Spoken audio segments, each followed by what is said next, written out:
everyone, Novels Wonderland here. Thank you all for the love and support you've shown me and the channel. Slay the gods, praise the fool. Novel summary: Godslayer fanfiction times Lord of Mysteries times no female protagonist. Note, the timeline of this work is after the successful fight against the outer gods. The male protagonist is a member who later joins the Tarot Society. He is a fortune teller with the card name The Tower. He is sent into the world of Godslayer by the Fool. Without Lin Chia's knowledge, he gradually gets closer to him, joins the Night Watch, and finally experiences Lin Chia's cycle, advances to Miracle Master, and obtains the rank of Mysterious Servant. In the world of Godslayer, he is Chin Cheng. In the world of mystery, he is Mori Claith. Different bodies but the same soul. Lin Chia may not know for a long time that his teammates do not actually belong to this world, and the entire Great Xia will not know that Mr. Fool, whom they have been unable to find, also does not belong to this world. What's with all this fog? Is it as pure as the gray fog around me? Chapter 1 to 102. Praise the Fool. The cosmos is filled with countless stars and various planets. In this endless cosmos, even the universe is not just a single entity.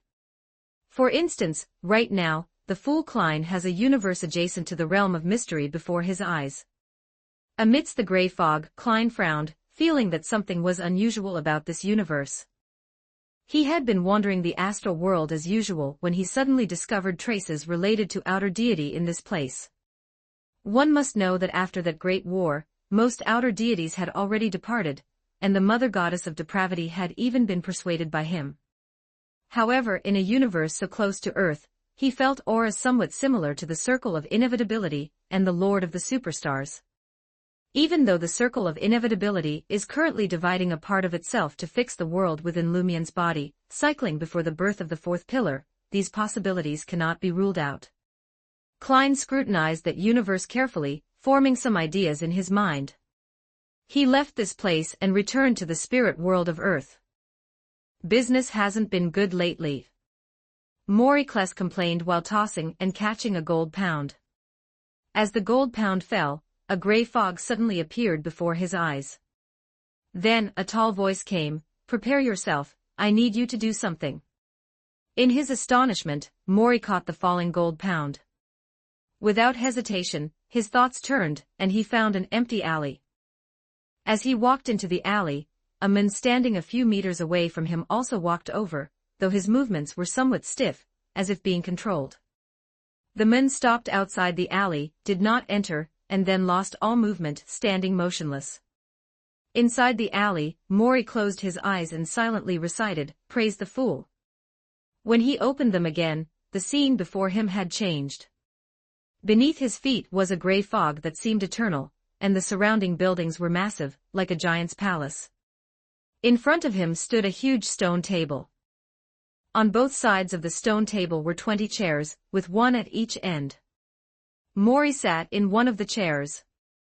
In front of him lay a tarot card, featuring a pattern of a high tower with lightning and thunder, and two people jumping from the top the tower card. At the head of the long table sat a man shrouded in gray fog, his features indistinct and hazy. This was a deity, the deity Mori worshipped, the Fool. "Fool, the tower greets you." Mori bowed and performed a salute to the figure in the gray fog. Fool's voice came from the head of the table, lofty and grand. "I have discovered some traces of an outer deity in a plane. That plane is very special and is constantly in an infinite loop.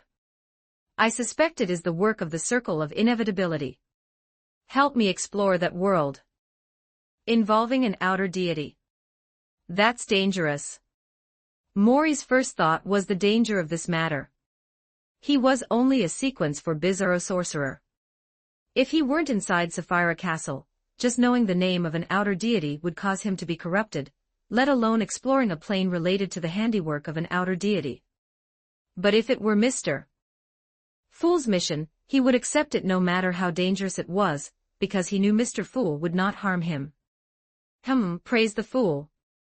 As if knowing what Mori was thinking, the Fool spoke again, "That plane is very special. You can maintain a high status when you go over, but you need to re-advance from a low sequence. However, that world's ability system is very unique. Unlike potions in that world, you can reach the status of an attendant of mysteries in advance, which will be of great benefit to you. This is also the reward I give you. These are the world lines of that world. Because it is constantly looping, I can extract a segment for you to watch. After watching it, you can decide whether to go. After speaking, a card made of silver suddenly appeared before the fool, with some striped symbols drawn on it. The card was passed to Mori, waiting for him to watch. Mori was stunned. The uniqueness of that world made him curious. In this world, the law of Beyonder characteristic conservation exists. Under the influence of this law, the number of Beyonders is fixed. For him, the highest he might reach is a Sequence 2 Miracle Invoker. Actually, reaching Sequence 1 isn't impossible, but it would require Mr. Fool to separate a Sequence 1 Beyonder characteristic for him.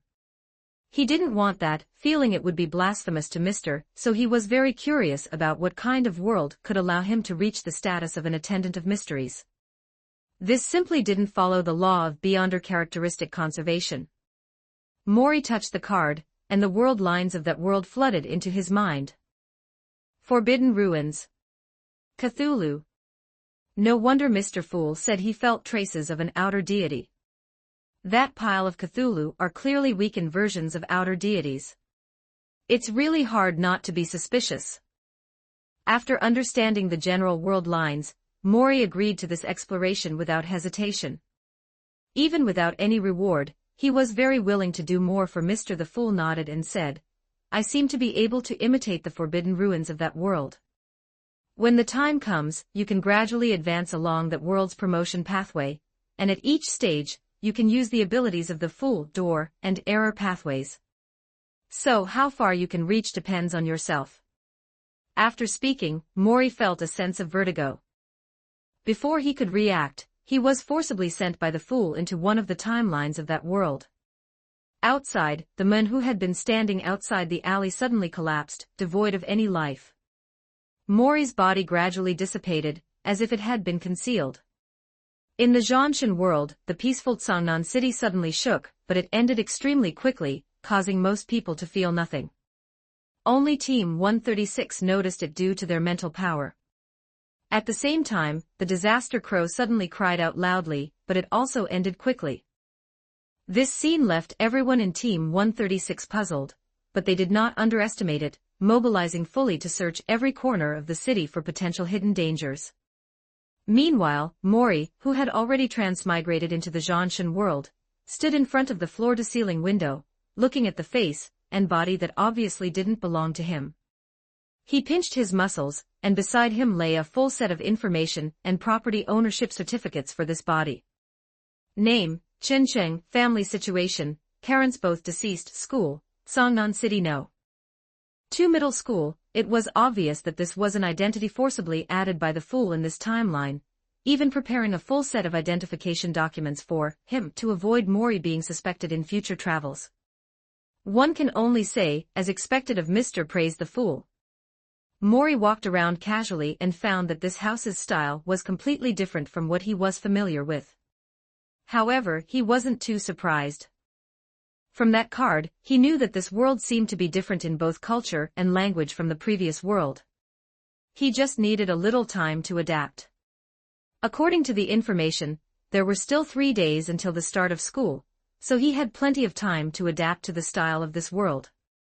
Moreover, Mr. Fool had specifically modified this body so that Mori could speak both Lone and the Daxia language of this world, and his ability to learn languages was extremely strong, so he wouldn't fail to understand what others said. Praise the Fool again. At this moment, a gray fog emerged before his eyes again. Fool's familiar voice came again. I cannot influence this world too much, or it will not be able to bear it. However, I can leave the realm of mystery, and the gifts of the 3 pathways within you. You can unlock them by gradually increasing your mental power. At the same time, you must be careful. The status of a Bizarro sorcerer is very high in this world. You must learn to restrain yourself, or it will be easy to make them lose control. I am not sure what losing control is like in this world, but you should still be careful. After speaking, the gray fog disappeared again, but Mori felt something extra inside his body. Closing his eyes, all he could sense was a hazy gray fog. Mori sighed. Fool was just too good. If it were any other true god, they wouldn't care so much about their believers. It could only be Mr. Hum, then he must complete Mr. Fool's mission well, starting with adapting. From now on, he was no longer Mori Kless, but Chen Cheng. 2 Chapter 2 The Old Town Incident Chapter 2, The Old District Incident. Classmate Lin Chiya, come on, let me take you to your seat. Slow down, it's fine. Lin Chiya, who had just walked into Class 2 of Grade 11, was caught off guard by this scene. In his mind, shouldn't he be getting bullied? Why were they so enthusiastic? Chen Cheng sat at his desk, watching the scene calmly. According to the world line, Lin Chiya was supposed to be the so-called protagonist. To get closer to the truth of this world, getting close to him was essential. However, his current identity had no intersection with Lin Chiya, so the only way to approach him was during the upcoming masked ghoul incident. According to the world line, Lin Chiya would later encounter the masked ghoul, and in a life-or-death crisis, he would awaken the mortal god realm and be spotted by Team 136. Afterward, because of Zhao Kongqing, he would join the Night Watchers, beginning his path to godhood. If there was a way to approach him faster, it would be to walk home with him during the masked ghoul incident, and then, while he awakened the mortal god realm, activate the realm of mystery left by Mr. Fool, thus also drawing the attention of Team 136. Based on his research over the past few days, his mental energy was already sufficient to activate it, but he had been suppressing it to prevent the realm of mystery from being triggered. Otherwise, once discovered, it might prevent a whole bunch of his plans from coming to fruition. On the other side, Lin Chiya had already figured out the reason for his classmates' enthusiasm. His expression turned somewhat dejected, clearly feeling heartache for his aunt. Chen Cheng sighed, walked forward and patted Lin Chiya on the shoulder. He offered a few words of comfort. It's all right, brother. As long as you can succeed, that's the best thing for your aunt. Although Lin Chiya was a bit surprised by his familiarity, he had gotten a little used to it after the enthusiasm of the previous classmates. He nodded, and his dejected expression quickly faded. When the bell for evening self-study rang, it signaled the liberation of the students. Although Chen Cheng didn't feel much about it after all, the school he attended before didn't have evening self-study. Seeing the excited faces of the students around him, he couldn't help but smile. Having walked the path of the Beyonder for so long, it had been a long time since he had seen such innocent smiles. Meanwhile, the group protecting Lin Chiya on his way home had gathered. There were over a dozen people, walking toward the school gate in a neat and steady formation. Such a large group naturally attracted the attention of others. But they didn't care about that. Instead, Lin Chiya, who was surrounded in the center, looked troubled and unaccustomed to the situation. He tried to speak up a few times, but was righteously rebuffed. Chen Cheng watched this large group with amusement and walked over as well. Classmate Chen Cheng, are you joining us too? The class monitor Jiang Qian, looked at Chen Cheng with some confusion. In her impression, this classmate never seemed to like interacting with people. Chen Cheng nodded. Classmate Lin Chiya just arrived, and his eyes have some issues. I feel I should contribute as well. Seeing the sincere expression on Chen Cheng's face, class monitor Jiang Qian didn't say anything else and nodded, allowing him to join the group. Chen Cheng stood in the back row very naturally, acting like an invisible person. Time passed bit by bit, and the number of people around Lin Chiya gradually dwindled. In the end, only 6 people remained. Even Chen Cheng, who had been in the back row, had moved to the front, standing next to Lin Chiya. Do you guys think that the mist will really revive and swallow Daxia? Li Yifei, who was standing in front, asked while turning his head with curiosity, his backpack on his back. As the topic was brought up, the atmosphere gradually heated up. Everyone was discussing the mist. Chen Cheng wasn't particularly concerned. Although he had somewhat forgotten about the mist, he remembered it seemed to have been caused by a Cthulhu named Key of the Gate. He would have to wait until he activated the Realm of Mystery to recall the details using his seer abilities. At this moment, in the old district of Tsangnan City, a man walked out holding a sign. The sign in his hand was somewhat blurred, but one could vaguely make out for characters, "No entry ahead." "This is the place." After muttering a few words, the man stuck the sign he was holding into the ground. It penetrated the ground without any resistance, standing firmly upright. After turning on his headset and speaking a few words, the man bit his thumb and forcefully slashed it across the sign that read, "No entry ahead," leaving a blood-red mark. Forbidden Ruins, domain of no precepts. An invisible pressure suddenly erupted from the moon, expanding outward with him at the center. After doing all this, the man seemed somewhat exhausted. He plopped down on the ground, looked up at the sky, and then took out his phone to start playing Candy Crush. "I heard the old district hasn't been peaceful lately. There's a perverted serial killer." Li Yifei hesitated for a moment before saying this. A perverted serial killer. Class monitor Jiang Qian didn't quite believe Li Yifei's words. "Of course it's true." Seeing that class monitor Jiang Qian didn't believe him, Li Yifei looked around anxiously and lowered his voice. "You guys might not know about this, but in the last few days, over a dozen people have died in the old district." Li Yifei's words genuinely frightened the others, but they still had trouble believing it, and began to argue with Li Yifei. Chen Cheng and Lin Qiye did not participate in the dispute. The two of them, one holding the script, the other having experienced the Seraph incident, maintained a skeptical attitude toward even the most bizarre things. Chen Cheng looked toward a certain direction in the old district with some confusion. Although the Realm of Mystery had not been activated yet, having once been a bizarro sorcerer, his spiritual intuition remained. Just now, he had sensed a dangerous aura. Without a doubt, it should be the masked ghoul. On the other side, the group had been startled by Li Yifei's sudden outburst, but Wang Xiao still waved his hand, preparing to walk home alone. Chen Cheng hesitated for a moment and grabbed him. Wang Xiao was startled by Chen Cheng's sudden pull. What Lin Qiye had said earlier had indeed affected him a little. Chen Cheng smiled. "It's only a short way left anyway, let's walk together. After all, we've been walking together for so long." Wang Xiao scratched his head, looked at the others, and seeing they had no objections, nodded and returned to the group. Chen Cheng withdrew his hand, and walked to the back of the group again. He had pulled Wang Xiao back simply because he didn't like the idea of him dying so inexplicably. Since he could help, he didn't mind lending a hand. As soon as the group walked into the old district, class monitor Jiang Qian, who was standing in the very front, seemed to smell something. She sniffed hard, and her expression immediately turned ugly. "So stinky," she said, frowning. Soon, the others also smelled the odor. It was very stinky, like the smell of rotting, as if food that had been left out for over 10 days had been thrown into a septic tank and stirred. Because class monitor Jiang Qian had the most sensitive sense of smell, the impact on her was naturally greater.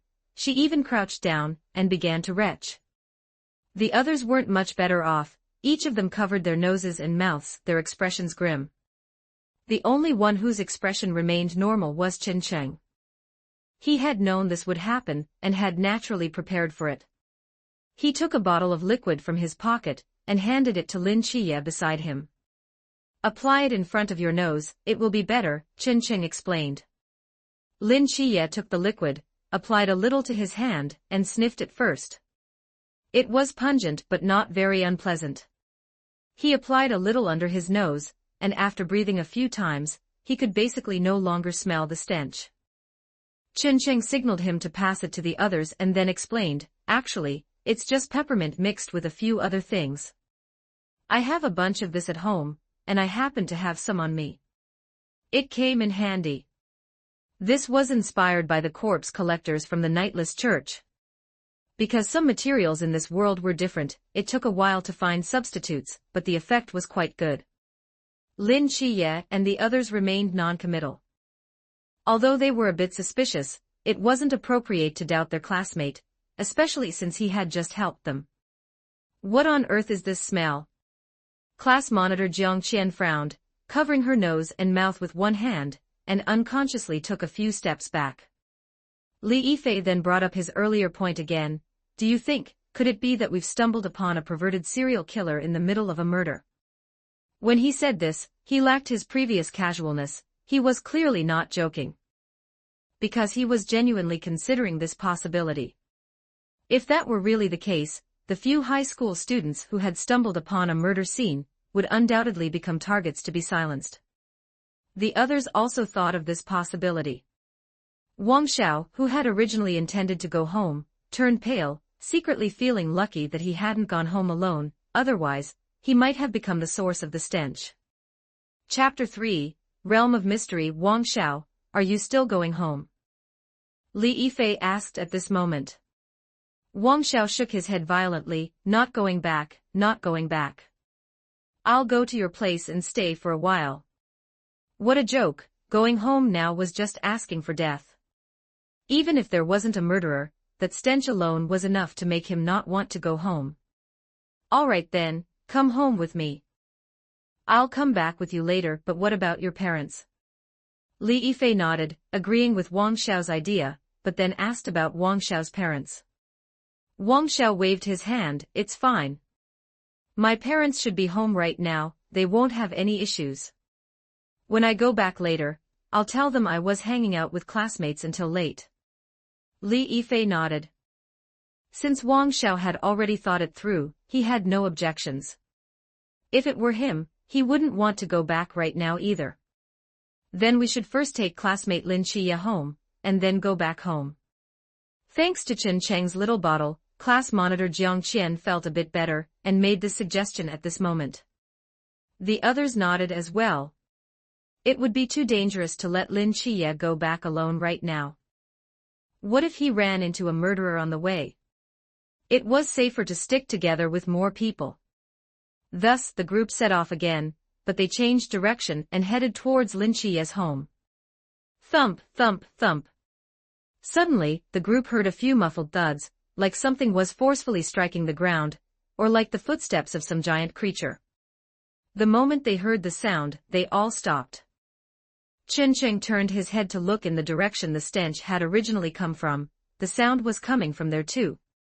The others realized this as well, and all looked in that direction. In the dim old city district, a monster about the size of a brown bear walked out. Why call it a monster? Because it had a ghastly face and a crimson, curved tongue that writhed outside like a long snake. The monster moved on all fours, making a muffled sound with every step. A masked ghoul had arrived. The group's screams pierced the night sky, echoing through the old city district. The previously orderly little group instantly scattered.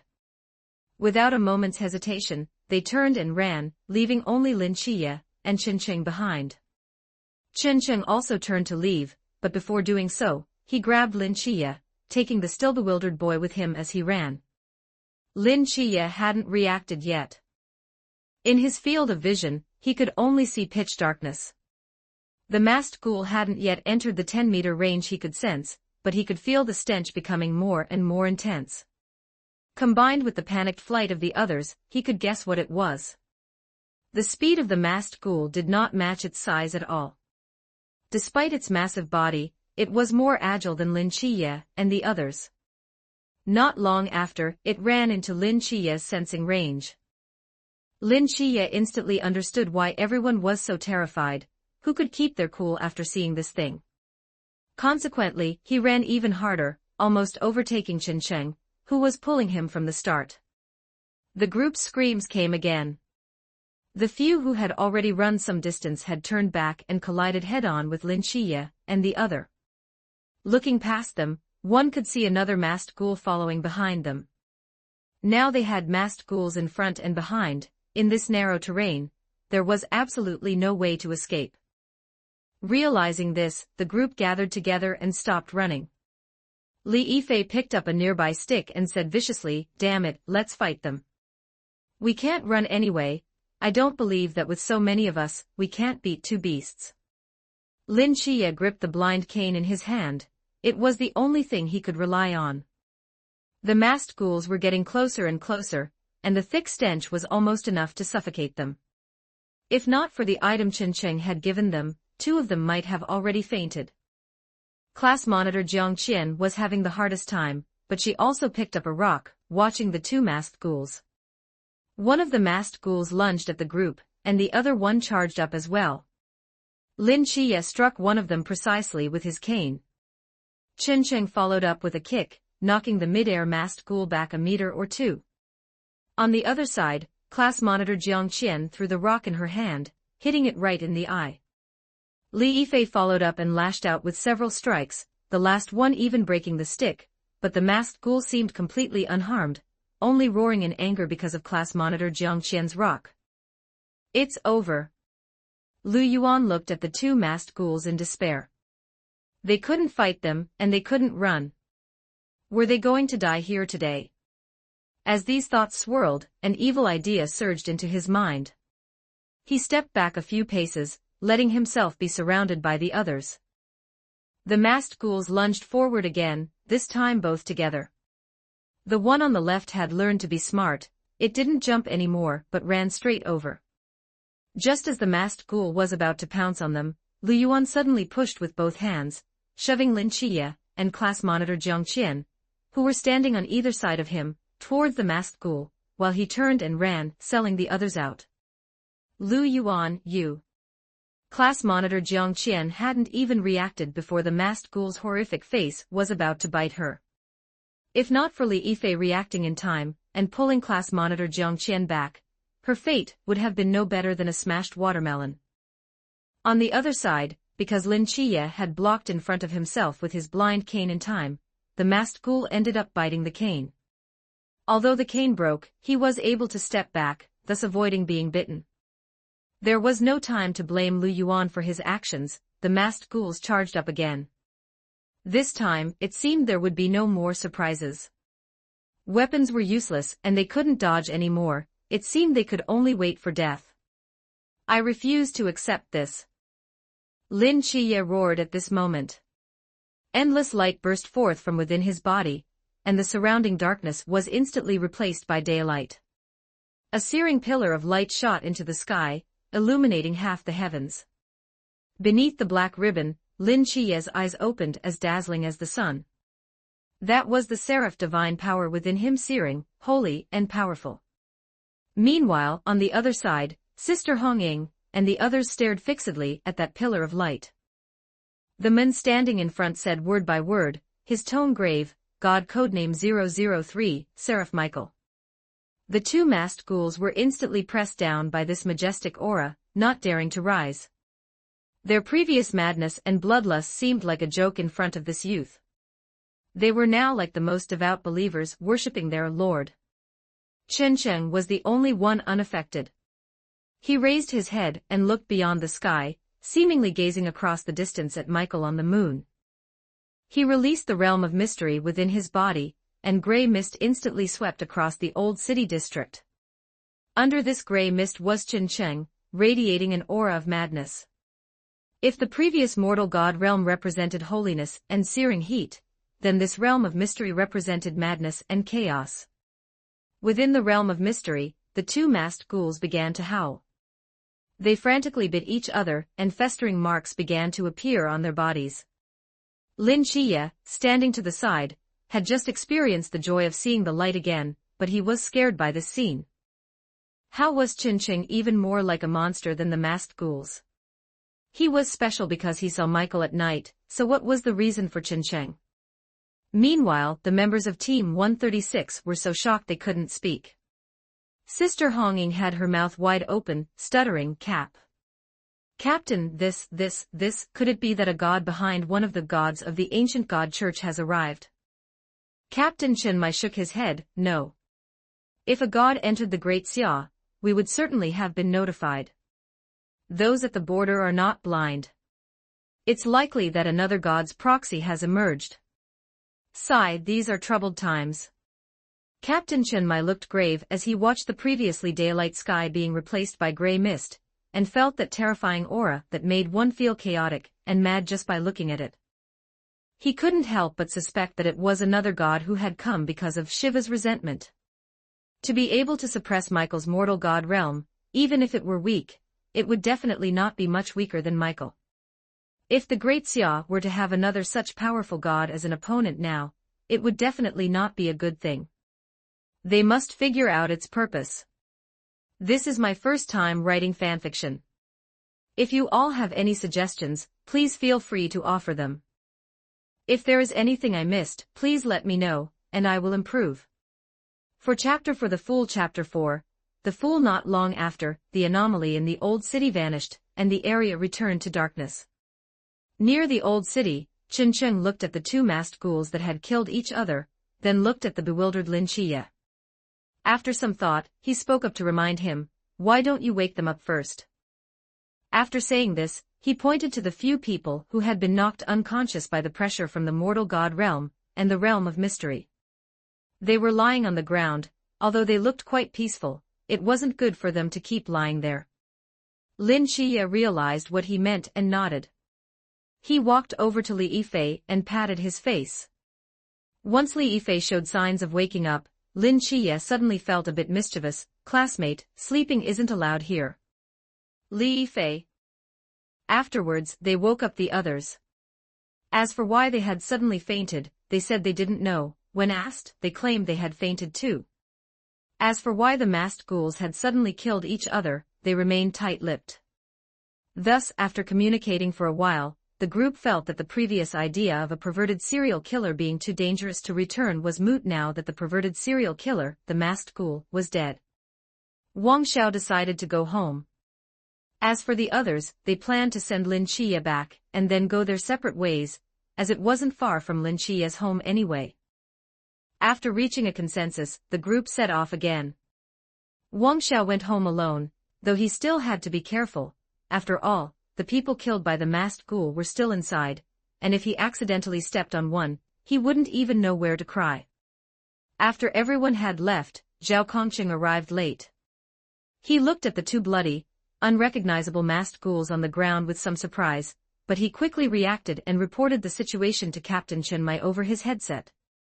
He had also seen the anomaly just now. As a veteran night watcher, he could naturally guess that a god's proxy had emerged, he just didn't know who it was. Another divine ruins has emerged. I wonder if I'll ever get a divine ruins to play with, or even a forbidden ruins would do. Zhao Kongqing sighed twice before crouching down to dispose of the masked ghoul corpses. If ordinary people saw such things, it would definitely cause panic. A day later, Chen Cheng opened the realm of mystery again. Gray fog surged around him, accompanied by a few whispers, though the whispers did not last long, and soon there was no sound. After testing for a long time, Chen Cheng had a general understanding of the functions of the realm of mystery. First, it allowed him to use means such as the seer's divination, and his spiritual intuition was also enhanced. At the same time, he could use the apprentice's open door and the marauder's stealing abilities. The realm of mystery could also provide him with a certain concealment effect, which in some cases could fully function as complete concealment. Chen Cheng felt the spiritual power flowing within him. It was indeed similar to the original world, but not as chaotic. Relatively speaking, it was much calmer.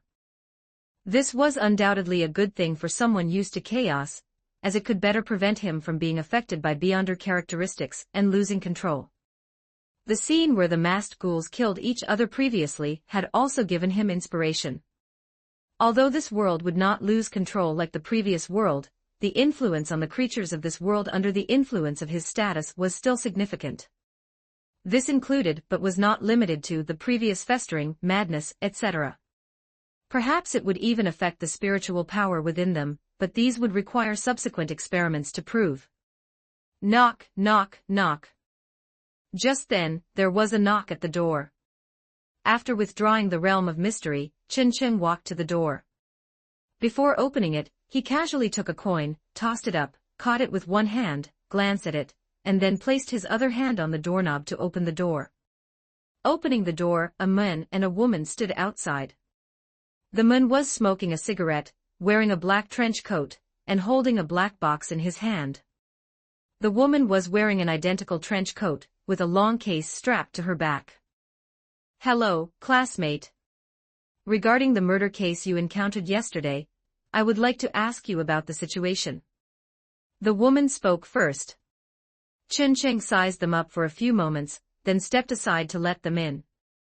After both entered the room, Chen Cheng brought over 2 chairs, sat on the sofa himself, and gestured for them to sit. "Night Watcher, that's the name, right?" The first sentence Chen Cheng spoke made the 2 who had just sat down stand up. The long case in the woman's hand was instantly opened, and she drew a long gun from it. The black box in the man's hand was also opened, revealing a standard long sword. Seeing this, Chen Cheng seemed to realize he had said the wrong thing and explained, "This was brought to me by prophecy. To be honest, I was involved in those anomalies yesterday." At the same time, Chen Cheng unfolded the realm of mystery again. The room was instantly enveloped by the familiar gray fog. Sister Honging and the men looked at the gray fog around them, recalling the gray fog they saw yesterday that almost covered the sky, and realized that Chen Cheng was not lying. "Prophecy." Sister Honging withdrew her gaze and looked at Chen Cheng again. Chen Cheng nodded. "The one who gave me power also gifted me a prophecy. The prophecy mentioned that you would come." Sister Honging and the men looked at each other. They had never heard of any god who possessed the authority of prophecy. Sister Honging looked at Chen Cheng again and asked, "What instructions did he give you?" Generally speaking, gods' proxies would receive tasks given by gods, which was also the price for obtaining divine ruins.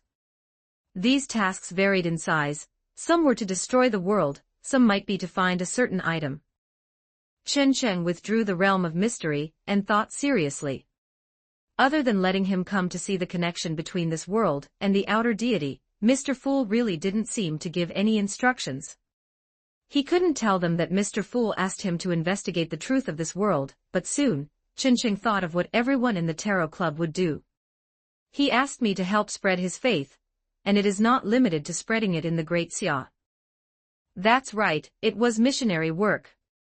For every member of the Tarot Club, and even every believer of the Church of the Fool, helping Mr. Fool preach was definitely the most important thing.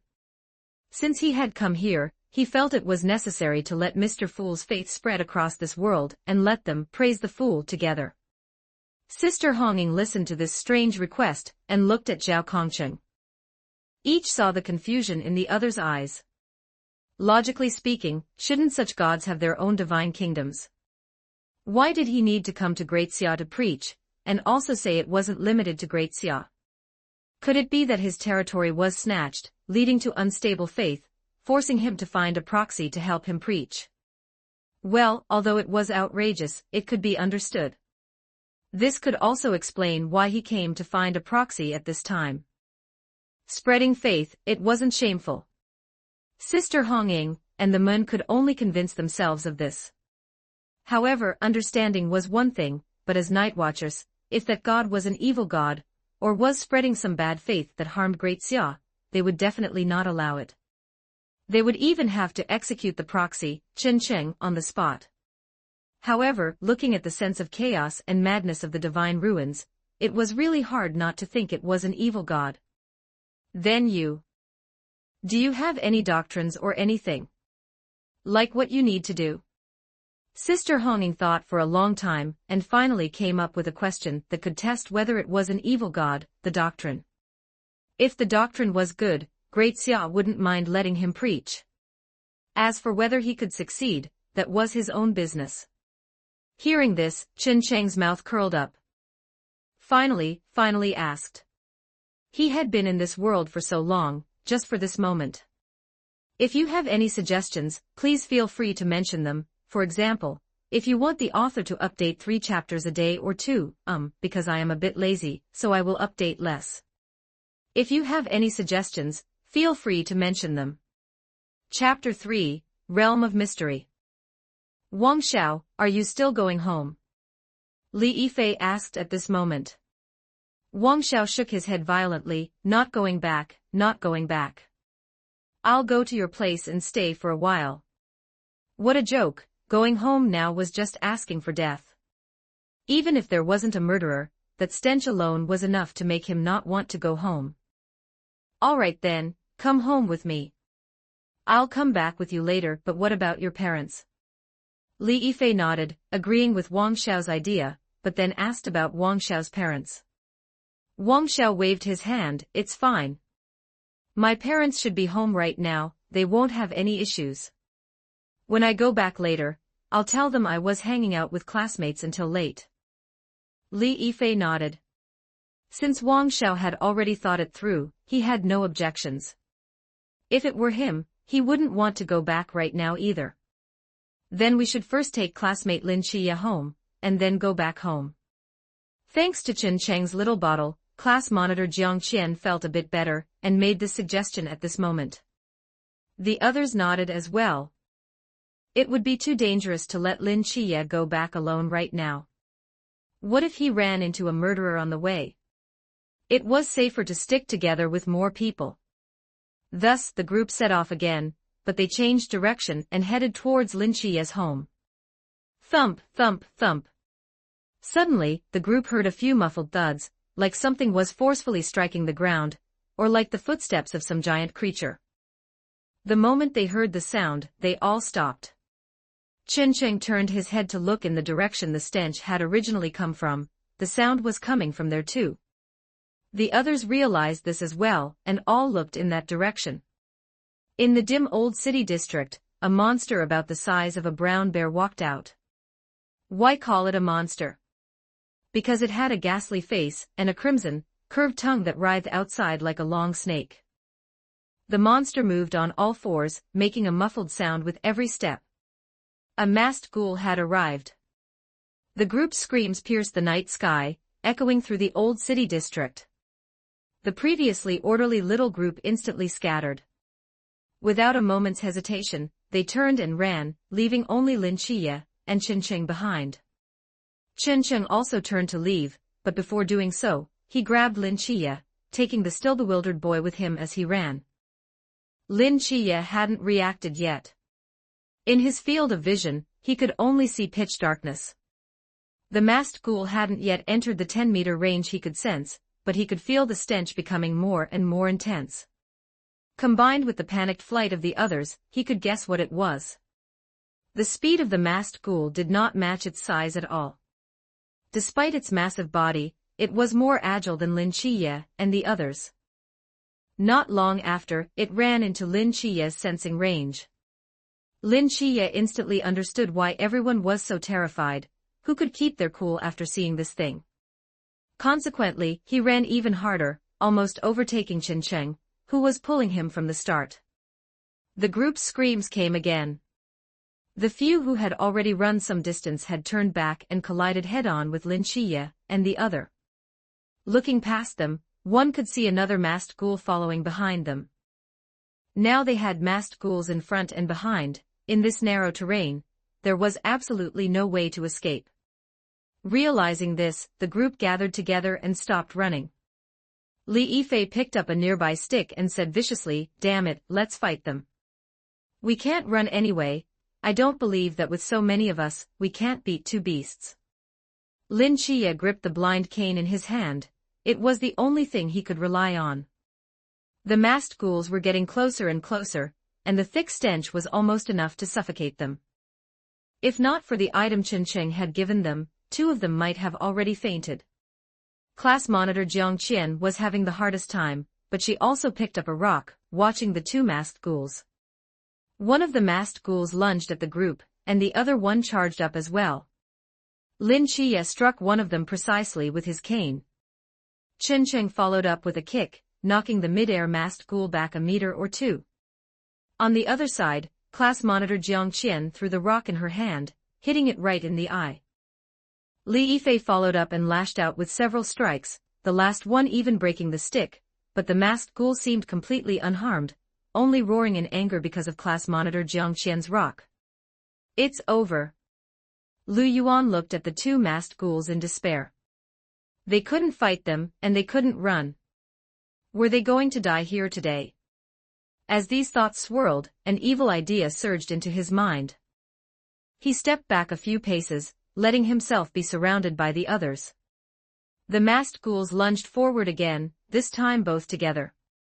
The one on the left had learned to be smart, it didn't jump anymore but ran straight over. Just as the masked ghoul was about to pounce on them, Lu Yuan suddenly pushed with both hands, shoving Lin Chiye and class monitor Jiang Qian, who were standing on either side of him, towards the masked ghoul, while he turned and ran, selling the others out. Lu Yuan, you. Class monitor Jiang Qian hadn't even reacted before the masked ghoul's horrific face was about to bite her. If not for Li Yifei reacting in time and pulling class monitor Jiang Qian back, her fate would have been no better than a smashed watermelon. On the other side, because Lin Chiye had blocked in front of himself with his blind cane in time, the masked ghoul ended up biting the cane. Although the cane broke, he was able to step back, thus avoiding being bitten. There was no time to blame Lu Yuan for his actions, the masked ghouls charged up again.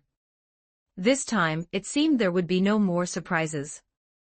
Weapons were useless and they couldn't dodge anymore, it seemed they could only wait for death. I refuse to accept this. Lin Chiye roared at this moment. Endless light burst forth from within his body, and the surrounding darkness was instantly replaced by daylight. A searing pillar of light shot into the sky, illuminating half the heavens. Beneath the black ribbon, Lin Chiye's eyes opened as dazzling as the sun.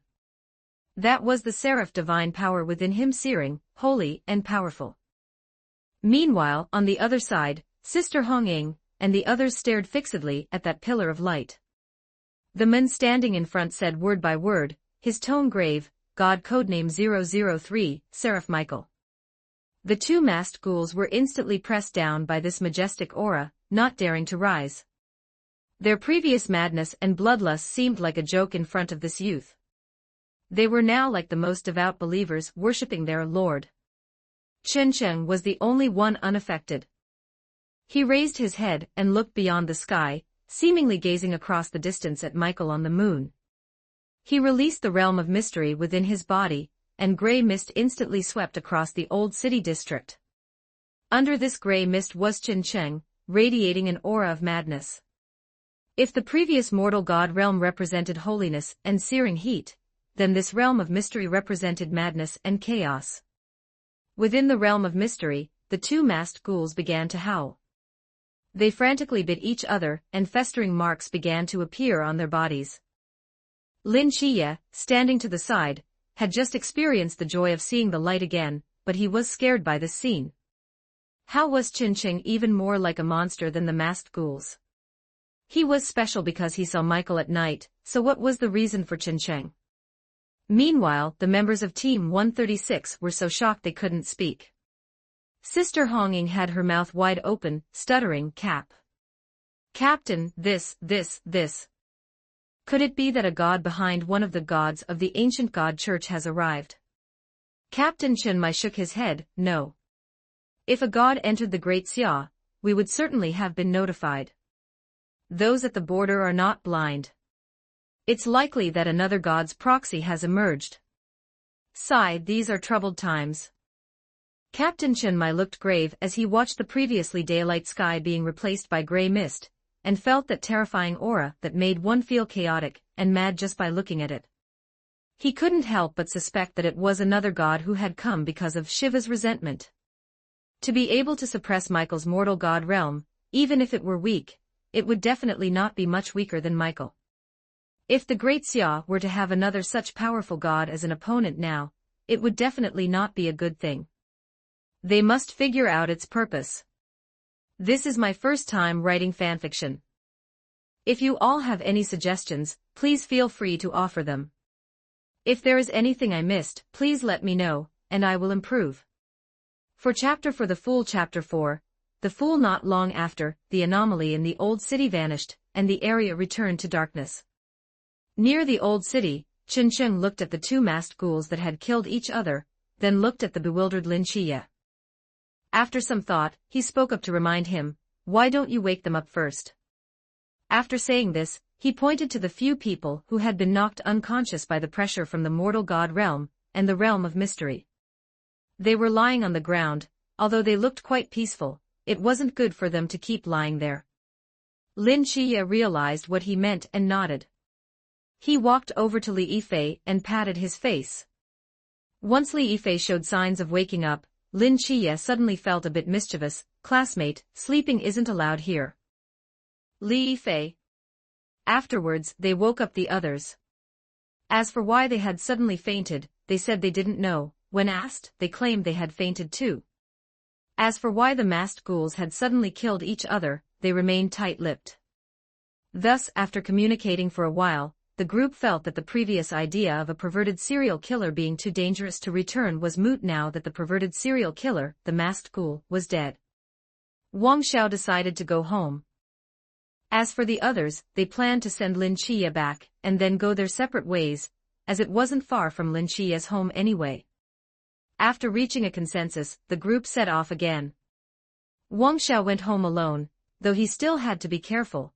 After all, the people killed by the masked ghoul were still inside, and if he accidentally stepped on one, he wouldn't even know where to cry. After everyone had left, Zhao Kongqing arrived late. He looked at the two bloody, unrecognizable masked ghouls on the ground with some surprise, but he quickly reacted and reported the situation to Captain Chen Mai over his headset. He had also seen the anomaly just now. As a veteran night watcher, he could naturally guess that a god's proxy had emerged, he just didn't know who it was. Another divine ruins has emerged. I wonder if I'll ever get a divine ruins to play with, or even a forbidden ruins would do.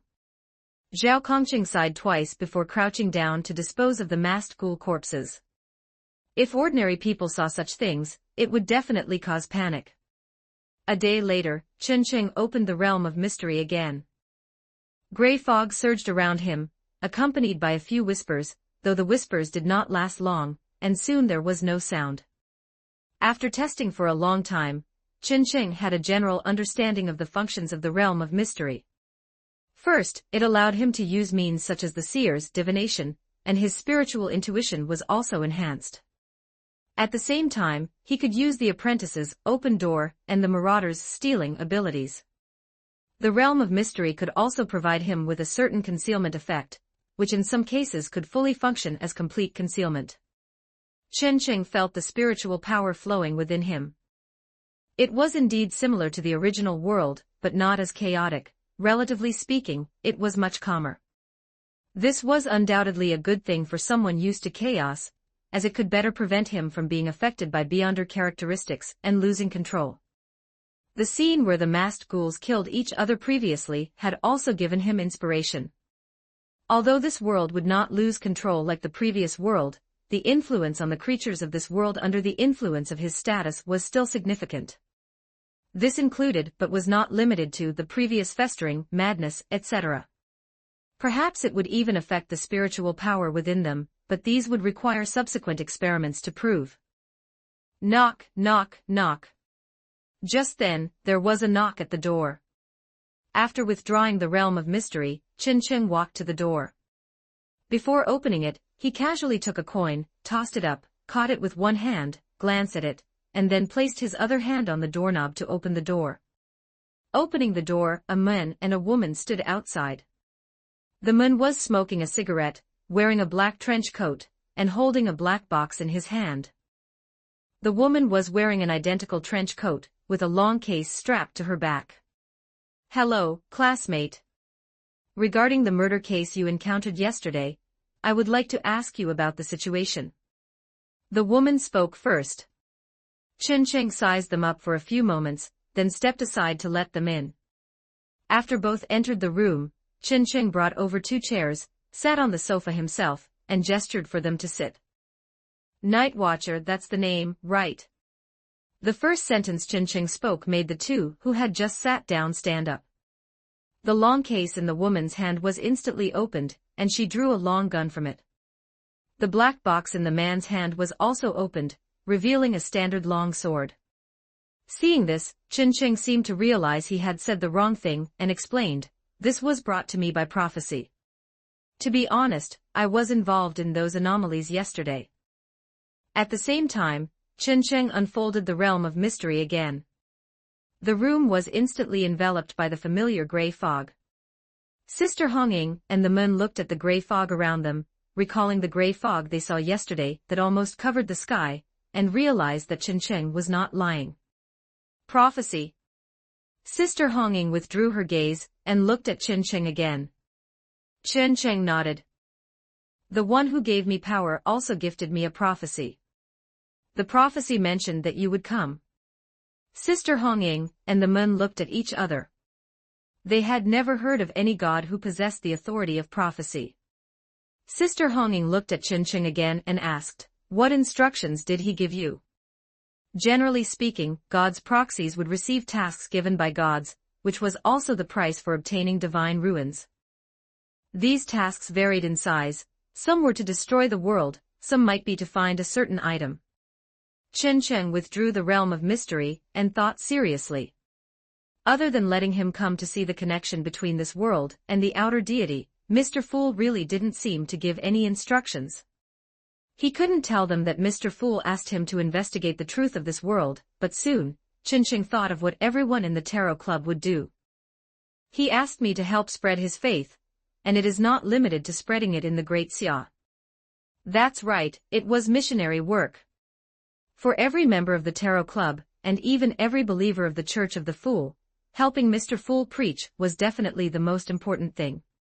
Since he had come here, he felt it was necessary to let Mr. Fool's faith spread across this world and let them praise the Fool together. Sister Honging listened to this strange request and looked at Zhao Kongcheng. Each saw the confusion in the other's eyes. Logically speaking, shouldn't such gods have their own divine kingdoms? Why did he need to come to Great Xia to preach, and also say it wasn't limited to Great Xia? Could it be that his territory was snatched, leading to unstable faith, forcing him to find a proxy to help him preach? Well, although it was outrageous, it could be understood. This could also explain why he came to find a proxy at this time. Spreading faith, it wasn't shameful. Sister Honging and the Mun could only convince themselves of this. However, understanding was one thing, but as night watchers, if that god was an evil god, or was spreading some bad faith that harmed Great Xia, they would definitely not allow it. They would even have to execute the proxy, Chen Cheng, on the spot. However, looking at the sense of chaos and madness of the divine ruins, it was really hard not to think it was an evil god. Then do you have any doctrines or anything? Like what you need to do? Sister Honging thought for a long time and finally came up with a question that could test whether it was an evil god, the doctrine. If the doctrine was good, Great Xia wouldn't mind letting him preach. As for whether he could succeed, that was his own business. Hearing this, Chen Cheng's mouth curled up. Finally asked. He had been in this world for so long, just for this moment. If you have any suggestions, please feel free to mention them. For example, if you want the author to update 3 chapters a day or 2, because I am a bit lazy, so I will update less. If you have any suggestions, feel free to mention them. Chapter 7, Deity Codename 043. Just as Lin Chia wanted to test whether Chen Cheng had come for the god's psychiatric hospital, Chen Cheng finished washing the dishes. Before Lin Chia could react, Chen Cheng turned and walked out of the kitchen to chat with Aunt, leaving Lin Chia standing there holding a plate, dumbfounded. "How are your grades usually, Chen Cheng?" As they chatted, Aunt suddenly asked about Chen Cheng's grades. Although Chen Cheng had only been in this world for a few days, he could understand how much parents in this world valued grades. However, he truly didn't know what his grades were like, so he could only brush it off, smiling and telling Aunt that they were okay. But Aunt seemed to believe this so-called okay. She nodded and added, "Then, if you can, please help Chia out more in the future.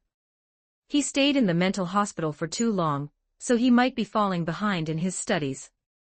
Whenever you have time, come over to Aunt's place for meals, you don't need to pay." Chen Cheng shook his head, saying he couldn't help Lin Chia, but before Aunt could look disappointed, he added, "Aunt, I found a good job a few days ago. The pay is quite high, so I won't be going to school anymore. That's why I can't help Lin Chia." "I'm sorry." The expression on Aunt's face became somewhat worried. "You child, there's no need to apologize. Why aren't you going to school? You can't just stop going to school. Chen Cheng took Aunt's hand and patted it gently. There's no one left in my family, it's just me. If I were to keep going to school, I wouldn't have much money for tuition. Because of something that happened a few days ago, I found a good job, so I thought I might as well just go to work. That way, I won't waste money on school, and I can start earning money earlier and make a bit more. After hearing Chen Cheng's reasoning, Aunt's eyes filled with a bit of heartache. She sighed, all right then. Since that's the case, not going to school is fine too. Where is the job? Is it far from here? If it's not too far, you can still come over to Aunt's place for meals often. It's in another city. The benefits are quite good, but it's strictly managed, so I probably won't be able to come. But if I have the chance later, I will definitely come back. After all, Aunt's cooking is even better than the restaurants outside. Whenever I have time, I'll definitely come. Chen Cheng knew the rules of the Night Watcher, and also the truth about Songnan City. So in all likelihood, he wouldn't have a chance to come back in the future. But he didn't really want to see the disappointment in Aunt's eyes, so he fed her a pipe dream. If by any chance, Lin Chiye resurrected the people of Songnan City later, he might still have a chance to return, and then he wouldn't be breaking his promise. Aunt nodded. All right, that puts my mind at ease. You must come back to eat, okay? Chen Cheng looked at the sky outside the window and said goodbye to Aunt. It's getting late, so I'll head back now. I'll come to see you again when I have time. Aunt nodded, waved at Chen Cheng, and then turned to Lin Chiye and said, Chiye, go see him out. Lin Chiye followed reluctantly and walked to the door with Chen Cheng. Before walking out the door, Chen Cheng looked back at Lin Chiye and smiled. I'll give you a prophecy, don't completely trust your eyes. After saying that, Chen Cheng turned and left, not giving Lin Chiye a chance to ask again. He knew that Lin Chiye would surely understand the meaning of this prophecy later. But it was a lost cause, the trickery of that god of trickery would certainly force him to leave Songnan. And even if Lin Chiye could avoid being deceived, it would only delay the time of Songnan City's disappearance. Even without that divine war, Songnan City was destined to vanish. Since the divine war 10 years ago, Songnan City had been destined to cease existing. An unrecorded deity.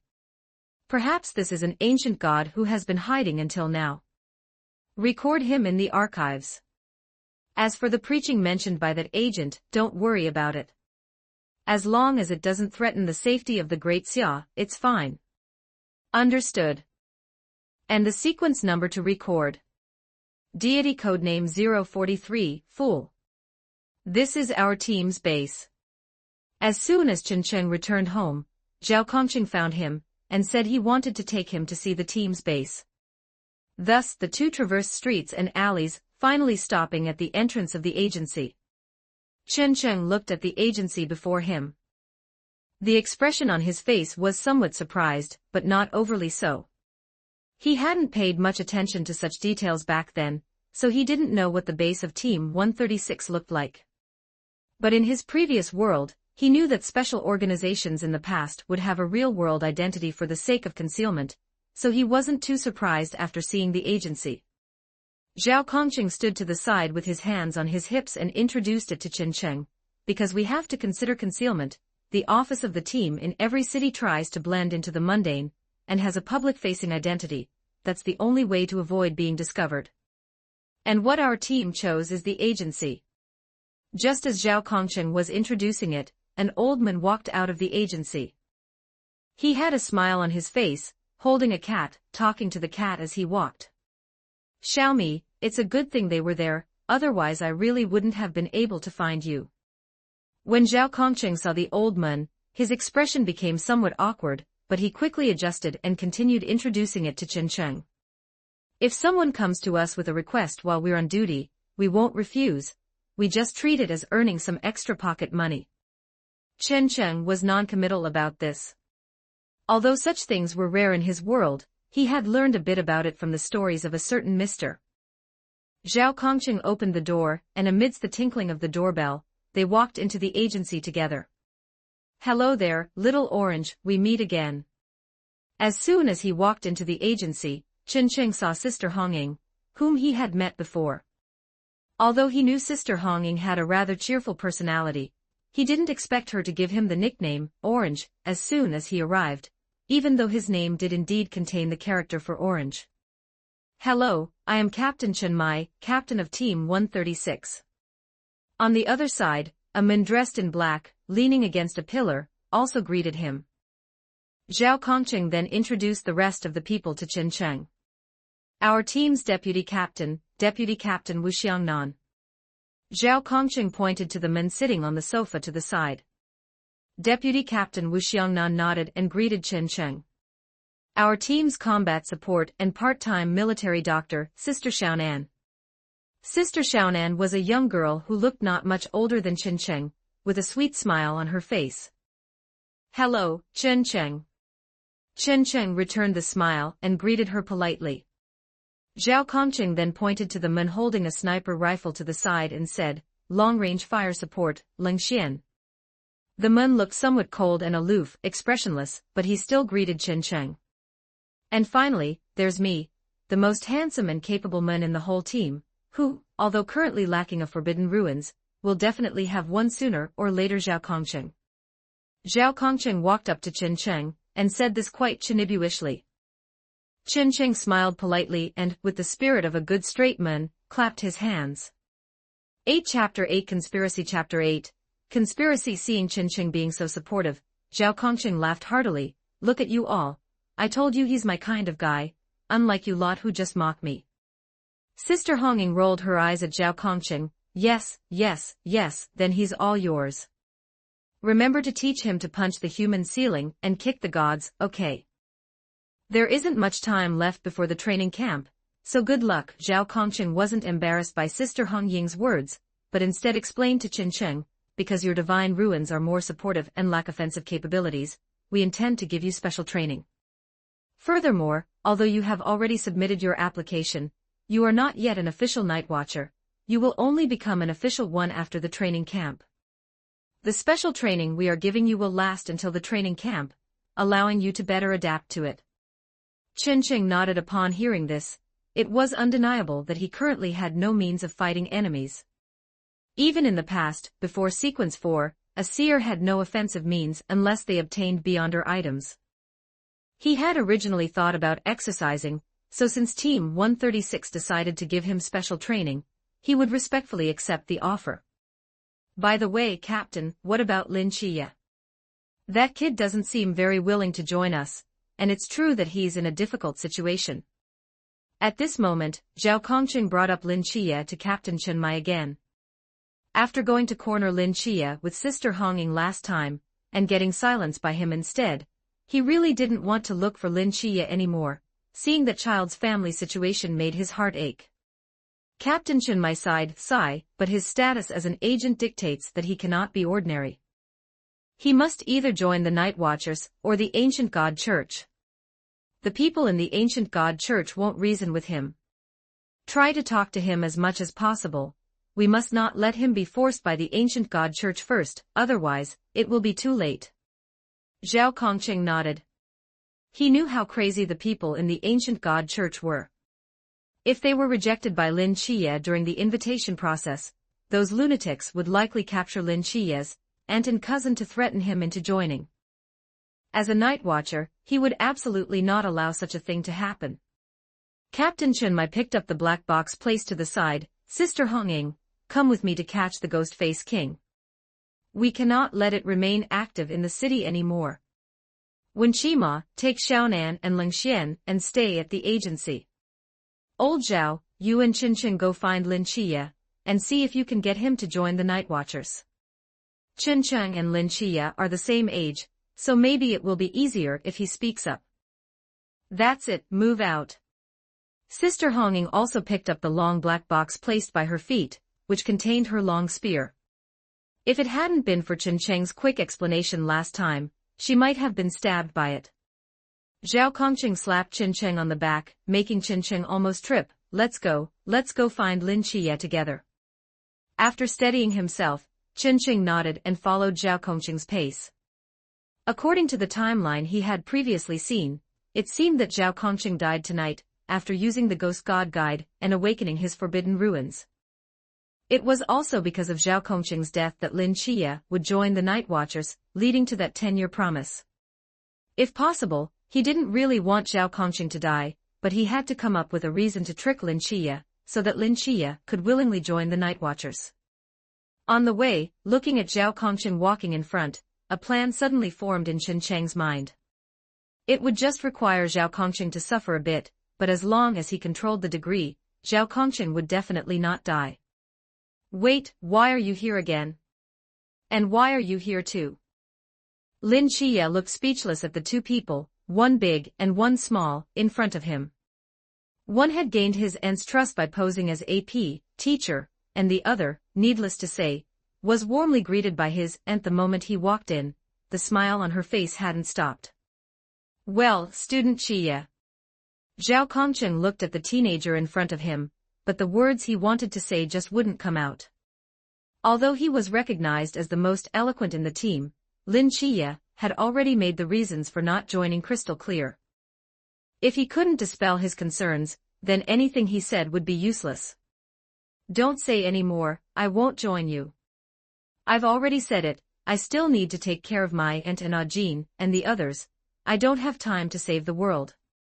Lin Xie waved his hand, pushing back the words Zhao Kongqing had originally swallowed. Chen Cheng was not surprised by this. If Lin Xie were that easy to persuade, the original timeline wouldn't have used Zhao Kongqing's death to stimulate Lin Xie. For someone like Lin Xie, empty talk was always the most useless thing. No need to rush to refuse. Take a look at this first. Chen Cheng took out several documents he had prepared in advance, and handed them to Lin Xie.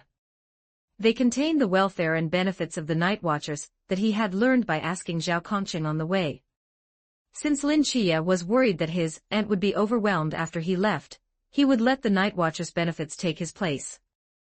Only by making Lin Xie understand that the benefits of him leaving outweighed the benefits of him staying at his aunt's house, and that it could make his aunt's life easier, was it possible to persuade him.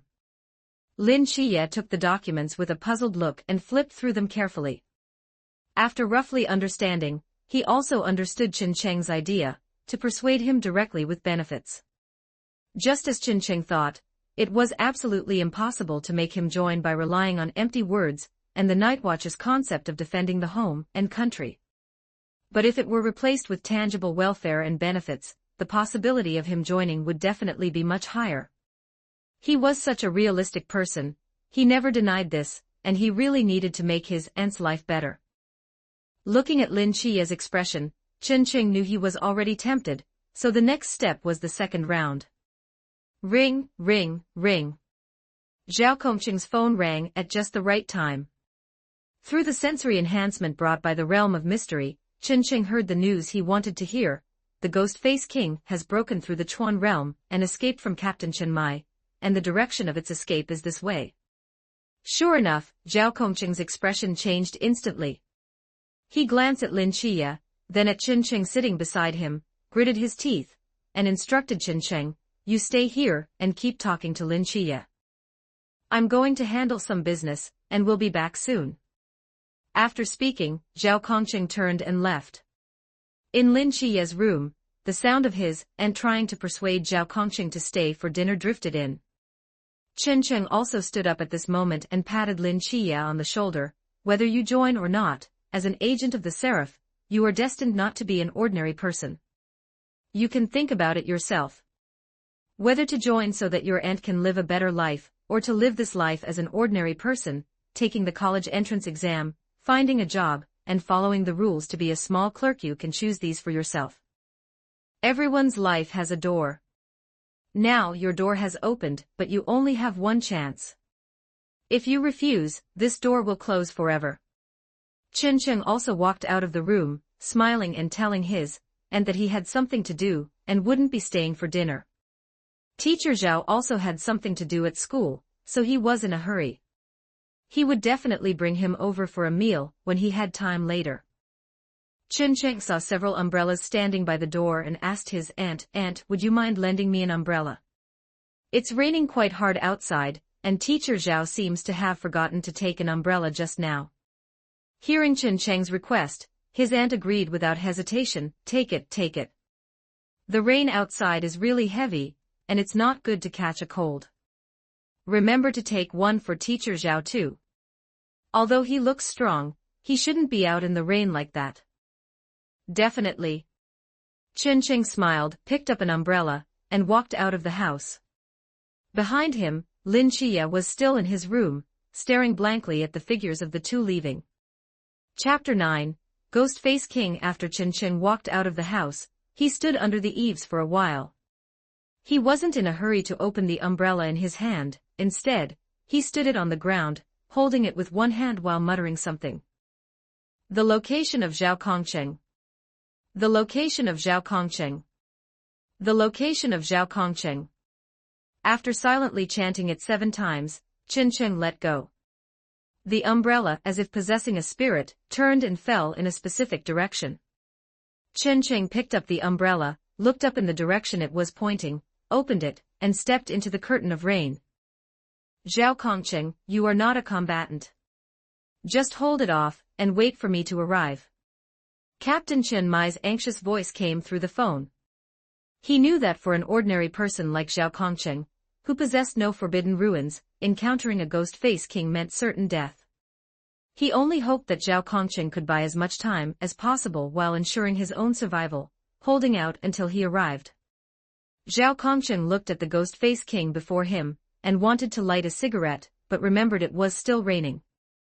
He could only pull his hand away from his trouser pocket. Understood, Captain. I know my own capabilities. After hanging up the phone, Zhao Kongcheng took the signboard out of the box. Come on, Ghost-Face King. Let's see if you can kill me. If you can't, then stay here with me. The signboard was driven into the ground. Zhao Kongcheng bit his finger, smeared the blood onto the signboard, and drew a horizontal line. Forbidden Ruins, Domain of No Precepts. An invisible domain expanded with the signboard as its center, and the surrounding space was instantly isolated. Now no one could come to disturb them. Zhao Kongcheng drew his blade and assumed an offensive stance. He certainly knew he couldn't beat the Ghost-Face King, but he couldn't let it run amok. Before the captain arrived, he had to risk his life to hold the Ghost-Face King back. That child had put it well, but it seemed he really couldn't be an ordinary person anymore. In that case, let me, Zhao Kongcheng, be the one to guard his peace. With a stomp, Zhao Kongcheng put force into his foot, and charged toward the Ghost-Face King. He swung his blade like a crescent moon, carving out a graceful arc. The Ghost-Face King roared, seemingly angered by the human's overestimation of his own abilities. It swiped a claw at Zhao Kongcheng, intending to tear this human to shreds. Why are you in such a rush? Outside the domain of no precepts, Chen Cheng touched the invisible barrier before him. He knew that Zhao Kongcheng should already be fighting the Ghost-Face King inside. Without awakening any forbidden ruins, Zhao Kongcheng had no chance of winning against a Chuan realm Ghost-Face King. At most, he could only buy a little more time, and the final result would surely be a loss. If it had been anyone other than Lin Chia who arrived here, they might have had to wait for the battle inside to end, and for the domain of no precepts to be deactivated. But for Chen Cheng, none of this was an issue. Gray mist surged around Chen Cheng, replacing the pouring rain that surrounded him. Chen Cheng pressed one hand against the barrier. Open door. Instantly, his hand met no resistance and passed through easily. Chen Cheng took a few steps. To him, the domain of no precepts set up by Zhao Kongcheng was like air, and he walked inside without any obstruction. As soon as Chen Cheng walked in, he saw Zhao Kongcheng get slapped away by the Ghost-Face King, only to stand back up quickly. Zhao Kongcheng cockily raised the straight blade in his hand, pointing it at the Ghost-Face King, and muttered something. Chen Cheng only caught a few words. I'm not bragging, if I had forbidden ruins too, you'd have been dead 800 times over, damn it. The Ghost-Face King was successfully provoked by Zhao Kongcheng's attitude. It roared and charged at Zhao Kongcheng again. Zhao Kongcheng engaged in a chaotic battle with the Ghost-Face King once more. Relying on the combat instincts and experience honed from long-term fighting, Zhao Kongqing managed to trade several blows with the Ghost-Face King. But after all, Zhao Kongqing was only a mortal of flesh and blood. This was the limit of what he could do. He was slapped away by the Ghost-Face King, and it felt as if all the ribs in his body were about to break. The Ghost-Face King stood tall before him, its expression seemingly carrying a hint of smugness. Zhao Kongqing. Zhao Kongqing. Zhao Kongqing, who had just stood up, seemed to hear Lin Qiye's voice. He opened his mouth, as if wanting to say something, but in the end, remained silent. He is outside, but he will be able to get in sooner or later. As an agent of Michael, the domain of no precepts cannot stop him. Chen Cheng finally spoke up. He had seen Zhao Kongqing and the Ghost-Face King fighting fiercely, and fearing that his speaking would affect Zhao Kongqing, had remained silent. Now that a hard-won lull had arrived, if he didn't speak now, he would have to wait until Lin Qiye came in. Hearing the voice, Zhao Kongqing's pupils instantly constricted, his face filled with an expression of disbelief. Wait, how did you get in? Although he knew it was impossible, he still turned his head to look in the direction the voice came from. Chen Cheng was standing there, holding an umbrella, and even waved at him with a smile. Did you forget? I have an ability called Open Door. I can even open the doors of domains like this one. Chen Cheng explained. Zhao Kongqing then remembered that among the abilities Chen Cheng had told him about previously, one of them was indeed Open Door. It seemed he had mentioned including the doors of domains back then. He had actually forgotten about it. He should have just tied him up back then. Now there was one outside and one inside, and he still had to face a Ghost-Face King. What the hell was he supposed to do? Chen Cheng suddenly said.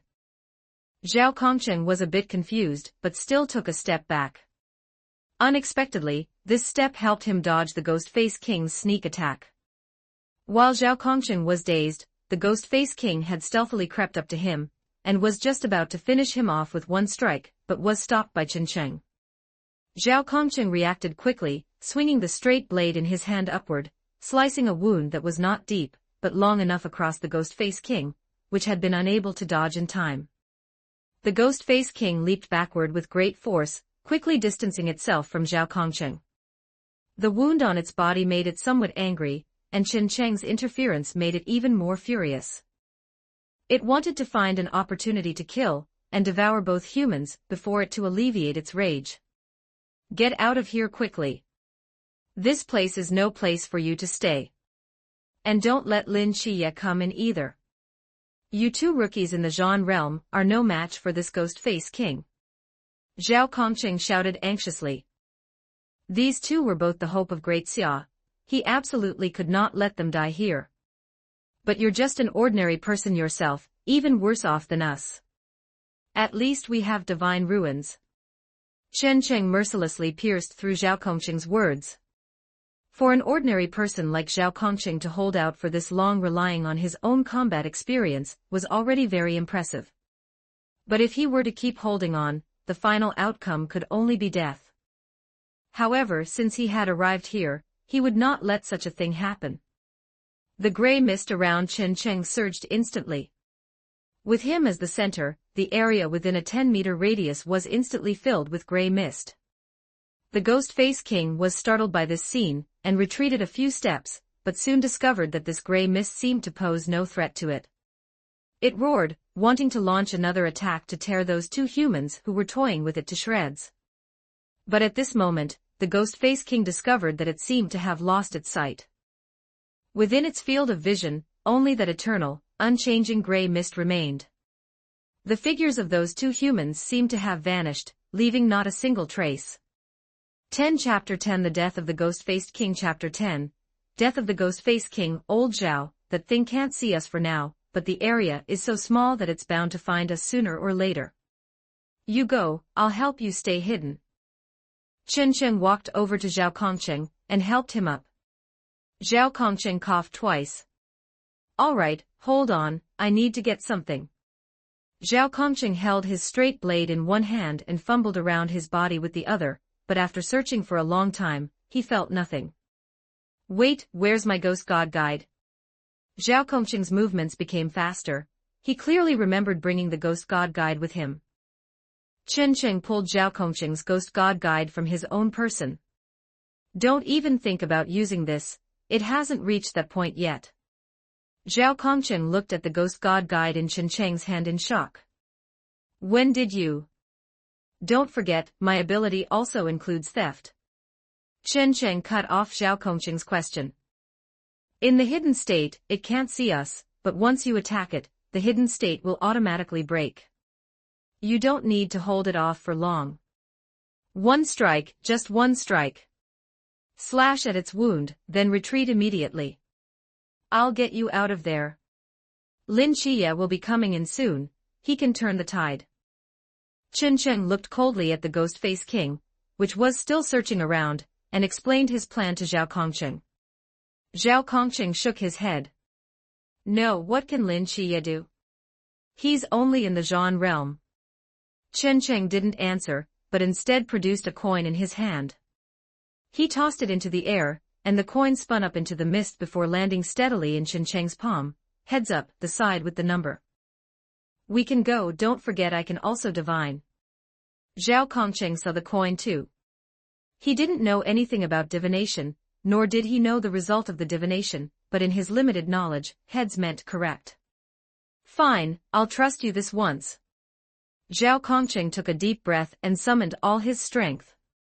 The gray mist before his eyes became clear, and he saw the Ghost Face King, which was venting its frustration because it couldn't find them. Screw you, Ghost Face King. Zhao Kongqing charged forward, and with a roar, accurately slashed at the wound he had caused earlier. The Ghost Face King recoiled in pain. Just as it prepared to tear apart the human who had caused it 2 injuries, Chen Cheng, who had been ready, rushed forward and quickly pulled Zhao Kongqing away. The two of them sank back into the hidden state. The Ghost Face King let out a roar of impotence. It was already severely injured, and Zhao Kongqing's 2 strikes had only made matters worse. If things continued like this, it would die here sooner or later. It had to catch a human, only by eating something could it survive. A strong will to survive made it go crazy. It slashed marks into everything around it, from houses to streetlights, but it still couldn't find those 2 cunning humans. It couldn't even smell a trace of them. The annoying gray mist around it had turned its prideful sense of smell into a joke. Zhao Kongqing. Lin Chiye finally opened the domain of no precepts, but at that moment, he became the target of the Ghost Face King's rage. Unable to find anyone, the Ghost Face King vented its anger on Lin Chiye, roaring and charging toward him. Lin Chiye had just walked in, and hadn't even figured out the situation, or even found Zhao Kongqing, when an incredibly ugly monster rushed right in front of him. Relying on the boost from the Starry Night Dancer, Lin Chiye barely dodged the Ghost Face King's attack, but the Ghost Face King quickly pivoted and attacked Lin Chiye again. Chen Cheng rushed out at the right moment and kicked the Ghost Face King hard. Sending the unsteady Ghost Face King stumbling, Chen Cheng walked over to Lin Chiye and quickly explained the situation. Zhao Kongqing is severely injured, but the Ghost Face King's injuries are also significant. Its true self is that Ghost Face. You have to kill the Ghost Face for the Ghost Face King to die, otherwise, even if you cut off its head, it can resurrect. Chen Cheng handed the straight blade in his hand to Lin Chiye, while he took the umbrella he had borrowed from his aunt's house. This is Zhao Kongqing's straight blade and our only weapon. Take it and slash off that Ghost Face. I will assist you from the side. Lin Chiye took the straight blade and looked at the Ghost Face King, which had become crazy again, and suddenly changed his mind. His idea of wanting to take care of his aunt was correct, but in this world filled with supernatural entities, without sufficient power, ordinary people could die at any moment. Fortunately, Michael had given him this opportunity. Now the Night Watcher had given him a second chance. Just as Chen Cheng had said, this was the door the Night Watcher had opened for him. Now he was going to open the door. Come on, Ghost Face King, help me open the door. Lin Chiye gripped the straight blade tightly. The gray mist around him was no longer an obstacle. His eyes became holy and fiery, and a golden domain flickered around him. He had unconsciously activated the mortal god realm. Relying on the five-fold boost from the Starry Night Dancer and the perception of the mortal god realm, Lin Chiye dodged every one of the Ghostface King's attacks. Instead, the Ghostface King sustained several more wounds, with a few strikes even landing on its original wounds, causing the Ghostface King to let out a painful wail. Seizing the opportunity, Chen Qing stepped forward and thrust the umbrella in his hand, stabbing it right into the Ghostface King's wound. The Ghostface King's wail became even louder. It swung forward with all its might, wanting to grab Chen Qing, but Chen Qing, having succeeded with his strike, quickly pulled out the umbrella and retreated, not giving the Ghostface King a single chance. Lin Chiye slashed forcefully along the wound from the side, and one of the Ghostface King's arms was severed by Lin Chiye, in one blow, with blood flowing uncontrollably from the wound. Chen Qing stepped forward again, inserted the umbrella into the wound on the Ghostface King's other arm, and stepped on the Ghostface King's body with one foot. As he pushed off with force, he pulled out the umbrella. The Ghostface King was kicked back a few steps, and its remaining arm was also covered in blood. Even with the rain washing over it, the blood on the Ghostface King could not be washed away like paint. The Ghostface King let out its final roar. Its remaining arm grabbed out with force, attempting to catch Chen Qing, who was right in front of it. But Chen Qing did not grant its wish. He provocatively took a step back, letting its claws miss just barely. Lin Chiye did not give it a chance. He slashed his blade onto its ghost face. The Ghostface King's terrifying ghost face instantly became twisted, wailing incessantly. The Ghostface King no longer had the ability to fight. Lin Chiye severed its ghost face. To prevent it from counterattacking in its dying moments, Lin Chiye hacked the ghost face into pieces. Thus the Chuan Realm Ghostface King was confirmed dead. Until the very end, it never used its Forbidden Ruins, Ghostface Phase Earth. Forbidden Ruins require mental energy to be unleashed, but its previous battle with Zhao Kongqing, and the subsequent teasing by Chen Qing, and his companion had long since exhausted its mental energy. When Lin Chiye arrived, it originally had the chance to release Ghostface Phase Earth, but the suppression from the mortal god realm combined with the realm of mystery turned its Ghostface Phase Earth into a paper tiger, having absolutely no effect on Lin Chiye and the other. It can be said that as a genuine Chuan Realm entity, it died very indignantly. First, it was beaten up by Captain Chen Mai, then it broke through to the Chuan Realm and escaped while severely injured, only to be found by Zhao Kongqing before it could recover. A dignified Chuan Realm entity couldn't manage to instantly kill an ordinary human. Its own Forbidden Ruins, Ghostface Phase Earth, was cracked by that human, and had no effect at all. Later, being toyed with by Chen Qing, and the other rubbed its dignity into the dirt, and finally, it was killed by two Zhan Realm beings. It could be called the most indignant Chuan Realm entity. Chapter 11. Going home. After confirming the death of the Ghostface King, Chen Qing withdrew the realm of mystery. The gray fog dissipated, and the surroundings were once again covered by rain. Chen Qing opened his umbrella before the rain could land on his head. Not a single drop of water could fall onto him. Only then did Lin Chiye see Zhao Kongqing, who was clutching his wound and leaning against the wall. Zhao Kongqing, are you okay? Lin Chiye ran over anxiously to check on Zhao Kongqing's injuries. Chen Qing walked over holding the umbrella. He won't die. Carry him on your back, he probably can't walk. Captain Chen Mai will be here soon. Who is Captain Chen Mai? Although Lin Chiye asked, his hands didn't slow down. He carefully carried Zhao Kongqing on his back as best he could. Zhao Kongqing lay on Lin Chiye's back. Although the pain in his body was real, his heart felt much warmer. It's truly great. It seems like there's going to be another promising recruit in the Night Watcher. However, for these injuries, he definitely had to ask the captain for compensation when they got back. The captain should give it, right? He had managed to secure two gods' proxy, and he was so heavily injured. If the captain didn't give it, he would go and make a fuss in front of him every day, yes, until he gave it.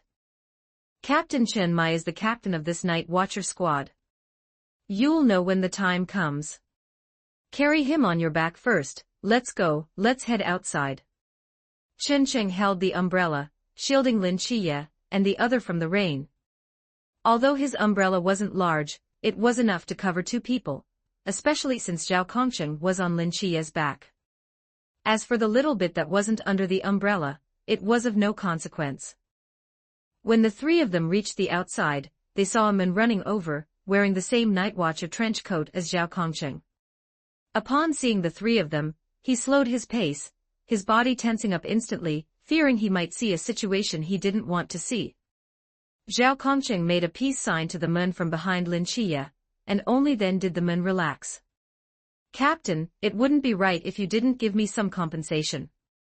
Zhao Kongsheng started clamoring as soon as Captain Chen Mai approached, just like a child asking for candy. Captain Chen Mai shook his head helplessly. Fine, fine, fine, I'll give you compensation when we get back. Look at you, someone without a forbidden ruins fighting the Ghost-Face King. You really know how to act tough. Although he was complaining, there wasn't a hint of reproach in Captain Chen Mai's tone, only the joy that Zhao Kongsheng had returned safely. It's good that you're back. Captain Chen Mai whispered, but the sound of the rain was too loud, and Zhao Kongsheng didn't hear what sounded more like a self-muttered remark. On the contrary, Lin Chiye and Chen Cheng heard it clearly. The two of them exchanged a glance and burst into laughter in unison. Zhao Kongsheng, being carried by Lin Chiye, was confused and wanted to ask what they were laughing at, but both of them kept their mouths shut about it, making Zhao Kongsheng on his back so anxious he wanted to jump down and ask. Lin Chiye carefully handed Zhao Kongsheng over to Captain Chen Mai.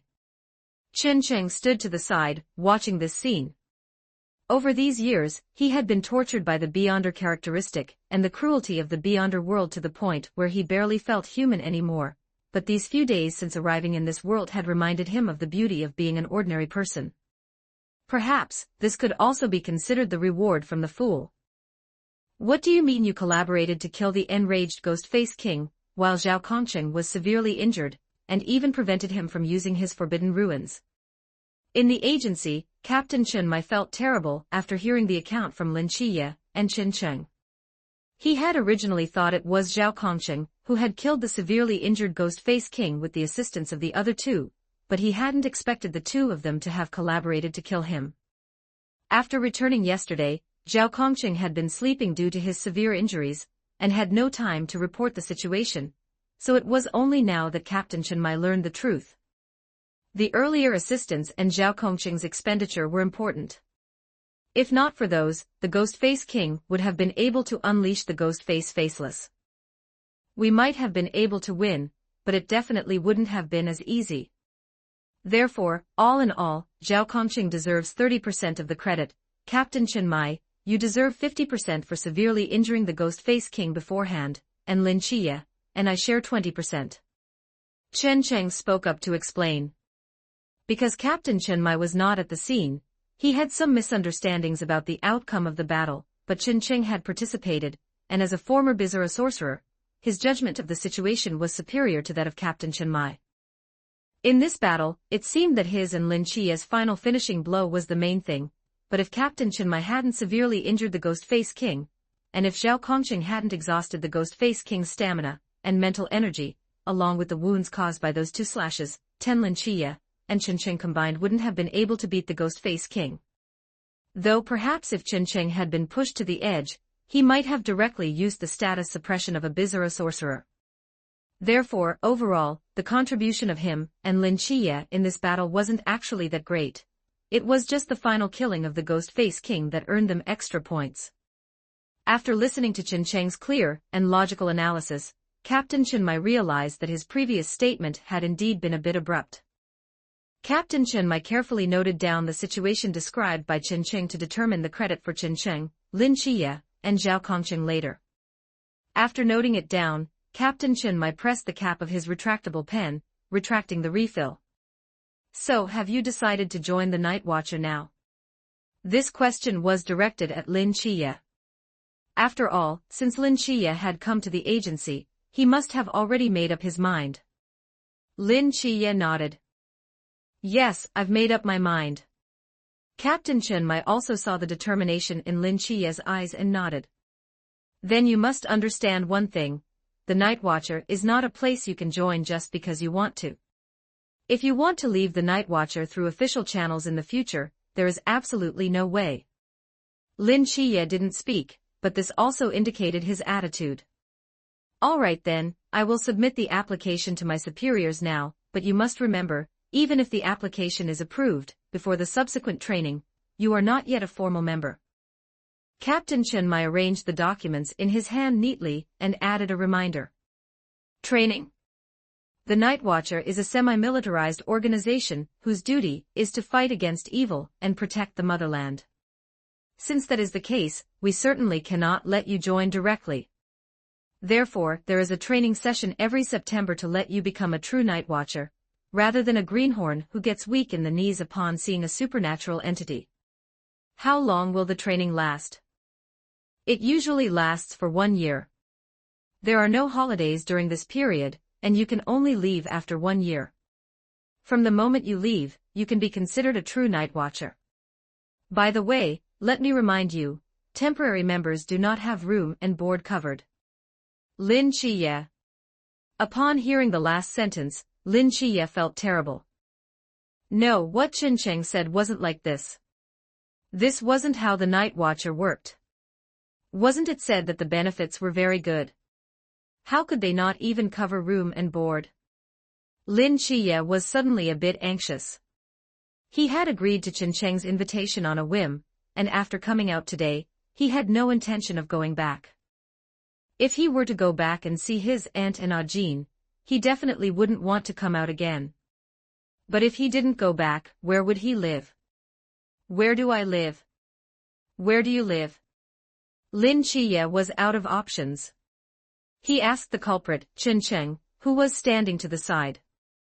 But who would have thought that Chen Cheng would turn his head to look at the ceiling, ignoring his question? You can live at my place. I have a few empty rooms at home. Sister Honging walked over. My place is quite big. Is that okay? Lin Chiye looked at Captain Chen Mai with an inquiring gaze. He had given up on expecting anything from Chen Cheng, and could only ask Captain Chen Mai. Captain Chen Mai smiled and nodded. Yes, why not? We wouldn't go so far as to force where you live. Only then did Lin Chiye look at Sister Honging. Then thank you, Sister Honging. He had already learned everyone's names in the team just now, and Sister Honging had also come to find him before. In this team, besides Zhao Kongcheng, Sister Honging was the one he was most familiar with. Then remember to come to my place tonight, little brother Chiye. Sister Honging tore a piece of paper from the table, wrote an address on it, and stuffed it into Lin Chiye's hand. Little brother Chiye, I still have to go practice shooting. You go find my place on your own first. If you can't find it, call me, okay? My phone number is on it too. 12 Chapter 12 Rich Woman Honging Chapter 12 The Wealthy Sister Honging is this. Sister Hongying's house. Lin Chiye followed the address and found the house Sister Honging had mentioned with Chen Cheng. However, upon seeing the luxurious villa in front of them, both of their expressions involuntarily became abstract. So, Sister Honging is actually a wealthy woman. Lin Chiye looked at the address on the slip of paper, repeatedly confirming he hadn't gone to the wrong place. Chen Cheng also took out the umbrella he had bought and performed divination several times, confirming that this was indeed Sister Hongying's home. Sister Honging is truly hiding her true colors, Lin Chiye exclaimed. The villa Sister Honging lived in was almost larger than the building where his aunt lived. To be able to afford such a villa, one could only imagine how wealthy Sister Honging must be. Vaguely, both of their minds recalled what Sister Honging had said to Lin Chiye earlier, my house is quite big. This was more than just quite big. It was ridiculously large, all right. Lin Chiye took a deep breath and walked to the door. Knock, knock. He only knocked twice before pulling his hand back. Tap, tap, tap. The sound of slippers quickly came from inside the villa. Immediately after, the villa's door opened and Sister Honging, wearing slippers and fluffy pajamas, appeared before the two of them. Little brother Chia is here. Come in quickly. Little Cheng, why are you here too? Come in and sit for a while. Seeing Lin Chia and the other, Sister Hong Ying enthusiastically ushered them in. Chen Cheng helplessly spread his hands. Well, he had gone from Cheng to Little Cheng. Once the two walked into Sister Hong Ying's home, they truly understood the weight of being a wealthy woman. Whether it was the decoration, the furnishings, or the furniture, everything in Sister Hong Ying's home revealed the owner's luxury and grandeur. This left both Lin Chia and Chen Cheng, who had never lived in a villa before, dumbfounded and speechless for a moment. Little brother Little Cheng, do you want to come live at my house too? Your Sister Hong Ying's house is very large, it's enough for you all to stay. Sister Hong Ying brought a glass of water for each of them, and warmly invited them. She knew about Chen Cheng's family situation, such a pitiful child. Since he had joined the Night Watcher, as the big sister of the team, she naturally had to take good care of these little brothers. Captain Chen Mai had specifically reminded her to take good care of these two children.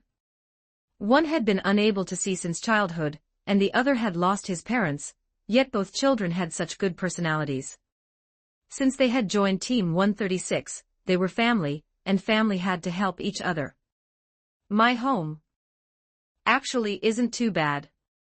Chen Cheng was not used to living with girls. After all, in his previous world, just searching for potions and advancing had taken up all his time. Where would he have had time for dating? Moreover, he wasn't that kind of crazy person, otherwise, he wouldn't have been able to join the tarot club. So things like kidnapping women were not something he could do. Adding up the time across both worlds, he had never even dated once, let alone lived with a girl. It's fine. Just consider it a change of environment. Anyway, my house is big enough. Sister Hong Ying had an attitude that she wouldn't give up until he stayed. Just kidding, he was already here. If she let him go back to that house which wasn't even as big as her room, what would that look like? Where would she put her face? Today, she had to make Chen Cheng stay here. In the end, under Sister Hong Ying's enthusiastic invitation, Chen Cheng finally agreed to stay. However, he still needed to go back to get some daily necessities, and some small materials he had prepared. These were some aids from when he didn't have combat capabilities. Some were formulas brought over from his previous world, though the materials had been changed, and some were learned on the spot in this world. He had tested them, and they were quite useful, though only limited to low levels. Chia is here. Oh, Little Cheng, you're here too. A voice suddenly came from behind them. Chen Cheng and Lin Chia turned to look, and Sister Xiaonan walked down the stairs. Sister Xiaonan, you're here too. Lin Chia was a bit surprised, he had thought Sister Hong Ying lived alone. Sister Xiaonan yawned. Yes, I've always lived with Sister Hong Ying. Sister Hong Ying then explained, because I don't usually live in the team's dormitory, and I'm worried about letting Xiaonan live in the dormitory alone. I asked Xiaonan to come over and live with me. Then what about your aunt and uncle? Will our sudden move-in disturb them? Lin Chia suddenly thought of this question. Sister Hong Ying should be living with her parents, right? No, they won't. Sister Hong Ying shook her head. My parents disappeared in the mist 5 years ago, so before Xiaonan moved in, I lived alone. Lin Chia realized he seemed to have said the wrong thing, but for a moment, he couldn't think of what to say to comfort her. But Sister Hong Ying didn't seem to mind. She turned to look at Chen Cheng on the side. By the way, little brother Little Cheng, didn't you say you know divination? What kind of divination can you do? Sister Hong Ying looked at Chen Cheng with some curiosity. She had wanted to ask earlier. Among the vast knowledge of forbidden ruins she understood, it seemed none involved divination.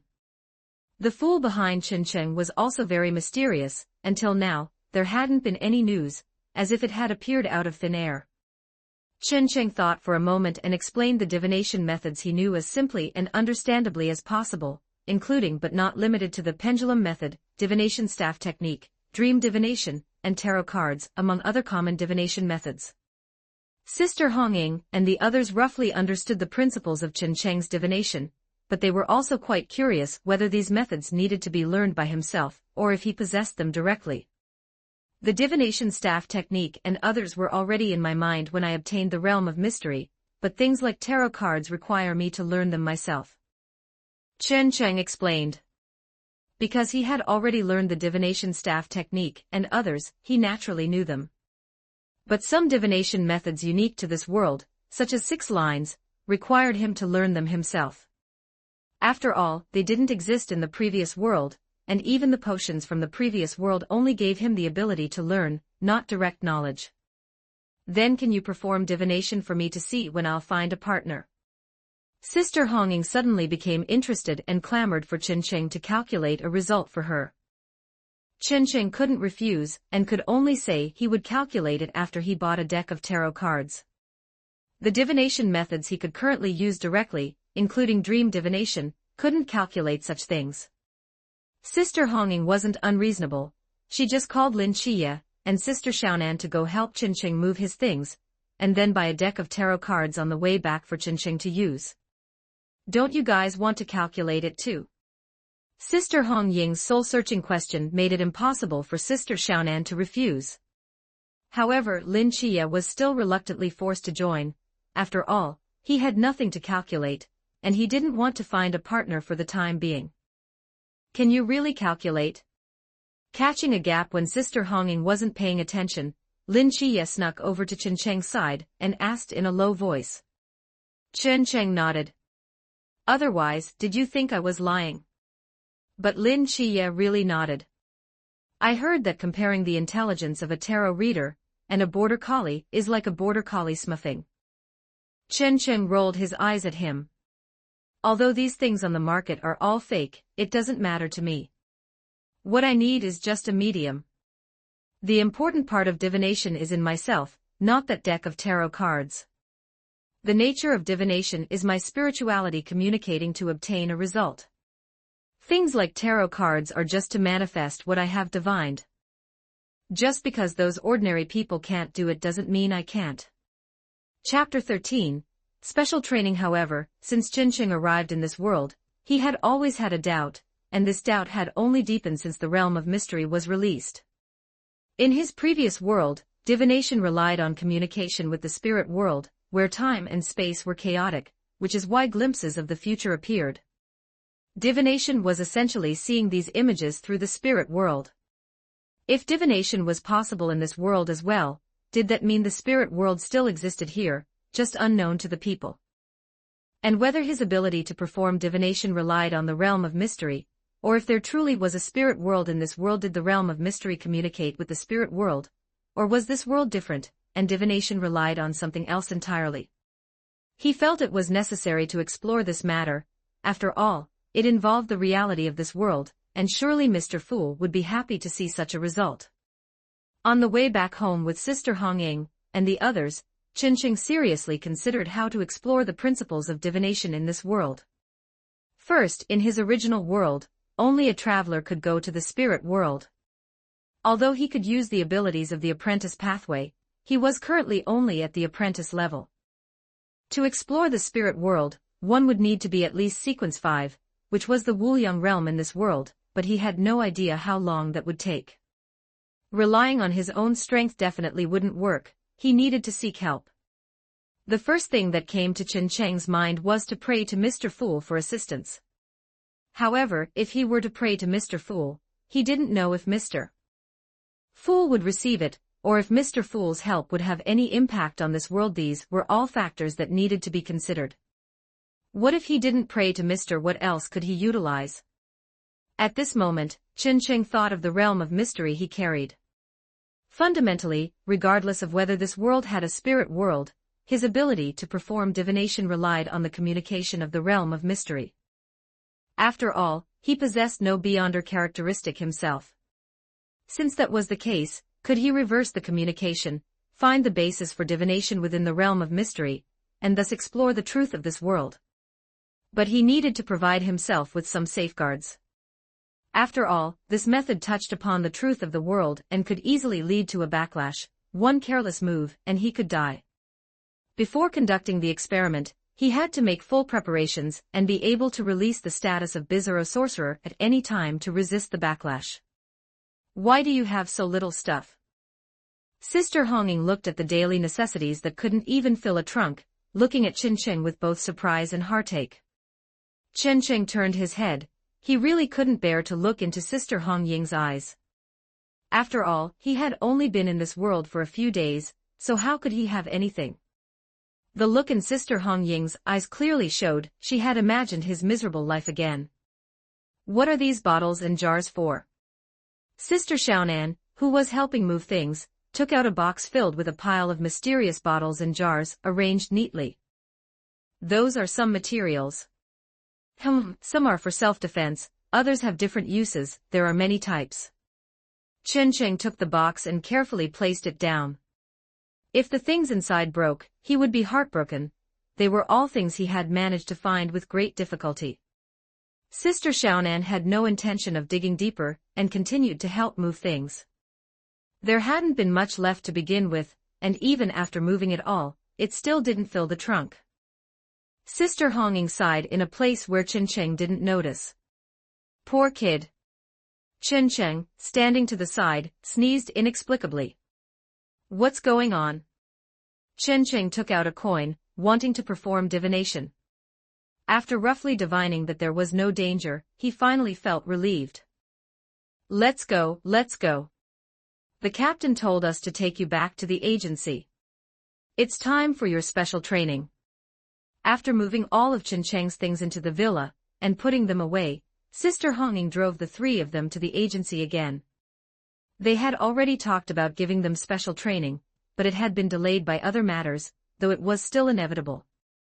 On the way to the agency, Lin Chiye suddenly asked Sister Honging to stop. Sister Honging was a bit confused but stopped anyway. Lin Chiye didn't get out of the car, just silently looking in a certain direction. Qin Cheng and the others followed Lin Chiye's gaze. It was a middle-aged woman holding several bags of groceries. Perhaps the groceries were heavy, as the woman was not walking fast. It wasn't until the woman walked far away that Lin Chiye withdrew his gaze. Let's go. Although he didn't say anything, Lin Chiye's expression clearly revealed his mood. Sister Honging sighed but started the car. The woman was Lin Chiye's aunt. Yesterday, after Lin Chiye decided to join the team, he wrote a farewell letter and left it at the door, but he didn't go in himself. Afterward, Captain Chen Mai and Wen Qima went over to explain the remaining situation to Lin Chiye's aunt and handed over Lin Chiye's allowance to her. However, the aunt had hurriedly called Lin Chiye last night. No matter how Lin Chiye tried to persuade her, she insisted on not using the allowance, wanting to save it for Lin Chiye to take a wife. In the end, Lin Chiye could only sigh and go along with the aunt's wishes. When they arrived at the agency, Captain Chen Mai and the others were already waiting. Seeing them walk in, Captain Chen Mai stood up from the sofa. Let's go, follow me first.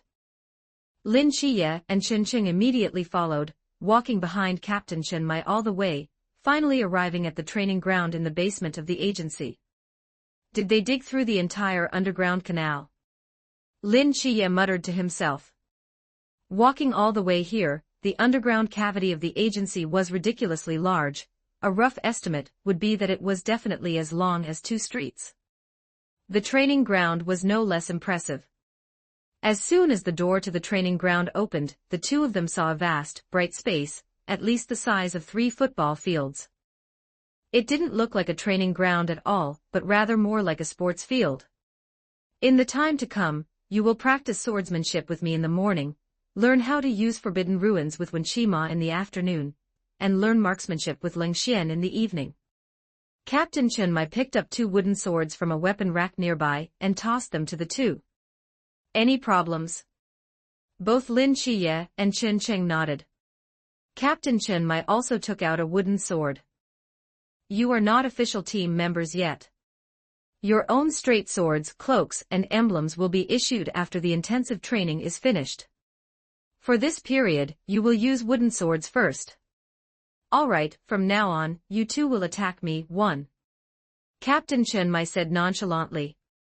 Lin Chiye was a bit stunned. Captain, there are 2 of us. Captain Chen Mai shook his head. Doesn't matter, the result is the same anyway.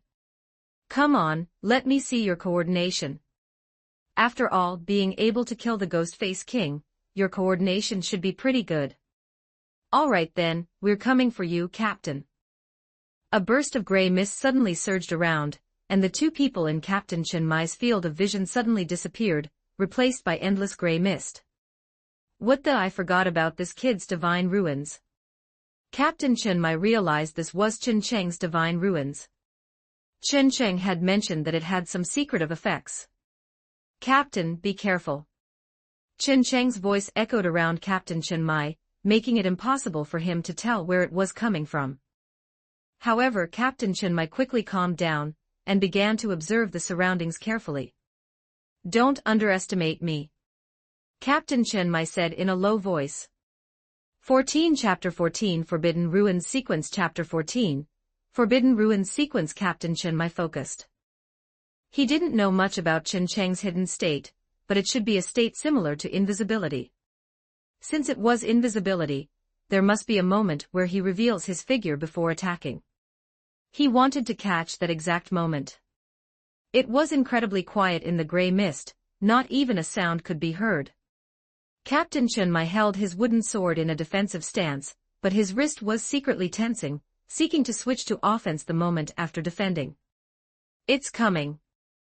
Captain Chen Mai twisted his wrist, and the wooden sword in his hand slashed in a certain direction. With a click, Lin Chiye and the wooden sword in his hand exited their hidden state, and were exposed to Captain Chen Mai's eyes. Looking at the shock in Lin Chiye's eyes, Captain Chen Mai sneered, I told you not to underestimate me. Wait, why is there only one?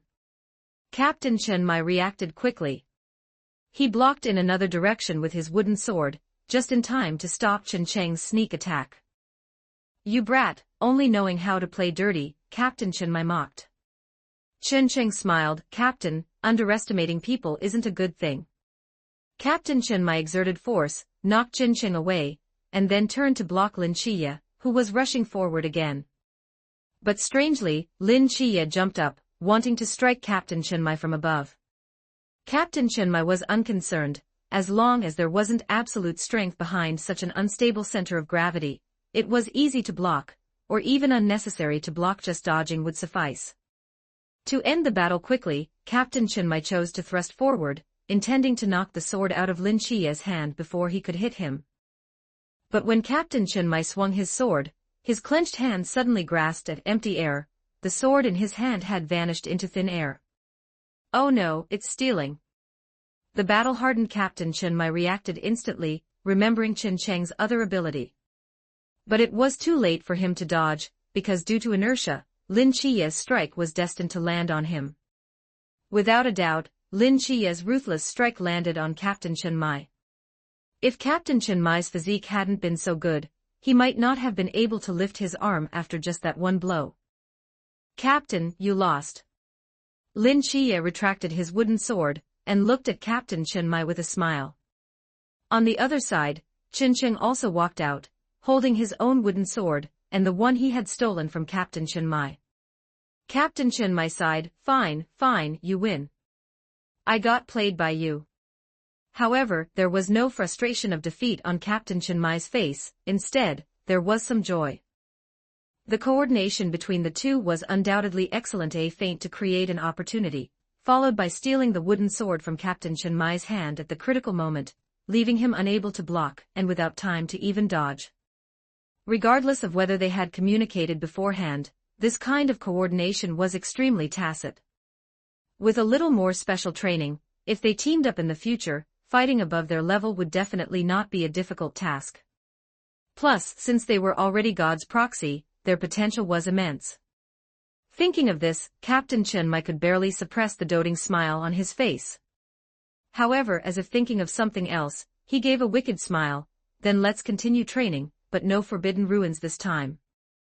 Lin Chiye and Qin Cheng on the side suddenly had a bad premonition, especially Qin Cheng, whose premonition was even stronger. Captain, you aren't going to take this opportunity to get back at us, are you? Qin Cheng swallowed. The wickedly smiling Captain Chen Mai was simply too terrifying. Of course not. Although Captain Chen Mai said this, his wicked smile never stopped. You said you wouldn't get back at us. How is this revenge? This is so you can improve faster. This is blatant revenge. Children shouldn't talk nonsense. This is the captain's love for you. When Shima was sitting in the Forbidden Ruins testing grounds, bored, checking the time every now and then. Why haven't these two boys arrived yet? Just as he was about to go out and check, the door to the testing ground opened. Lin Chiye and Qin Cheng walked into the Forbidden Ruins testing grounds, supporting each other. As they walked, their legs went weak, and they stumbled and fell to the ground with a loud thud. Holy crap! When Shima hurried forward, carefully helped the two up, and guided them to the sofa nearby, letting them sit down. You guys. Have you been sparring with the captain? Lin Chiye nodded. He felt like all the bones in his body were about to break. Qin Cheng, on the other hand, was staring at the ceiling with a look of utter hopelessness, not making a sound. Captain Chen Mai insisted that he was more suitable for training than Lin Chiye, and had gone harder on him, which resulted in him now having difficulty even walking, forcing him to support each other with Lin Chiye. Being able to walk here proves your talent is decent, at least much better than mine back then, when Shima sighed. Although Lin Chiye was in pain all over, he was still a bit curious. How were you back then? Back then, after I sparred with the captain, I lay on the training ground for a day and a night before I could stand up, and no one came to help me. When Shima sighed, in our team, the only one who can barely fight the captain is Sister Hong Ying. What about Zhao Kongcheng? Lin Chiye asked about Zhao Kongcheng again. He felt that Zhao Kongcheng should also be quite powerful, even he couldn't do it. When Shima shook his head, old Zhao is not just barely fighting. Without using Forbidden Ruins, he can fight the captain to a draw. Lin Chiye nodded. He hadn't expected Zhao Kongcheng to be so powerful. It was no wonder he could hold off the Ghost-Face King alone for so long. Don't worry, go find Xiao Nan for treatment in a bit, and you can go get beaten up again tomorrow morning, when Shima consoled Lin Chiye and Qin Cheng. Thanks, I feel so comforted. Alright then, let's start the class. When Shima cleared his throat and conveniently brought a chair over to sit. He couldn't let the two be comfortable while he stood and lectured. Let's start with the principles of Forbidden Ruins. Zhao Kongcheng and Sister Hong Ying have already told me about this. Lin Chiye interrupted. Qin Cheng didn't nod on the side because he really had no strength left, but he added, me too. Alright then, let's talk about Divine Ruins. This has also been talked about. Lin Chiye interrupted again. Same here, Qin Cheng added again, listlessly. Why have they told these two everything? When Shima was speechless. Then have they talked about Forbidden Ruins sequence and such? That they haven't.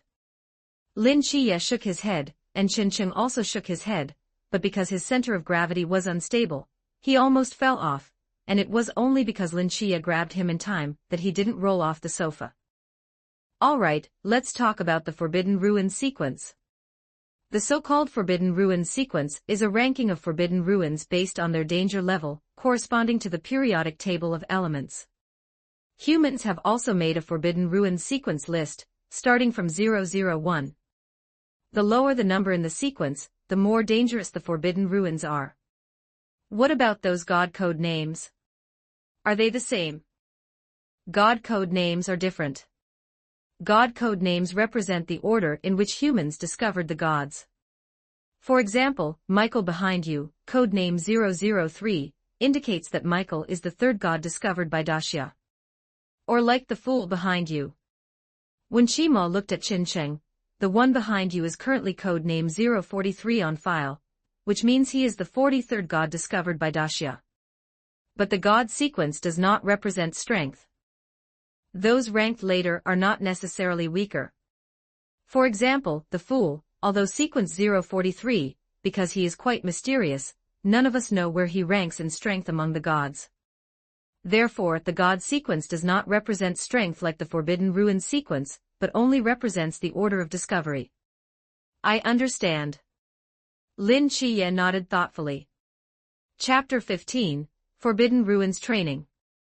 After introducing the Forbidden Ruins in sequence, Wen Qima took out a notebook.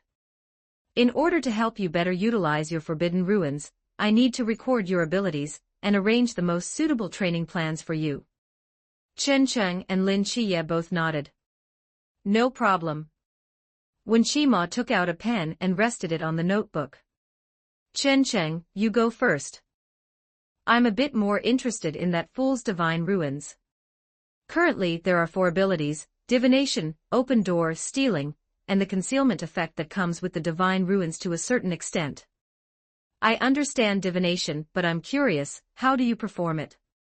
Simply put, it's using various methods, known or unknown to you, to perform divination. To put it in more understandable terms, I can use tarot cards. In situations without interference, and provided the other party's level isn't too different from mine, the success rate of the divination is 100%. Then, generally speaking, what kind of things can you divine? That depends on the method chosen.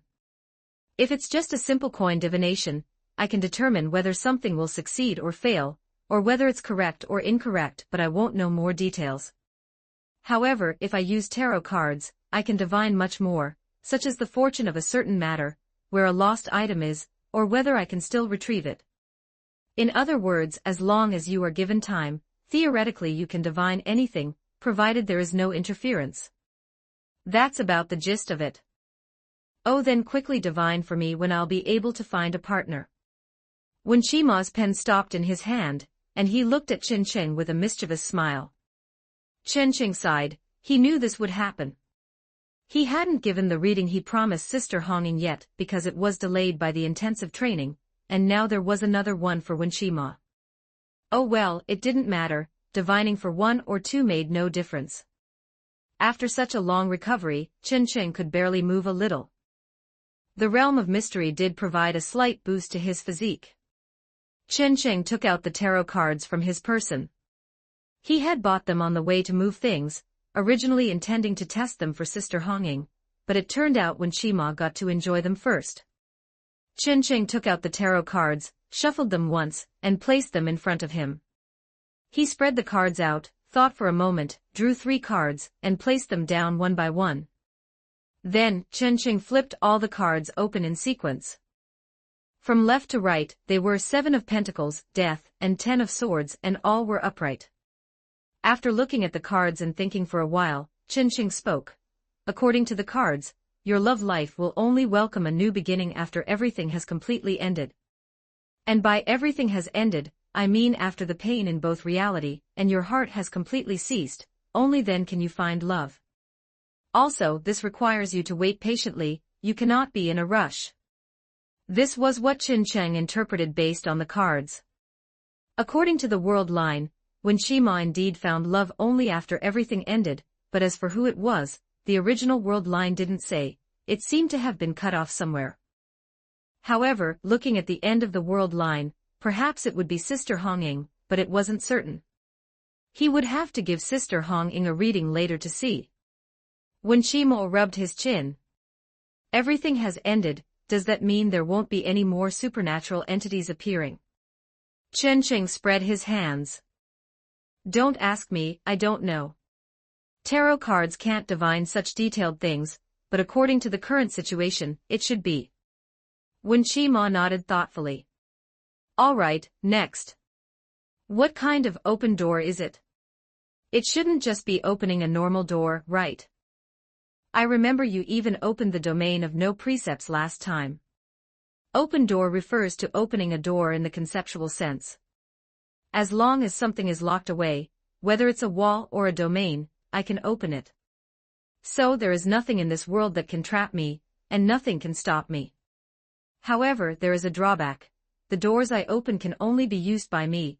I cannot bring others along. Then, suppose a situation. You are trapped underground, surrounded by nothing but dirt and stone, and it's very deep. In that case, can you escape? I said that open door is a door in the conceptual sense. Since it is dirt that traps me, I can open a door on the dirt, and I can directly open a door leading straight to the surface, and I can go straight up. Holy crap, that's pure cheating. Who the hell can still trap you? That is the case. When Shima clicked his tongue twice. God's proxy are just freaks, they really aren't human. Lin Shiye, who was beside them. After when Shima finished recording, he spoke again. What about stealing and concealment? Let's finish them all at once, we can't waste time. Stealing is just stealing, in the literal sense. However, currently, I can only steal items, perhaps later I can steal other things. Furthermore, within the range of the divine ruins, stealing ignores distance. Suppose a situation, I open the divine ruins to the maximum, and you are standing at the very edge of my divine ruins. Even if that edge is tens or even hundreds of meters away from me, I can steal in an instant. And as long as the item is not in your hand, I can even manage to steal it without you noticing. As for concealment, it is only concealment to a certain degree, not true concealment. Within the divine ruins, I can make enemies unable to perceive my existence, and this state of concealment is more about spatial concealment. It can misplace the space I am in, achieving a fundamentally non-existent concealment effect. When Shima scribbled down all of Qin Cheng's abilities, clicking his tongue from time to time.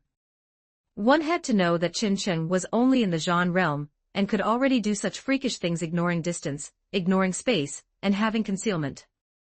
Who knows when he might suddenly pop out from somewhere and ambush you. Anyone who encounters this kid in the future can just go enjoy themselves. Alright, next it's your turn. Tell me about your mortal god realm. When Shima looked at Lin Shiye, signaling it was his turn. Lin Shiye nodded and began to speak. During this time, when Shima asked a few questions, while Qin Cheng was boredly fiddling with the tarot cards on the side, flipping them over from time to time, and time just passed like that. After recording everything, when Shima formulated a training plan for Lin Shiye. Lin Shiye looked at the room in front of him, and remembered what Wen Shima had told him. Hidden inside here are 9,000 hidden micro-rubber bullet machine guns. He then looked at the gun holes that were also spread all over the floor, and only felt a chill in his crotch. Wait, why are there some down here too? What if it hits somewhere it shouldn't? In real combat, attacks can come from anywhere. Adapt well, this is for your own good. After saying the last sentence, Wen Shima directly flipped the switch. After activating the mechanism, Wen Shima no longer paid attention to Lin Shiye. He looked at Qin Cheng, who was sitting to the side. Regarding your divine ruins, I actually have a few ideas. Come with me. 16 Chapter 16 Theft. Chapter 16, Theft. Wen Shima led Qin Cheng to another room in the Forbidden Ruins training ground. It was filled with mannequins, though they looked rather miserable, with cracks of varying sizes across their bodies. Through these cracks, scarlet blood seemed to be oozing out. Your other three abilities are already clear, and there isn't much room for further development, but I think the theft ability can be explored further. Open your Forbidden Ruins, and try to see if, based on the theft ability, you can avoid having the stolen item appear on your own body, but instead place it somewhere else, like inside someone else's body. Wen Shima pointed to the strange-looking mannequins. These mannequins are life-sized replicas, and their internal organs are basically complete with blood and such. Try to see if you can steal an organ from one mannequin, and then install it onto another. Qin Cheng nodded, and he opened his realm of mystery. The surroundings were instantly filled with gray mist, covering the entire room. Aside from Qin Cheng, who was right in front of him, Wen Shima could barely see anything else. Very good, you practice for a while. I'll go find you some ancient books, you might be able to learn some methods of divination from them. After saying this, Wen Shima left the room, leaving Qin Cheng alone inside. Gray light flickered in Qin Cheng's pupils. From his perspective, the situation in the room was completely visible. He reached out and pulled at the air, but seemed to encounter resistance. Chen stole nothing. Chen frowned. As a former Bizarro sorcerer, he didn't know much about the Marauder pathway, which was adjacent to his own. His strongest impression was of that apex marauder, Amon. But low-sequence marauders were already rare, let alone a sequence 9 marauder. It seemed that for some reason, a sequence 9 could not steal organs. Chen tried several more times and found this to be true. As for organs, they were encased within the body, and the most important aspect of theft was contact. A sequence 9 marauder's theft could only steal items from someone else's pocket without being noticed. The reason he could steal regardless of distance was primarily due to the realm of mystery. The realm of mystery provided him with the condition of contact, which allowed him to achieve theft without distance. However, because organs were hidden inside the body, without contact, he naturally could not steal them. What should I do now? Chen began to feel troubled. The training task Wen Qima had given him was to steal an organ and install it onto another mannequin, but he couldn't even complete the first step. How was he going to explain this to Wen Qima when he returned? Was he supposed to say, "Oi, old man, it's too hard, I can't do it, I'm not learning it anymore"? No, he had to think of a way to solve this. Chen squatted down and scratched his head, thinking for a long time. Chen stood up again. Since contact was the prerequisite for theft, what if he let the gray mist be absorbed into the body? Wouldn't that allow for contact? If he could make contact, he could naturally steal. He acted immediately. Chen focused his mental energy, sensing the surrounding gray mist, and attempted to manipulate it into the mannequin's body. After trying for a few minutes, the gray mist was finally under his control and successfully entered the mannequin. However, half of Chen mental energy had been consumed just to barely manage the gray mist. Perhaps living creatures would be easier. Chen pondered whether he should find a living creature to test it out one day. Since the gray mist had already entered the mannequin's body, Chen attempted the theft once more. After grabbing at it 2 or 3 times, a lung still stained with blood was caught in Chen hand. Chen looked at the lung in his hand, so excited he wanted to jump up, but he quickly calmed down. There's still the next step, stay calm, stay calm. It had to be said that these props were truly realistic. Holding it in his hand, Chen didn't even feel like this lung was fake. Is to install it into another mannequin. Installing it into another mannequin was much harder than stealing, because stealing was taking it out, while installing was putting it back. These were 2 different concepts. What Wen Qima wanted him to do was to install it directly onto another mannequin while it was in the process of being stolen to his own hand, in other words, without passing through himself as a transfer station, directly installing the stolen organ onto another mannequin. The difficulty had increased by more than just a little. Chen rubbed his chin. The first thing he needed to solve now was how to install it onto another mannequin. He knew how to steal, but he didn't know how to install. There was an essential difference between stealing and installing. Even though Chen could ignore distance for theft, even if the target was standing right in front of him, he still couldn't perform an installation. These were completely different things. Chen tried to install the lung in his hand onto the mannequin following the connection of the gray mist, but it was as if it were obstructed by something. Chen failed. Even with the help of the realm of mystery, he still couldn't perform the installation. Chen sighed and threw away the lung in his hand. Fine, he'd spent all this time just to learn how to steal organs. Chen tried again, attempting to skip the theft step entirely and directly install another mannequin's organ after stealing it, but unsurprisingly, he failed again. Chen could not bypass the theft step. The organ would always end up in his hand. There were a few more organs on the floor now. The room's floor could no longer be recognized as it originally was, covered entirely in traces of blood. At this moment, Wen Qima returned carrying a few books that looked quite old. I found you some ancient books. They record some divination methods from ancient times. See if you can learn them. By the way, how is your theft training coming along? Chen told Wen Qima what had happened. Wen Qima rubbed his nose. It seems there is still some difference between theory and practice. Never mind, let's look at the books first. Chin-Cheng nodded and took the books from Wen Shima's hands, which felt like they would fall apart if touched. The top one had 2 large characters written on it, I Ching. By the time Lin Xie walked out of the training room, what he saw was Chin-Cheng reading with a serious expression, with a few books that had presumably been finished piled next to him. Chin-Cheng's hands would occasionally form gestures that Lin Xie couldn't understand, and then he would flip through the book. Wen Shima was sitting to the side, looking at his phone, and laughing every now and then. The two of them seemed to be having a very pleasant time outside, forming a sharp contrast with Lin Xie, who had been beaten several times inside the room. Are you kidding me? What are you doing? Lin Xie immediately broke down upon seeing this scene. He had been beaten so badly inside that he didn't know up from down, yet these two were just reading and looking at their phones. Wen Shima was one thing, but why was Chin-Cheng living so leisurely too? Hearing Lin Xie's voice, the two of them looked up together. Wen Shima looked at Lin Xie's expression and couldn't help but laugh out loud. Chin-Cheng's divine ruins type is different from yours, so the training required is naturally different. Don't think he's having it so easy, actually, it was even easier just a moment ago. Lin Xie. The world isolates me, let it mock me, I only keep my silence, understanding what is. Lyrics suddenly rang in Lin Xie's mind. He only felt that the world was targeting him, he felt miserable and wanted to cry. Chapter 17, Li Yifei's sister Xiaonan and sister Hongying stared longingly at the food on the table.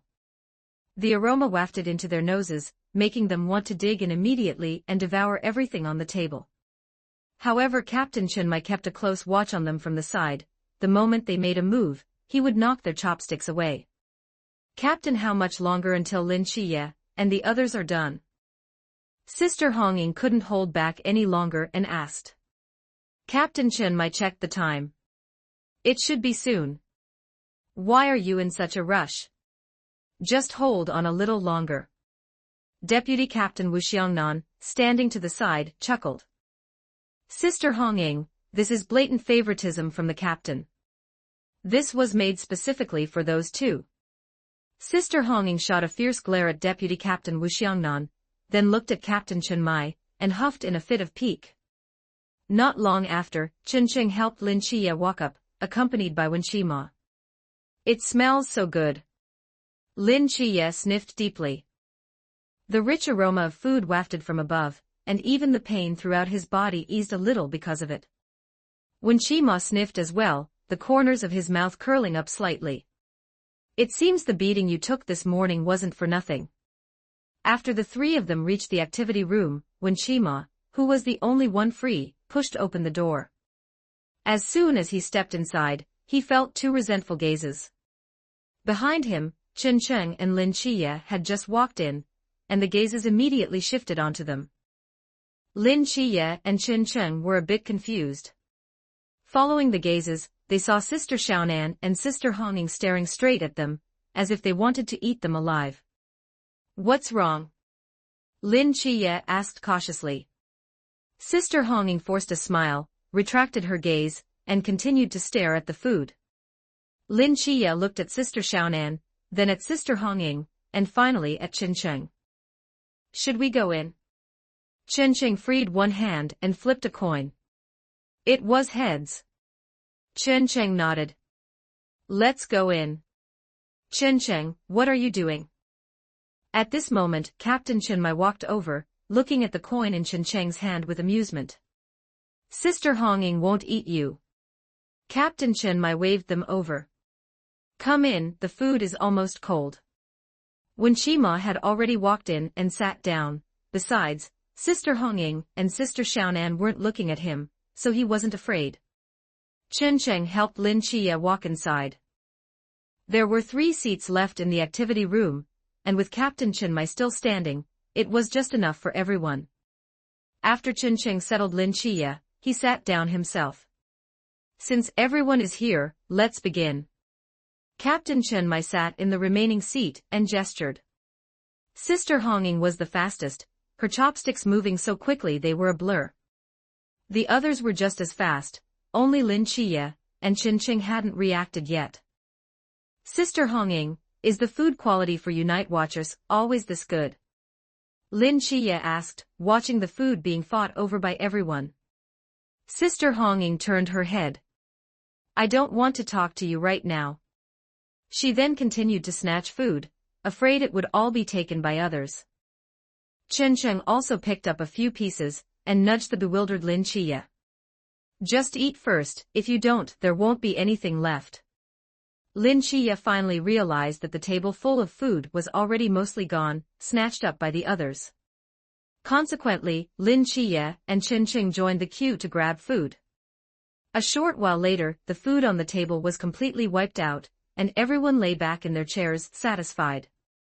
Not bad, not bad. The captain's cooking is excellent. Sister Hongying nodded with satisfaction. The captain made these dishes. Lin Chiye looked at Captain Chen Mai in surprise. Your cooking is really good. Chen Cheng gave a sincere thumbs up. Captain Chen Mai waved his hand. You two brats, hurry up and go practice shooting with Leng Xian. Let's go. Leng Xian stood up and said to Qin Cheng and Lin Chiye. Now that you're full, follow me to practice shooting. Lin Chiye and Qin Cheng put down their bowls and chopsticks and followed in Leng Xian's footsteps. 10 shots, 9 missed completely.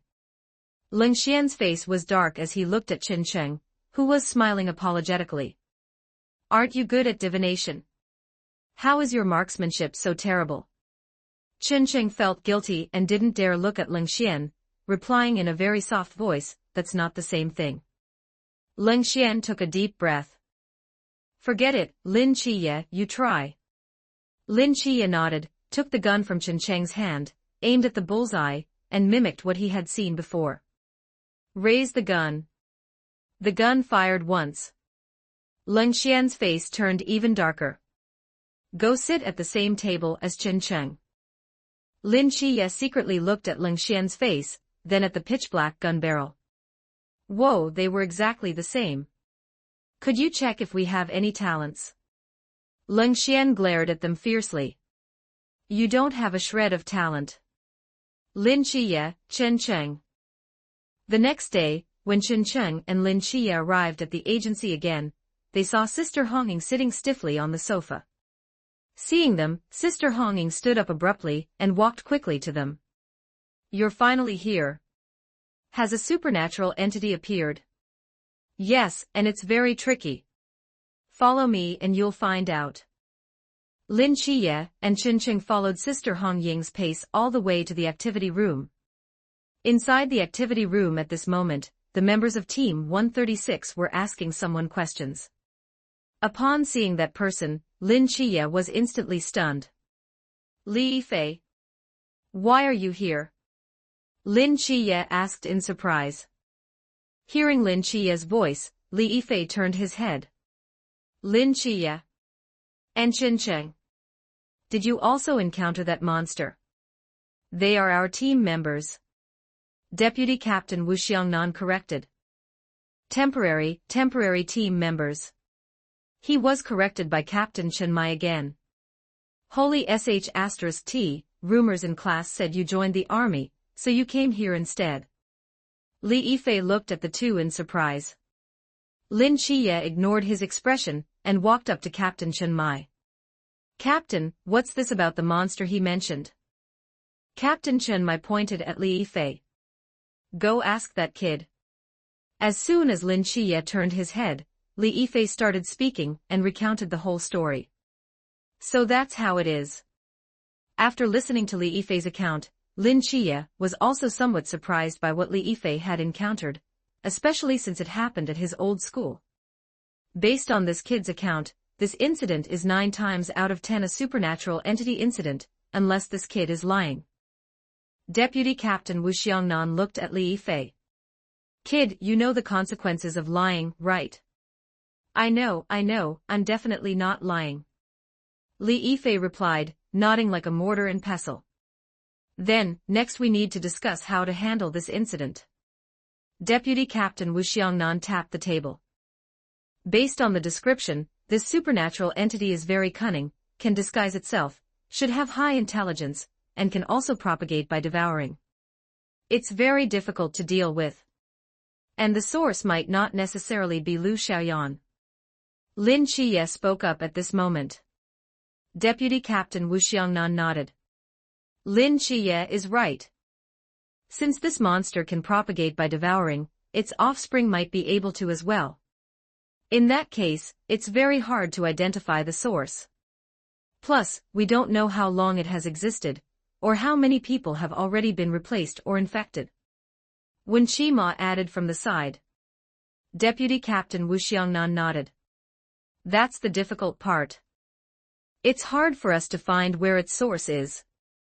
Since we need to find it, we have to infiltrate. Captain Chen Mai looked at Deputy Captain Wu Xiangnan. In that case, we'll have to send people into the school to look one by one. Deputy Captain Wu Xiangnan shook his head. No need for that much trouble. Deputy Captain Wu Xiangnan looked at Chen Cheng. Isn't there someone here who knows divination? Chen Cheng. Captain Chen Mai also looked at Chen Cheng. I forgot about that. Chen Cheng, can you directly divine where the source is? Chen Cheng nodded. I can, but I need to obtain something from the source. Divination requires a medium. As if remembering something, Chen Cheng added, something from an offspring will work too. Captain Chen Mai nodded thoughtfully. All right, our infiltration needs to be reasonable, so we'll need a few people who look like high school students. Captain Chen Mai pointed at Chen Cheng, then at Lin Qiye and the others. Chen Cheng, Qiye, Sister Hongying, and Sister Xiaonan, you all infiltrate the school together, find an offspring, and let Chen Cheng perform the divination. Understood. They all replied in unison. There might be some issues with the interpretation of the tarot reading part. If there are any issues, you can mention them. Also, some of the abilities Chen Cheng uses will be slightly different from the original version due to the realm of mystery, so please don't mind. Also, I hope you can comment more, don't just urge for updates. I want to see your feedback to determine if what I'm writing is good or not. 18 Chapter 18 Returning to School Chapter 18 Returning to school just like that, Chen Cheng and the others arrived together at the wall of Cangnan City No. 2 Middle School. Are we going in from here? Chen Cheng pointed at the wall and turned to ask Sister Hongying. Sister Hongying stood with her hands on her hips. Otherwise what? We aren't students, the security guards won't let us in. If we want to sneak in, we have to go over the wall. That seems to make sense. Sister Hongying rubbed her shoulders, looking ready for action. Then let's go. Afterward, Sister Hongying gave a light jump, her whole body soaring over the wall like a swallow, without the slightest difficulty. Chen Cheng and the other were dumbfounded, looking in the direction Sister Hongying had jumped. Is Sister Hongying really this fierce? Sister Xiaonan's lips curled up. That's right, Sister Hongying is amazing. Lin Qiye looked at Sister Xiaonan. Sister Xiaonan, do you need my help? Sister Xiaonan waved her hand. No need, don't underestimate me. After speaking, Sister Xiaonan secured the bag on her back, jumped up, pulled herself up with both hands, and flipped over instantly, also without any difficulty. Lin Qiye. Lin Qiye looked at Chen Cheng. Chen Cheng smiled at him, and reached out to press his hand against the wall. Gray mist surged around them. Open door. His hand passed directly through, as if there were no obstruction. Sorry, I can't bring anyone with me, you'll have to climb over yourself. With that, Chen Cheng took a step forward and walked straight into the wall. Lin Qiye. Fortunately, Lin Qiye's physical fitness was not weak. He threw the black box over first, then placed his hand on the wall, applied a little force, and easily flipped over the wall as well, though compared to the ease of the others, he appeared a bit embarrassed. Sister Hongying tossed the black box back to Lin Qiye. Okay, next we follow the plan. Qiye, you guys go find Lu Xiaoyan, and we'll go see if we can find the mother directly. Lin Chiye and Chen Cheng looked at each other. The group immediately split up to act. Sister Hongying went with Sister Xiaonan, while Chen Cheng went with Lin Chiye. How many people do you think have already been infected in the school? Lin Chiye turned his head to look at Chen Cheng. Just open your mortal god realm and take a look, aren't you able to perceive it? Lin Chiye nodded. The two ran all the way to Class 2, Grade 2. Class was in session, and the teacher was very surprised to see them. Chen Cheng, Lin Chiye. Why are you just arriving? Where have you been for the past few days? Teacher, my eyes had some trouble again a few days ago, so I went to the hospital to get them checked. They just got better now. Lin Chiye had already made up an excuse. Is that so? Well, come in then. The math teacher nodded. He had a high tolerance for students like Lin Chiye, who had special circumstances. The math teacher looked at Chen Cheng. Chen Cheng didn't answer him, but instead took out a coin, tossed it into the air, and it flipped over tails. Chen Cheng retrieved the coin and smiled. Teacher, I had some family matters to deal with these past few days. My relatives were insisting on fighting for my parents' inheritance. The math teacher was stunned. The homeroom teacher had told him about Chen Cheng's family situation. He was a very pitiful child. Originally, seeing Chen Cheng not answering his question but playing with a coin, he had wanted to reprimand him, but after hearing this answer, the math teacher couldn't say anything. Sorry, student Chen Cheng, come in, listen well in class. The math teacher could only squeeze out that sentence to let Chen Cheng in. Chen Cheng nodded in thanks, walked into the classroom with Lin Chiye, found their original seats and sat down. How many? Chen Cheng whispered to Lin Chiye beside him. Lin Chiye frowned. Not good. Besides Lu Xiaoyan, there is one more. Lin Chiye used a motion only Chen Cheng could see to turn his head and look at a girl. Han Ruoruo. Also there are a few in other classes, 6 in total. Lin Chiye added. Chen Cheng looked at the girl Lin Chiye had glanced at and nodded. All right, find an opportunity to take them out.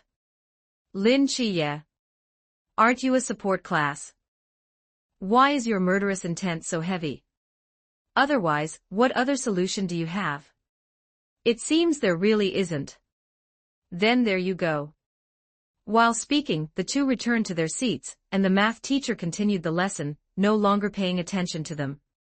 After we find the mother, the remaining offspring will definitely riot, so we must also identify who the offspring are. It would be best if we could find their nest. Chen Cheng calmly stated his plan. Lin Chiye nodded in agreement. The problem is, how are we going to find their nest? I don't know. Li Yifei ran to the door panting, and knocked on the door. Li Yifei, you're late. The math teacher pushed up his glasses. Compared to Chen Cheng and the other, he didn't have a shred of kindness for an old slacker like Li Yifei who was often late. Teacher, I asked for leave. Li Yifei took out the leave slip in his hand. Seeing the leave slip, the teacher couldn't say much. Li Yifei returned to his seat, and saw Lin Chiye, and the other who had already arrived in the classroom. Li Yifei asked in a low voice, How is it, Chiye, did you figure out the situation? Lin Chiye repeated what he had said to Chen Cheng earlier. Li Yifei breathed a sigh of relief. That's good, that's good. Fortunately, Wushujie isn't one. I've had a crush on her for so long, if she were one, the sky would have fallen. I only figured out these few classes, I still need an opportunity to figure out the whole situation. Lin Chiye spoke again. You mean?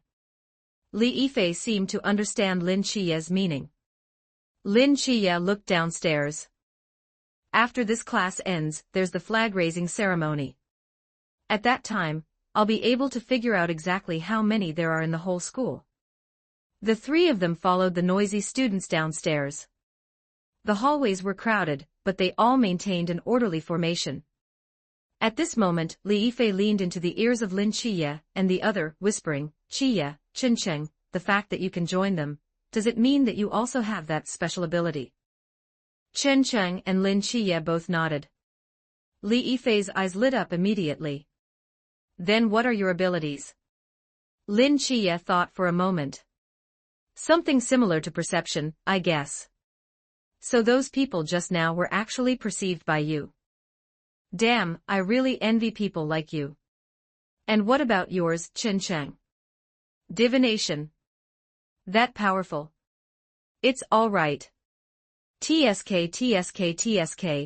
I really hope I can also have these abilities of yours one day. As they talked, the group arrived downstairs. Li Yifei seemed to recall something and looked at Lin Qiye again. Then how many are next to me right now? The fifth person in front of you, that girl, is also one. Li Yifei turned to look. That girl. Li Yifei recalled for a moment. Seems to be called. If it's her, it's not that strange. Lin Qiye asked doubtfully. You came late so you don't know. Qincheng has been in this class for a long time, he should know. Qincheng silently shook his head, muttering to himself in his heart, I don't know. That girl, along with Lu Xiaoyan, and that Han Ruoruo, they are all in the same dormitory. Li Yifei explained to Lin Qiye. Same dormitory. Lin Qiye repeated these words silently, and a flash of inspiration struck his mind. That's right, since they are in the same dormitory, then it must be contagious. Following that logic, wouldn't the entire girls' dormitory be their nest? Thinking of this possibility, Lin Qiye immediately reported the situation to Sister Hongying over the headset. Upon hearing this information, Sister Hongying indicated she understood, and would take Sister Xiaonan to the girls' dormitory right now. Chapter 19 Nanda the Serpent Demon, then you stay here first. Wait for us to come back after exploring and tell you, then we'll find a chance to catch an offspring. Lin Qiye looked at Qincheng in front of him and said. Qincheng nodded. He only knew divination, but the realm of mystery did not have the function of perception. Moreover, compared to Lin Qiye's invisible mortal god realm, his realm of mystery was too conspicuous, so it was not suitable to release it now. After instructing Qincheng, Lin Qiye took Li Yifei and turned to leave. Qincheng stood in the line, watching the direction they left, somewhat distracted. According to the world line, Lin Qiye would go to perceive the team next, but there definitely wasn't enough time. Later, Lin Qiye would choose to snatch the flag from the flag raiser and explore the whole school's team before the leaders reacted. After that, because Sister Hongying and the others investigated the girls' dormitory, the offspring of the Nanda snake demon rioted, and the whole school fell into chaos. Subsequently, after a round of clearing, the offspring were completely wiped out. The future key of the gate and Qingyu would appear and, together with Lin Qiye, expose Li Yifei's disguise. Li Yifei's second personality would emerge, turning into the Nanda snake demon, and ultimately be killed by Lin Qiye, with its soul entering the god's psychiatric hospital. Qincheng lied to them. It was true that divination needed a medium, but Qincheng had long known that Li Yifei was the Nanda snake demon. He could have just put on an act, pointed the divination towards Li Yifei, and then acted directly. The Nanda snake demon would definitely have revealed its true form. But doing so might have reduced Qingyu's participation, and the world line would have been changed, which would have a significant impact on future events. Qincheng came to this world with only one principle, not to interfere too much with the causal line. For things with a greater impact, he might even look on coldly. Sighing, just as Qincheng was about to continue the flag raising, he saw Li Yifei walking back. Qincheng, I'd better stay with you. I'm afraid I'll get beaten up if I follow Qiye. Seeing this scene, the corners of Qincheng's mouth curled up. Interesting. The Nanda snake demon is afraid that I'll divine its whereabouts, causing its plan to fail, so it influenced Li Yifei's personality, making Li Yifei follow me. Qincheng smiled calmly on the surface. Li Yifei, Qincheng, look, is that Qiye? After a while, class monitor Jiang Qian came to Qincheng's side and asked, pointing in a direction, Chen Cheng looked up and saw Lin Chia confronting the dean while holding the flag. However, the dean quickly seemed stunned, not even noticing when Lin Chia left. Chen Cheng remembered that this was because Lin Chia used the Seraph's divine might to suppress the dean to save time. He wondered if he could use Mr. Fool's divine might. It's him. Maybe he has something to do. Chen Cheng nodded and answered class monitor Jiang Qian's question. It's really strange. What is he doing with the flag suddenly? By the way, Chen Cheng, that day did they come to find you guys too? Class monitor Jiang Qian looked around and asked in a low voice, leaning close to Chen Cheng. Chen Cheng nodded. They did, and I was the first one they found. Class monitor Jiang Qian looked at Li Yifei again. Li Yifei also replied, they did, and let me tell you, they. Before Li Yifei could finish his sentence, his mouth was covered by Chen Cheng. Class monitor Jiang Qian looked at them suspiciously. What was he going to say? Chen Cheng pinched Li Yifei's mouth with one hand, a nonchalant smile on his face. Nothing, he was going to badmouth us. Class monitor Jiang Qian nodded, half believing, and turned back to the front row of the class. As the class monitor, she had to be in the first row during the flag-raising ceremony. She had just come to find Chen Cheng and Li Yifei under the guise of patrolling. After class monitor Jiang Qian left, Chen Cheng let go of Li Yifei's mouth. Why didn't you let me speak? Li Yifei said indignantly. This was obviously a very cool thing. If it were him, he would love to show off to everyone. Chen Cheng rolled his eyes at him. This kind of thing is classified. If you hadn't encountered a supernatural entity, you probably wouldn't know about it in your entire life. Hearing Chen Cheng's explanation, Li Yifei finally understood. Oh, I see. I thought that since she also encountered that incident, she should be able to talk about it. Chen Cheng rolled his eyes at Li Yifei again. Just be careful in the future. After a while, a familiar explosion came from the girls' dormitory building. Fortunately, the flag-raising ceremony was long over, and the students had returned to the classroom, as had Lin Chia. Through the earpiece communication just now, Lin Chia had already explained everything in detail, and both Chen Cheng and Li Yifei understood the specific situation. Sister Honging seems to be in trouble over there. I'm going to help. Lin Chia picked up the black box and was about to leave. Li Yifei tried to dissuade him. Wait, Chia, class is starting in a minute. Lin Chia shouldered the black box. Even if class starts, it's not as important as the mission. Li Yifei finally realized that these were no longer the peaceful days of attending class. He was now in the middle of a supernatural entity event, and he was the only witness. In this situation, attending class was indeed not that important. Li Yifei also rushed out with Lin Chia. The English teacher on the podium had just failed to stop Lin Chia, and now Li Yifei was rushing out too. Li Yifei, where are you going? Teacher, the times have changed. English teacher, see. Chen Cheng looked at the English teacher on the podium, thinking it would be better not to join in the fun. Anyway, it would be chaotic in a moment. After class, Chen Cheng looked at the green sky in the distance and sighed involuntarily. Leng Xian is quite reliable in other aspects, so why did he mess up here?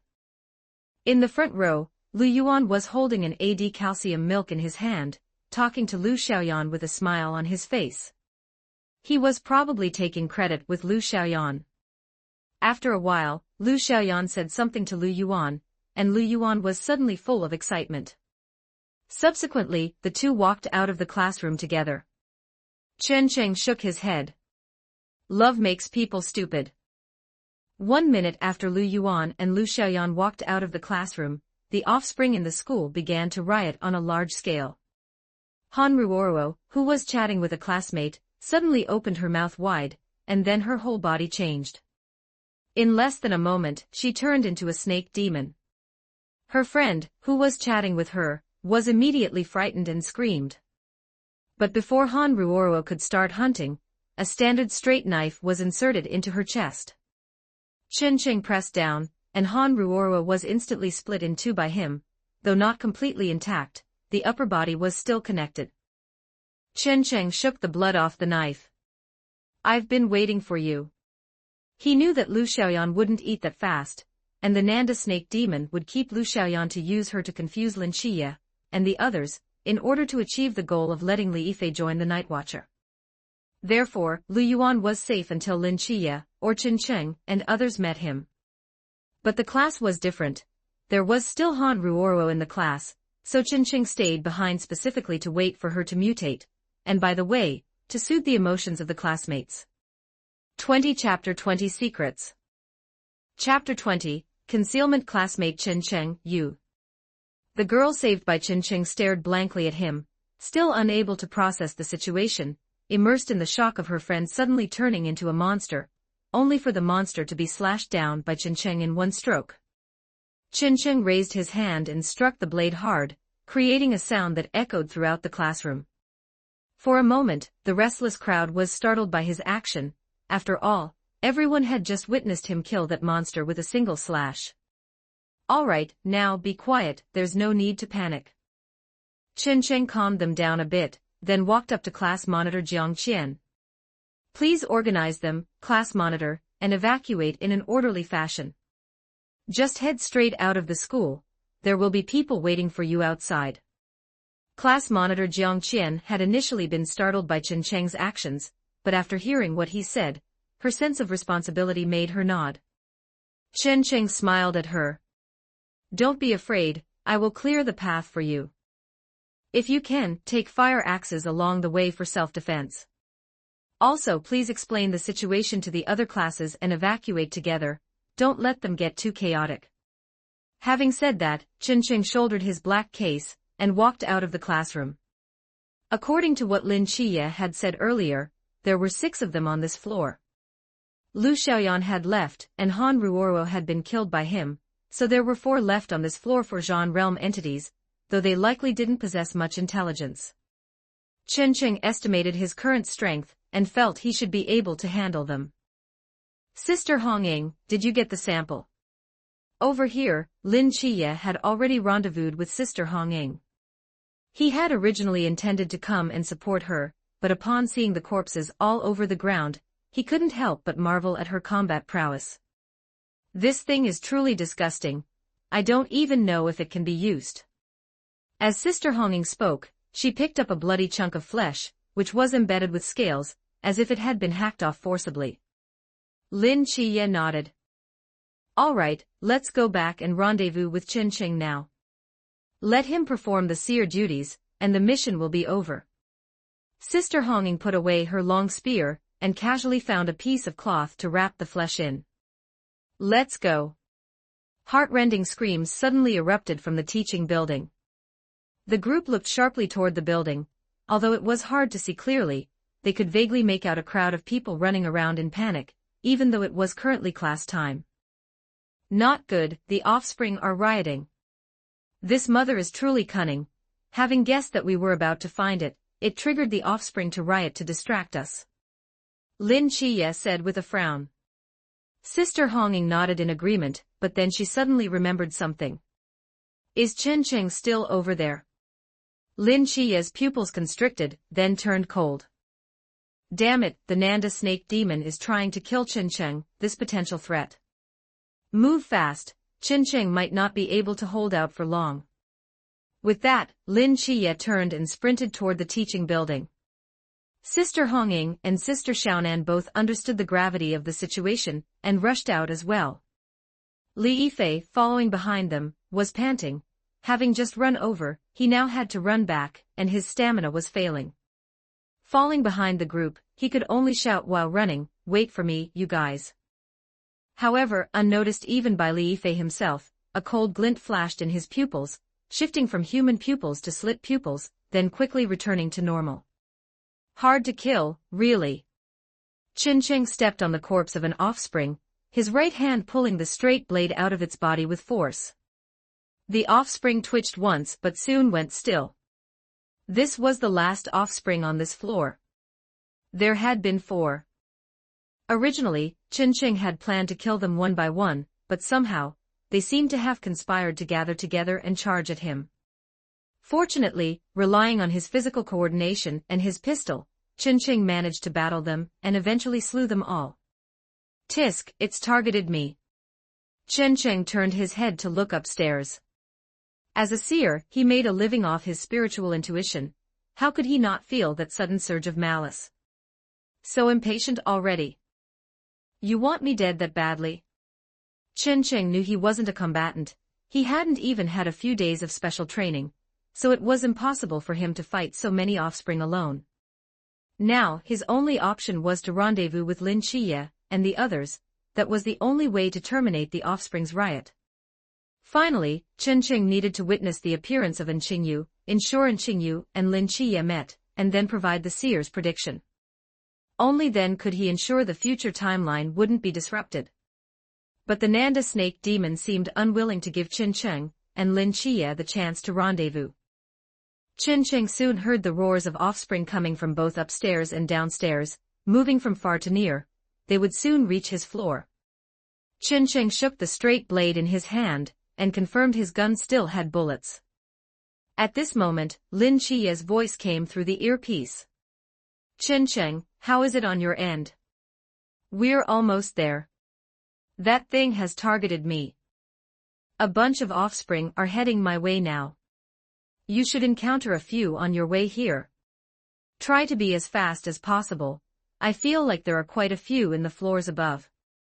If you don't come soon, I might not be able to hold on. Understood. Try to hold on for a bit, we'll be there soon. F***CK, there really are some. Chen knew that Lin Qiye and the others had already encountered the offspring from downstairs, but that was fine. It relieved some of his pressure.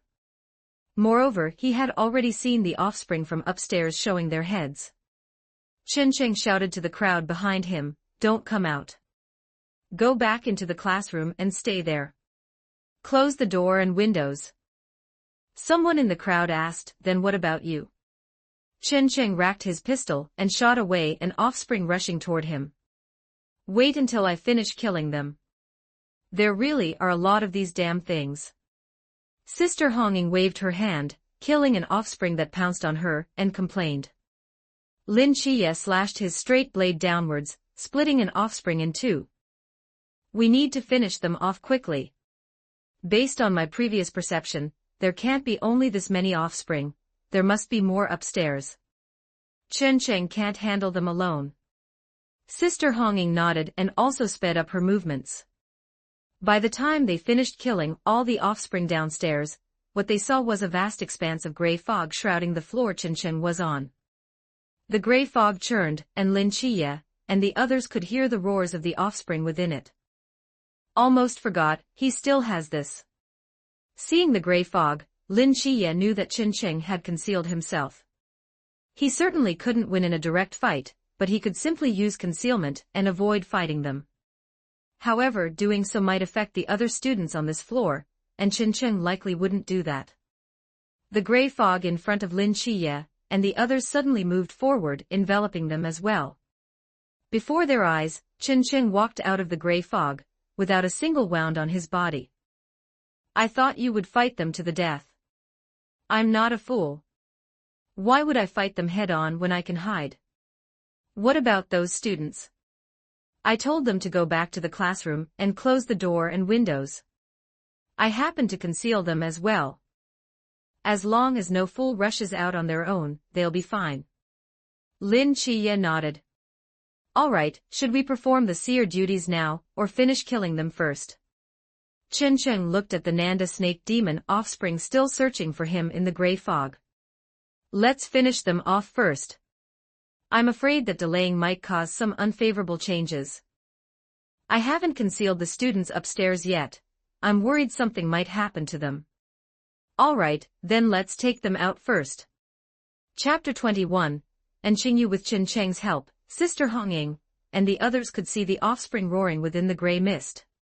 Sister Honging charged forward first, her spear wreathed in crimson flames, shining brightly in the dim gray mist, followed by Lin Qiye and Sister Xiaonan.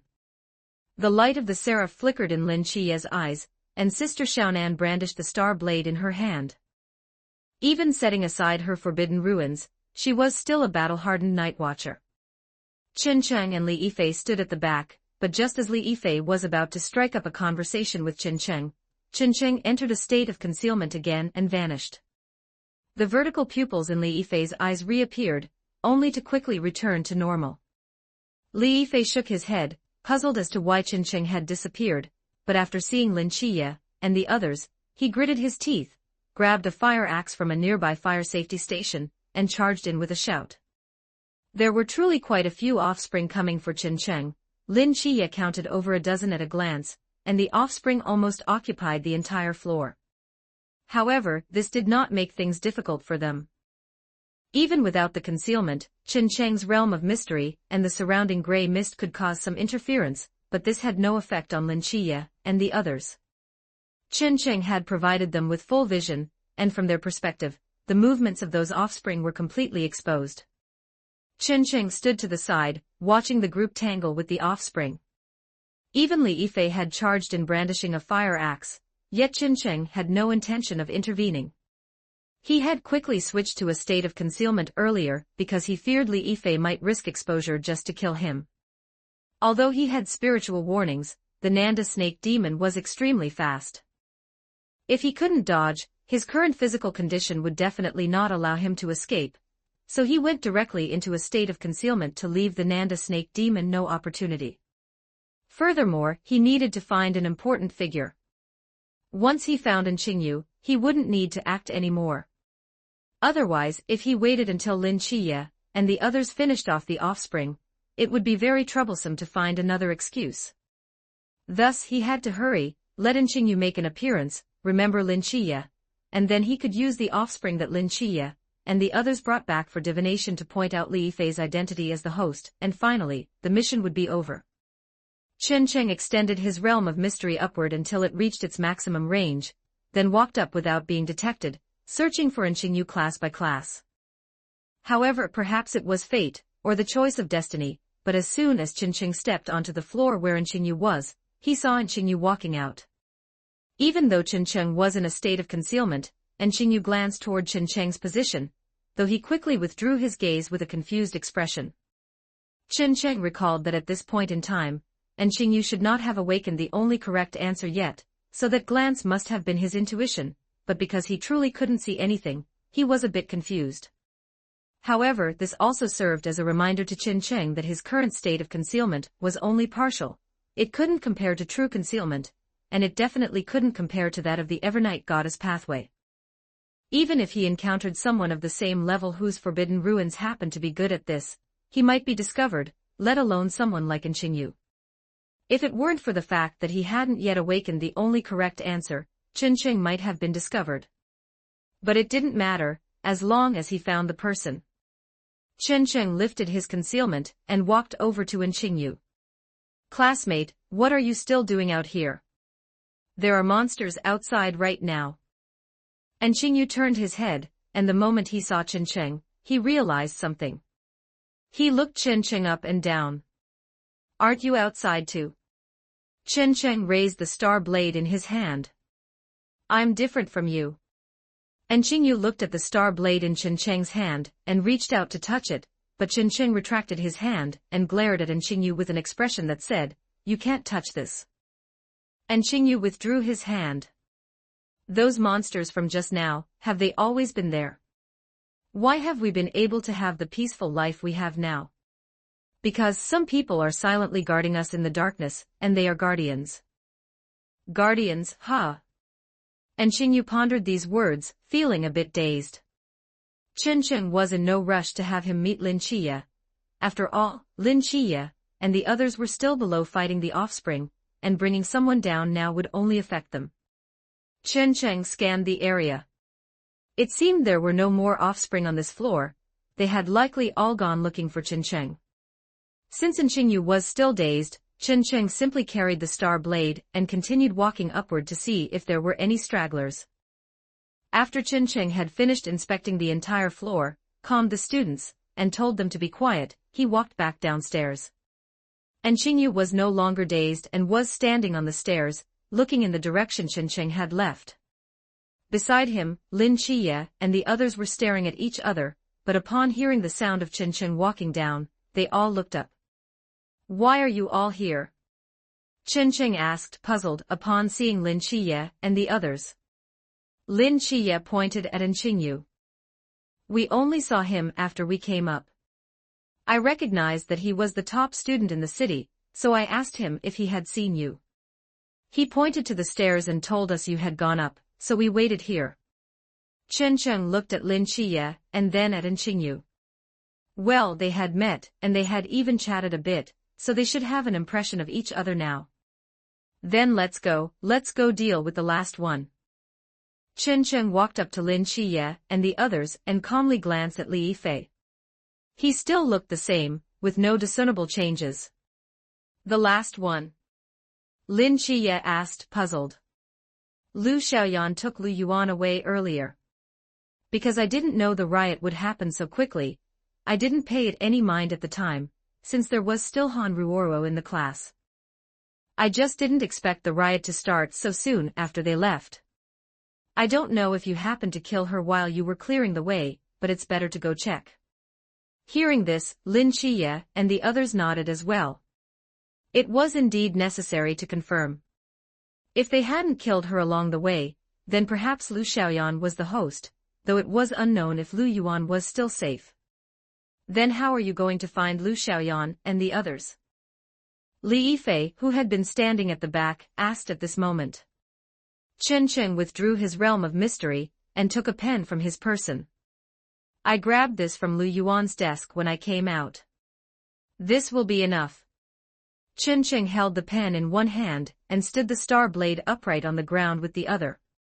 Then, he removed his hand, and the star blade miraculously stood straight up without falling. Behind him, Qingyu watched this scene with great interest, his eyes revealing a thirst for knowledge. Just as he was about to open his mouth to ask Chen Cheng interrupted him beforehand.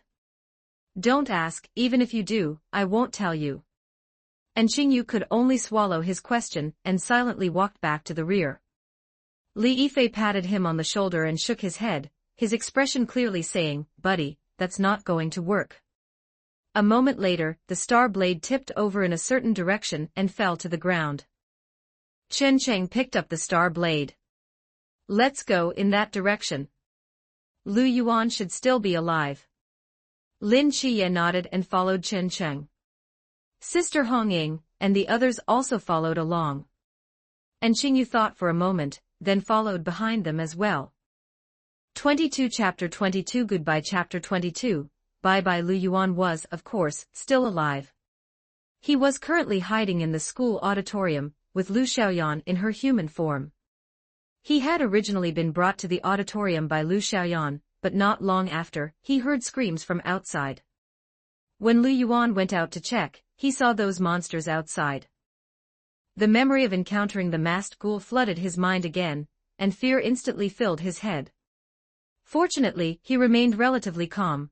He locked the auditorium door and hid inside with Lu Xiaoyan, determined not to leave until it was safe outside. "Lu Yuan, I'm so scared." Lu Xiaoyan feigned a fearful posture, inadvertently moving closer to Lu Yuan. As Lu Yuan caught a whiff of her faint fragrance, his reason was instantly replaced. "It's okay, I'm here." Lu Yuan softly comforted Lu Xiaoyan, though inside, he was already thinking about the future. "Once this crisis is over, Lu Xiaoyan definitely won't be able to leave me." Thinking of this, a smile unconsciously appeared on Lu Yuan's face. Fortunately, Lu Xiaoyan didn't notice, she seemed to still be afraid.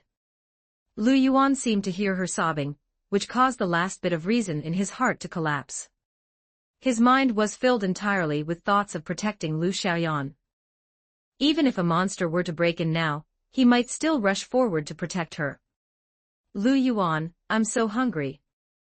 Lu Xiaoyan suddenly said that. Lu Yuan rummaged through his pockets and suddenly felt at a loss. Where could he find food now? He had only focused on buying water at the convenience store earlier, and hadn't bought anything to eat. "Can you?" Lu Xiaoyan leaned into his ear, her entire body almost pressed against Lu Yuan. "Can you let me eat you?" Before Lu Yuan could react, Lu Xiaoyan's mouth suddenly opened wide, bit by bit, until it split all the way to her ears. Subsequently, like a snake shedding its skin, a snake head crawled out from where her mouth was, also with its mouth wide open, revealing rows of dense teeth that made one's scalp tingle. Lu Yuan screamed upon seeing this scene. Wasn't this the snake demon he had just seen? He had actually been with a snake demon the whole time, and had been so close to it. At this point, he couldn't bother wondering how Lu Xiaoyan had turned into a snake demon. He only wanted to escape quickly. Taking advantage of the fact that the snake demon hadn't fully emerged, Lu Yuan used all his strength to kick Lu Xiaoyan away, and sprinted toward the door. By the time Lu Yuan reached the auditorium door, Lu Xiaoyan had completely crawled out of that body. Fortunately, he hadn't blocked the door with anything when he locked it, otherwise, it would have taken some effort to open it now, and he might have been caught by Lu Xiaoyan in that time. As soon as Lu Yuan opened the door, he rushed out and happened to run into Lin Qiye and the others who had just arrived. Seeing the star blades in their hands and the quiet teaching building behind them, even a fool could guess what Lin Qiye and his group were doing. So Lu Yuan hurriedly ran up. "Qiye, there's a monster inside." Lin Qiye nodded. Although he secretly hoped Lu Yuan would die after all, he wasn't a good person, and having been set up by Lu Yuan last time, and nearly dying, anyone would hold a grudge, but since he wasn't dead, he couldn't just stand by and watch. After all, he was a night watcher, a guardian. Understood. Then this must be the final mother. Lin Qiye looked at Lu Xiaoyan as she rushed out. This was the last one. Lu Xiaoyan didn't seem to expect so many people. She was stunned for a moment when she rushed out, but quickly returned to her gloomy expression. She turned to look at Qin Sheng. "If I had known, I would have killed you regardless of the cost." Qin Sheng didn't care about this threat. What value was there in listening to the words of a dying person? No, a monster. Furthermore, this was just a smoke bomb released by the Nanda snake demon. The real Nanda snake demon was still standing right beside him. Less nonsense. Sister Hongying couldn't be bothered to listen to Lu Xiaoyan's chatter, especially since Lu Xiaoyan had threatened Qin Sheng right in front of her. This immediately made her explosive temper flare up, and she rushed forward, wielding her long spear. Flames surrounded Sister Hongying's body, rosefire feather garment. The Nanda snake demon that Lu Xiaoyan had transformed into was filled with fear in its eyes for the woman before it. Through those offspring, it had clearly seen how fierce this woman was. Facing her now would definitely lead to its death. Lu Xiaoyan turned to leave, but the auditorium was behind it. Fleeing inside was equivalent to courting death, a dead end. But running forward, aside from Sister Hongying, there were several other people watching. Running anywhere meant death, so it might as well. Lu Xiaoyan glared viciously at Qin Sheng. As long as it killed this kid, its main body would be safe. Moreover, once this offspring died, that kid who could divine would also die. Then, that group of night watchers would only think this offspring was the mother, and the mother could safely join the night watchers. Thinking this, Lu Xiaoyan immediately came up with a plan. It first retreated into the auditorium. When Sister Hongying rushed in and created a few paces of distance from the entrance, it grabbed several chairs and threw them at Sister Hongying. While Sister Hongying dealt with those chairs, it rushed to the side, grabbed the air conditioner, and threw it right as Sister Hongying finished handling the chairs. The weight of the air conditioner was naturally incomparable to those chairs combined, and with the strength of the Nanda snake demon, Sister Hongying dared not underestimate the lethality of this air conditioner. Just as Sister Hongying prepared to dodge, the Nanda snake demon hid on the other side of the air conditioner. While Sister Hongying was dodging, it seized that split-second gap and rushed out of the entrance. "How dare you!" Sister Hongying hurriedly dodged the air conditioner and immediately rushed out as well. Lu Xiaoyan saw Qin Sheng and the others still standing to the side at a glance. It estimated the strength of these people. It would definitely die, but it had to kill Qin Sheng before dying. In the midst of rushing over, Lu Xiaoyan naturally leveled up.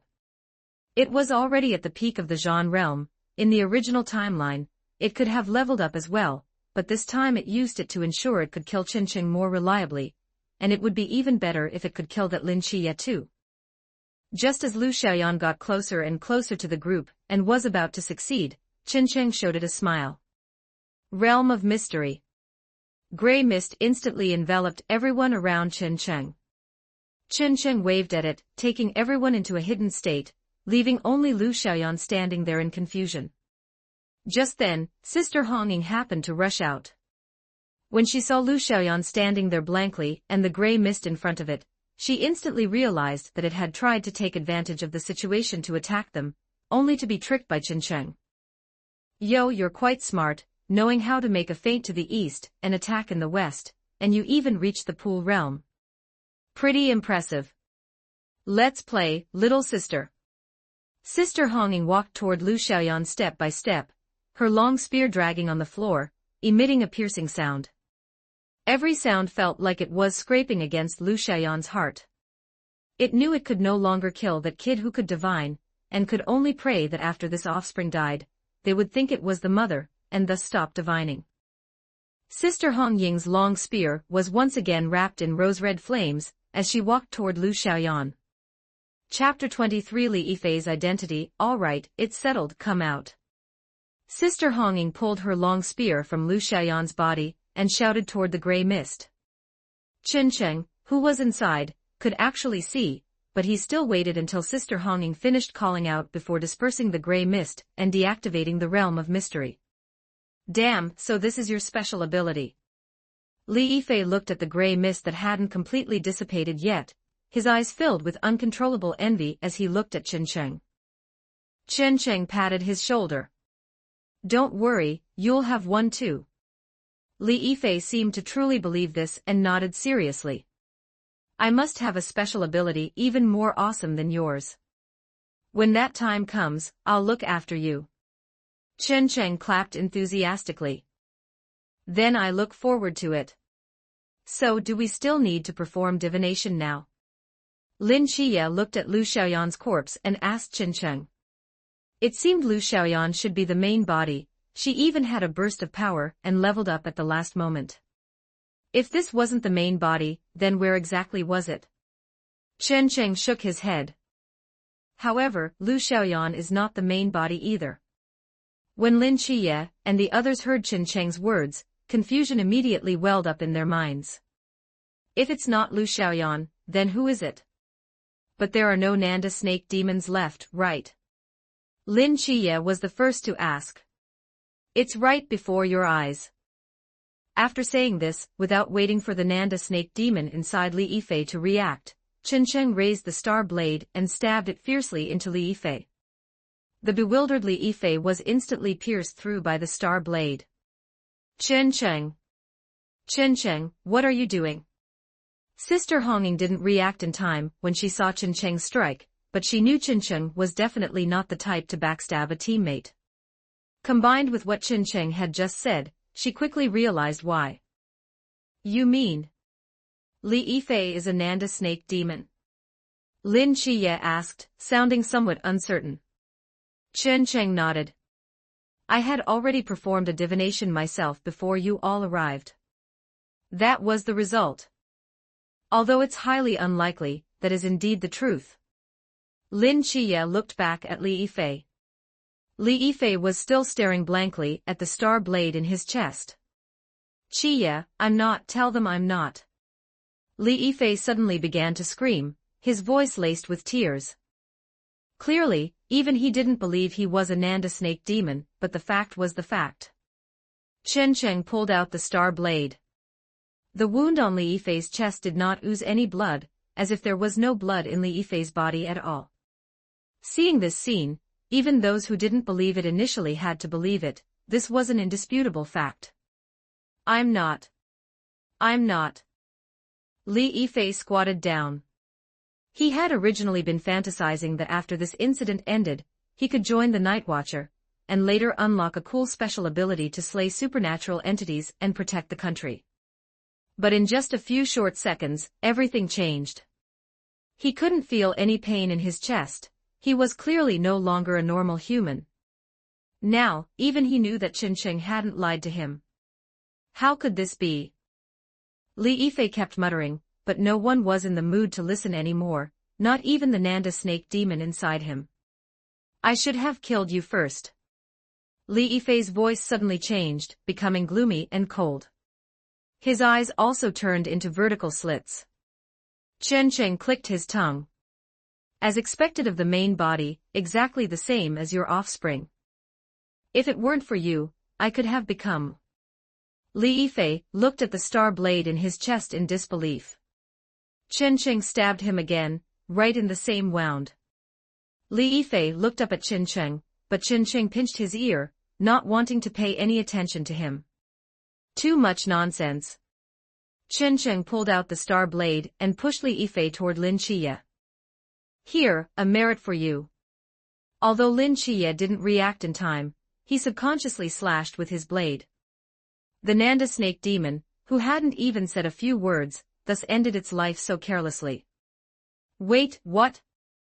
Sister Hongying, standing to the side, hadn't even reacted yet, and the Nanda snake demon had already been killed by Lin Qiye. Sister Xiaonan was even more stunned, standing there and weakly asking, does that mean the mission is over? That's right. Qin Sheng smiled and patted Sister Xiaonan's shoulder. The star blade in his hand was still dripping a few drops of blood. Qin Sheng took a tissue from his pocket and wiped it clean carefully. Another clean, good blade. This blade was given to him by Deputy Captain Wu Xiangnan. He said that since Qin Sheng was going on a mission, it was too dangerous without a weapon, so he gave him his own blade. Lin Qiye took Zhao Kongqing's. Although Zhao Kongqing had recovered from his injuries, Captain Qinmai still wouldn't let him participate in the mission, so he could only give his blade to Lin Qiye. After all, Lin Qiye didn't have a blade either. Sister Hongying let out a long breath. That's it then. Mission accomplished. We'll go back and explain the situation to the captain. There will be specialized personnel coming to clean up these supernatural entity corpses. Lin Qiye pointed to the teaching building. Then what about those students? We can't have them all sign confidentiality agreements one by one, right? Just take them out. The captain has already arranged for people outside. When the time comes, they will use a special forbidden artifact. That forbidden artifact will make them lose their memories. Lin Qiye nodded. He didn't expect the Night Watcher to have such a special forbidden artifact, but it made sense. If they didn't have this kind of forbidden artifact, they would have to sign confidentiality agreements whenever a large-scale supernatural entity incident occurred. If everyone had to sign, there would be no point in keeping it secret. Sister Hongying looked at Qin Sheng and returned to her usual smile. She winked at Qin Sheng. You two have performed a great service this time, especially you. If it wasn't for you, we might have really been deceived by that monster. When you go back, there will definitely be a good reward. Remember to treat your big sister to a meal then. Me too, me too. Sister Xiaonan stood behind Sister Hongying, raising her hand and jumping around. And Qingyu stood alone to the side. After they all finished speaking, he walked over to Lin Qiye. I want to join you guys too. Lin Qiye glanced at him and shook his head. This is not a simple job. Joining is very strict. We were able to join because we have special abilities. You've seen it, we are not ordinary people. A top student like you could live a good life even with a normal life. Why would you think of joining us?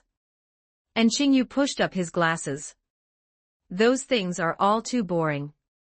I feel like joining you would allow me to see very interesting things, for example, those monsters. Lin Qiye muttered to himself. He just assumed that Qingyu was too smart, felt that life was meaningless, and wanted to find something exciting. Naturally, he couldn't agree to him. Just go back to being your top student. Let's go. Sister Hongying called to Lin Qiye and the others. Lin Qiye stopped talking to Qingyu and followed Sister Hongying. Qingyu stood in the back, silently watching the direction they left in, not knowing what he was thinking. 24 Chapter 24 Intensive Training. After Lin Chiye and the others returned to the agency and explained the mission, Captain Chen Mai understood the final details. That Li Yifei was the Nanda snake demon host surprised him, but Chen Cheng's ruthless handling was even more unexpected. They were classmates who had spent a long time together, yet Chen Cheng acted as if he had no feelings at all. He struck cleanly and decisively, without a hint of hesitation. If not for the time he had spent with Chen Cheng and knowing he was a good kid, he would have truly suspected that the boy lacked emotions. However, one couldn't really blame Chen Cheng. The struggle with the Beyonder characteristic in the previous world had diminished his humanity significantly, so one couldn't expect him to have feelings for Li Yifei, whom he had known for less than 4 days at most. Chen Cheng's humanity might grow more abundant in this world, but at this moment, it wasn't there yet. Chen Cheng sat on the sofa to the side, watching Captain Chen Mai and the others process the files. Since the Nanda snake demon incident was resolved, Li Yifei should be in the God's psychiatric hospital now. The next step should be the training camp. According to the original world line, Lin Chiye would definitely stay in Songnan City after the training camp. And after the training camp came the Songnan God War. He certainly couldn't leave Songnan City. He had to participate in that God War, both to observe the high-level combat power of this world and to find an opportunity during the war to investigate the principles of divination in this world. To achieve this, he had to reach the Chuan realm, which was Sequence 7, before the God War. Reaching Sequence 7 meant entering what the Church defined as the mid-sequence, and the success rate for attempting investigations would be higher at this sequence. He just didn't know if the acting method would be useful in this world. Cultivation in this world was essentially about increasing mental power, while the essence of the acting method was to align with the potion. Theoretically, the two were incompatible, but if he changed his perspective, could he increase his mental power by aligning with the symbols of the seer, apprentice, and marauder behind the realm of mystery? Chen Cheng felt it was worth a try. There was still a month until the training camp. During this time, he could try to act as a seer, apprentice, and marauder. Anyway, he already had his own acting rules for the seer. He only needed to try the apprentice and marauder paths. If he succeeded, the speed of promotion would accelerate greatly. If he failed, it would just mean ruling out one path. It was all gain and no loss, so he could naturally try it out. Captain Chen Mai, we can't find the head of the Nanda snake demon host. We've searched the entire school, and haven't found it. The voice of the freelance personnel recovering the bodies at the school came through the earpiece. Captain Chen Mai frowned. The domain of no precepts is still active, he can't escape. Release Dream Whisper across the entire school. Eliminate the memories first, and he will come out on his own. Received. Captain Chen Mai sighed. There are all kinds of weirdos out there. Sister Hong incuriously leaned in. What's wrong, Captain? Captain Chen Mai waved his hand. Nothing, the head of the Nanda snake demon was stolen. But it's not a big problem, we should be able to find it. Chen Cheng looked out the window.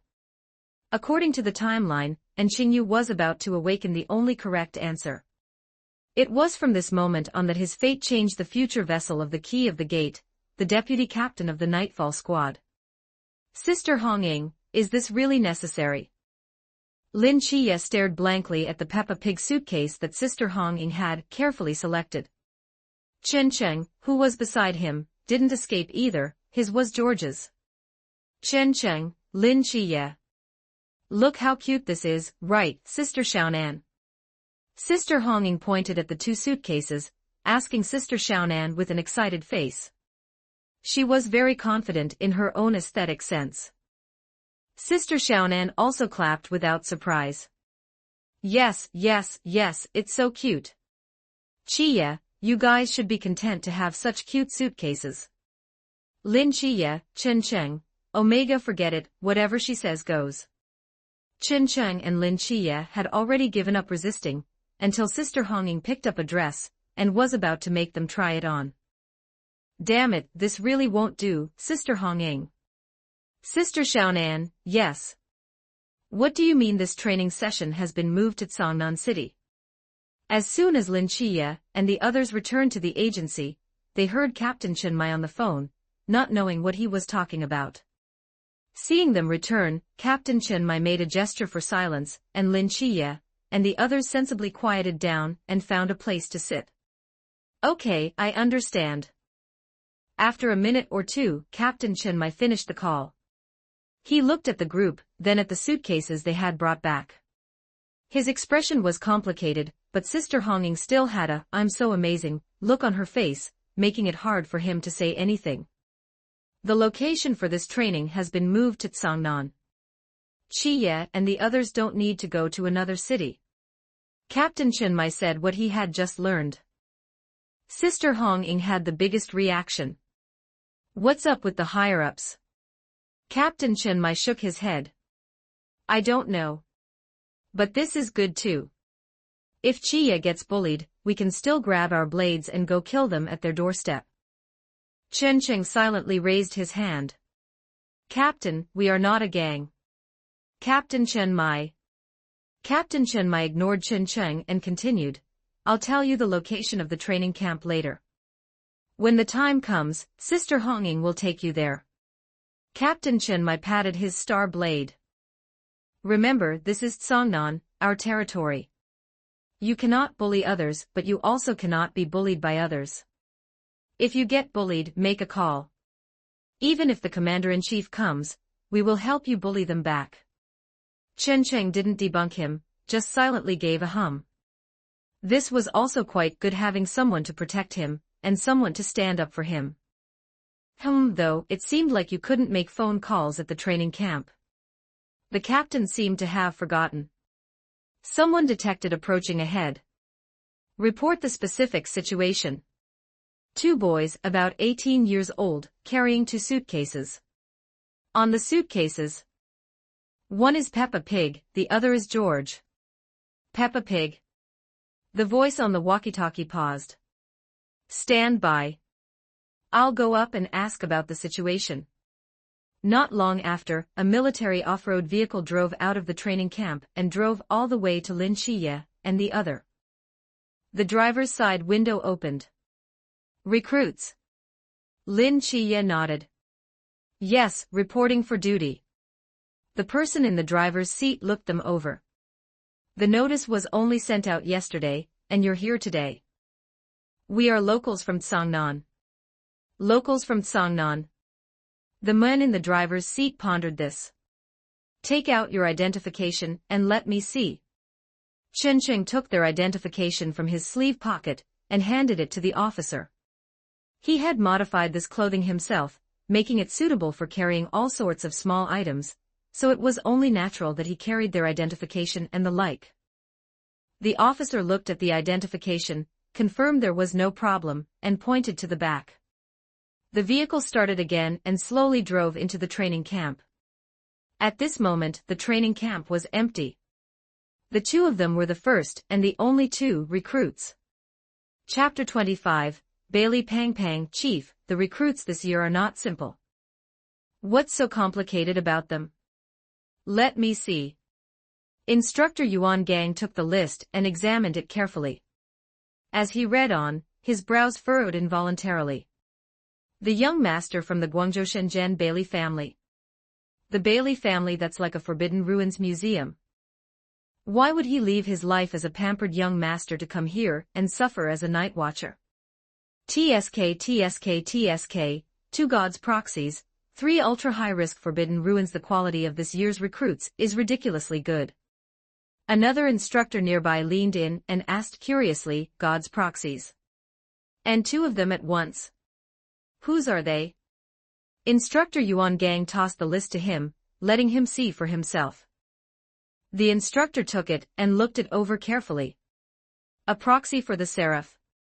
The Seraph actually found a proxy. And who is this fool? It's been so long since any god's proxies appeared, and now 2 show up at once. It's fortunate they're on our side as night watchers. Instructor Yuan Gang snatched the list back. However, the ancient god church will probably go crazy again. Two gods' proxies at once, there's no way they won't pay attention. The instructor nodded in agreement. That bunch of lunatics is completely unreasonable. Should we protect their families? Captain Chen Mai has already arranged for that. Besides, as for the fool's proxy, well, looking at his file, he has no family. New arrivals. An instructor walking out of the training camp glanced at them, truly not expecting them to arrive so quickly. What are your names? Lin Chiye. Chen Cheng. The instructor's body stiffened, and he looked them over again, as if staring at rare treasures. He looked at Lin Chiye. The Seraph's proxy. Lin Chiye nodded. He turned to look at Chen Cheng. The fool's proxy. Chen Cheng nodded as well. Is there a problem? Lin Chiye asked. The instructor waved his hand. It's just that I didn't expect two rare gods' proxies to appear at once. This is rarer than a giant panda. Haven't there been gods' proxies before? Lin Chiye asked, curious. There have. But the last god's proxy to graduate is now the captain of the mass squad. Lin Chiye thought for a moment.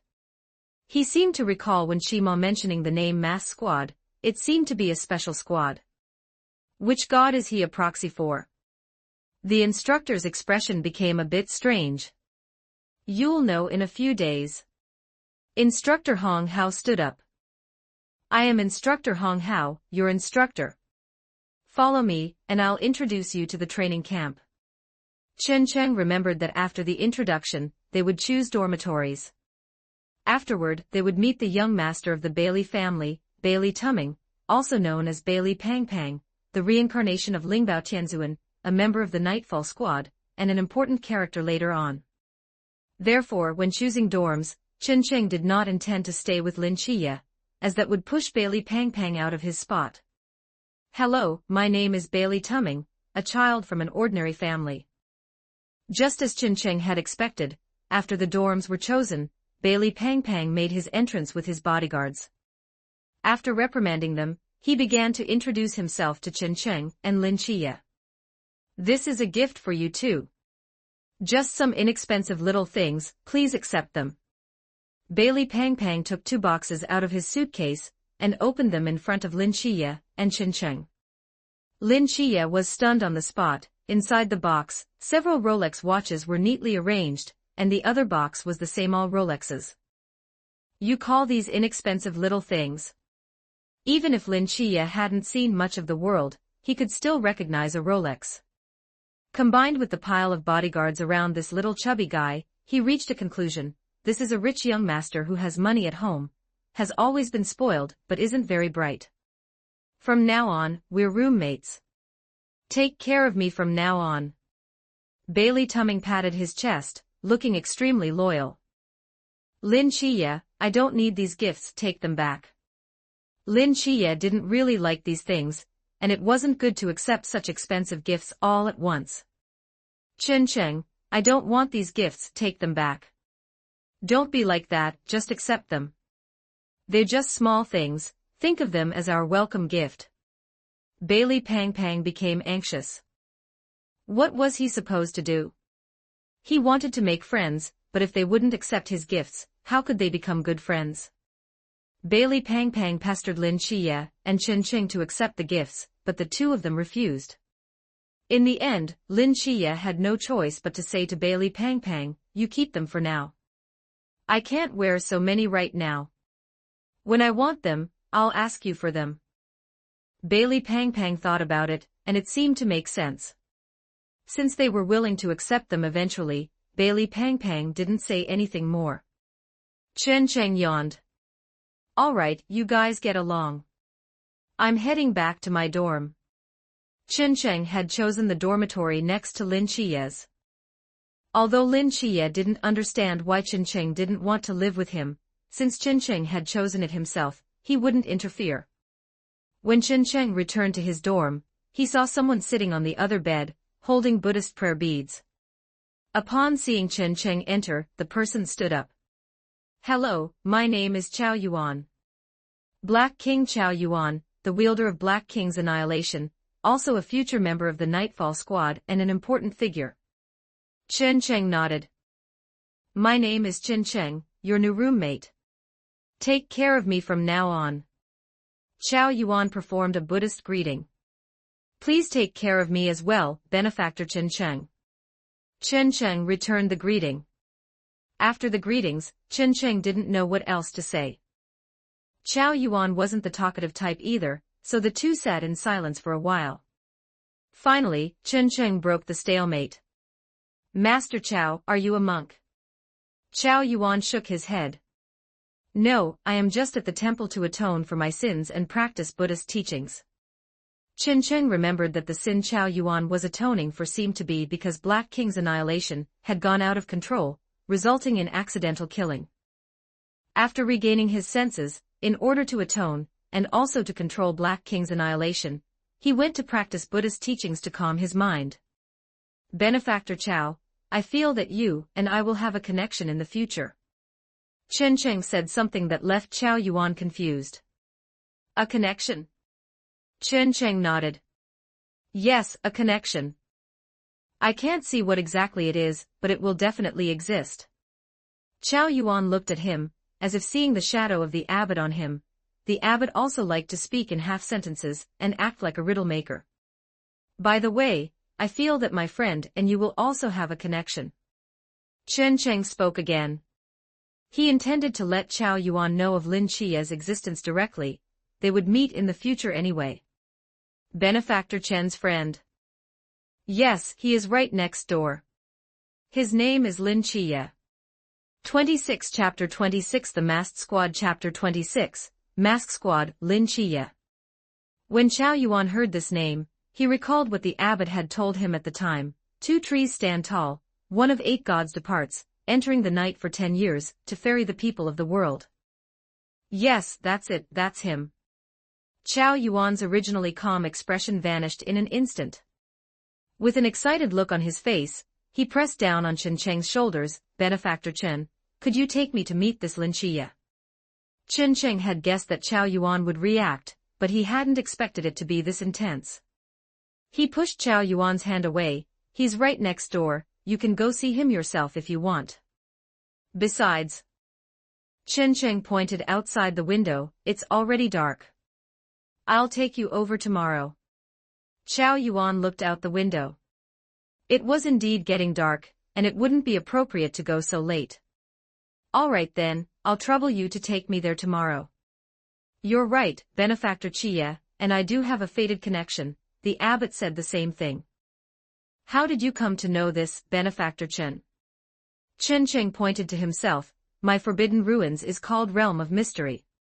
It hasn't been recorded yet, but it has another name, Divine Ruins.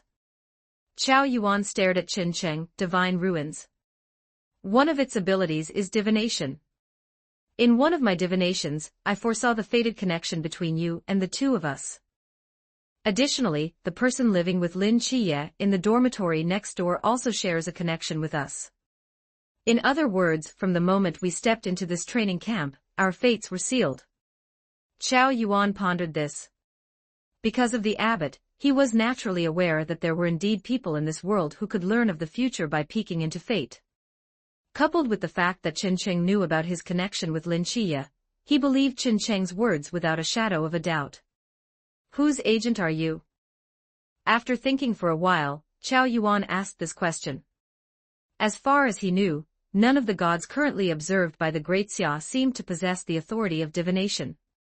Perhaps some could see parts of the future, but it was definitely not their primary authority. From Chen Cheng's description, it was clear that one of the primary authorities of the god behind him was divination, otherwise, it wouldn't have manifested as an ability of his divine ruins. The Fool. The Fool. My lord's name is the Fool. He hadn't been observed by the Great Xia yet, so there was no record, but after I appeared, he was entered into the archives as sequence 043. That explains it. Only then did Chow Yuan understand why he had never heard of this fool before. It was because he hadn't been observed. That made sense. He didn't ask any more questions. Since it was a god who had never been observed, he was either sufficiently mysterious or unwilling to be observed. Regardless of which it was, it wouldn't be polite to keep asking. Chen Cheng didn't care what Qiao Yuan might be thinking, and he had no intention of pulling the other party into the Church of the Fool for now. He sat back on his bed and carefully felt the energy within his body. Just as he had guessed, the acting method was indeed helpful for advancement in this world. Over the past month, the things he had done included, but were not limited to, performing a divination for everyone on the team every day, strictly acting according to the divination rules he had summarized, and occasionally swiping a few items from the team before performing magic tricks for them, through which he had summarized several rules for acting as a marauder. He also humbly learned combat techniques, and all sorts of other things from everyone, including Captain Chen Mai and Zhao Kongcheng. He even learned Captain Chen Mai's cooking skills. His efforts over these days hadn't been in vain. Based on what he could feel, he was now at the peak of the Zhan realm. One step further would be the Pool realm. Because he and Lin Qiye had arrived early, the real training wouldn't start for a few more days. If he could advance to the Pool realm within these few days and continue acting during the 1 year of training, perhaps after the training ended, he would have a chance to advance to the peak of the Pool realm or even the Chuan realm. To be honest, this speed of advancement was considered very fast in both his original world and this one. But considering he was acting out 3 sequences simultaneously, plus the help of Realm of Mystery, it wasn't strange at all. However, the next step should be Instructor Yuan Gang taking the stage to give a speech, saying a bunch of things like trash and rookies. Next would be the mask squad's appearance. The captain of the mask squad, Wang Mian, was an agent of the god of time. Chen Cheng was very interested in the ability of time. I'll try to perform as well as possible in that battle so that the higher-ups notice me, that way, I'll have more say in the future. You only have one identity. That is, rookies. A few days later, Instructor Yuan Gang walked onto the stage and spouted his familiar trash talk. The recruits below were, unsurprisingly, provoked, and they were all filled with righteous indignation. I don't accept this. A recruit was the first to protest. Instructor Yuan Gang looked at the recruit. Oh, you don't accept this? Who else doesn't accept this? The other recruits also protested, refusing to be outdone. Seeing this scene, Instructor Yuan Gang smiled with satisfaction. All right then, since so many of you don't accept this, I'll let you realize the reality of the situation, and let you see what a true genius is. Instructor Yuan Gang took out his walkie-talkie. It's your time.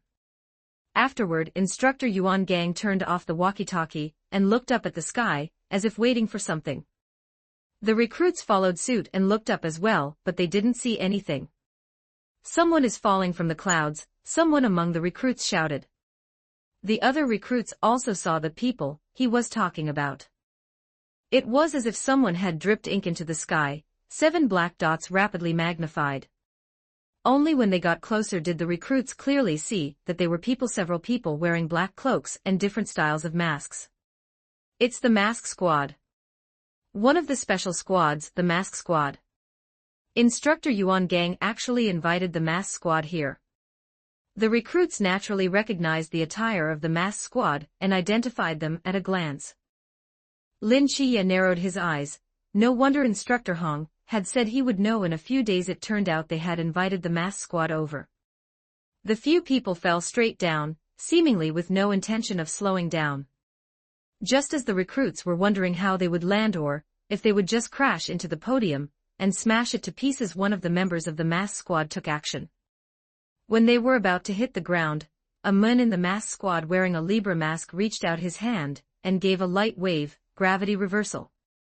The gravity on the 7 people was instantly reversed. The intense gravitational pull was flipped, and the few of them suddenly drifted down like light feathers, landing steadily on the ground. This allowed Instructor Yuan Gang to set his hanging heart at ease. Among the 7, the man wearing the Xuanhua mask had his legs go weak, and he just knelt down like that in front of the recruits. Instructor Yuan Gang. The rest of the mask squad. Recruits. Great, the hanging heart finally died. Chapter 27, Molly. The atmosphere at the scene instantly became awkward. The few people on the stage wished they could kick Xuanhua off, while the new recruits below felt it was unbelievable. Was this really the legendary mass squad?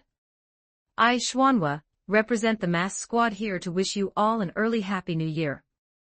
Xuanhua accepted this reality in just a second, cupped his hands to the crowd, and then stood up with a whoosh, trying to act as if nothing had happened.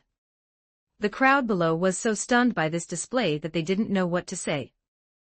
Wang Mian sighed, "Hello everyone, we are the mass squad." Although there had been a little accident, their identity as the mass squad was unquestionable. Even with that idiot Xuanhua's opening, they still had to finish the introduction. Instructor Yuan Gang coughed twice.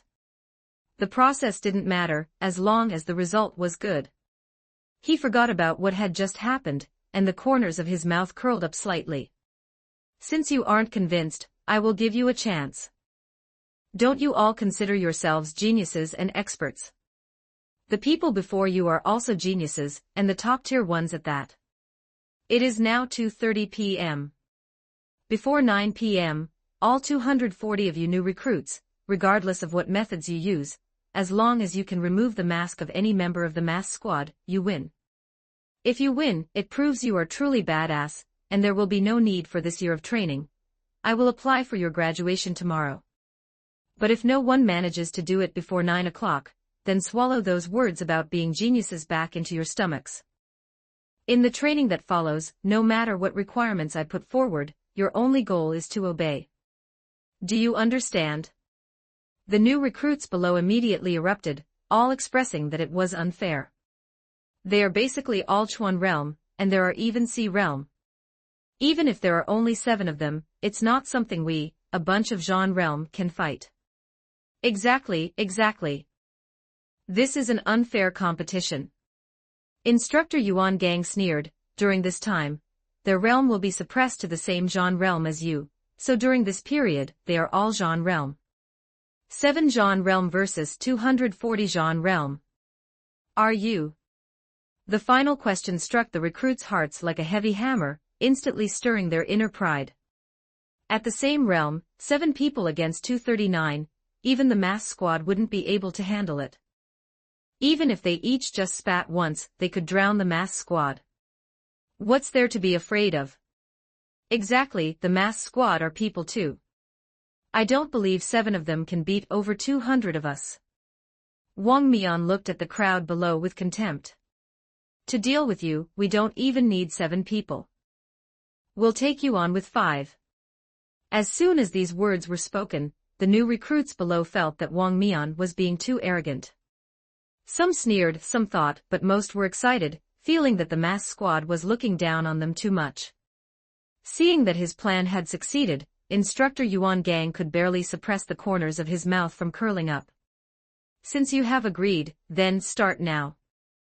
Immediately, Instructor Yuan Gang took the other instructors and left, leaving the battlefield to the mass squad and the new recruits. Wang Mian turned around and said a few words to 2 other teammates, and then they also left. Thus, only 5 members of the mass squad remained on the field with the crowd of new recruits below. Excuse me, when do we start? A new recruit below asked.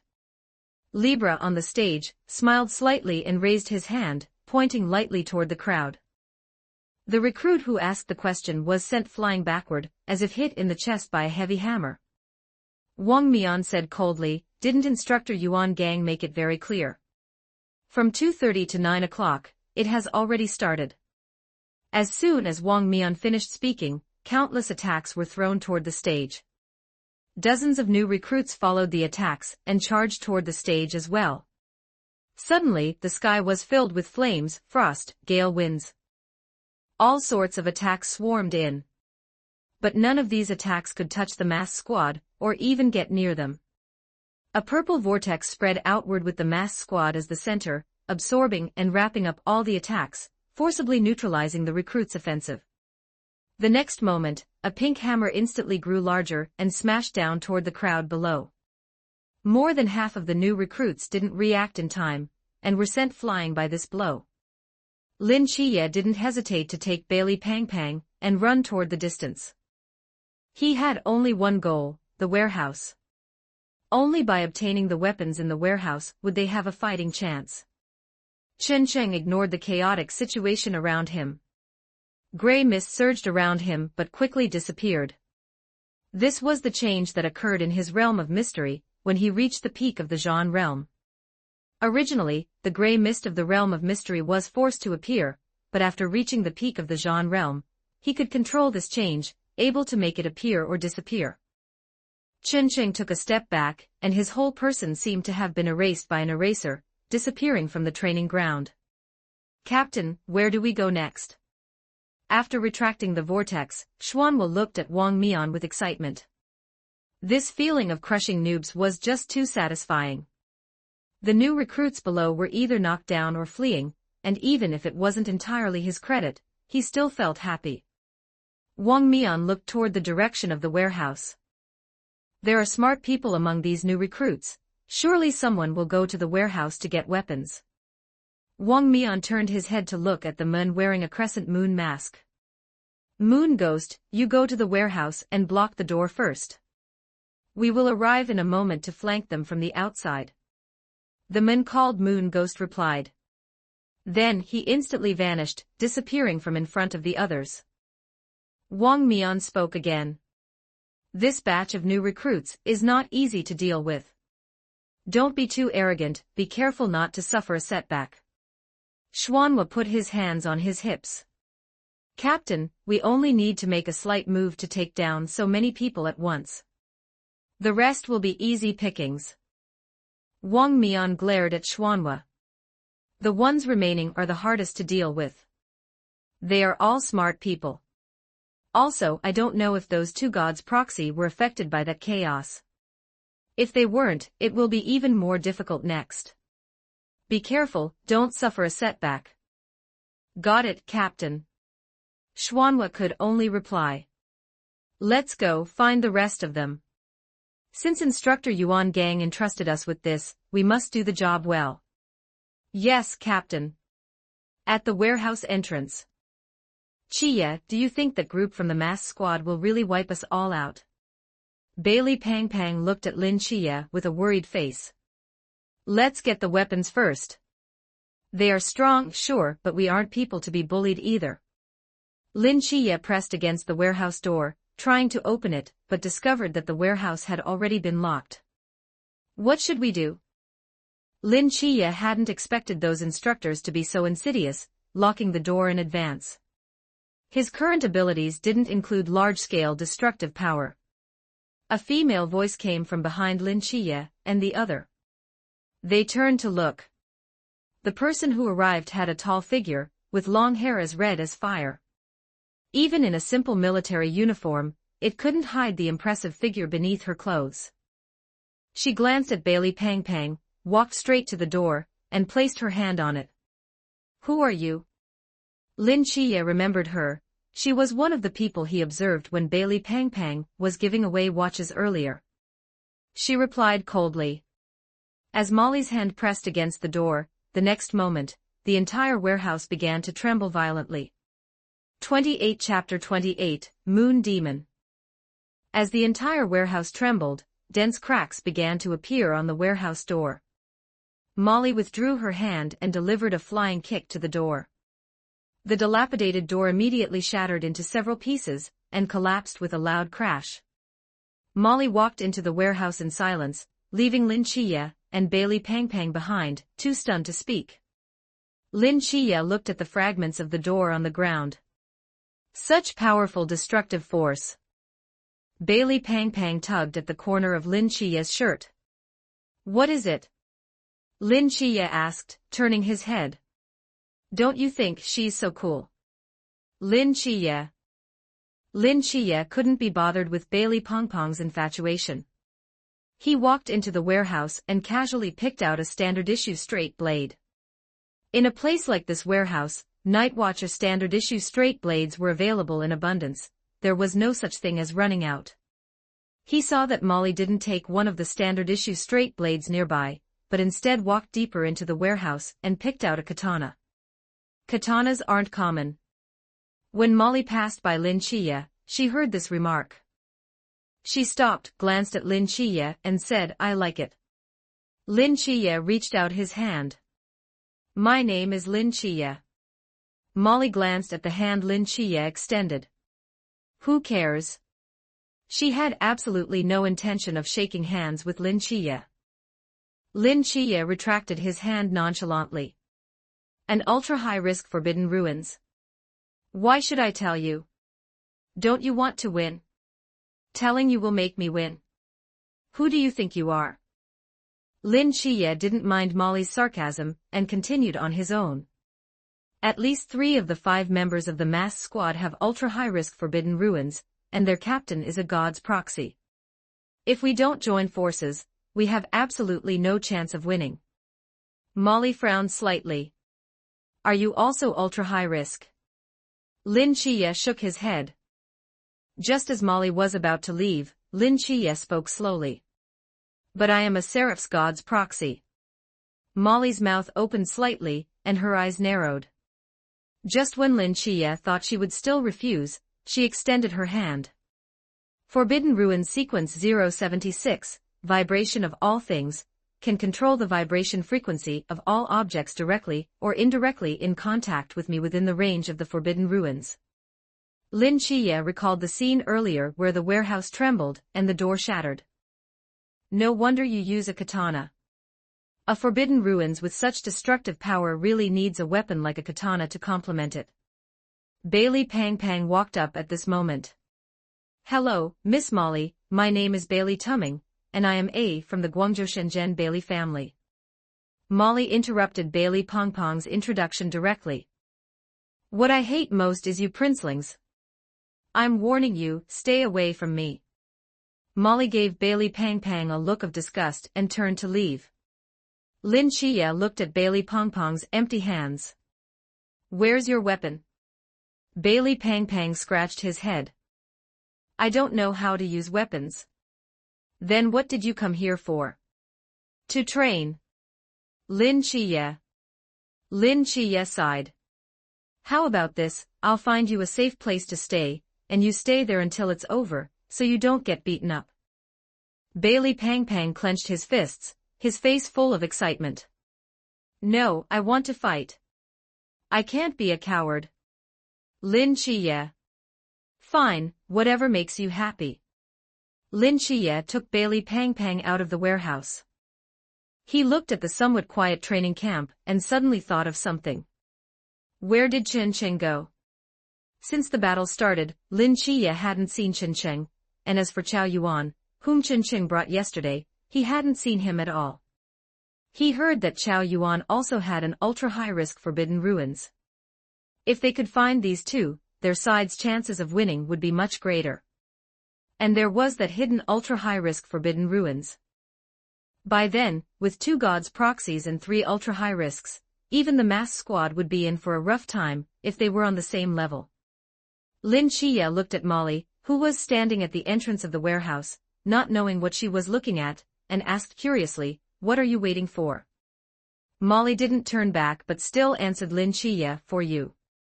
Do you remember the man who was the first to stand up and confront the instructor?" Molly spoke again. Lin Chiye thought for a moment and indeed had some impression. He should also be an ultra-high risk. If we assemble him, our chances of winning will be greater. Lin Chiye nodded. Molly's idea coincided with his own. "I have another friend who is also a god's proxy." Lin Chiye mentioned Chen Cheng. Chen Cheng was not only a god's proxy, but his support abilities were undoubtedly exceptional. Now that they had news of the last ultra-high risk, as long as they found that ultra-high risk, and then found Chen Cheng and Chao Yuan, the 5 of them joining forces would definitely be able to trip up the mass squad. And one more. Before Molly could finish her sentence, Lin Chiye's eyes narrowed, and he flipped the straight blade in his hand to block behind Molly. Clang, the collision between the straight blade in Lin Chiye's hand, and the air produced a metallic sound. Molly reacted extremely quickly, turning and retreating, one hand pressing on the katana on her back. In the position where Lin Chiye's straight blade was pointed, a sharp short sword slowly emerged and then, the wielder also appeared in their sight. A man wearing a crescent moon mask gripped the short sword in his hand and asked in surprise, "You can see me?" Lin Chiye stared at him intently. "I can see a little by luck." The man sized up Lin Chiye a few times, then looked at Lin Chiye's bright pupils and suddenly realized. "Oh, I see. You are one of those two gods' proxies. Your aura is very similar to the captain's. This kind of eyes, you should be the god's proxy of that seraph." Lin Chiye didn't answer him, but instead, Molly behind him raised her katana. In an instant the katana began to vibrate violently. Lin Chiye pushed forward with force, knocking away Moon Ghost's short sword, and then jumped back without thinking. Molly's katana had already reached in front of Moon Ghost. In an instant, the air in front of the katana vibrated violently, followed by a terrifying vibration blade that used the air as a medium, flying out. While slicing through the surface of the ground, it crashed straight into the wall of the warehouse, directly blasting out a hideous blade mark. Dust scattered and for a moment, rolling smoke and dust rushed towards them. Moon Ghost stood there quietly, his right arm already gone. What a terrifying forbidden ruins. While speaking, hazy moonlight surged in the air, and soon condensed into an arm. Molly carried the katana on her shoulder, her eyes full of shock as she looked at Moon Ghost. "How is it possible? Could it be that you can regenerate?" Lin Chiye, who was watching the whole process through mortal god realm, shook his head. "No, it's just that he turned his arm into moonlight the moment he was attacked, dodging this attack." After hearing Lin Chiye's explanation, Molly frowned. In other words, physical attacks have no effect on him. Perhaps that's the case. That's really tricky. Chapter 29, Cheating. Lin Chiye looked at the recruits who were gradually increasing in number, his gaze sweeping across the surroundings. It seems only he has come. Let's take this opportunity to take him down. Hearing Lin Chiye's words, Molly's gaze gradually grew fervent, and the surrounding recruits also began to close in. Lin Chiye was right. Now that Moon Ghost was isolated and without support, and there were dozens of recruits, this was the best opportunity. If they worked together to capture Moon Ghost and rip off his mask, the recruits would win. If they missed this chance, there might not be another one later. In other words, this might be the only isolated member of the masked squad in this duel. Moon Ghost sensed the malicious gazes directed at him, his mouth twitching slightly. This isn't what I imagined. According to Moon Ghost's original plan, he should have been wandering in the warehouse, like a ghost in the darkness, silently reaping the recruits. Did he get exposed just like that? Bailey Pang Pang took the lead. "Brothers, get him." The surrounding recruits immediately swarmed forward, preparing to take down Moon Ghost, remove his mask, and secure victory in this competition. Weapons and forbidden ruins were brandished in unison, creating an imposing momentum. Moon Ghost cursed under his breath, his figure blurring and vanishing from the recruits' field of vision. The recruits immediately huddled together, vigilantly guarding their surroundings to avoid being ambushed by Moon Ghost. Lin Chiye's eyes lit up. He instantly rushed in one direction, swinging his straight blade without hesitation. As the sound of clashing metal rang out, Moon Ghost and his short sword were revealed once again. "Dude, how are we supposed to play if you have cheats?" Moon Ghost said helplessly. Lin Chiye smiled slightly, blinding golden light erupting from his eyes. A surge of powerful divine ruins erupted, using his eyes as a medium, and charged straight at Moon Ghost's mind. Seraph Divine Ruins.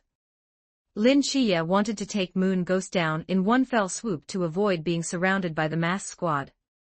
However, Moon Ghost had only suppressed his realm, his physical strength was still at the Chuan realm level, so the Zhan realm Divine Ruins did not have a significant effect on him. As expected of a seraph.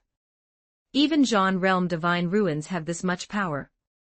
"Chen Cheng, where are we going now?" In a place no one noticed, Chen Cheng was wandering around the training camp with Chao Yuan, completely unconcerned about the heated battle in the warehouse. Both Chen Cheng and Chao Yuan were in a hidden state, not afraid of being discovered at all. "We're going to find someone else." I don't know, but they are a super high-risk target. Also, the battle at the warehouse should have already started, but they won't be able to beat the mask squad. Lin Chiye is also there. Then let's go help Lin Chiye quickly. Why are we looking for someone else? They can't win over there, even if we join them. But they should be able to escape. Once we find the remaining super high-risk target and regroup, we can face the mask squad head-on. Fine, you're the brains, I'll listen to you. In truth, Chao Yuan didn't really like listening to others, but he would listen to Lin Chiye. Since Qin Sheng was Lin Chiye's friend and also his own roommate, he had agreed without hesitation when Qin Sheng approached him and asked him to go find Lin Chiye together. Just as Qin Sheng and Chao Yuan were walking around, a huge explosion occurred in the dormitory building. At the same time, a massive xuanhua suddenly appeared in another dormitory building. At that moment, Qin Sheng and Chao Yuan happened to be walking right below the dormitory building. Moving so fast.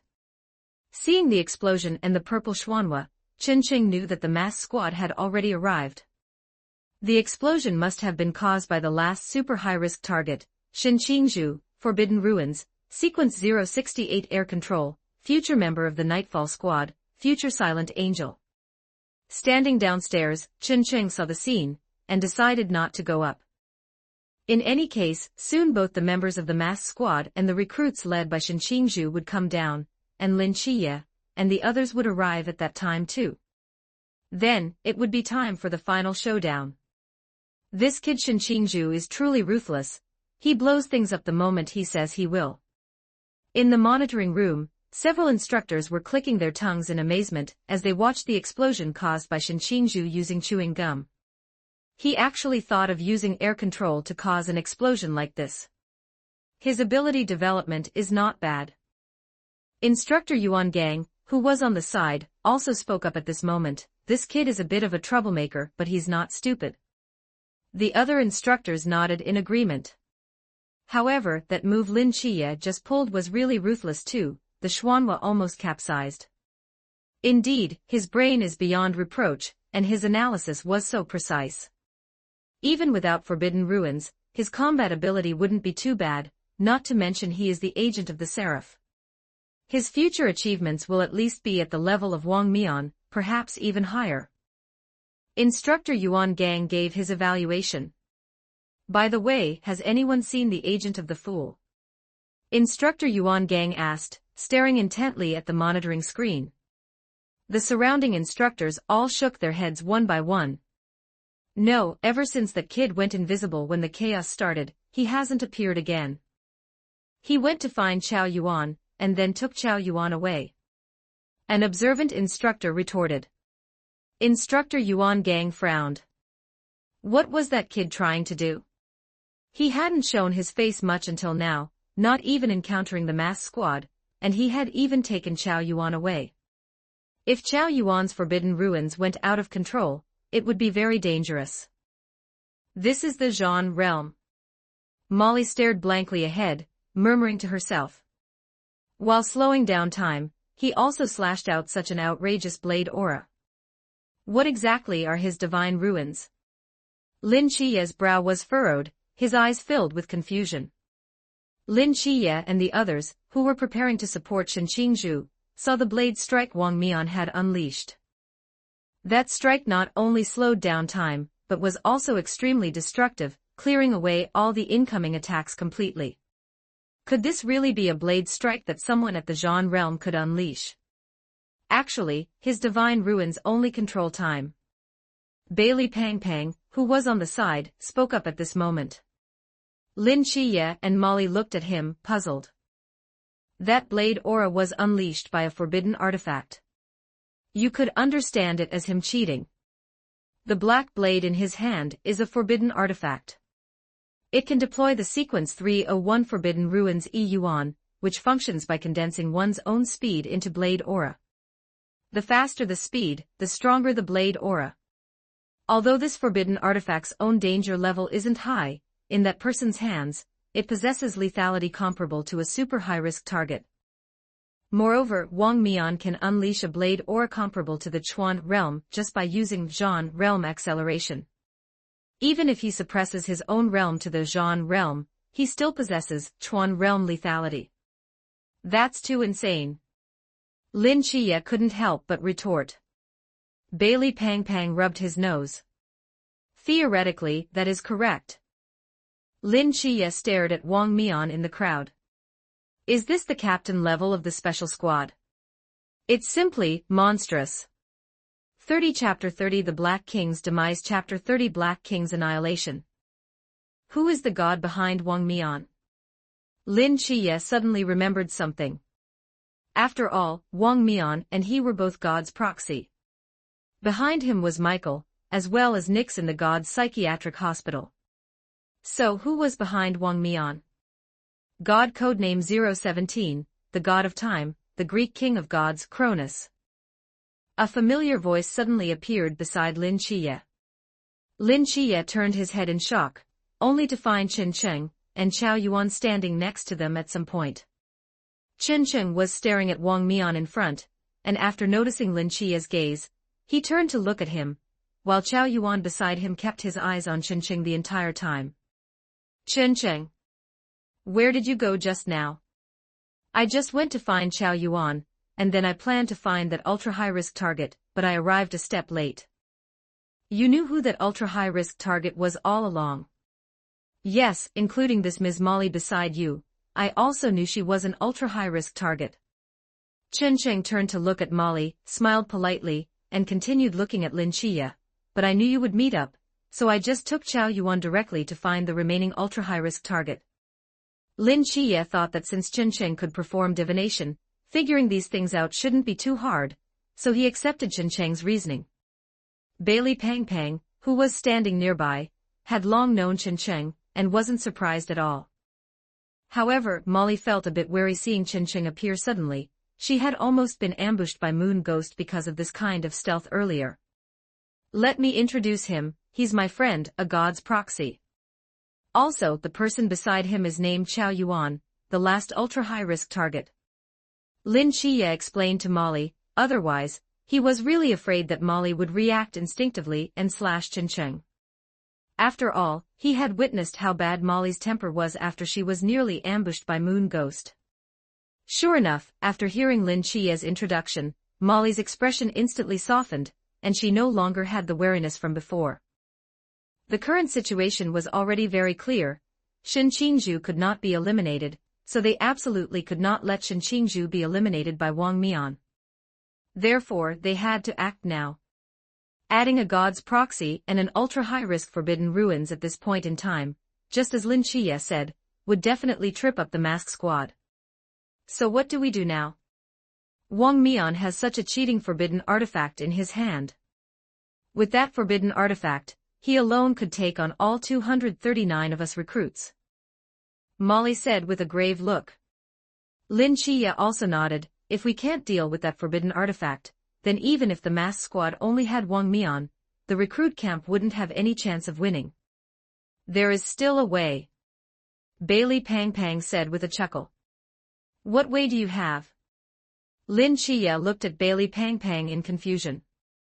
Bailey Pang Pang rubbed his belly, his yuan was gifted by our family, so I naturally have a means to restrict it. Bailey Pang Pang reached into his pocket, and took out a roll of tape. This is the Forbidden Artifact Sealing Scroll, Sequence 343. As long as you stick a piece onto the blade of that knife, it can completely isolate the knife from the environment. This way, Wang Mian's Time Divine Ruins won't be able to affect it, and its power will be about the same as an ordinary knife. Your family. Molly seemed to remember something, a hint of shock revealing itself in her eyes. What did you say your name was just now? Bailey Pang Pang was instantly overjoyed and extended his hand again. Hello, Ms. Molly, please allow me to introduce myself again. My name is Bailey Tumming. Molly muttered to herself, the Bailey family, known as the Forbidden Artifact Museum. Bailey Pang Pang coughed twice, lowered his voice, and waved his hand gently. Don't make a scene, keep it low-key, low-key. I'm just a child from an ordinary family. Molly looked into his eyes, the look of disdain in her pupils deepening. She snorted coldly, turned her head to look elsewhere, and directly ignored Bailey Pongpong's extended hand. I hate rich young masters the most. The richer they are, the more I hate them.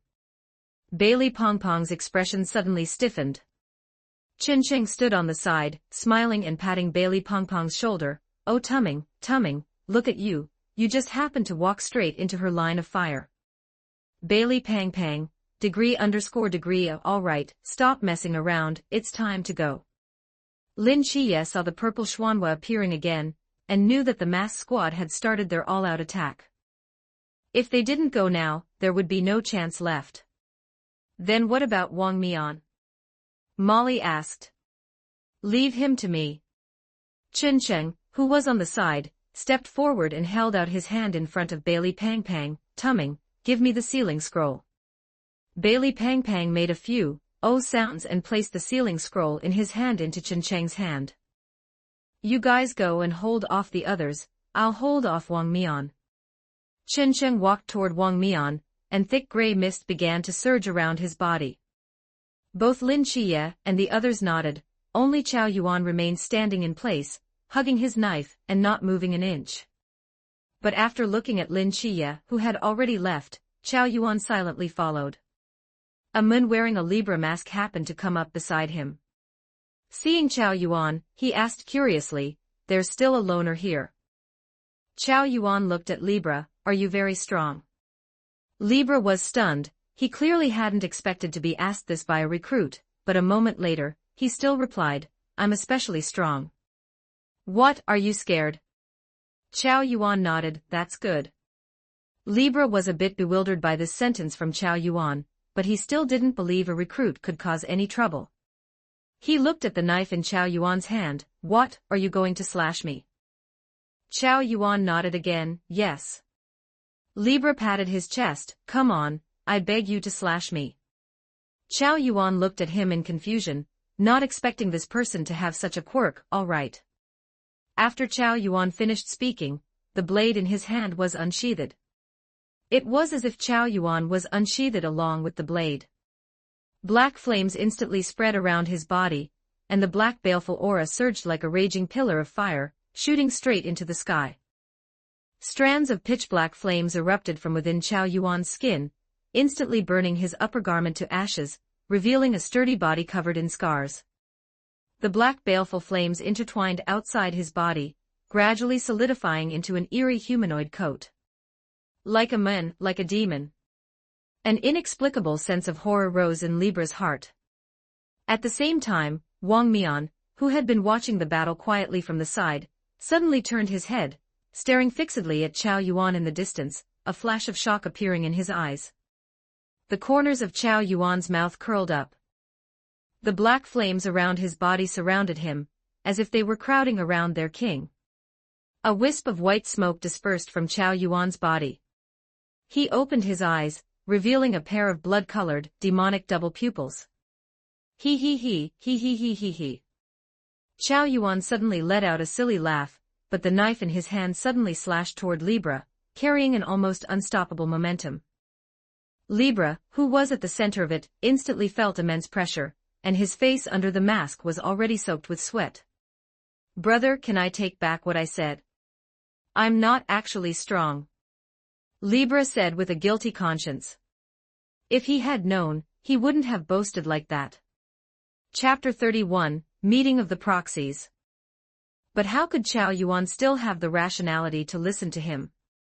The blade in his hand slashed down without mercy. If Libra, who was still in the Zhan realm, had taken that strike head-on, he would undoubtedly have died.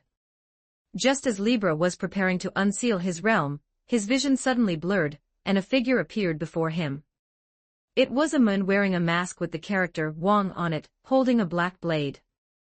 Clang! The strike was blocked by Wang Mian. A sharp clashing sound rang out, and blinding sparks erupted in the twilight.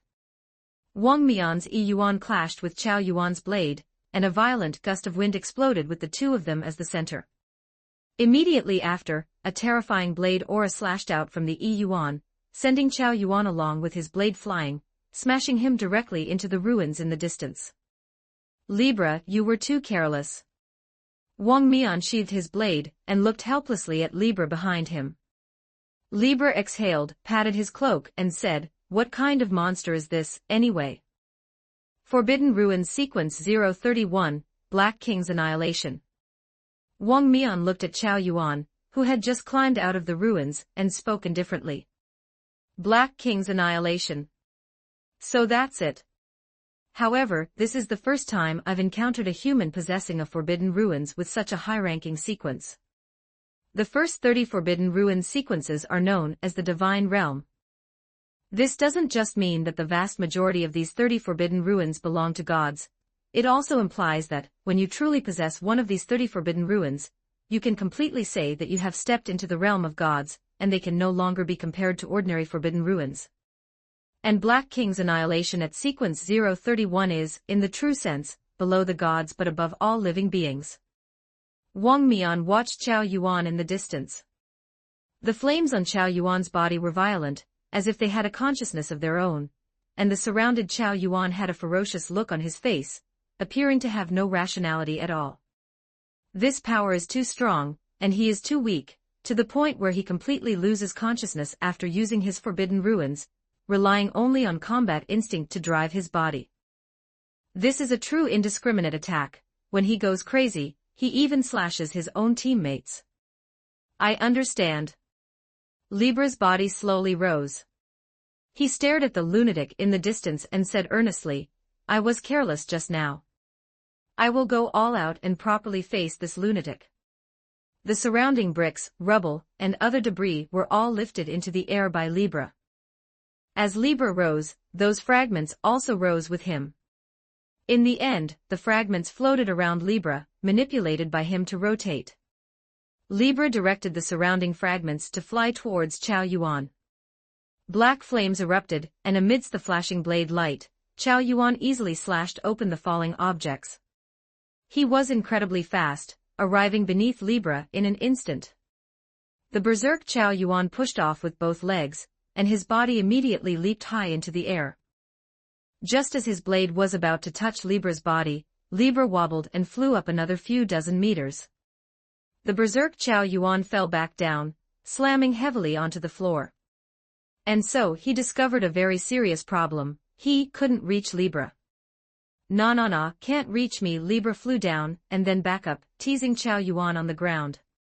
Chao Yuan could only rage helplessly, as he couldn't fly. Nah, can't fly. How are you mad? Are you mad? Chao Yuan. Damn, this guy is so annoying. Bailey Pang, who was watching the battle from a distance, couldn't help but curse when he saw Libra teasing Chao Yuan. Lin Chiya looked at Chao Yuan and then at Libra. There's no help for it. Chao Yuan has no rationality right now and can't fly, so he can only be bullied by that Libra.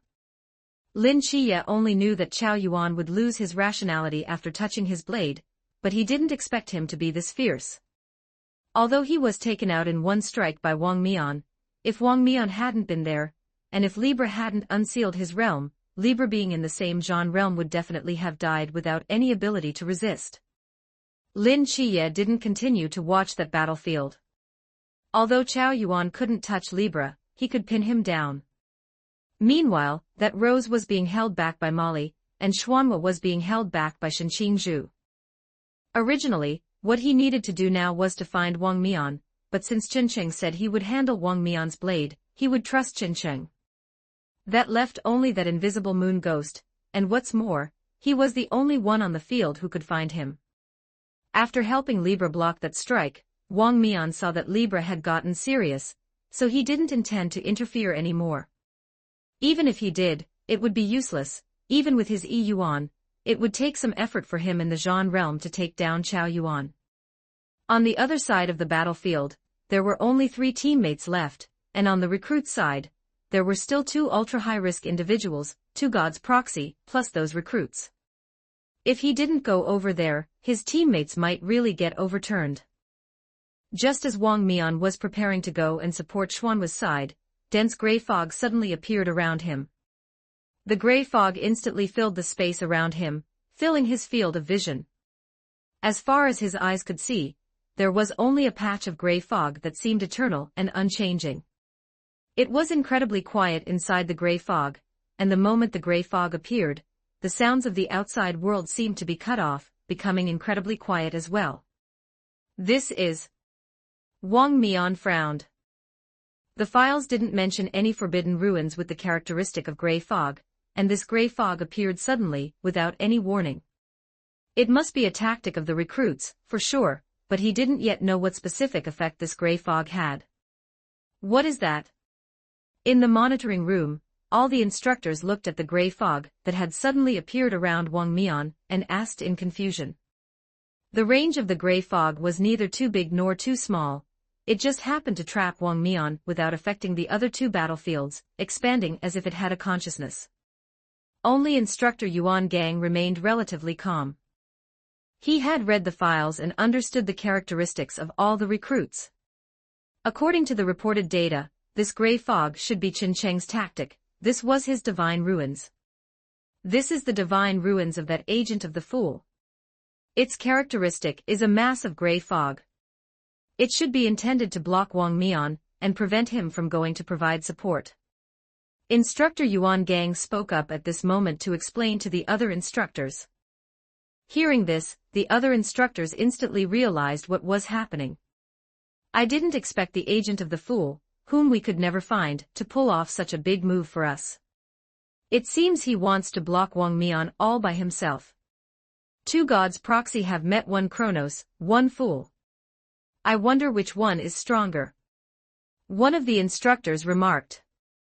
Instructor Yuan Gang put the files in his hand aside. According to the data, the agent of the fool's current abilities are all auxiliary, and he probably only has a standard-issue straight blade of the Night Watcher in his hand, while Wang Mian has a Yuan. But then he thought of something else and looked at Bailey Pang Pang, who was watching the battle from the side. I understand now. It's likely that the little fatty from the Bailey family gave him something that could counter Wang Mian. The instructors nodded in agreement one after another. Yuan came from the Bailey family. Who didn't know the reputation of the Bailey family's Forbidden Artifact Museum? To counter a Yuan that came from the Bailey family, the only way was to take out another forbidden artifact from the Bailey family. Otherwise, Qin Cheng wouldn't dare to go and stop Wang Mian all by himself. 32 Chapter 32 Who cares about you? Wang Mian stood in the gray mist. There was no sound or visibility left around him. All he could see were layers of gray mist. He thought through the files of all the recruits in his mind, but none of them matched. Only two people had blank files. One was Lin Chiya, that god's proxy of the seraph, and the other was that god's proxy of the fool. Could it be him? Wang Mian felt it must be that god's proxy of the fool. Only these two people had blank files, and the seraph's divine ruins could not be like this. The aura in this forbidden ruins was full of madness and chaos, so it could only be that god's proxy of the fool. Come out, I know who you are. Wang Mian shouted into the gray mist, but there was no response at all. Wang Mian instinctively tightened his grip on the Guyuan in his hand, but he grasped nothing. Wang Mian looked down and saw that the Guyuan, which had been in his hand, had disappeared at some unknown time. Playing dirty. Wang Mian realized this was the work of that god's proxy of the fool, but he couldn't see anything. He could only roar into the gray mist, we are both god's proxy, why are you playing dirty tricks? Come out and fight me fair and square. Meanwhile, standing not far from Wang Mian, Qin Cheng, who was in a state of concealment, was wrapping the sealing scroll around the Guyuan in his hand, muttering to himself, who cares about you? I'd have to be sick to go head-to-head with you.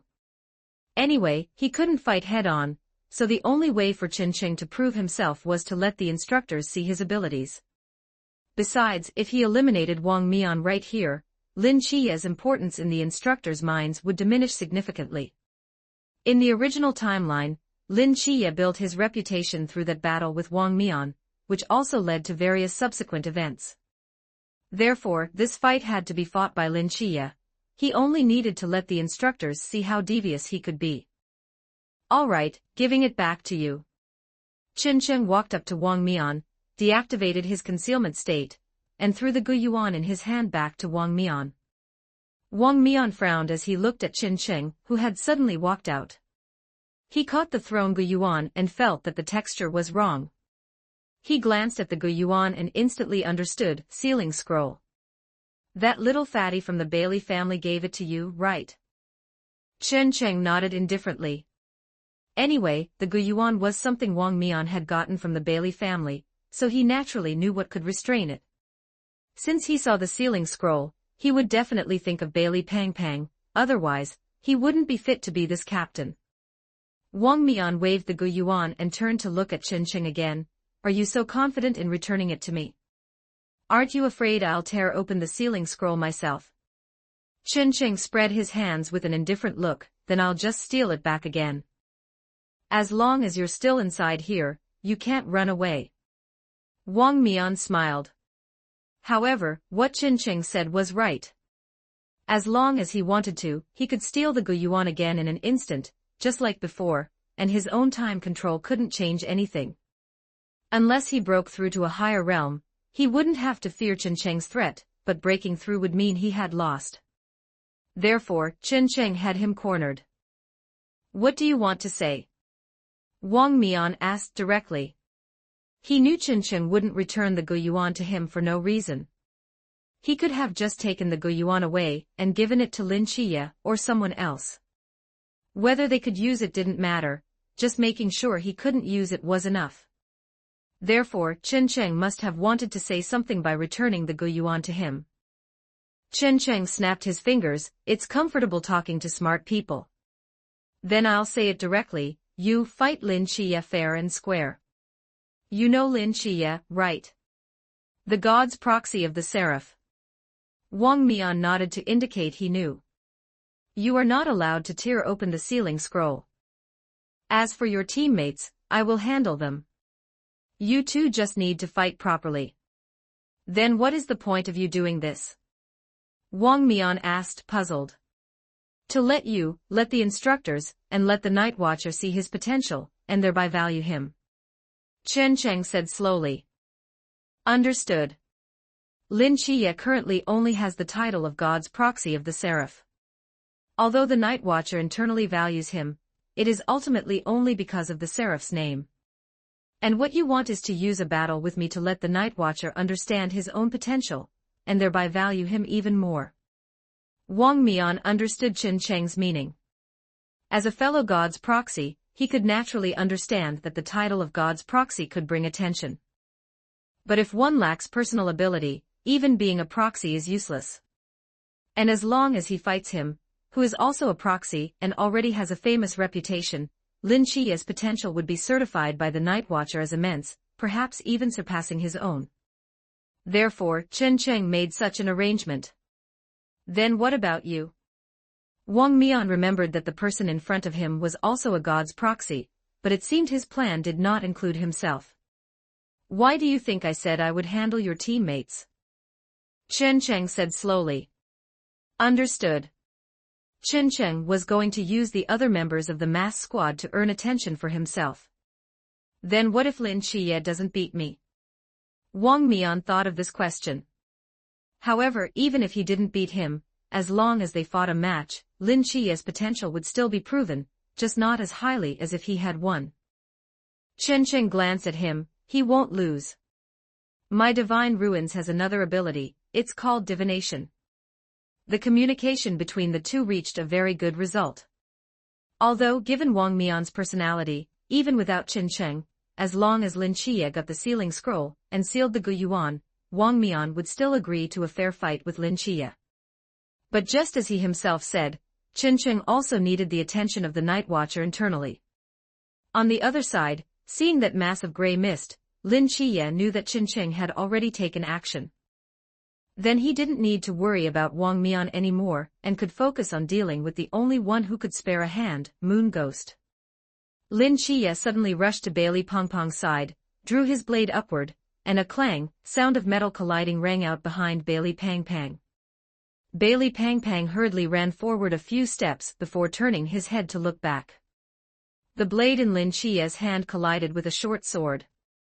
Moon Ghost revealed his figure, looking at Lin Chia with some helplessness in his eyes. "Brother, you should be going to fight my captain, not wasting time on me."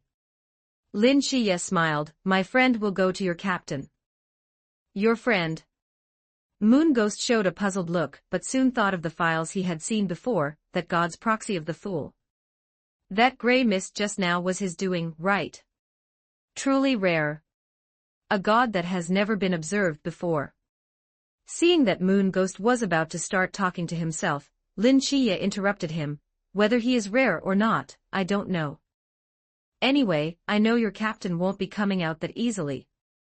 "You're that confident in him?" "Naturally." But before he could finish speaking, the gray mist dispersed. Chen Cheng and Wang Mian were walking with their arms around each other's shoulders, chatting and laughing. They didn't look like enemies at all. Lin Chia. Chapter 33. The final battle. Chen Cheng separated from Wang Mian, and walked over to Lin Chia's side. Moon Ghost, who had been clashing blades with Lin Chia, unconsciously lowered the short sword in his hand. It was truly a shocking scene to behold. What did it mean for their captain to be getting along so well with the enemy? Meanwhile, in the surveillance room, the instructors stared at the scene, dumbfounded. They had expected that once the gray fog dissipated, either Wang Mian or Chen Cheng would have lost, but who could have imagined that the two would end up chatting together? "Instructor Yuan, what are they doing?" One instructor looked at Instructor Yuan Gang, puzzled. Instructor Yuan Gang was also a bit stunned. He gave two dry coughs and said, "Perhaps they have their own ideas." Chen Cheng patted Lin Chia on the shoulder. "Go ahead. His Guyuan has been sealed by me, and he won't tear it off. Go and have a fair fight with him." Lin Chia looked at him as if he were an idiot. "Since you've already stolen his Guyuan, why didn't you just eliminate him? What's the point of this fight?" Chen Cheng pulled Lin Chia into the realm of mystery, and after shielding them from others, spoke up. "Are you stupid? He is also a god's proxy, and he's been famous for a long time. If you fight him, regardless of whether you win or lose, your standing in the eyes of the Night Watcher higher-ups will increase. Wouldn't that mean you can make more demands later on?" Lin Chia's eyes lit up. "That makes sense. So, was that why you two were in there for so long?" Chen Cheng nodded. "Yeah, why else would we be in there? Do you really think I could go head-to-head with Wang Mian?" Lin Chia looked Chen Cheng up and down, and shook his head firmly. "As for his remaining 4 teammates, I'll hold them off for you." Chen Cheng looked through the gray fog toward Wang Mian, who was standing in the distance. Lin Chia walked over. "Can you handle them alone? Just trust me." The gray fog dissipated, and Chen Cheng and Lin Chia were once again exposed to everyone's view. Chen Cheng patted Lin Chia on the shoulder, said nothing, and walked toward Moon Ghost, who was still in a daze. Lin Chia, meanwhile, walked in the opposite direction toward Wang Mian, who had been waiting for a long time. "Buddy, what did you send him to do?" Moon Ghost looked at the approaching Chen Cheng, and asked curiously. Chen Cheng smiled, but there was a hint of malice in it. "I sent him to fight your captain, and as for you all." Chen Cheng took a deep breath and shouted, "You 4 are now surrounded by me. Moon Ghost, Xuanhua, Rose, and Libra. Chow Yuan, he. Did our captain scramble your brains?" Moon Ghost, who was closest to Chen Cheng, was the first to voice his doubt. "Kid, you're pretty arrogant, but arrogance without strength isn't enough." Xuanhua joined in immediately. Libra was still busy dealing with Chow Yuan and didn't speak. Rose didn't take it seriously and continued to flirt with Molly. Chen Cheng, of course, knew that the members of the mass squad wouldn't listen to him, but that didn't matter. Realm of Mystery. Chen Cheng activated the Realm of Mystery again, but this time it was different. The gray fog surged out and expanded rapidly, reaching its maximum distance in no time, enveloping everyone, including the new recruits, in the gray fog.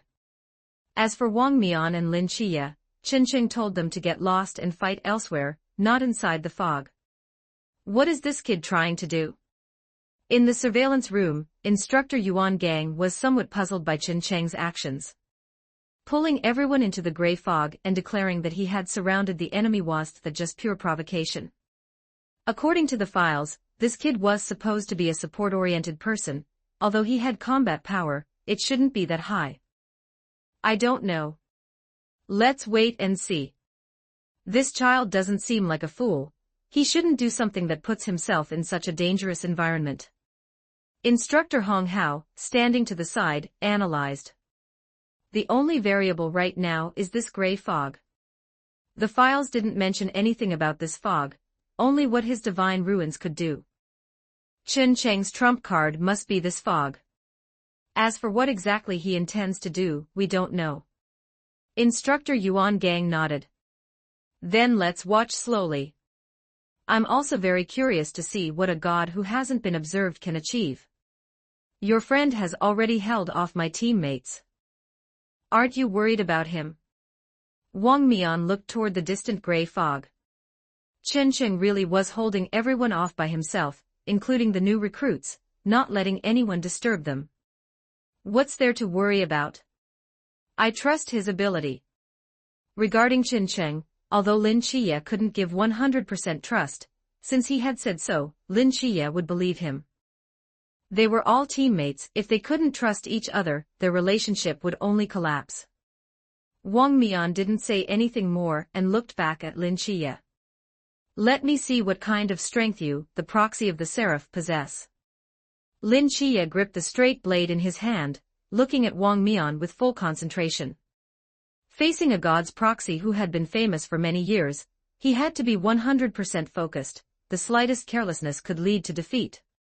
Furthermore, one important point was that it had turned dark. In the surveillance room, the instructors looked at the deathly silent gray fog, and the two people on the verge of conflict, feeling somewhat helpless. Can this really serve to train the new recruits? From the beginning until now, the new recruits on the field had almost all been eliminated. The only ones left were those with divine ruins like Lin Chiye, super high-risk individuals like Chao Yuan, or rich kids like Bailey Pang Pang. The remaining recruits had no experience at all. When the members of the mass squad fought against the super high-risk individuals, they were kicked away like stray dogs on the side of the road. It wasn't meant to train the new recruits in the first place. It's better that they get beaten into submission so they can understand their own weakness and work harder in future training. Instructor Yuan Gang watched Lin Chiye and Wang Mian, who had already begun to fight. Without the interference of Gu Yuan, the two were now in a pure battle. Both were in the Zhan realm, both were God's proxy, and the gods behind them were of high rank. Setting aside combat experience, this was the fairest battle so far. Therefore, this fight would depend on the combat literacy of both sides, to see who would have the last laugh. 5 minutes passed and Lin Chiye and Wang Mian were still fighting. Meanwhile, the gray fog on the side silently dissipated. When the instructors saw the scene after the fog cleared, they all widened their eyes. This kid actually did it. They saw several people neatly arranged on the field. Some were from the mask squad, and some were Shen Qingzhu and his group, all tightly bound together by Chen Cheng using the sealing scroll. Chen Cheng had not only stopped the people from the mask squad, but had also tied up his own teammates along the way. As for the new recruits who had fallen earlier, Chen Cheng had piled them all together like hoarded goods. The only ones standing on the field were Chen Cheng and Bailey Pang Pang. Let me go. Why did you tie me up?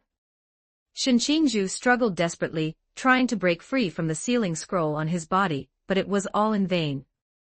Chen Cheng had tied everyone up very tightly. Chao Yuan, in particular, had been tied with a dead knot that couldn't be undone at all.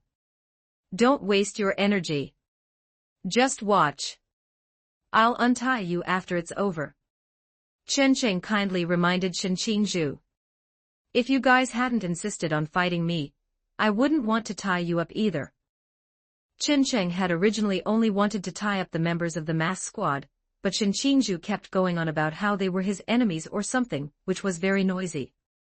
Chen Cheng, feeling impatient, had simply tied him up as well. Chen Cheng, why did you tie up Molly too? Bailey Pang Pang wanted to untie the sealing scroll on Molly, but decided to ask Chen Cheng first. Tying up Chow Yuan is because he's too dangerous, but what about Molly? Chen Cheng spread his hands. She was noisy too. Molly. 34 End of Chapter 34 Chapter 34, the end. Bailey Pang Pang looked at the bound Molly, then at Chen Cheng, who wore an expression that clearly said, "She was the one who started bothering me first. Brother, how about this, could you untie her?" Bailey Pang Pang hesitated for a long time, before leaning in to whisper in Chen Cheng's ear. Upon hearing this, Chen Cheng wore a beaming, knowing smile. When Chen Cheng turned to look at Molly, his expression changed again. "Do you want to be untied?" Molly turned her head away, ignoring Chen Cheng. Chen Cheng sighed. "Why is your temper so bad, honestly?" Chen Cheng looked at Shen Qingzhu again. "What is your name?" Shen Qingzhu glared at Chen Cheng, but still spoke, "I am Shen Qingzhu. Untie me right now."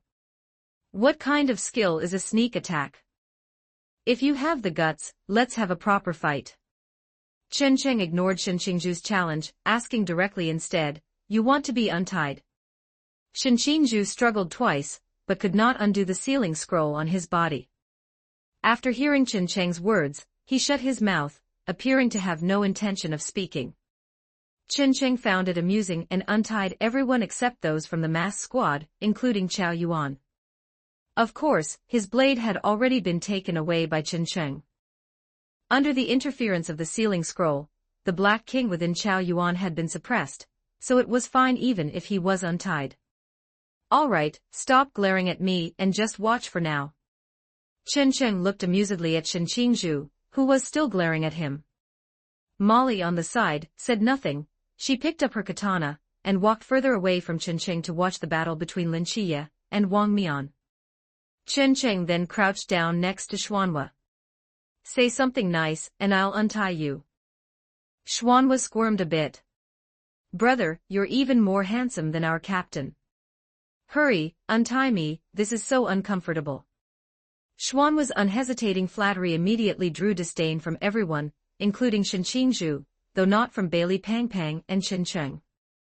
"Xuanhua, you are really a disgrace to our mass squad. When I get back, I'm going to have the captain kick you out," Rose said indignantly, scolding Xuanhua, while Xuanhua just turned his head away. Can't hear you, can't hear you." Chen Cheng was amused by the two, but his hands didn't stop, untying the sealing scroll from Xuanhua. "Just enjoy the show, there's no point in us fighting anymore." Afterwards, Chen Cheng arranged the remaining people, posing them as if they were sitting side by side, before untying the sealing scrolls from their bodies. "Why did you arrange us like this?" Rose rubbed her shoulders. Chen Cheng had not only tied them tightly, but he had also been merciless when acting, showing no signs of chivalry. "It looks neat." Chen Cheng dropped this sentence and found a chair to sit, and watch Lin Chiye's battle. In the monitoring room, the instructors watched as Chen Cheng untied everyone one by one, and then found a chair to sit down, looking completely unconcerned. For a moment they didn't know what to say. "How do you think this kid managed to do that?" Instructor Yuan Gang stroked his chin, looking thoughtful. Instructor Hong Hao stood to the side, equally puzzled. Logically speaking, even if Chen Cheng, who lacked active combat skills, had strong physical techniques, it should have been impossible for him to capture so many people alone. What exactly was the mystery within that gray mist? "We must ask him when the training camp ends." Instructor Yuan Gang slapped his thigh, making his decision. Instructor Hong Hao nodded. "Remember to tell me about it too." "Get lost, go ask him yourself." Instructor Yuan Gang glared at Instructor Hong Hao irritably. Instructor Hong Hao smiled without saying anything, inwardly muttering about Instructor Yuan Gang, "Fine, I'll ask myself, stingy old man. Next, I am going to give it my all." Lin Chiye looked seriously at the Wang Mian in front of him. Wang Mian steadied his stance, the corners of his mouth curling into a smile. "Give it your all, you say?" A hint of appreciation appeared in Wang Mian's eyes as he looked at Lin Chiye. "Very good. Ripples surged in the pupils beneath Wang Mian's mask, and a wave of oppressive aura attacked Lin Qiye's spirit through Wang Mian's eyes. Lin Qiye took a few steps back, refusing to be outdone, and looked back at Wang Mian. Golden light shone in his eyes, and the surging divine might of the seraph immediately collided with the pressure of the god of time. The invisible aura raging around the two stirred up gusts of wind, which spread outward from them as the center, even affecting the people in the distance. Holy crap, these two just glared at each other. How did it start getting windy? Bailey Pang Pang exclaimed. Right now, it's the gods behind them that are competing. Chen Cheng's tone was indifferent. He stood up and walked to the front. The gray mist around him surged again but quickly vanished. The wind that had been blowing toward them seemed to be blocked. It dispersed outward with Chen Cheng at the center, not affecting the people behind him at all. The divine might of the seraph and the pressure of the god of time clashed for several seconds. Both of their pupils were bloodshot, but they were stubbornly refusing to look away, as if competing. At this point, they were no longer testing their own strength, but comparing the divine power contained within themselves. It seemed that the seraph's divine power was slightly superior. With a soft sound, Wang Mian let out a muffled groan and stumbled back a few steps. Golden light flashed in Lin Qiye's eyes, and he rushed forward quickly, his straight blade resembling a crescent moon as he swung it down. Wang Mian had no time to block. He could only watch helplessly as the straight blade slashed toward him. There were no more obstacles, no more suspense. As the blade swept past, Wang Mian's mask was split in two. The gray mist that had disappeared reappeared, blocking everyone's vision before they could react. The instructors in the monitoring room sat up abruptly, their hearts skipping a beat, secretly thinking that something was wrong. Ripples circulated in Wang Mian's pupils, as if a clock were rewinding. In a blur, Lin Qiye seemed to hear Wang Mian whisper something. The surrounding scene flowed backward along with the ripples in Wang Mian's eyes. The mask on his face began to restore itself, the crack vanishing rapidly. Lin Qiye was forced to retreat, his eyes filled with shock. After retreating, golden light flashed in Lin Qiye's eyes, quickly changing from shock to confusion. But soon, through the mask, he saw the ripples that had yet to fade from Wang Mian's eyes, and he quickly understood something. The onlookers around them were still dazed, only remembering that Chen Cheng's gray mist seemed to have appeared for an instant before disappearing. As they looked at the stunned Lin Qiye, and were about to cheer for him, Chen Cheng, who was standing at the very front, took a watch out of his pocket the one Pang Pang had given him. It's 9 o'clock. The voice was neither loud nor soft, but it was just right for everyone who was conscious to hear. Only then did everyone realize that the time was up. Not a single mask from the mass squad had been removed. Only a few of the newly awakened recruits felt a bit disappointed, but those who had been awake the whole time, including Shen Qingzhu and a few others, were fine. After all, they knew that Chen Cheng had already tied up several members of the mass squad, he just hadn't removed their masks. Chapter 35, Breakthrough to Pool Realm. In the distance, Wang Mian leaned in close to Lin Qiye, saying something. Shen Qingzhu reluctantly approached as well and whispered, why didn't you take off their masks? Chen Cheng turned his head to look at him. Shen Qingzhu looked reluctant, yet he still gazed at him with a hint of anticipation. You had already tied them up, so why didn't you just take them off? Wouldn't we have won if you did? Look at those recruits. Chen Cheng pointed to the recruits who had just woken up, and were still confused about the situation, or were still unconscious. Look at them. Excluding us, over 200 people were wiped out by 5. If it ended just like this, and we let them go straight to becoming night watchers, that would be irresponsible to them, to the night watchers, to the country, and to the people. I don't deny that this is because the mass squad is too powerful, but they are currently at the same realm as us. You cannot expect every enemy you encounter in the future to be at the same realm. Therefore, this training must continue, it must be completed in full, and it cannot end like a child's game. Chen Cheng's words made everything clear to Shen Qingzhu. At the beginning, he had meticulously planned to trick the mass squad in order to win, putting all his effort into trying to take off the mask of one of the mass squad members. But he had also seen how weak these recruits were. Some recruits were eliminated by the shockwaves before they could even contribute anything. If these kinds of recruits were sent to the battlefield, it would be no different from killing them with his own hands. I understand. Shen Qingzhu said quietly. Chen Cheng patted Shen Qingzhu on the shoulder and smiled, good that you understand. Be a good boy and go play over there. Get lost. Shen Qingzhu said, flushed with anger.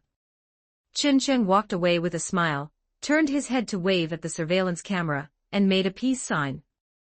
In the monitoring room, the instructors watched Chen Cheng's actions and couldn't help but laugh.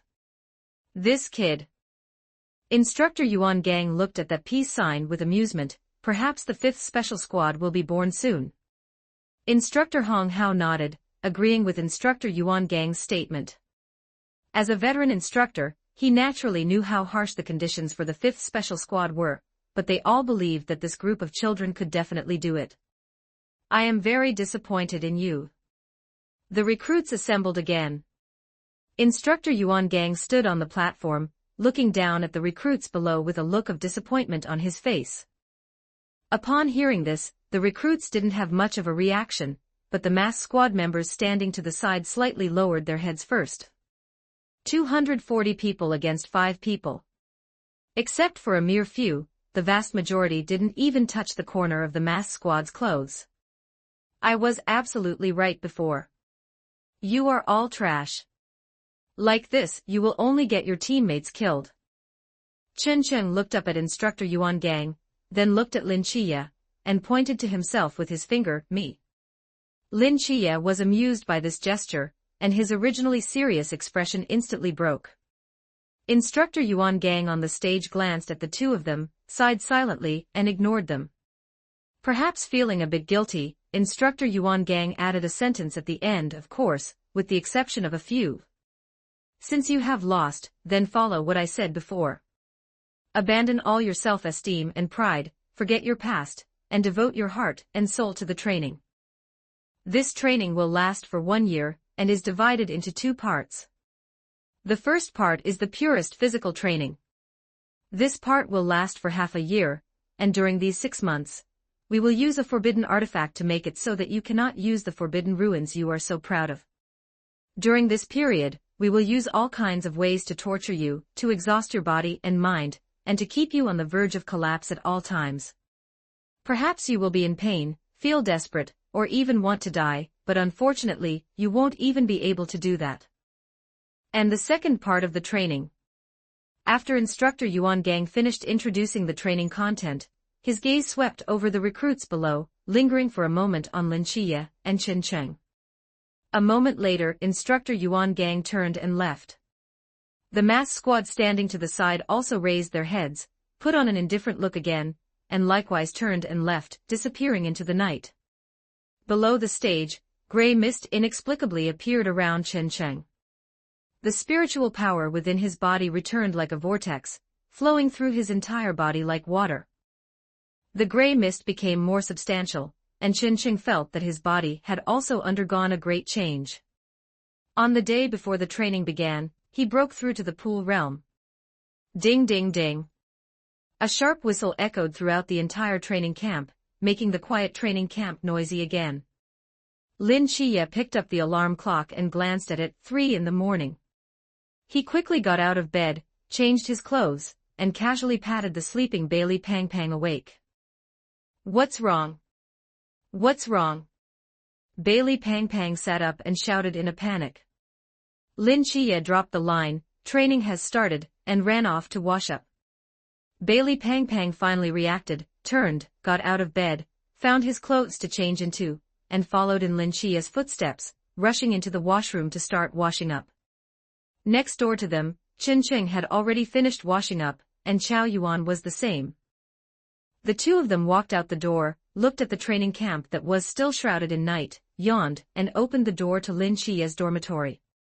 Hurry up. When Lin Chiya walked out, Bailey Pang Pang was following behind him.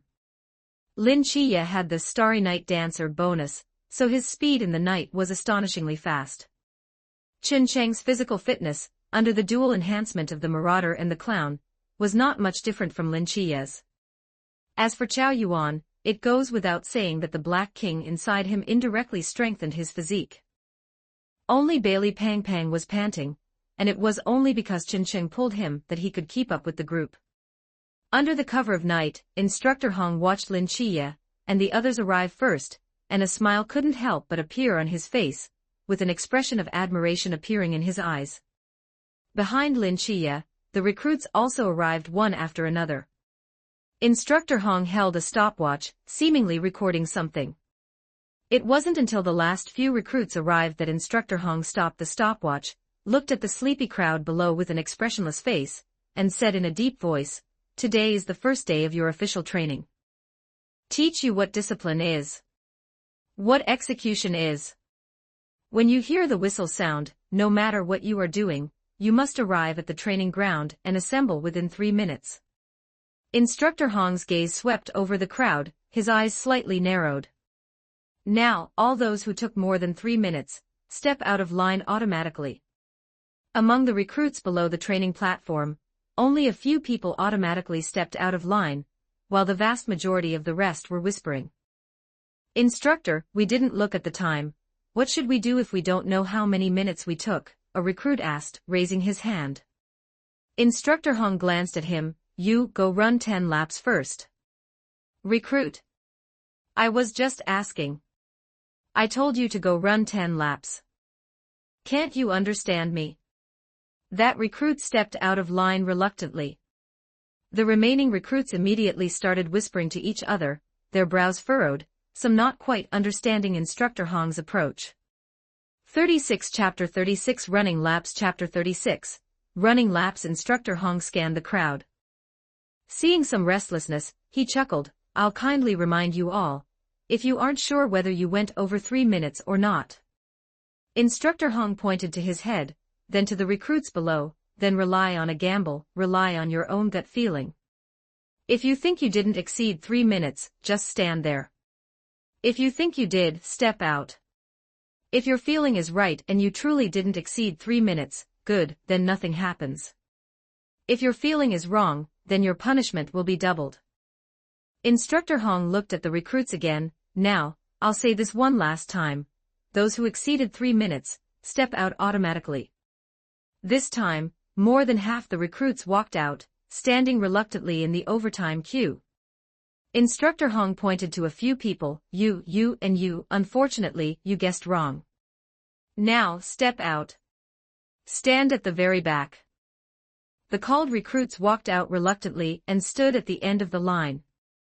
Instructor Hong put away his stopwatch. "Now. Those who stepped out automatically run 10 laps around the track, those I called out run 20 laps." Lin Chiye and the others sat where they were, watching them run leisurely. Qin Cheng had flames swirling between his hands as he flipped them, testing the abilities of the Trickmaster. Among the Sequence 8 abilities he could use, only the Trickmaster had some combat capability similar to spells. He had to spend time getting more familiar with it. "I can't feel my forbidden ruins," a recruit sitting next to Lin Chiye exclaimed. "Me too, I can't feel it either. What's going on?" "It should be that forbidden artifact Instructor Yuan mentioned, the one that can suppress forbidden ruins. I really can't feel it at all. This feeling is so uncomfortable." The movement of Qin Cheng's hands paused, the flames vanished, and he withdrew his hands as if nothing had happened. Unlike the others, he could clearly sense his realm of mystery without the slightest blockage or difficulty. He guessed this was because the realm of mystery was personally bestowed by Mr. Fool, and its inherent status was extremely high, while that boundary suppression monument's suppression of some high-sequence forbidden ruins or divine ruins was limited. This suppression seemed somewhat insignificant to him, so he was the only one in the entire training camp who could use his divine ruins completely, even though he remembered that the mortal god realm on Lin Chiye also had a certain degree of suppression. But he couldn't show it completely. He could appear slightly stronger than Lin Chiye, but not completely, otherwise, it might be suspected by the Night Watchers. After all, Mr. Fool himself was mysterious enough. If the divine ruins he bestowed couldn't even be affected by the boundary suppression monument, the internal discussions among the Night Watchers about him would definitely not be good, and there was a high probability they wouldn't be favorable comments. Chen Cheng pondered for a moment, took a coin he carried with him from his pocket, and tossed it up. Heads, he had to hide it. Chen Cheng retrieved the coin, determined not to let the night watchers know about this. The next 20 minutes is your mealtime. If you haven't returned here within 20 minutes, you know. As soon as Instructor Hong finished speaking, the recruits rushed toward the cafeteria like starving ghosts. Even those who had just finished running, and were tired like dogs, unleashed their maximum potential, running toward the cafeteria for their lives. Chen Cheng and Lin Chia walked to the cafeteria together, but when they arrived, the recruits were all standing at the entrance, not going in. Chen Cheng looked inside and found that there were tables set up in the cafeteria, and on the tables were large pots of steamed buns, as well as a large pot of raw meat next to them. Bloody, raw meat still stained with traces of blood. The recruits walked into the cafeteria blankly, and their whole demeanor turned bad upon seeing the things placed in the basin. What's going on? Where's the rice? Where are the vegetables? Don't know. What is this? How is this supposed to be eaten? Don't know. Bailey Pang Pang stood beside Lin Chia, while opposite them stood Chen Cheng and Chao Yuan. Chia, this. How do you eat this? Bailey Pang Pang frowned as he looked at the bloody raw meat. Let alone eating it, just looking at it made him want to vomit. Lin Chia didn't speak, just pointed to Chen Cheng opposite them. Chen Cheng was eating the raw meat with an unchanging expression, holding a steamed bun in his other hand, ready to continue eating the bun after finishing the raw meat. Bailey Pang Pang looked at Chen Cheng in shock, speechless for a long time. The recruits stood by the tables one by one, looking at the raw meat in the pot and unable to bring themselves to touch it, let alone eat it. Just as the recruits were about to protest, a few figures walked in at the door. Chen Cheng looked up and saw Wang Mian wearing his gray cloak, walking in with the members of the mass squad. As soon as Wang Mian and the others stepped into the cafeteria, the recruits' emotions, which were about to explode, were instantly pacified. Even though Wang Mian didn't say anything or do anything, these recruits had all been taught a lesson by the mass squad, and some of them had even been caught in the crossfire of Wang Mian's attacks, fainting before they could even release their forbidden ruins. Old son, we're here. Wang Mian shouted toward the inside. He seemed very familiar with the old man surnamed Sunday. After the other party walked out, he smiled and said, Old son, it's been so long, and you're still cooking here. Old son looked at them and smiled, you little brats know how to come back. He knocked on his waist, indicating that his waist was a bit sore. People get old, can't go to the battlefield, can only cook here for the recruits and exert some remaining heat. Old son, we've all missed you quite a bit outside. Wang Mian pointed to the members of the mass squad behind him. They all bowed to Old son. After all, they had also come out of here back then, so they were naturally extremely respectful to this old man named Old Sunday. You guys. Wait, you brats are back, I have to make you something. Old son shook the spoon in his hand and turned back into the cafeteria. Wang Mian smiled and shouted inside, sorry to trouble you again, old son. Old son, with his back to them, waved his hand, no trouble, no trouble. Chen Cheng didn't think much of it, eating a bite of bun and a bite of meat, eating quite happily. His conditions when he was a child were not good to begin with. In his original world, only the nobles could afford meat, and commoners like Chen Cheng could only eat dry, shriveled rye bread. It wasn't until he became a Beyonder later that he had to spend money to buy potion formulas and materials, and it wasn't until Sequence 5 that things got a little better, opening a small shop. But he still couldn't forget his past days. Although he had eaten a lot of good food in the few days since coming to this world, for Chen Cheng, this raw meat and bread could still be considered very good. Chapter 37, Instructor Han. After a while, Old Son brought out dish after dish of food from the cafeteria, all quite different from the raw meat. Braised pork belly, chicken stewed with mushrooms, ants climbing a tree, steamed sea bass. Is this for real? Seeing the table full of delicacies, Xuanhua gulped, his eyes gleaming. Hee hee, it's rare for you little brats to come back, so of course I have to make something good for you. Old Sun wiped his calloused hands on his apron and grinned. Thank you, Old Sunday, thank you, Old Sun.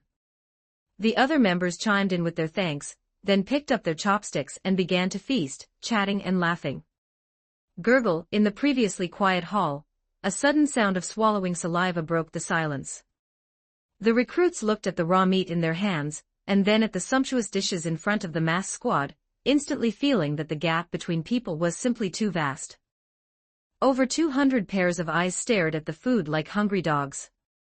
However, Wang Mian was a man of few words and ruthless action. He placed his yuan on the table and buried his head back into his meal. I'm not convinced. Why do they get to eat this while we have to gnaw on raw meat? A recruit refused to take it lying down, and threw his raw meat back into his bowl. Old Sun looked at him calmly. If you can survive this training camp and come back, I'll make a big basin of food for you too. Just then, as if remembering something, Wang Mian looked at Lin Chiye, who was still gnawing on a bun, and beckoned to him. Chiye, come over and have some. Wang Mian then shifted his gaze to Chen Cheng, who had finished his raw meat. You come too. Chen Cheng pulled a napkin from nowhere, wiped his hands, and stood up under the gaze of over 200 pairs of eyes. He walked over to Lin Chiye. Let's go. I was just about to ask a few questions anyway. How did you know? Lin Chiye swallowed the rest of his sentence. How did Chen Cheng know? He was a god's proxy too. What he wanted to know must be similar to his own inquiries. Plus, he could perform divination, so wasn't it normal for him to know these things? Lin Chiye also stood up and walked with Chen Cheng to the table where Wang Mian was sitting. Behind them, over 200 pairs of eyes looked on with envy. On the martial arts field, a strange instructor stood in the center, watching the recruits below the stage. A moment later, the stranger spoke. Supernatural entities from myths, legends, and rural rumors are the primary enemies of us night watchers. Their abilities are bizarre and varied, and their traits differ, but there is no doubt that they are far stronger than mere mortal humans. And as for us, what do we rely on to fight such beings? Shen Qingzhu lazily raised his hand. We rely on powerful forbidden ruins. The instructor sneered twice. Forbidden ruins. They are indeed the most important reliance for humans to fight against supernatural entities, but that doesn't mean they are everything. Unless your forbidden ruins are extremely strong enough to kill a supernatural entity with the crook of a finger. What is your forbidden ruins? Air control, sequence 068. The instructor turned his head, pretending not to hear. Below the stage, Chen Cheng's mind was no longer on the instructor's words. From Wang Mian, he had learned that the essential relationship between a god's proxy and a god is a contract. This contract means the god grants the proxy divine power, and the proxy does work for them. This contract relationship is very similar to the gift from his original world. Both are bestowed by gods, but the difference is that a contract provides divine power to the proxy, and subsequent advancement requires the proxy's own effort, whereas a gift involves praying for another gift after digesting the previous one. There are some differences in the process, but essentially, there isn't much difference. This piqued Chen Cheng's curiosity even more about the gods and the essence of power in this world. He had a strong premonition that once he finished exploring the essence of the world, the benefits to him would be absolutely immense, and it would certainly be a good thing for Mr. Fool as well. He solidified his resolve to advance, to become stronger so that he could explore better. On stage, the instructor scanned the recruits below and spotted the distracted Chen Cheng at a glance. The one not listening to the lecture. Chen Cheng's intuition gave him a warning. He looked up and saw the instructor pointing at him, signaling him to come up. Chen Cheng pointed at himself, and after seeing the instructor nod, he walked onto the stage. Did you understand everything I just said? Chen Cheng hadn't been listening at all, so he shook his head honestly. You don't listen in such an important class. It seems you've already mastered it. Come, show me your strength. The instructor tossed a wooden sword to Chen Cheng. Chen Cheng caught it easily and subconsciously assumed a defensive stance. The instructor raised an eyebrow. This time I will attack, and you defend according to the method I just explained. If you didn't remember, then just rely on your own ability." As he finished speaking, the instructor lunged forward with the wooden sword, swinging it toward Chen Cheng with lightning speed. Chen Cheng twisted his wrist and blocked the instructor's wooden sword with ease. The instructor reacted extremely quickly, retracting the sword and striking again.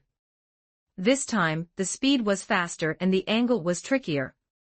Chen Cheng shifted the direction of his wooden sword and blocked this strike again. The instructor, W°O°W. The atmosphere at the scene instantly froze. "Have you practiced swordsmanship?" The instructor felt somewhat hopeless.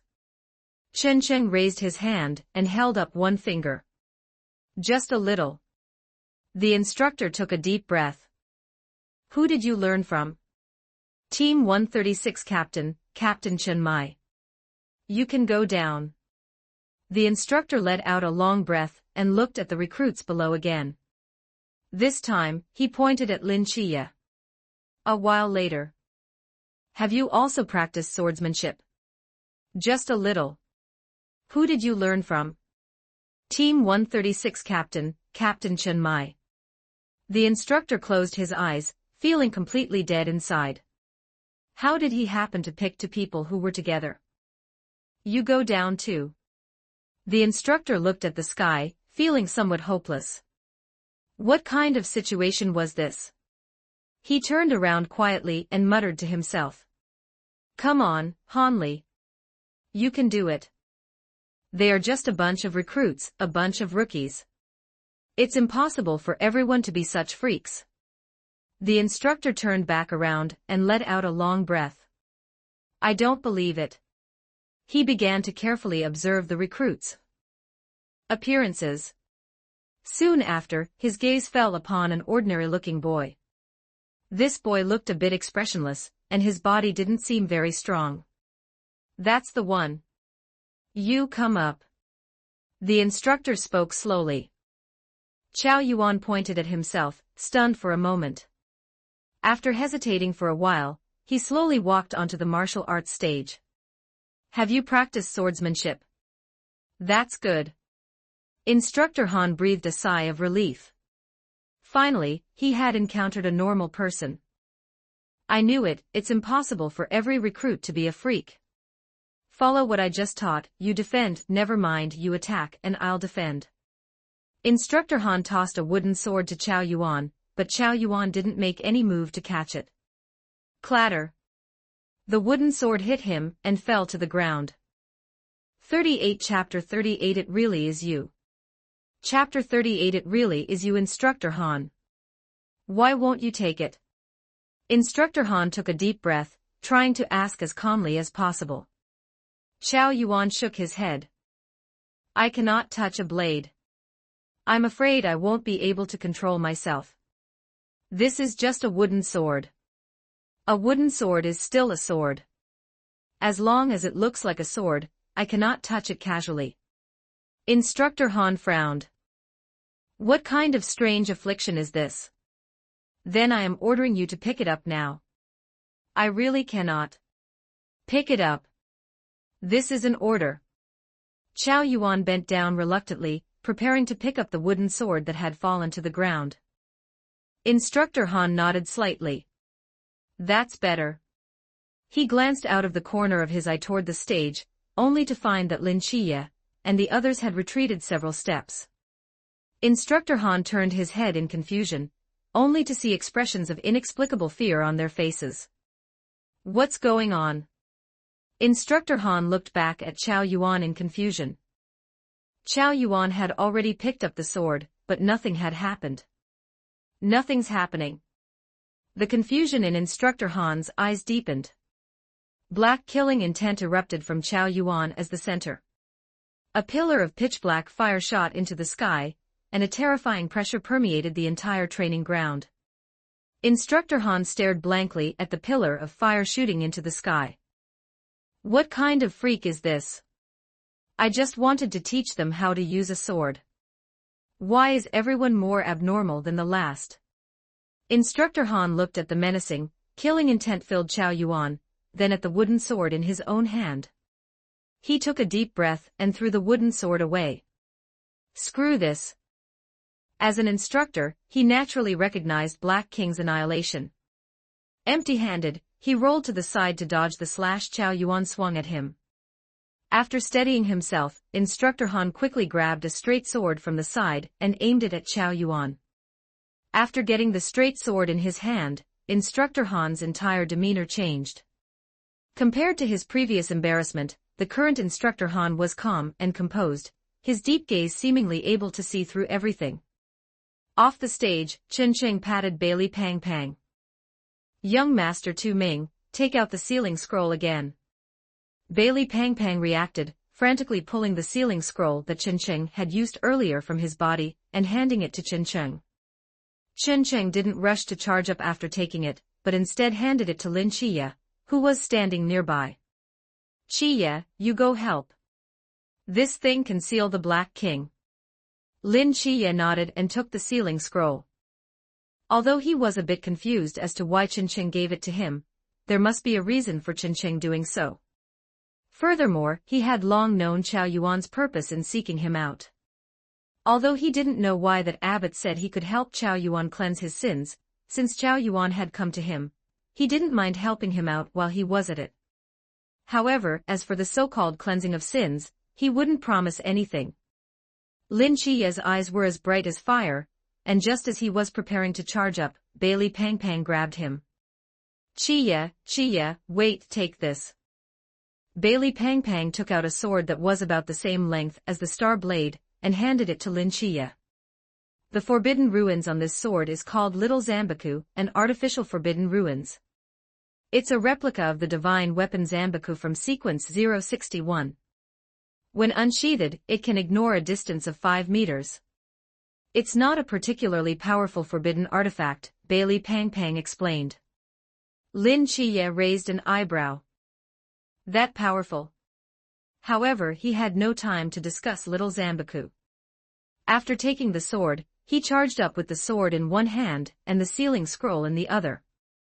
It was only then that Lin Chiye truly discovered the real strength of this unlucky instructor.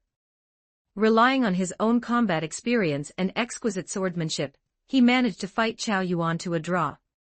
However, this was an unfair fight. Instructor Han tried to communicate with the forbidden ruins within his body, but there was no response, while Chow Yuan, on the other side, became wilder the more he fought, about to break through Instructor Han's defense and devour him under the flames of killing intent.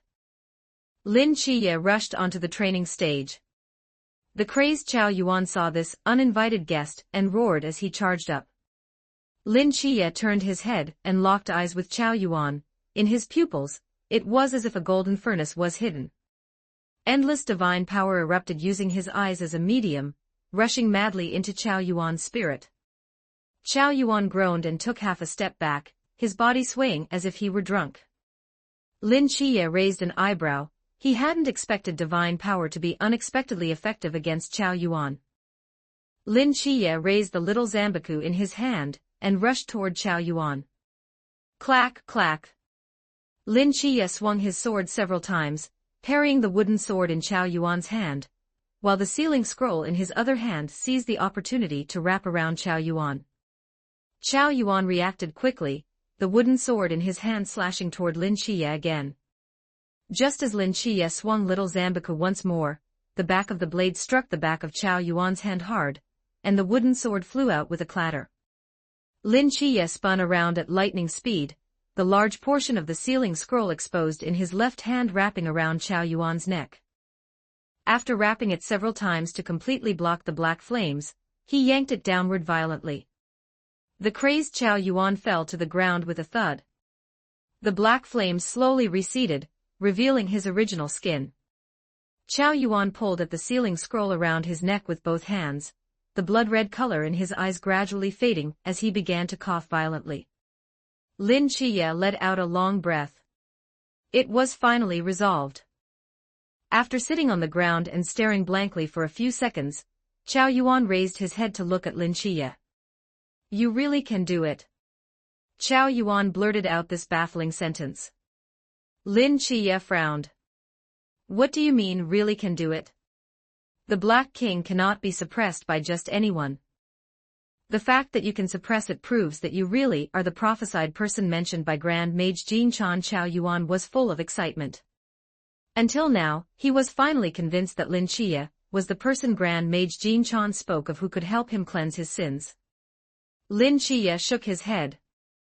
The captain of the mass squad should be able to as well, and besides, Chen Qing managed to do it earlier too. It's not the same. You can help me cleanse my sins. Seeing that Chao Yuan wouldn't listen to reason, Lin Chia could only sigh. I've said it before, I don't know how to do these things. If you insist on believing it, that's up to you, but I won't promise anything. Chao Yuan nodded indifferently. I believe what Grand Mage Jin Chan said is true.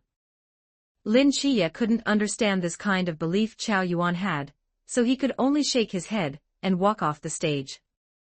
Instructor Han watched Lin Chia walk down, first asking if he was injured, and after confirming he wasn't, gave a thumbs up and praised him sincerely. That move just now was very cool. Lin Chia smiled slightly. Chen Chen watched as Instructor Han on the stage helped Chao Yuan up and said something else. On the other side, several instructors hurried over. Instructor Han walked over, seemingly explaining something. The several instructors all frowned, but later, one of the instructors patted him on the shoulder, seemingly saying words of encouragement. Instructor Han turned his head to look over again. Chen Chen could feel that his gaze was focused on all the new recruits, not on any single person. Instructor Han suddenly smiled, took a deep breath, and walked back with large strides. Chapter 39 Jinan Mountain. Instructor Han walked back onto the stage. He didn't mention the accident that had just occurred. He took a wooden sword from the rack beside him, and began to explain again. The sword technique we just talked about, although swift and fast, still lacks sufficient force. Instructor Han did not speak quickly, trying his best to ensure every recruit could hear clearly. His tone betrayed no other emotions, only a hint of excitement. Below the stage, the recruits listened very attentively. The recent incident had not caused them to look down on Instructor Han. On the contrary, Instructor Han's strength had earned a high estimation in their hearts. After all, he had just gone toe-to-toe with the frenzied Chao Yuan purely relying on his own experience. As time passed, Instructor Han finished covering a great deal of material. After finishing the basics of sword techniques, Instructor Han also explained the use of two-handed swords, swordplay, spear techniques, and even some hidden weapon methods. Just like that, the entire morning was spent explaining close combat training techniques. Since this was the first time most recruits had encountered cold weapon techniques, Instructor Han did most of the talking. Instructor Han was also kind-hearted and let the recruits sit down to listen, which allowed the tortured recruits to catch their breath. By the time Instructor Han was parched from speaking, it was time for lunch. The recruits swarmed into the cafeteria. It was, without a doubt, raw meat and steamed buns again, but this time it seemed a little different. Beside the raw meat and steamed buns, there was a small extra plate of pickled vegetables. Just this small dish of pickled vegetables made the desperate recruits ecstatic. Bailey Pang Pang looked at that small plate of pickled vegetables with envy. Chia, did that old man's son have a change of heart and make us an extra plate of pickled vegetables? Lin Chia weighed the plate of pickled vegetables. I don't know. I only know that this little bit isn't enough to eat. At this moment, a tall, dark shadow appeared before Lin Chia. You can have mine. Chao Yuan handed the pickled vegetables in his hand to Lin Chia. Lin Chia was stunned for a moment. Bailey Pang Pang, who was beside him, was the first to react. Chao Yuan, do you know what this is called? Get lost. Lin Chia could naturally understand why Chao Yuan was doing this, but understanding it didn't mean he could comprehend why Chao Yuan trusted him so much, and why he trusted that Grand Mage Jin Chan so much. I just want to suck up to you. Seeing that Lin Chia was about to refuse, Chao Yuan spoke up immediately.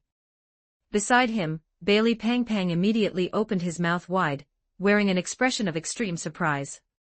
Lin Chia. I don't care. I've already said, I won't give you any guarantees. Lin Chiye spoke mercilessly.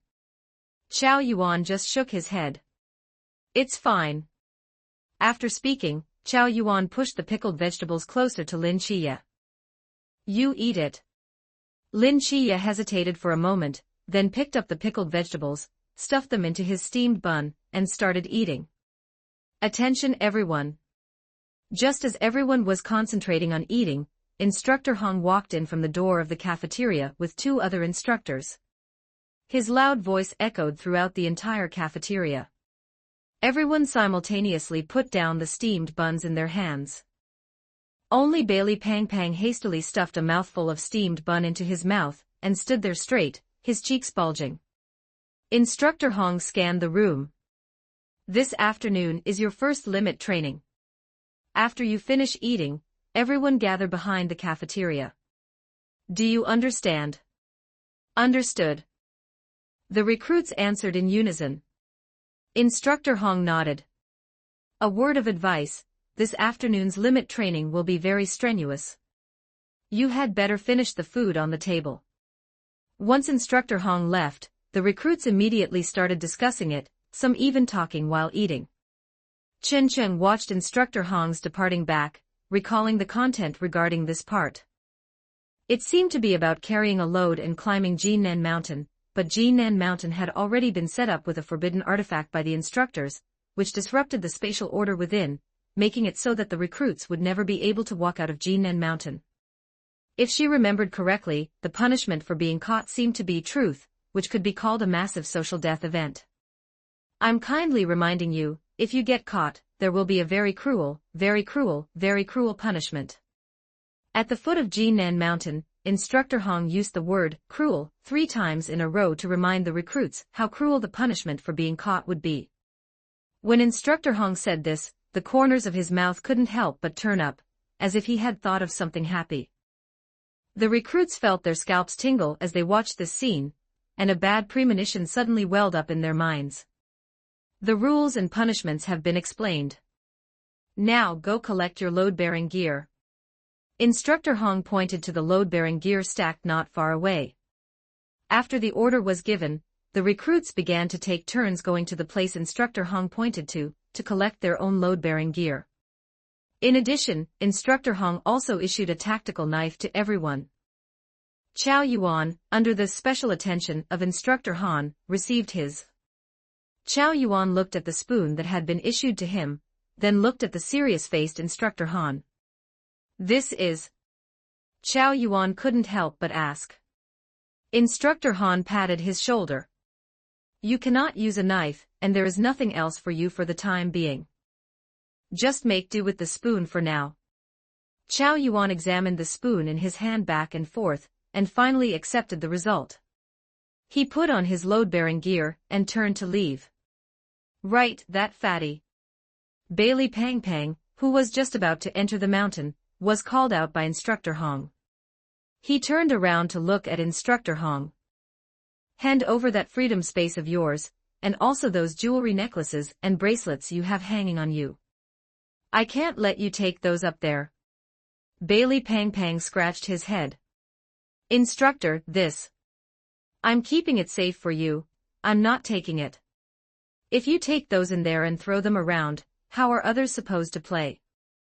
Bailey Pang Pang reluctantly took out a white bag, took off some of the necklaces and other items from his body, and placed them in Instructor Hong's hand. Go on, go on. Instructor Hong put the items away, and waved his hand at Bailey Pang Pang. After all the recruits had walked into Jinan Mountain, a scheming smile appeared on Instructor Hong's face. You little brats, just wait. The punishment will be far more terrifying than you imagine.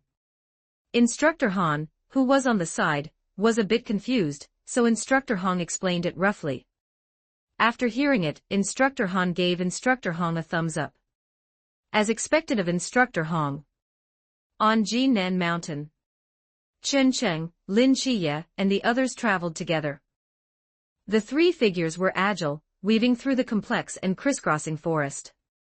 Bailey Pang Pang, who was trailing at the very back, was panting. You guys wait for me.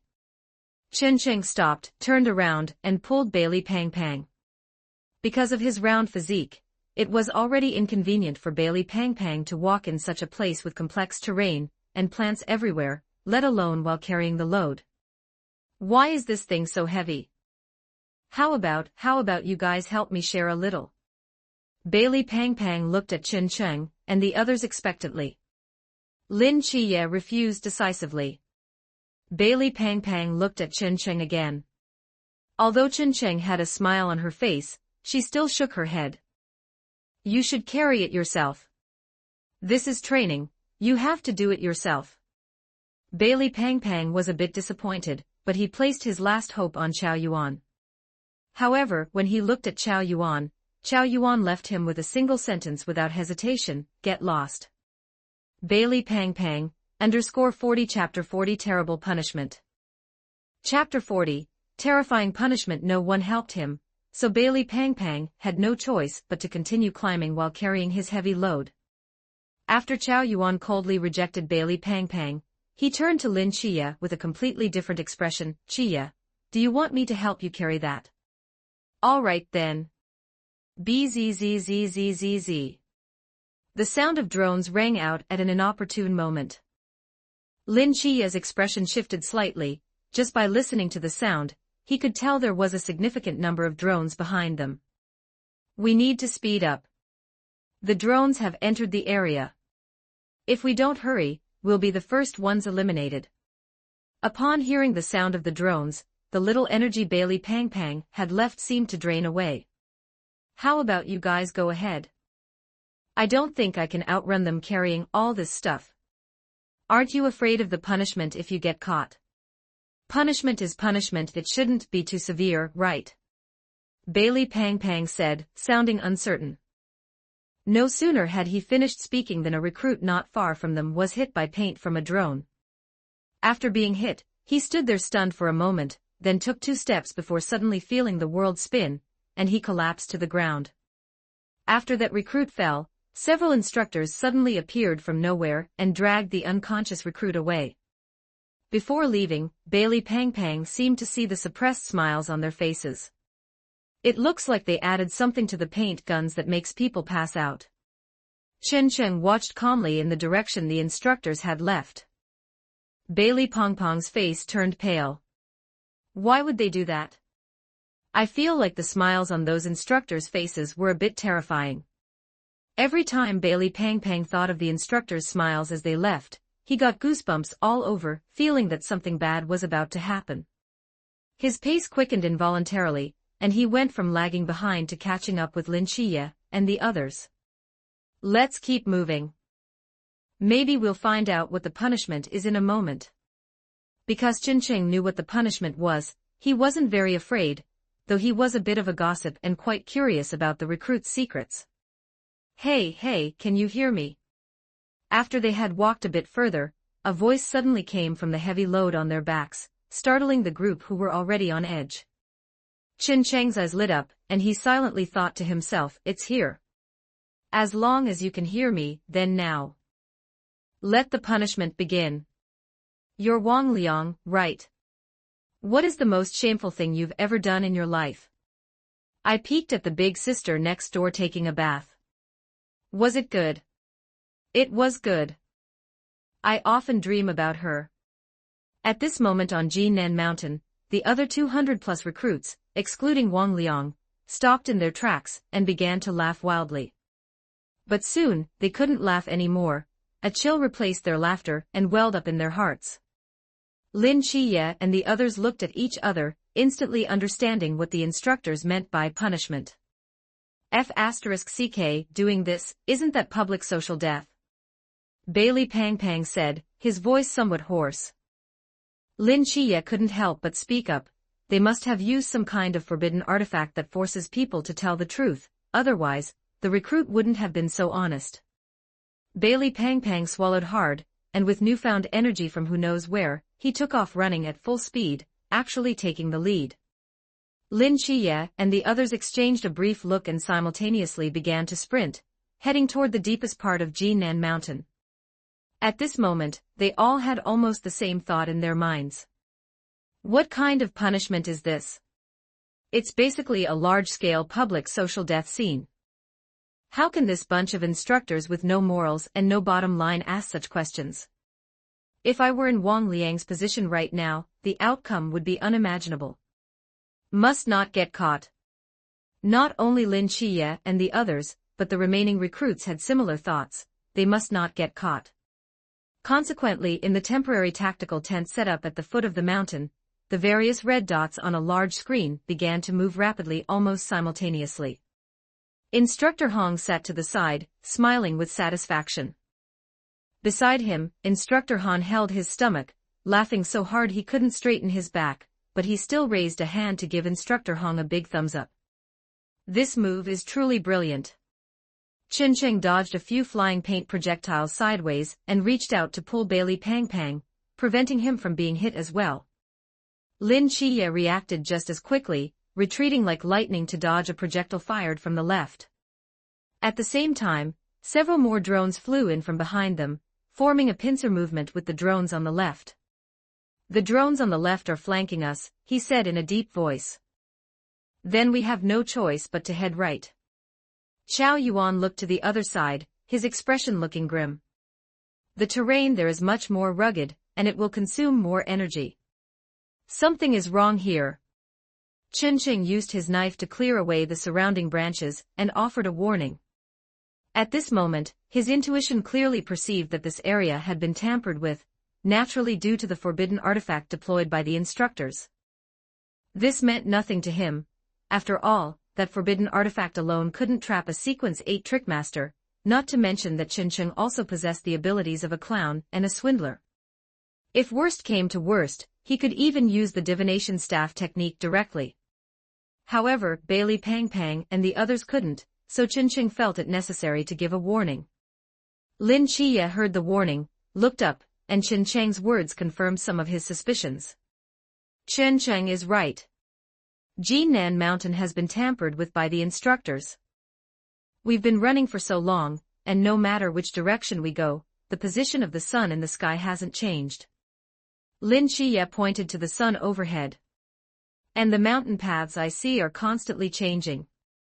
Bailey Pang Pang and Xiao Yuan were stunned and looked up almost simultaneously. The sun hanging in the sky without any change confirmed Chen Cheng and Lin Qiye's words. What are they trying to do? Xiao Yuan frowned. If this area has been tampered with so that we can never walk out, then what is the purpose of the training? To completely drain our energy. Lin Qiye said slowly. Perhaps this is the true meaning of limit training.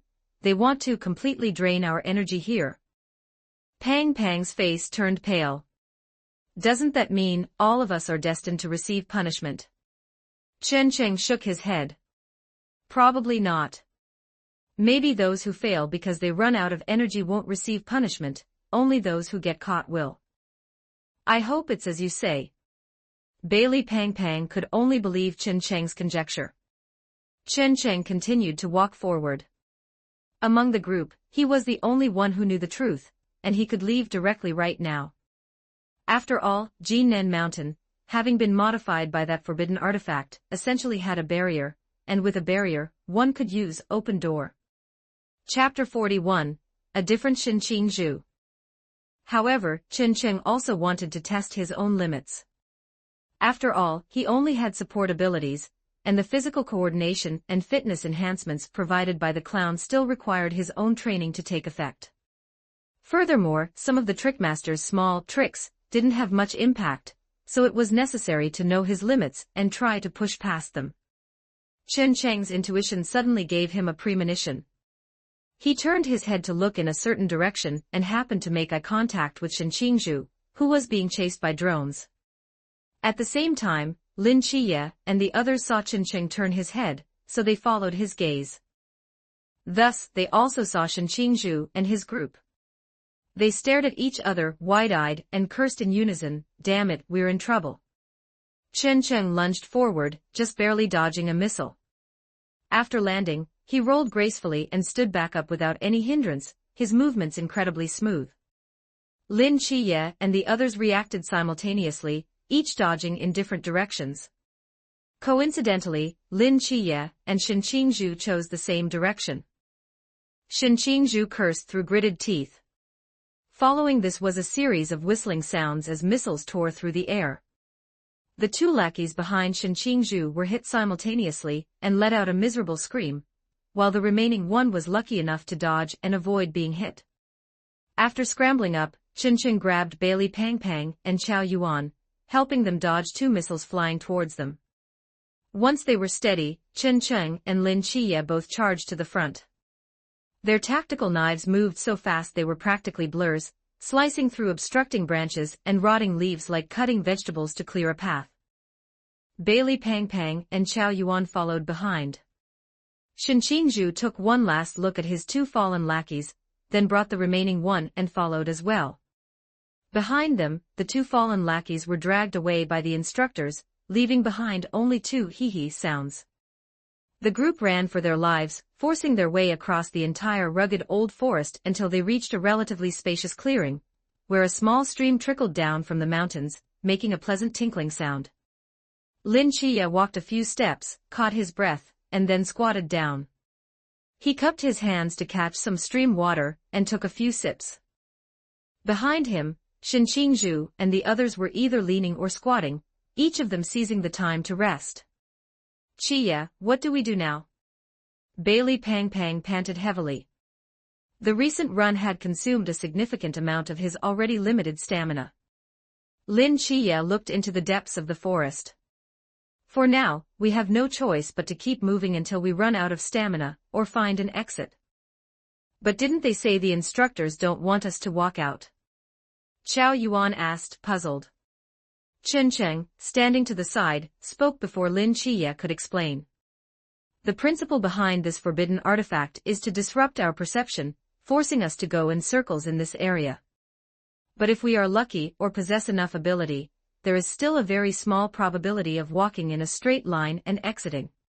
He remembered that in the original timeline, during this period, Lin Qiye had forced his way out, breaking the training camp record. Wait, what forbidden artifact, what can't walk out? Why don't I understand what you guys are saying? Shen Qingzhu noticed some words in their conversation that didn't sound right and immediately asked. Chen Cheng then remembered that Shen Qingzhu and the others didn't know yet, so he explained it to him. After hearing this, Shen Qingzhu's expression soured. You mean, we're destined not to get out? Theoretically, that's the case. But as I just said, as long as you have enough ability, or are very lucky, there is still a probability of getting out, it's just a very, very small one. Doesn't that just mean there's no chance? Shen Qingzhu automatically ignored the rest of what Chen Cheng said. His luck had always seemed to be rather poor, and as for his ability, his air control was quite capable, but he couldn't see how that would help him get out. That's right. Shen Qingzhu cursed angrily and, as if to vent, kicked a stone at his feet with force. Let's keep moving. Either way, we can't let the drones catch us. Lin Qiye let out a sigh. Perhaps realizing they had reached their limit, the drones hadn't caught up, which gave them enough time to rest. However, they couldn't stay too long, or they were bound to be caught. The sound of the punishments still echoed in their ears. It provided some entertainment during their training, but it also indirectly put pressure on them. The desire not to be caught lingered in their minds at every moment. As if aware that they had regained some stamina, several drones emerged from the forest and flew rapidly toward Lin Qiye and the others. Shen Qingzhu was the first to react and shouted. After saying that, he turned around and ran quickly in the opposite direction, stepping on the rocks exposed in the stream. Lin Qiye and the others chose a different direction, otherwise, staying together made them too big a target and too easy to catch. Not long after, while sprinting, Shen Qingzhu heard a familiar sound. The punishment had started again, and this time, the target was Li Liang, one of his lackeys. Oh, still a cold and heartless boy, are you? Then what about someone you admire? You must have someone, right? Who is it? My brother Shen. Shen Qingzhu. The instructor's voice was filled with surprise. He hadn't expected Shen Qingzhu to have an admirer. In my first year of high school, my younger brother was deceived by someone and got into trouble with a group of local punks. Every time school ended, they would come to surround us. Actually, after spending a long time together, you realize that Brother Shen is actually the gentlest person in this world. Shen Qingzhu stopped in his tracks, as if someone had suddenly pressed a stop button. His movements halted, and he froze in the bushes. After a long while, he muttered to himself, "Damn it, what nonsense is this guy spouting? You're the one being punished, so why is it me who's dying of social embarrassment?" Meanwhile, in the bushes, Deng Wei, who was resting with his eyes closed, curled his lips slightly. That kid Li Liang, I wonder what expression Brother Shen will have when he hears this. Rustle, the sound of leaves being blown came from all directions. Deng Wei opened his eyes and, unsurprisingly, saw several drones closing in. But there was no fear in his expression anymore. "Come on, let me see what you're going to ask," he shouted. But just then, he heard the sound of the bushes being pushed aside. Deng Wei turned his head in surprise to see Shen Qingzhu, who had returned the way he came. Shen Qingzhu threw the tactical knife in his hand, bursting one of the drones. "Useless trash. Your brother Shen has come back to save you," Shen Qingzhu shouted along, like a stubborn child. He stood in front of Deng Wei, and although he blocked the sun, Deng Wei felt that the light before his eyes had not diminished in the slightest. "The rules say we can't attack the drones, but I'm going to do it anyway."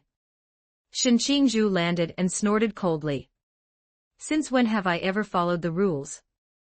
Let's go, your brother Shen will take you out." Just then, a gunshot rang out, and a missile accurately struck Shen Qingzhu in the back. He let out a muffled groan, rolled his eyes, and passed out cold.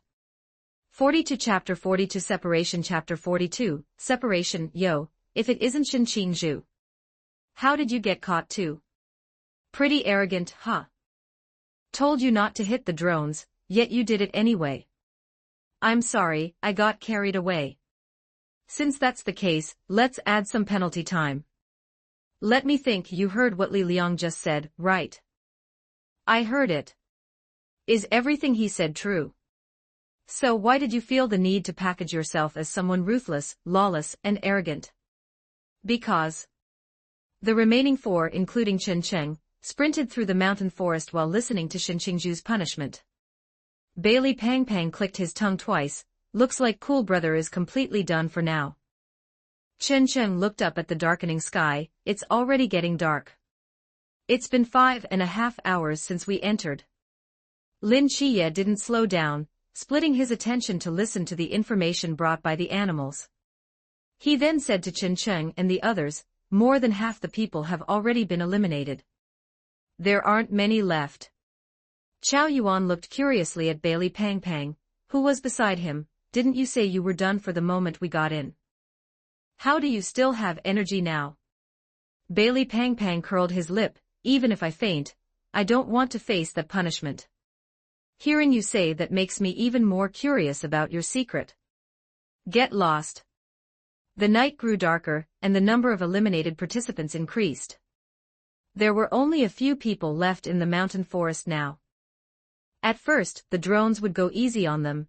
Even when surrounding them, they would leave a gap in the encirclement, allowing them to be drained of their stamina through repeated breakouts while still having enough time to recover. Now, Lin Chiye truly understood the meaning of the words extreme training. As time ticked by, the instructors seemed to grow impatient.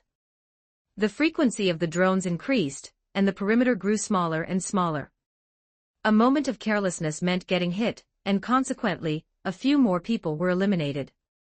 The deeper they went into Jinan Mountain, the slower the three of them moved. Bailey Pang Pang stumbled along behind Lin Chiye, and the other, his face becoming increasingly pale. Lin Chiye was the first to notice Bailey Pang Pang's condition and kindly reminded him, "Do you want to sit down and take a rest?" "I can't. I have to keep running." Even though Bailey Pang Pang was panting and felt like he was about to pass out at any moment, he mustered his strength to keep running. Damn it, why haven't I fainted yet? Bailey Pang Pang complained. It was the first time he had ever wished his body wasn't so resilient. Why don't you just run into a tree? I'm afraid of pain. Bailey Pang Pang waved his hand. Chen Sheng pondered for a moment. How about letting Chow Yuan give you a punch? Then I definitely won't be able to get back up. Bailey Pang Pang stopped, took a deep breath, and said, How about you guys go ahead? If I pass out later, you don't need to save me. Chen Sheng looked at him with a strange expression. What gave you the illusion that we would save you? Bailey Pang Pang. That hurts, that really hurts. Bailey Pang Pang panted a couple of times, pressed his chest, rolled his eyes, and passed out. Chow Yuan stepped forward to check on him, signaling to Lin Chiye and the other that he was fine. He just passed out, it's nothing serious. All right, let's go. Lin Chiye nodded and turned, preparing to continue into the forest. Chen Sheng called out, looking at Lin Chiye. Lin Chiye turned his head. What is it? Chen Sheng let out a long breath and said, From now on, let's split up. You and Chow Yuan go together, and I'll go by myself. Lin Chiye frowned. My intuition tells me that you can make it out, and so can I, but I don't want to follow you. I want to find my own way out, Chen Sheng said in a firm tone. He wanted to test his own limits, which meant he couldn't follow Lin Chiye, or anyone else for that matter. In his previous world, he absolutely could not allow himself to reach his limit, or he would lose control, but that wouldn't happen in this world. He had to seize this golden opportunity, and he couldn't do that while following Lin Chiye, otherwise, it wouldn't be his own ability, but Lin Chiye's. Lin Chiye looked at him deeply and nodded, All right, see you at the exit. Yeah, see you at the exit. Chen Sheng turned and walked in another direction. Lin Chiye only glanced at him once before turning as well, taking Chow Yuan into the forest. Why did they split up? Instructor Hong looked at the 3 remaining red dots on the screen separating. 2 of the dots were together, while the remaining 1 had gone in another direction. Instructor Hong's expression was puzzled. Logically, they were nearing their limits, so they should be traveling together and looking out for each other.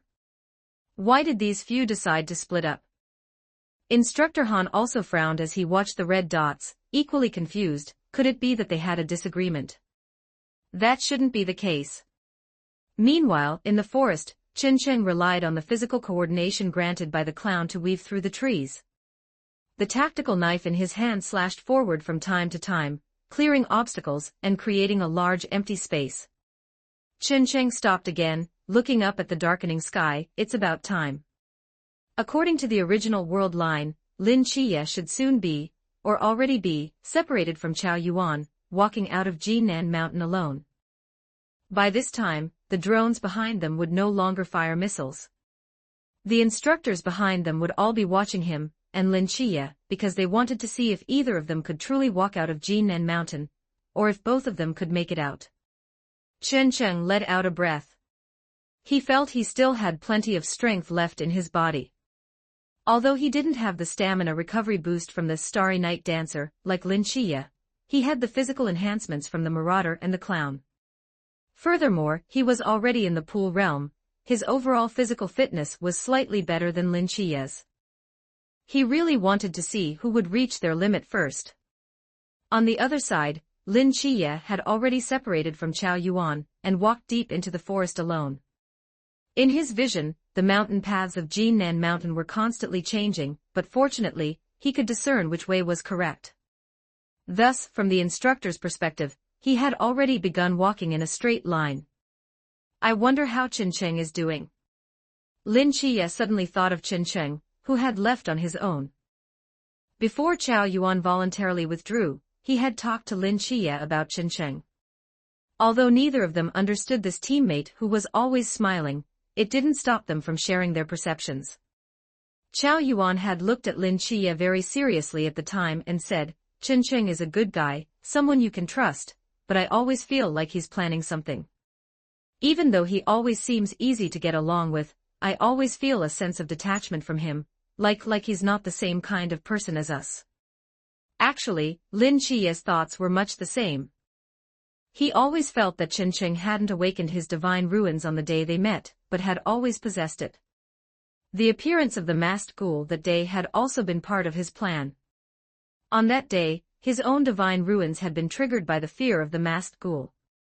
At that moment, Lin Chiye had clearly seen Chen Cheng's expression calm and indifferent as he triggered his own divine ruins. When the mortal god realm and the realm of mystery collided, Lin Chiye always felt that Chen Cheng had actually smiled, though he hadn't seen it clearly. Chapter 43, Wretches. Lin Chiye looked at the woods before him and really wanted to ask Chen Cheng if he had known many things from the very beginning, for instance, the Black King within Chao Yuan, or the god's psychiatric hospital within himself. But perhaps there wouldn't be a chance for a long time. Lin Chiye didn't care, though, at least for now, Chen Cheng wouldn't do anything to them. Just as Chao Yuan had said, Chen Cheng could be trusted, and he, Lin Chiye, believed the same. So he wouldn't rush it, but if the opportunity arose, he would definitely ask. On the other side, Chen Cheng was unaware that Lin Chiye and the other had discussed him after he left. He was currently threading through the woods, the environment around him growing darker and darker. It wouldn't be long before he was practically fumbling around blindly. He was not Lin Chiye and lacked night vision. None of the abilities from his 3 pathways provided him with night vision. Therefore, he was currently relying mainly on his spiritual intuition to dodge one obstacle after another. However, the environment of Jinan Mountain was far too complex. Even spiritual intuition couldn't help him avoid every obstacle. Some branches had even left wounds on his body, and some were still bleeding even now. Almost there. Chen Cheng stopped and muttered to himself. According to his calculations, he would reach his limit in about 10 more minutes of running. He had to get out of Jinan Mountain within these 10 minutes. Challenging his limits was true, but as he had also said, he would definitely get out. Chen Cheng let out a long breath and began to run again. This time, he chose to completely trust the perception of an apprentice and the spiritual intuition of a seer. Meanwhile, inside the tent, the instructors looked at the 2 red dots that had already moved out of the straight line, their mouths agape in spite of themselves. Walking out of the extreme training area on the first attempt was a situation that had never happened in the Night Watcher's history until now, and these 2 little guys seemed poised to break the record.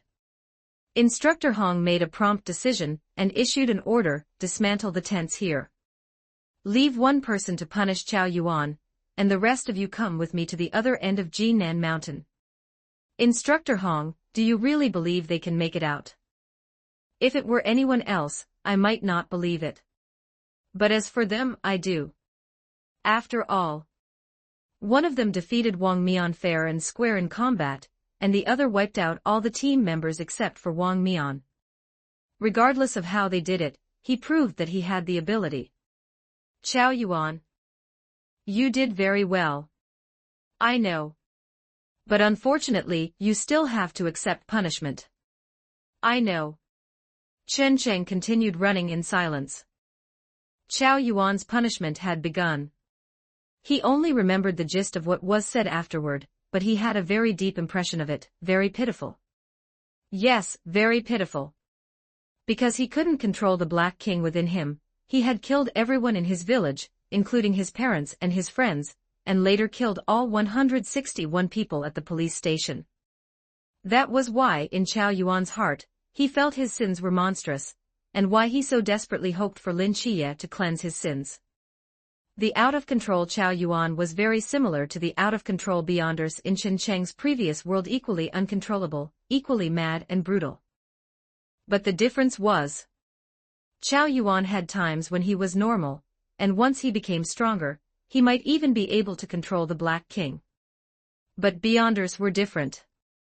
A Beyonder's loss of control meant death. They might even harm their loved ones after losing control. The stronger the Beyonder, the closer they were to losing control. In that previous world, chaos and madness were the underlying themes. He remembered a saying from the Nighthawks of the Church of Eternal Night that perfectly verified this situation: we are guardians, but also a bunch of wretches constantly fighting against danger and madness. Lin Chiye, don't embarrass us heretics. And Chen Cheng, good luck, don't lose to Lin Chiya.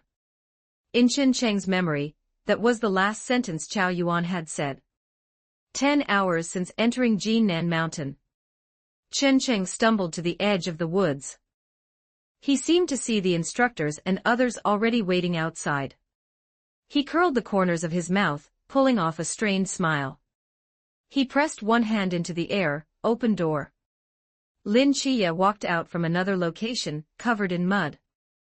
As if sensing something, both of them turned their heads at the same time, looked at each other from afar, and simultaneously raised their hands to give each other a thumbs up. Under the dark night, the instructors were stunned.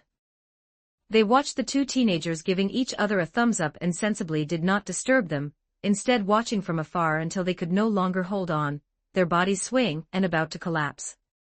Instructor Hong and Instructor Han stepped forward at the same time, each catching one of them. Chen Cheng's vision went black, and he completely passed out. Unlike Lin Chiya, who had the recovery of Starry Night Dancer, being able to hold on until now had already drained all of his potential. Just as he had said before, he had broken through his own limits. You succeeded. Before passing out, that was the only sentence Chen Cheng heard. In the wooden tub, Chen Cheng let out a long breath. Under the restorative effects of the medicinal liquid in the tub, he felt yesterday's fatigue wiped away. Not only that, all the large and small wounds on his body had completely healed, without even leaving a scar. Why am I in a tub? Beside Chen Cheng, Bailey Pang Pang looked blankly at himself, stripped completely clean. Chen Cheng suddenly became interested, cupped some water in his hands, and splashed it at Bailey Pang Pang. What the hell? Chen Cheng, what are you doing?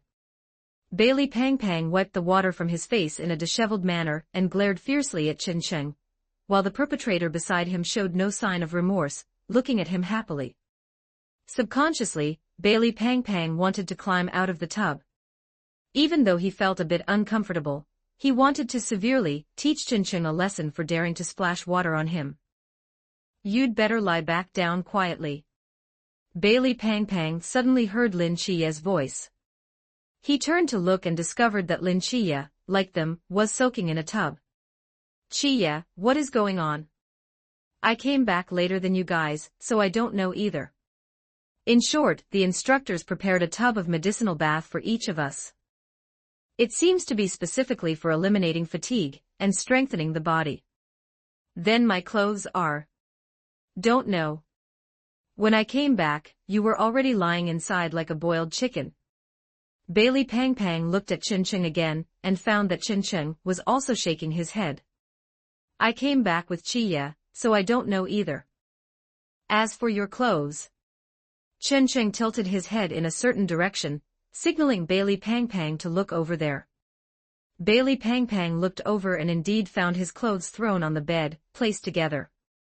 But this medicinal bath is actually quite comfortable. Bailey Pang Pang simply lay back down, enjoying the bath.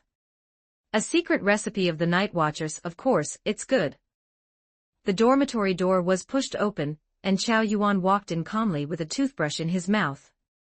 Why aren't you soaking?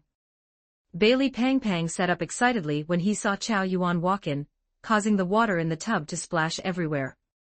I've already finished soaking, so of course I don't need to.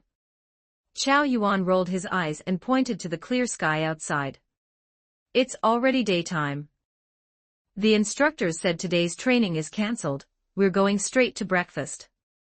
Bailey Pong Pong's eyes lit up, but then he seemed to think of something and lay back down again, looking like a corpse. Chow Yuan turned to leave and threw out a sentence in a ghostly tone. I heard today's breakfast at the cafeteria is steamed buns, fried dough sticks, and soy milk. Left semi-direct product 000, right semi-direct product. 40 for Chapter 44 Rewards. Chapter 44, Reward. Bailey Pang Pang dashed out of the water bucket with a whoosh. Just as he was about to rush to the cafeteria, Chen Cheng called out to him. Young Master Tu Ming, your clothes. Chen Cheng pointed at Pang Pang's clothes to remind him.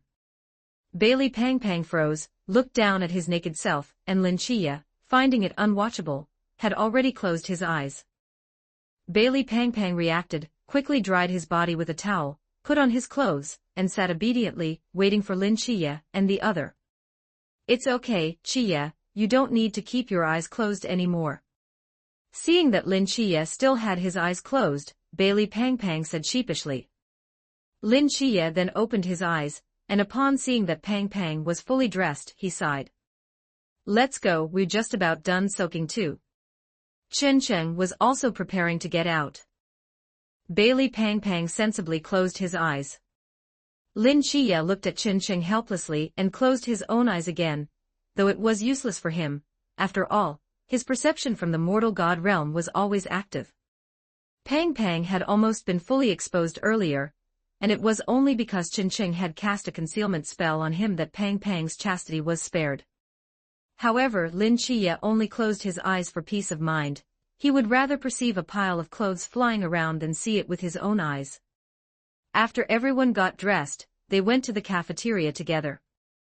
Just as Chow Yuan had said, the breakfast in the cafeteria today was finally not the sickening steamed buns and raw meat, but fragrant Chinese-style breakfast, soy milk, deep-fried dough sticks, steamed buns, flatbread, white porridge.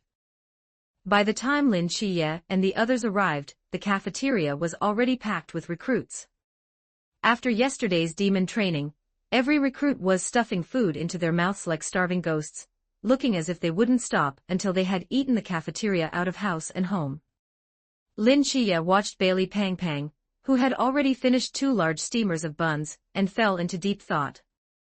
Chen Cheng, on the other hand, was cheerful, eating a bun with one hand and holding soy milk in the other, enjoying himself immensely. Want one? Seeing Lin Chiye standing stunned to the side, Chen Cheng shook the bun in his hand. Seeing Lin Chiye nod, he casually took one from Pang Pang's table nearby and handed it to Lin Chiye. Lin Chiye didn't refuse. He took the bun in his hand, picked up the soy milk, and began to eat unhurriedly. Bailey Pang Pang didn't mind much about Chen Cheng taking his bun to give to Lin Chiye. After all, both of them were good people who had helped him, and they were friends now. What was one bun? If they weren't in the training camp, he would have loved to treat both of them to exotic delicacies. Well, Chow Yuan could be excluded. By the way, Chiye and Chen Cheng, how did you two get out last night? Bailey Pang Pang asked, seemingly remembering something while eating. Because it was already very late when the two of them left Jinan Mountain, no one knew about their solo trek across Jinan Mountain. Plus, Bailey Pang Pang had passed out early, so he had no idea how they had gotten out. Walked out. Lin Chiye replied calmly. Chen Cheng, who was beside him, added, almost at the same time as me. Lin Chiye glanced at him, and Chen Cheng responded with a smile. Walked out. You mean you really crossed Jinan Mountain? You two together? Lin Chiye shook his head. He then gave Bailey Pang Pang a rough explanation of the situation that night. After listening, Bailey Pang Pang was stunned for a long time. I didn't expect you to actually pull it off. You didn't embarrass us heretics. And you, Chen Cheng, you really didn't lose to Lin Chiye. Chow Yuan walked over from behind at this moment and sat down next to Lin Chiye quite naturally, holding a cup of soy milk in one hand and a large meat bun in the other, which he casually placed on Lin Chiye's table. Damn, you two freaks. Bailey Pang Pang finally regained his senses, then scratched his head in confusion after Chow Yuan finished speaking. What heretics, what losing? Who else besides you guys? And what's this about losing? Can you explain it to me? Bailey Pang Pang felt that he had passed out too early. He should have woken up right after leaving Jinan Mountain. No matter what, he should have listened to what they had to say. After he finished saying this, Lin Chiye and Chow Yuan looked at him simultaneously, and Chen Cheng also looked over. Bailey Pang Pang scratched his head. I'm just an ordinary. The three of them said in unison. Chen Cheng took a bite of his bun and explained the meaning to Bailey Pang Pang, who finally understood and regretted missing out on all of this yesterday even more. Lin Chiye, having eaten his fill, looked at the clock on the wall. You guys keep eating, I have something to do, so I'm leaving. After saying that, Lin Chiye looked at Chen Cheng. Come with me. Chen Cheng stuffed the bun he was holding into his mouth, stood up, and followed Lin Chiye. Watching their retreating figures, Bailey Pang Pang turned to Chow Yuan. What do you think they're being so mysterious about? Don't know. Instructor Hong looked at the two who walked in together, and looked at Lin Chiye with some helplessness. You kid are too eager. I told you to come today, and you ran over first thing in the morning. Lin Chiye smiled. I just happened to have some time, so I came over. Instructor Hong pointed to the chairs, signaling them to sit down. After Chen Cheng and the other sat down, Instructor Hong took out 2 boxes and 2 envelopes, pushing them in front of them. I heard about yesterday's incident from Wang Mian. This is your reward. I have one too. Chen Cheng was a bit surprised. He remembered he hadn't discussed this with Wang Mian. Instructor Hong looked at him with a smile. Although you didn't make a deal with Wang Mian, you wiped out the entire mask squad by yourself but didn't take off their masks, so he felt he owed you a favor, and we prepared this for you together. Since the reason was sufficient, Chen Cheng could only nod. He wouldn't refuse if someone gave him something. Instructor Hong continued to introduce, first is yours, Lin Chiye. Inside the envelope on the left is a bank card with 500,000 in it. The password is written inside, you can withdraw it at any bank. In the box on the right is the forbidden artifact we are rewarding you with. And then yours, Chen Cheng. Instructor Hong looked at Chen Cheng again. The envelope also contains a bank card with the same amount as the one in Lin Chiye's card. The one in the box is also a forbidden artifact. Instructor Yuan said this forbidden artifact should be quite suitable for you. Instructor Hong leaned back in his chair and said with some emotion, you two are something else, being able to fleece Instructor Yuan. Lin Chiye was taken aback. These came out of Instructor Yuan's own pocket. Chen Cheng didn't have much expression. He had known about this earlier, but he also had some thoughts in his mind. Instructor Hong leaned his head back against the chair and said slowly, it was the chief's idea to have the mass squad fight you. I didn't expect them to lose just like that. The chief took responsibility himself and scraped together these conditions for you. He didn't want any of us to help him cover any of it. Lin Chiye looked at the box and the envelope, then at Instructor Hong. After a moment of silence, he pushed the envelope back. Chen Cheng, who was beside him, did the same. Instructor Hong looked at them in surprise. Isn't this what you agreed on before? You don't want it. Lin Chiye shook his head. Don't want it. A moment later he added, I don't take money from soldiers. Chapter 45 Ferryman, good, you've got guts. Instructor Hong nodded, took back the envelope, and then reached out to grab the box on the table. Lin Chiye reached out and pressed his hand onto the box. This is mine. Lin Chiye looked into Instructor Hong's eyes and spoke solemnly. Didn't you say you didn't want it? Instructor Hong grinned. I don't want the money, but this thing is very useful to me. It's different. Hee hee, just kidding with you. Instructor Hong smiled and withdrew his hand, then looked at Chen Cheng. How about you? Chen Cheng didn't speak, but his hand, which silently pulled the box back, said it all. Instructor Hong chuckled. All right, then keep it. You guys have no idea how much it pained Instructor Yuan when he took these 2 items out. What's inside? Open them and you'll see. Lin Chiye nodded and reached out to open the box in front of him, while Chen Cheng leaned back into his chair, not in a rush to open his. Inside Lin Chiye's box was a cerulean diamond-shaped crystal. It was only the size of a fingernail, but its surface emitted a faint spiritual aura. One look was enough to know it was no ordinary object. What is this? Lin Chiye looked up at Instructor Hong. Heart of the Azure. This is a forbidden artifact salvaged from the East Sea over 20 years ago. Within a 1-meter radius around it, it constantly maintains the forbidden ruin sequence to 78 Azure protection, which can block most mental-type attacks. Of course, there is a limit to the mental attacks it can withstand. If the attacker's mental power level is higher than yours, it can only serve to weaken the attack.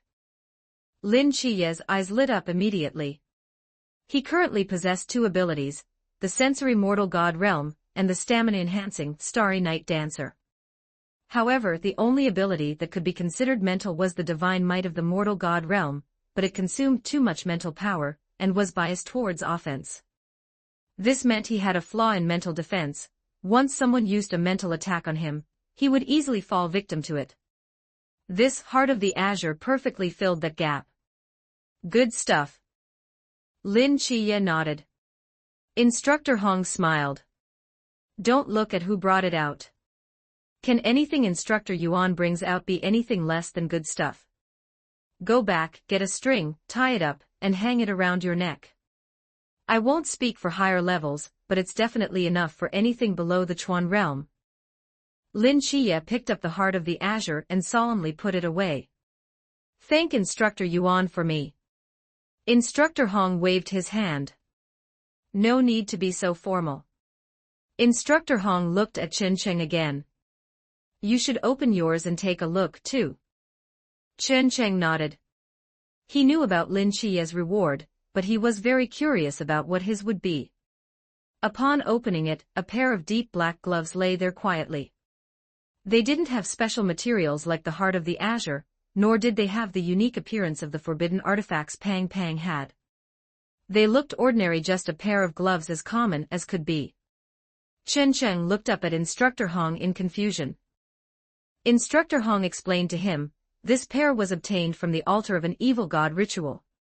Instructor Yuan hasn't named it yet, but it can release the Forbidden Ruins Sequence 250 Spirit World Fairy. After putting them on, you can gain the ability to see souls, and through your own suppression, you can capture a soul and store it within the gloves, which can be released when necessary. These gloves are like this in their normal state, but they turn gray after storing a soul. Moreover, while a soul is stored, you can use the soul's abilities, though the power won't be as great as the original version. Because it's generally hard to find usable souls, and the level of the stored soul cannot be too much higher than the user, at most one level higher, and the storage limit is only 3, the sequence is quite low. However, Instructor Yuan said you have divination, which makes it easier for you to find suitable souls compared to others. This can also compensate for your lack of combat ability. Of course, the premise is that you must find suitable souls.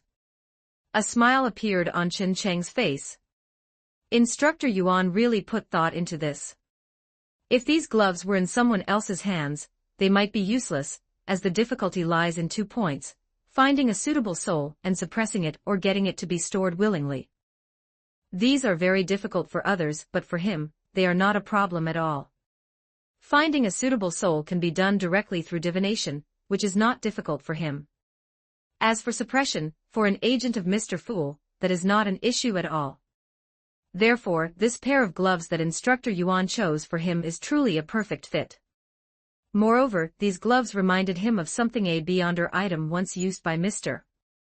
World, one of the identities Mr. Fool used when walking on the earth, Creeping Hunger.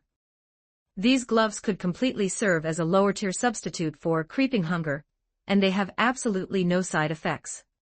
It can be said that as long as he finds suitable souls, it perfectly compensates for Chen Cheng's low combat ability at low sequences. Instructor Yuan has a great eye, Chen Cheng remarked. Instructor Hong laughed. Originally, he wanted to take out a forbidden artifact with higher offensive capabilities, but all forbidden artifacts with high offensive power are forbidden ruins of high sequences. He doesn't have many himself, so they weren't suitable for you. Then, after picking and choosing, he gave you these gloves. Chen Cheng picked up the gloves. He had always wanted a forbidden artifact that could boost his attack power, and this forbidden artifact from Instructor Yuan was like being handed a pillow when he was sleepy, just perfect. Have you thought of a name? Or you can think about it first and tell me later. Of course, it doesn't matter if you don't tell me, I'm just curious. Chen Cheng thought for a moment. Let's call it. After Lin Chiye and the other left, Instructor Yuan Gang's figure appeared in the office like a ghost. Looking at the 2 envelopes on the table, his mouth curled up slightly. Chief, what do you think of those 2? Instructor Hong leaned back against his chair, not at all surprised by Instructor Yuan Gang's appearance. Even without this matter, I would have thought about giving that heart of the azure to Lin Chiye. After all, he is an agent of the Seraph, he shouldn't die too soon. As for Qin Sheng, I had been thinking about what to give him, but I couldn't find anything. After that battle with the mass squad, I finally found a suitable forbidden artifact for him. And their performance these past few days has proven that they are indeed worthy of these gifts. Instructor Yuan Gang looked in the direction where the two had left, his mouth curling up unconsciously. Instructor Hong sighed with emotion. Truly, the waves of the Yangtze River push the ones in front, here come two waves at once. Instructor Yuan Gang nodded. I really look forward to what heights they will reach. Someone like Wang Mian is a given, right? But soon he shook his head again. No, they must at least surpass Wang Mian. After all, they are the children I have my eye on. Instructor Hong smiled, as if remembering something, and looked at Instructor Yuan Gang. By the way, Qin Sheng named those gloves, he named them on the spot. Instructor Yuan Gang looked over and asked curiously, what's it called? Seems to be called Ferryman, Soul Fairy, Good name. 46 Chapter 46 Above the Grey Fog. Chapter 46, Above the Grey Fog. By the way, Qin Sheng, how do you usually? Lin Chiye put away the box in his hand and turned his head, intending to ask Qin Sheng, only to see that he had already put the ferryman on his hands. He was examining it repeatedly under the sunlight, clearly very fond of it. All right, I get it. Lin Chiye silently turned his head back. After nightfall, all was silent. At this time, the training camp was, unsurprisingly, completely quiet. All the recruits were exhausted from the high-pressure training during the day, and were naturally sleeping soundly.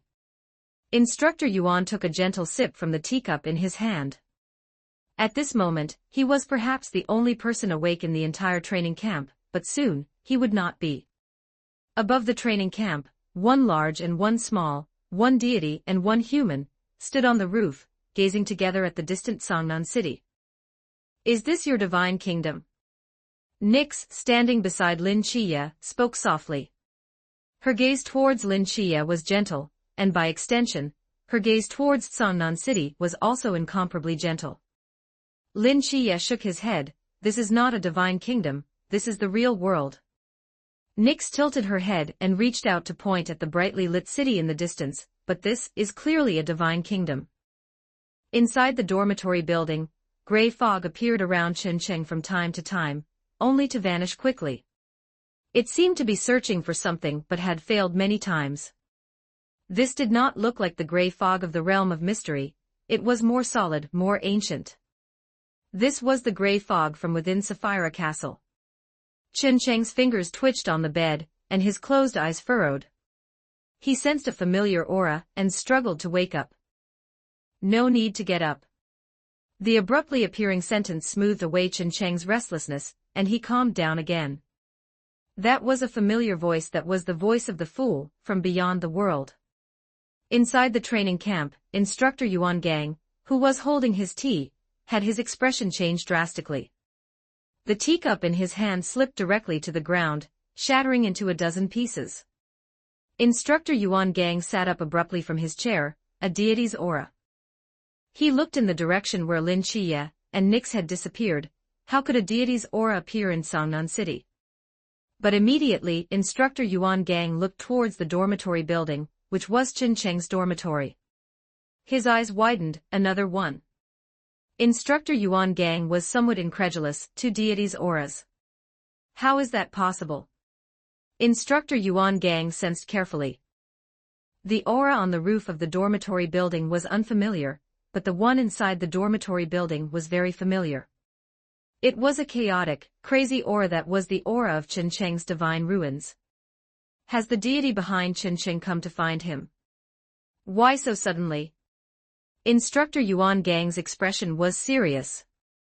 Regardless, the simultaneous appearance of two deities was definitely not a small matter, it must be reported immediately.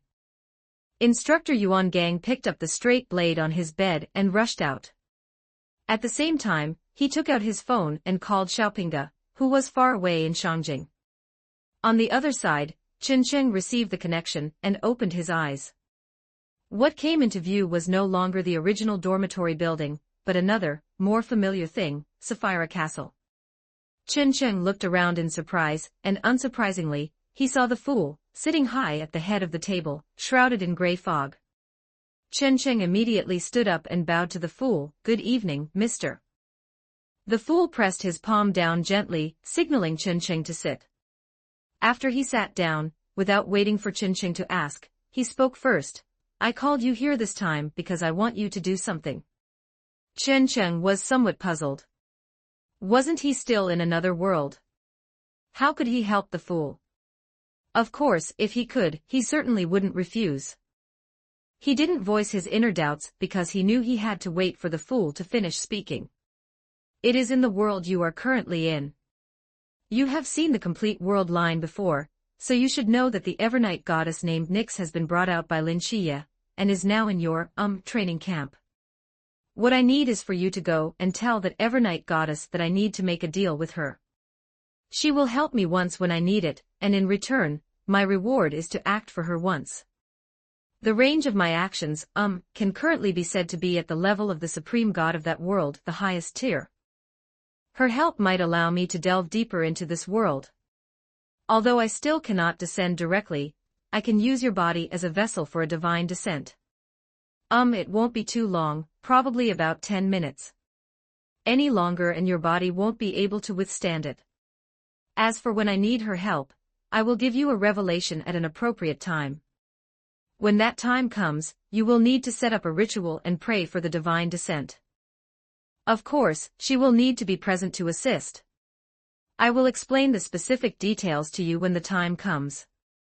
This is additional help, so this assistance will still have a reward. Your reward is to be given 3 opportunities to use the status and abilities of a Bizarro sorcerer. And with the realm of mystery, you can simultaneously use the abilities of a parasite and a secret sorcerer, that is, simultaneously using the sequence 4 of 3 pathways. This is also because I can influence this world more. Chen Cheng's eyes showed some surprise. In his impression, the fool had never said so much at once. Even when asking them to do something, he would always say it in parts. However, he quickly reacted and began to digest the content carefully. In short, it was to find the Evernight goddess named Nyx and make a deal with her, and this deal would very likely allow the fool to descend into this world. Although it would be for less than 10 minutes, for Chen Cheng, this was an excellent thing. One reason was that he could finally prove that there was a deity behind him. Simply put, he had a parent. Second, he could become a vessel for the fool to perform a divine descent, which was a privilege that no other members of the Tarot Club had. Third, once the divine descent was successful, it meant that the fool's influence on this world had become greater, and perhaps it wouldn't be long before the fool could descend completely. Thinking of this, Chen Cheng felt his heart warm up. Although he couldn't be considered a fanatical worshipper of the fool, at least in his heart, the fool was the most noble, greatest, and most powerful, regardless of that former Mr. Chariot, the now disaster outer deity, or that Evernight goddess who ascended to eternal darkness in the battle of the apocalypse. Although they were all very powerful, in his heart, they could not compare to the fool. Therefore, now that there was an opportunity to allow the fool to descend, and possibly even descend completely in the future, he would naturally do it, even without a reward. Chen Cheng stood up and bowed once more. "Your will is my wish." At the head of the stone table, the fool spoke again. "I believe you can do it. It is not suitable for me to stay here for too long, otherwise, the master of this world will have objections, and besides, it will scare your, instructor." After speaking, the scene around Chen Cheng retreated crazily. When it finally stopped, Chen Cheng saw the dormitory ceiling again. All of this seemed like a dream, but Chen Cheng knew that everything that just happened was real. Chapter 47, Agreement reached. Chen Cheng quickly rolled out of bed. Under his body's coordinated control, he landed without a sound. In the incredibly quiet dormitory, there was not a hint of abruptness. On the other bed, Chao Yuan was still sleeping peacefully, showing no signs of waking up. Chin Cheng grabbed the hat and coat beside him, and placed his hand on the door. Open door. The door in front of him immediately became useless. With a gentle push, Chin Cheng's entire body quietly passed through the door without making a sound. After exiting the room, Chin Cheng put on his hat, and ran all the way to the top floor of the dormitory building. Then, he leaped gently, landing on the balcony railing like a nimble black cat. He looked up, confirmed his position, jumped again, reached out, grabbed the eaves of the roof, vaulted up, and with the momentum, swung himself easily onto the roof. As if sensing something, Chin Cheng turned to look in a certain direction. There stood a human and a god, and opposite them, Instructor Yuan Gang held his blade, his face looking as if he were facing a formidable enemy. Your Excellency has found an agent, is it time to leave? Instructor Yuan Gang stared fixedly at Nix, speaking with difficulty. To be honest, he was somewhat surprised that Lin Chiya had suddenly become an agent for two gods, but that was no reason for Nix to stay. After all, there were so many new recruits here. Just now, when Instructor Yuan Gang rushed out of the room, he faced a major dilemma. Where should he go first? Should he go to Chin Cheng's closer dormitory, or the further rooftop? Clearly, he chose the rooftop. The reason was simple, since that aura was the same as the one on Chin Cheng, it was highly likely that the one behind Chin Cheng had come to find him. At the time, Nix was a stranger to him, and the danger level was higher. So, after careful consideration, Instructor Yuan Gang chose to come to the rooftop first, planning to check on Chin Cheng after finishing here. Good evening, Instructor Yuan. A voice came from behind Instructor Yuan Gang. He turned his head in shock to see Chin Cheng standing not far away, looking at him with a smile. What are you doing here? It's dangerous here, go back to sleep quickly. In his anxiety, Instructor Yuan Gang didn't even bother to ask Chin Cheng about the aura from earlier, only thinking about sending him back. Lin Chiya frowned as he watched Chin Cheng, muttering to himself, why is Chin Cheng here? Could it be? Lin Chiya thought of a possibility, and turned to look at Nix. Nix seemed a bit puzzled, looking at Lin Chiya and asking, Thanatos, is this your friend too? Lin Chiya nodded. Yes, mother. Nix raised her head, and looked at Chin Cheng again. She swallowed the words in her heart, not wanting to worry Lin Chiya. Those words were that Chin Cheng possessed an aura that felt familiar yet repulsive to her. But since he was Thanatos' friend, there was no need to mention it and worry Thanatos. At worst, she would test him later to see if he posed any danger to Thanatos.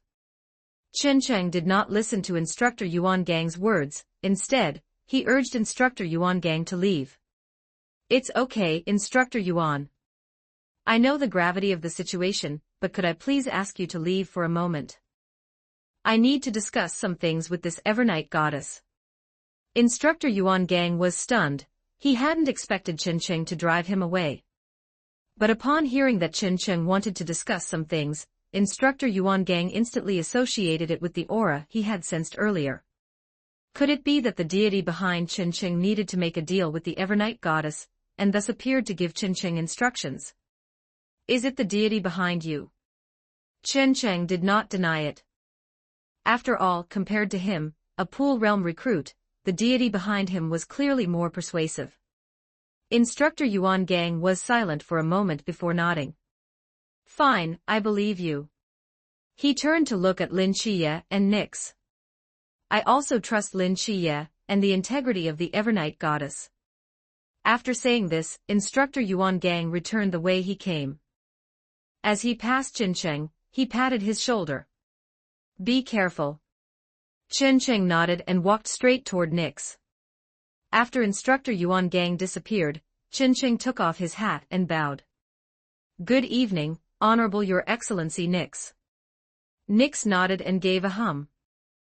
Although the aura on him made her feel somewhat repulsed, since he was so polite, and was Thanatos' friend, it wouldn't be right for her to make things difficult for him. Your Excellency Nix, I wish to make a deal with you. Strictly speaking, it is the deity behind me who wishes to make a deal with you. Chin Cheng got straight to the point, stating his purpose directly. Nix looked at him in confusion. Who is the deity behind you? My lord's name is the Fool. He is indifferent to fame and fortune, and does not like to participate in the chaos of the world, so no human, or God knows my lord's honorable name. However, your Excellency Nyx can completely trust my lord to fulfill this deal. The confusion in Nyx's eyes deepened. As one of the ancient deities of the world, she had never heard of this fool.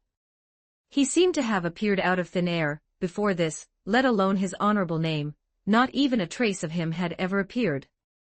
A deity I have never heard of is in itself a great mystery. Where do you get the confidence to make me agree to this deal? Stars seemed to twinkle in Nyx's eyes. Her divine pressure spread out, mighty and majestic. In this moment, she seemed no longer to be the patient number one in the mental hospital, but that evernight goddess Nyx, one of the 5 great Greek creator gods who wielded the power of the night. This was an instinctive reaction, stemming from her innate nature. Both the person before her and the deity behind him were unheard of to her. The level of concealment could be imagined. Looking at it from another angle, if that deity had only appeared later, and was suddenly showing up now to trade with her, while carrying an aura that made her feel repulsed, it was hard for Nyx not to feel danger. Chen Cheng's expression remained unchanged under the pressure, with gray mist flickering around him. Although it could not completely dissipate the influence for him, the high status of the realm of mystery itself kept the impact to a minimum. Your Excellency Nyx, you can listen to the terms first before deciding whether to make a deal with me. Then tell me. My lord can help you take action once, for whatever purpose. Additionally, my lord can exert the strength of a supreme god, no weaker than that seraph. However, your Excellency Nyx needs to inform me in advance, and I will then seek instructions from my lord. The starlight in Nyx's eyes faded, and the pressure dissipated with the wind. She did not rush to answer Chen Cheng, but instead turned to look at Lin Chiya. Thanatos, do you think mother should agree? Lin Chiya looked at Nyx and said with a smile, this is your business, mother. If you feel it's acceptable, then agree, if not, then don't. I will listen to you, mother. Nyx looked at Chen Cheng again. I will ask you 2 questions. If you answer them well, I will agree to your proposal. Please ask, Your Excellency Nyx. Chen Cheng put his hat back on. The first question, do you have an ulterior motive for approaching Thanatos? Nyx asked this question first, the one she cared about most. Lin Chiya looked at Nyx with some surprise, but immediately felt a warmth in his heart. Yes, but I have no specific goal. Approaching him was also because of my intuition. But please rest assured, Your Excellency Nyx, I truly treat Thanatos as a friend, and will not harbor any ill intentions toward him. Then what does the one behind you need me to do? It's not difficult, just a small matter. It won't be too much trouble for Your Excellency Nyx. As for the specifics, I don't know either. My lord said he would give me guidance when the time comes. Nyx was silent for a while. She frowned, but soon sighed. She looked at Lin Chiya. Thanatos, you can trust him. Afterward, she looked at Chen Cheng. Chen Cheng took off his hat and bowed again. Thank you, Honorable Your Excellency Nyx. Thank you all for your support. 48 Chapter 48 Attack. Visit home more often when you have time. After Nyx said this gently to Lin Chiya, she vanished from the spot. Chen Cheng knew she had returned to the mental hospital. Fool's request had been resolved, and now Chen Cheng had to think about how to explain things to Lin Chiya. He looked at Lin Chiya, opened his mouth, and was about to say something, but Lin Chiya interrupted him directly. You don't need to say anything. It's enough for me to know that you truly treat me as a friend. After finishing, Lin Chiya seemed to remember something and asked, what else do you know? Being able to come here and find Nyx so promptly made Lin Chiya even more suspicious that Chen Cheng had known about the mental hospital all along.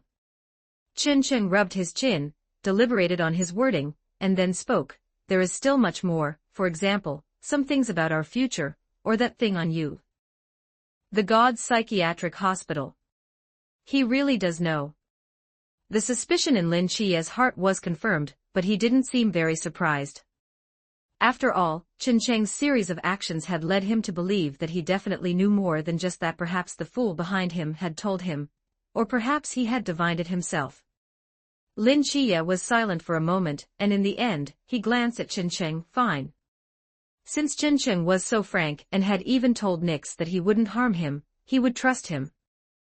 Moreover, Chen Cheng hadn't done anything wrong until now, and aside from this matter, he had always been very honest, so Lin Chiya had no reason to doubt him. Chen Cheng smiled and waved at Lin Chiya. Then, he turned and jumped off the roof. In a place where Lin Chiya couldn't see, Chen Cheng pressed one hand against the railing, his whole body dangling outside the dormitory building. I shouldn't have tried to look cool. Chen Cheng sighed deeply, stepped on the wall with one foot, kicked hard, and used the force to swing himself into the dormitory building.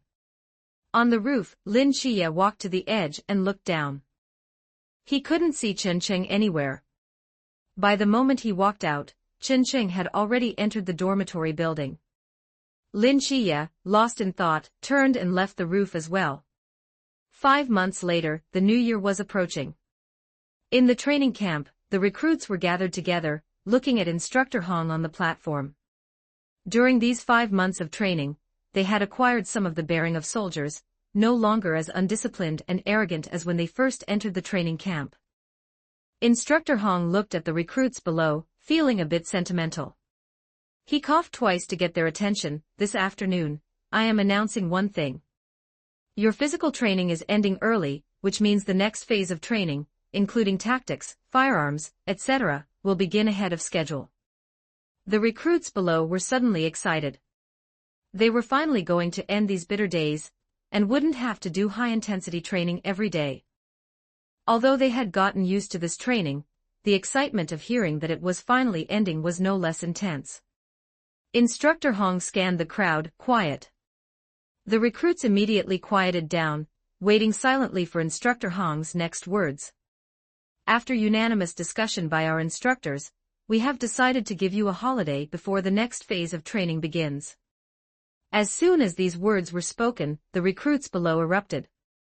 If the previous statement had only made them happy, this one was absolute ecstasy. They had been wondering if the training camp would give them time off for the new year, and they hadn't expected it to actually happen. But before they could finish rejoicing, Instructor Hong held up a finger. This holiday will last for 4 days. However, during these 4 days, you are not allowed to leave Tsangnan City. Once discovered, your night watcher qualification will be immediately revoked. The recruits' cheers immediately diminished, but they still felt happy. Being able to have a holiday was good enough.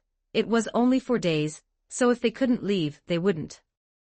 Outside the training camp, several buses were parked at the entrance, waiting silently for the recruits, and next to the buses, several black boxes were placed quietly. Lin Chiya frowned and immediately looked at Chen Cheng beside him.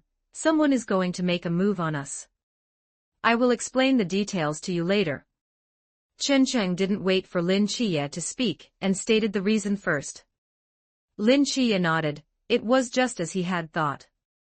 This holiday was too sudden, and they were required to bring their star blade, which was not something that could be distributed casually. Now get on the bus.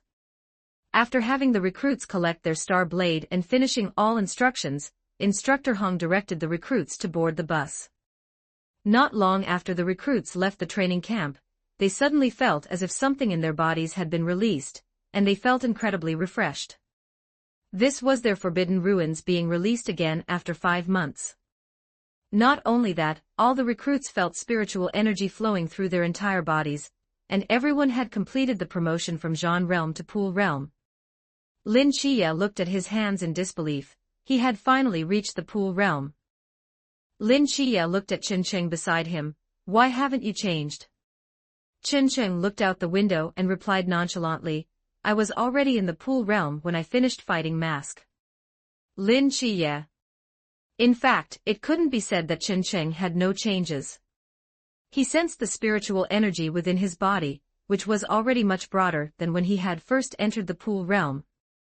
He estimated that in another month or 2, he should be able to reach the Chuan Realm, and by that time, it would still be far from the Tsangnan God War, so there was still much he could prepare. Outside the window, several black dots were flying rapidly toward them. Chen Cheng's intuition suddenly gave an urgent warning. Having been prepared, he instantly opened the realm of mystery, wrapping all the buses and entering a hidden state. The black dots got closer and closer. When they reached a certain position, the recruits on the bus saw clearly what they were. Missiles. What's going on? Instructor Hong didn't have time to react and shouted, "Everyone get down." The missiles flew faster and faster. Just as they were about to hit the bus, 3 of the missiles flew over their heads and slammed straight into the training camp in the distance. Amidst the earth-shattering roar, the training camp erupted in flames. The violent explosion whipped up a tornado, sweeping fire and smoke together and shooting straight up into the sky. But strangely, under such a massive explosion, Lin Chiye even saw the ground shaking, yet the bus they were in was not affected in the slightest. He looked ahead and found that the bus in front was also not shaking at all, as if they were in a different world from the explosion. Lin Chiye suddenly realized and looked at Chen Cheng, finding Chen Cheng watching the flames of the training camp with an indifferent expression. After noticing Lin Chiye's gaze, he turned his head and smiled. Amidst his smile, gray mist emerged around them. Looking out the window, the area around the buses was shrouded in gray mist, but the bus drivers were not visually obstructed in the slightest and continued to drive the buses very steadily. Chapter 49, Bait. You knew about this long ago? Lin Chiye asked, looking at Chen Cheng. Chen Cheng nodded. Besides, I get danger warnings for these kinds of threats, so my reaction will only be faster than yours. Upon seeing the gray mist surrounding them, Instructor Hong instantly understood. He looked at Chen Cheng. That was a very timely reaction, we really have to thank you. Chen Cheng smiled. It's nothing, it's nothing. The recruits on the bus were still a bit confused about the situation, but after clearly seeing the gray mist around them, they knew it was Chen Cheng's divine ruins. Although only a few people had seen that battle back then, the training camp didn't forbid discussing such things. 5 months had passed, and word of mouth had spread. All the recruits knew that the state of Chen Cheng's divine ruins was a mass of gray mist. What happened? Bailey Pang Pang asked, looking bewildered. Chow Yuan glanced at him and, unexpectedly, helped explain the situation to him.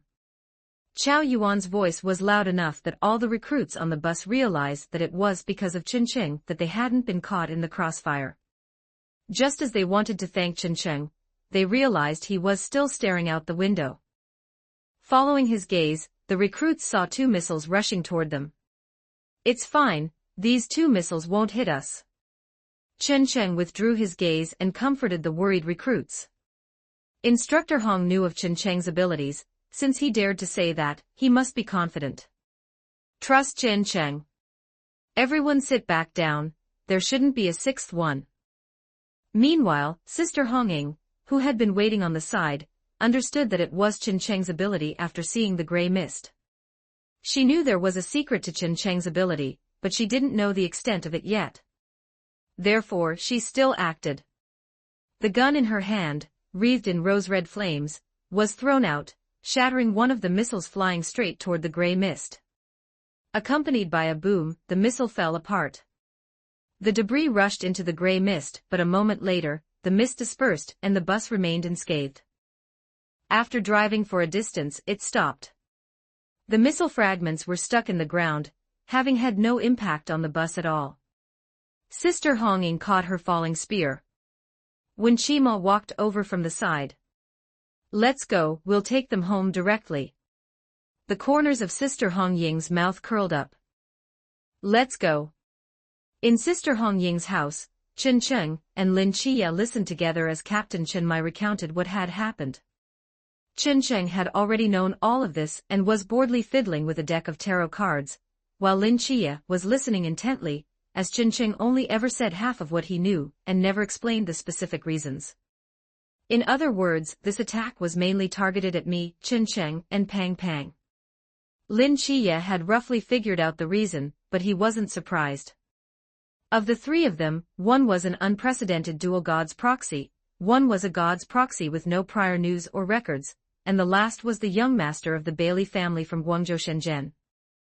The combined interests of these three people could drive many people crazy, especially when the other side was the ancient God Church, which was known for its madness. That's right. Captain Chen Mai nodded. So, it would be best if you all stayed at Sister Hong Ying's house for the next few days, that way, it will be easier for us to protect you. Chen Cheng shook his head and said, that won't really work. Lin Chiye instantly understood and added, Captain, if we keep staying at Sister Hong Ying's place, those people from the ancient God Church won't come out. Captain Chen Mai frowned. You mean? Lin Chiye nodded. Yes, we'll go out as bait to lure the people from the ancient God Church out. Otherwise, if they keep hiding, this vacation will have lost its meaning. Captain Chen Mai looked at Lin Chiye, then at Chen Cheng. He was silent for a while before finally agreeing to Lin Chiye's request. All right, then we won't restrict your movements. Of course, Ling Xian will be watching you. Captain Chen Mai looked toward a certain spot outside the window, locking eyes from a distance with Ling Xian, who had been watching the place the whole time. Good lad. Actually, I had intended to have you act as bait from the very beginning. Captain Chen Mai smiled and said this. His initial thought had been to have Lin Chiye and the others act as bait, but later, he felt a bit reluctant and didn't say it. By the way, where is Bailey Tumming? Lin Chiye remembered Bailey Pang Pang, who was also on the watch list. Because he had been brought back to Tsangnan directly by Sister Hong Ying, and when Shima, he didn't know where the people on the bus had been taken. He found a 5-star hotel in Tsangnan, and is staying there.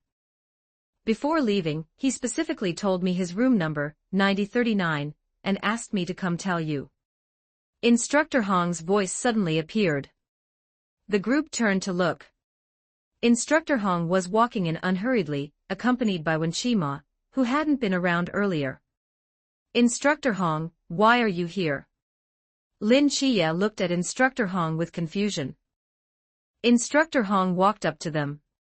I came to tell you the results of the investigation.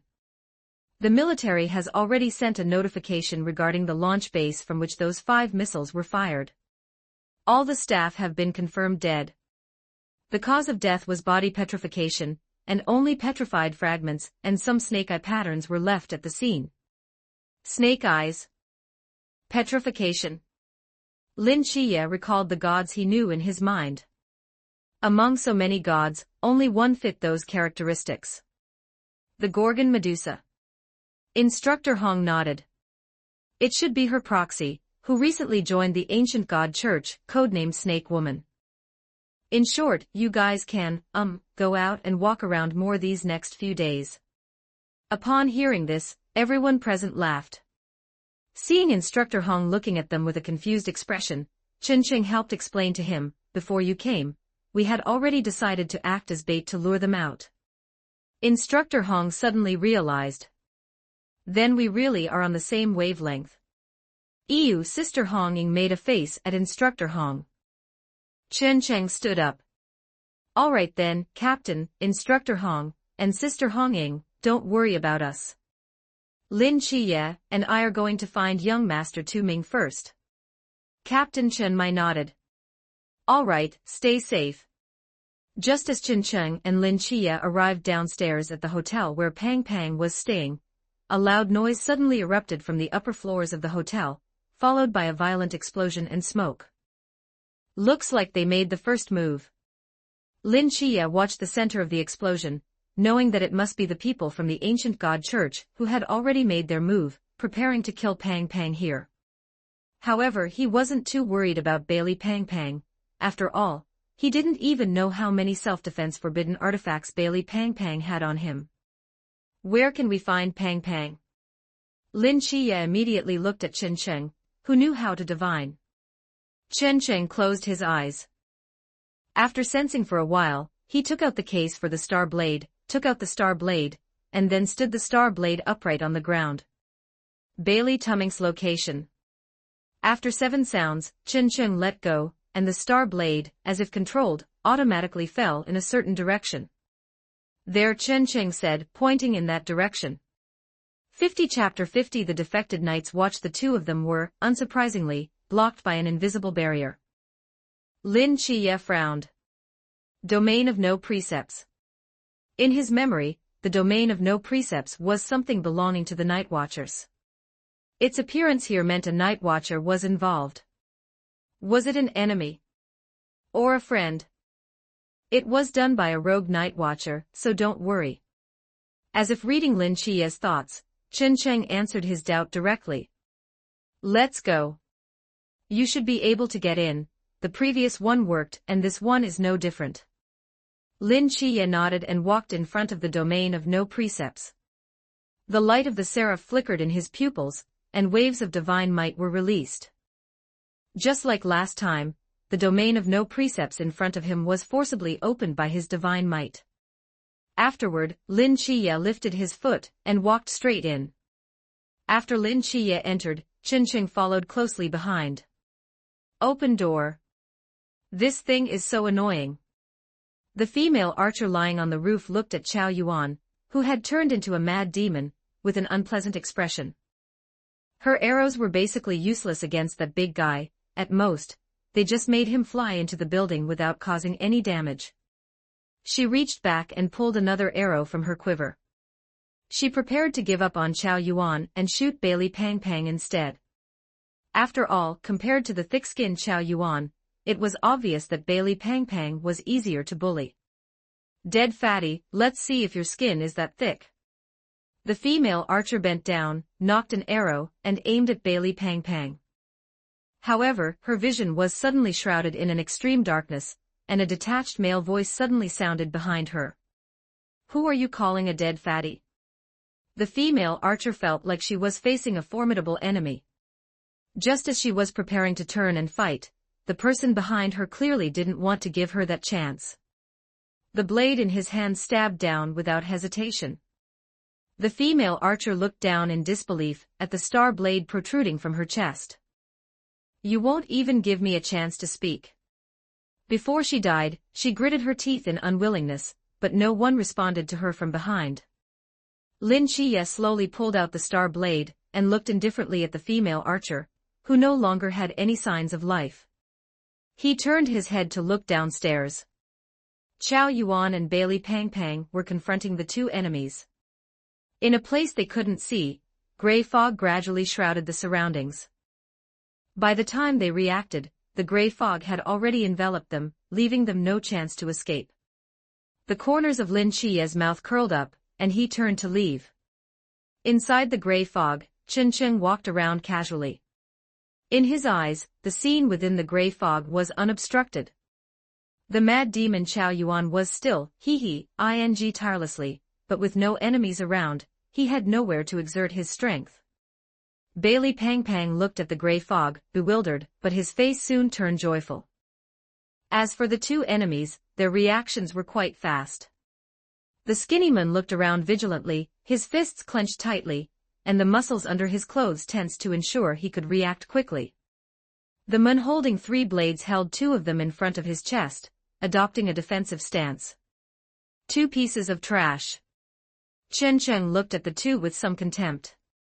He passed by the three-blade man nonchalantly, and the star blade in his hand swung down lightly.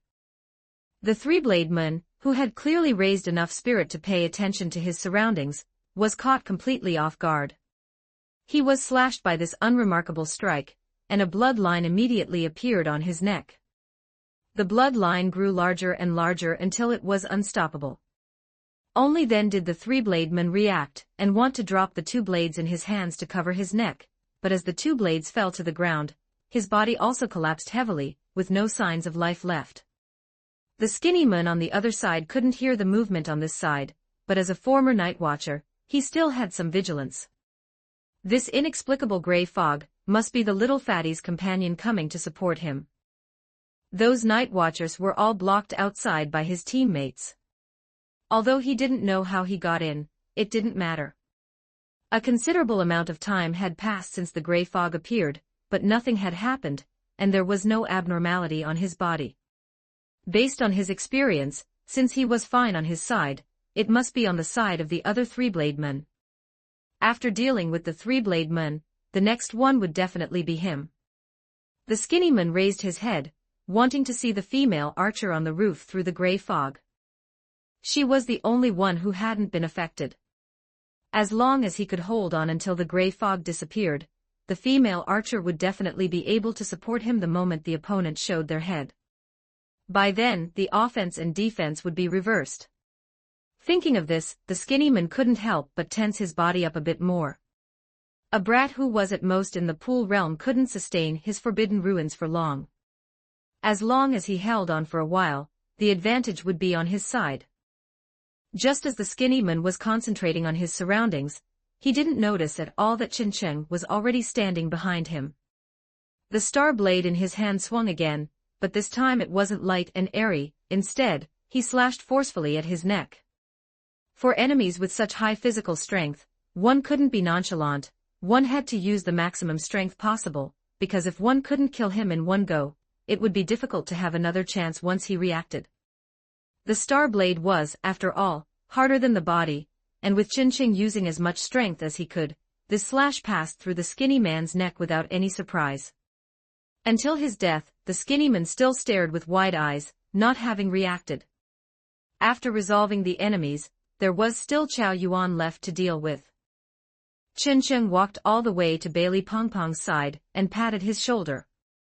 He didn't pat his body, but it instead triggered Yao Guang's autonomous protection. Fortunately, Chen Cheng didn't use much force, so the feedback wasn't much. Bailey Pang instinctively stepped back a few steps. After seeing clearly that it was Chen Cheng, he ran over happily. "Chen Cheng, you're finally here. You don't know how miserably I was bullied. Those people were so fierce, and they also..." Seeing that Pang was about to continue, Chen Cheng quickly interrupted him. "It's all right. Those enemies are all dead, and the archer on the roof should have been taken care of by Chiya as well. Quickly give me the sealing scroll, there's still Chow Yuan to deal with." Bailey Pang hurriedly took out the sealing scroll from his person. After Chen Cheng received it, he removed the visual restriction on Chow Yuan. Upon seeing the two, Chow Yuan's face was full of excitement, but it wasn't the excitement of finding friends, but the excitement of finally finding someone he could beat up. Bailey Pang was a bit scared looking at the silly grinning Chow Yuan, and hid behind Chen Cheng, not daring to look. Chen Cheng raised the star blade. Chow Yuan only looked at the two for a few seconds before excitedly rushing over. Chen Cheng pushed Bailey Pang back, and the hand holding the star blade threw it upward. The star blade instantly left his hand, but in a flash, another star blade appeared in his hand, not his own, but the star blade in the mad demon Chow Yuan's hand. Chen Cheng threw Chow Yuan's star blade backward, and it landed right in front of Pang. Immediately after, Chen Cheng opened his hand, and caught his own falling star blade. The sealing scroll in his other hand was unfolded directly. When Chow Yuan reached him, Chen Cheng switched the star blade in his hand to the blunt side and slashed at Chow Yuan several times, knocking him back. After Chow Yuan was knocked back, Chen Cheng immediately stepped forward and quickly covered Chow Yuan with the sealing scroll. His footwork changed, and after a few steps, Chow Yuan was tied up tightly by the sealing scroll, and there was no longer a trace of evil fire on his body. Chapter 51, Hiring Chow Yuan sat on the ground, his whole body wrapped in sealing scroll. Not far away, Lin Chiye slowly walked over. Chen Cheng looked at Chow Yuan, seeing he was almost awake, and crouched down to help him untie the sealing scroll. "Thank you." After Chow Yuan stood up, he rubbed his shoulder. Chen Cheng took the star blade that Bailey Pang had picked up, handed it to Chow Yuan, and smiled. "If you really want to thank me, buy me a bowl of noodles. It doesn't have to be expensive, just clear broth is fine." Chow Yuan took the star blade and nodded. "How about it? Shall we go grab a bowl of noodles?" Chen Cheng turned his head to look at Lin Chiye, who was walking over, and asked. Lin Chiye thought for a moment and also nodded. Bailey Pang waved his hand from the side. "Let's go. Today your Lord Pang is treating. Boss, one bowl of shredded pork noodles." I'll have the clear broth, add some meat. Chen Cheng turned to look at Chow Yuan. Don't worry, I'll pay for the meat myself. Chow Yuan opened his mouth. Actually, he wanted to say that adding meat was fine. While Chow Yuan was still thinking about what to eat, Bailey Pang Pang raised his hand.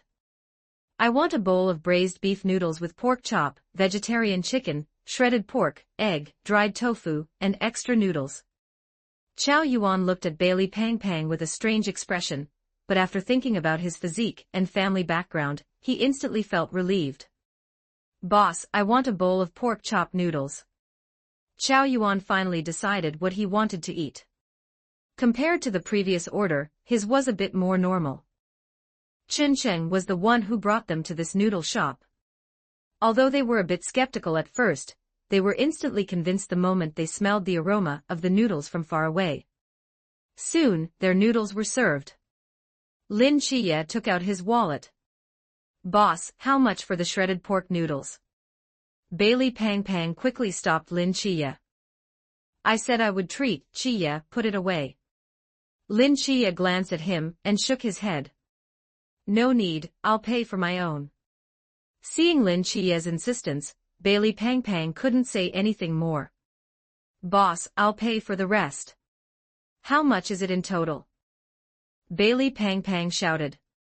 The boss came out and answered Lin Chiye simultaneously. Shredded pork noodles are 10 yuan, pork chop noodles are 12, the clear broth with meat is 8, and for this young man, it's 42.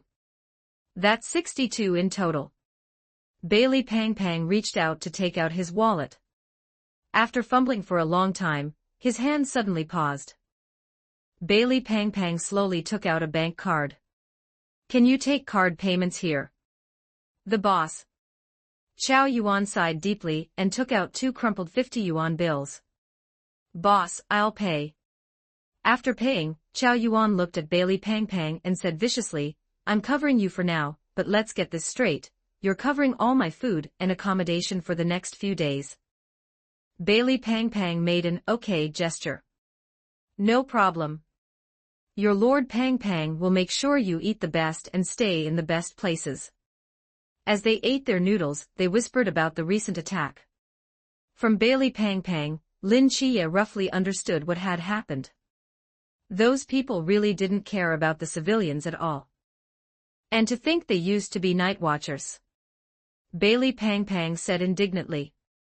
Lin Chiye didn't speak, but he agreed with Bailey Pang Pang's sentiment. Chen Cheng suddenly looked up at the outside of the shop. Noticing his movement, the others looked up as well. They saw 4 familiar figures approaching from the distance and walking into the noodle shop. Boss, for bowls of clear broth noodles. Why are you guys here too? Just as Shen Qingzhu finished shouting, he saw the 4 of them, including Chen Cheng, looking at him. His 3 lackeys poked their heads out to look, also surprised to run into them here. It's you guys again? Eating clear broth noodles again? The noodle shop owner was a bit surprised to see Shen Qingzhu and his group. After all, they had been eating here all day. Shen Qingzhu looked at the sumptuous noodles on their table, was silent for a moment, then spoke again.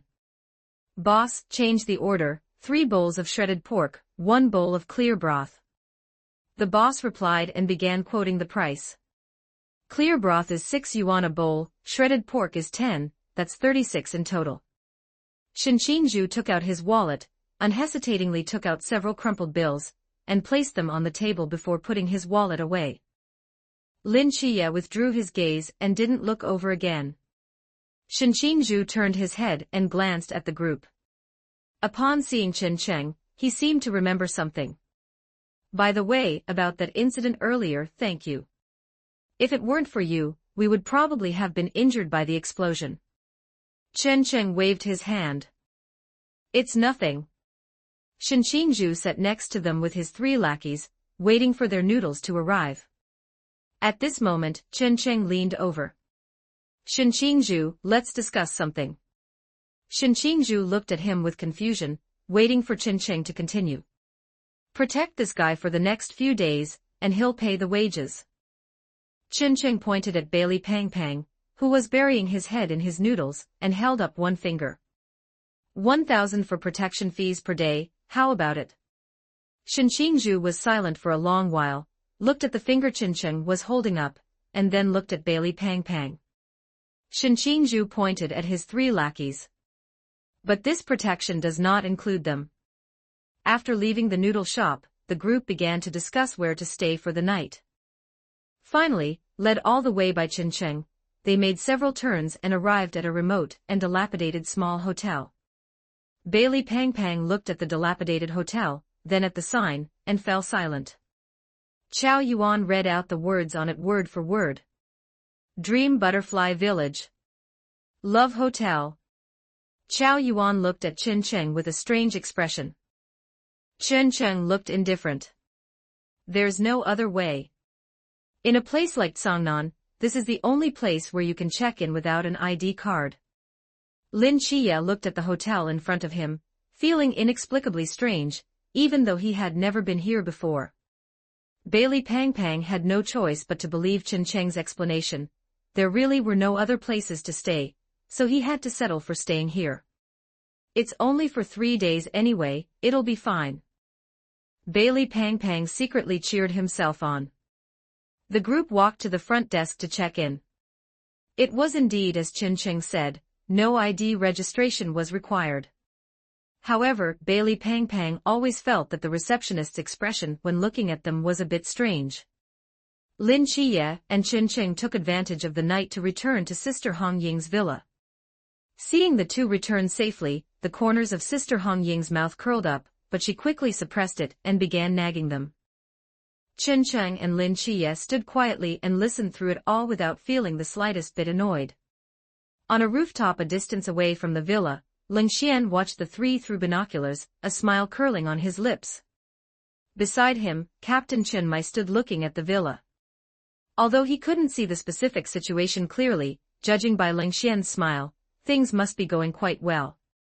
These 2 kids have grown up. Captain Chen Mai said with some emotion. Ling Xian nodded. They are no longer the same as they were before, they've become much stronger. Captain Chen Mai gazed at the villa from afar, as if he could see Sister Hong Ying and the others inside. What good kids, it's a pity. Captain Chen Mai murmured softly. Ling Xian looked over with confusion. Captain, did you say something just now? You've been on watch all day, let me relieve you. No need. If I don't even have this bit of perseverance, what kind of sniper would I be? Chapter 52, Supernatural Entity. Lin Chia, Qincheng, do you two have any plans for today?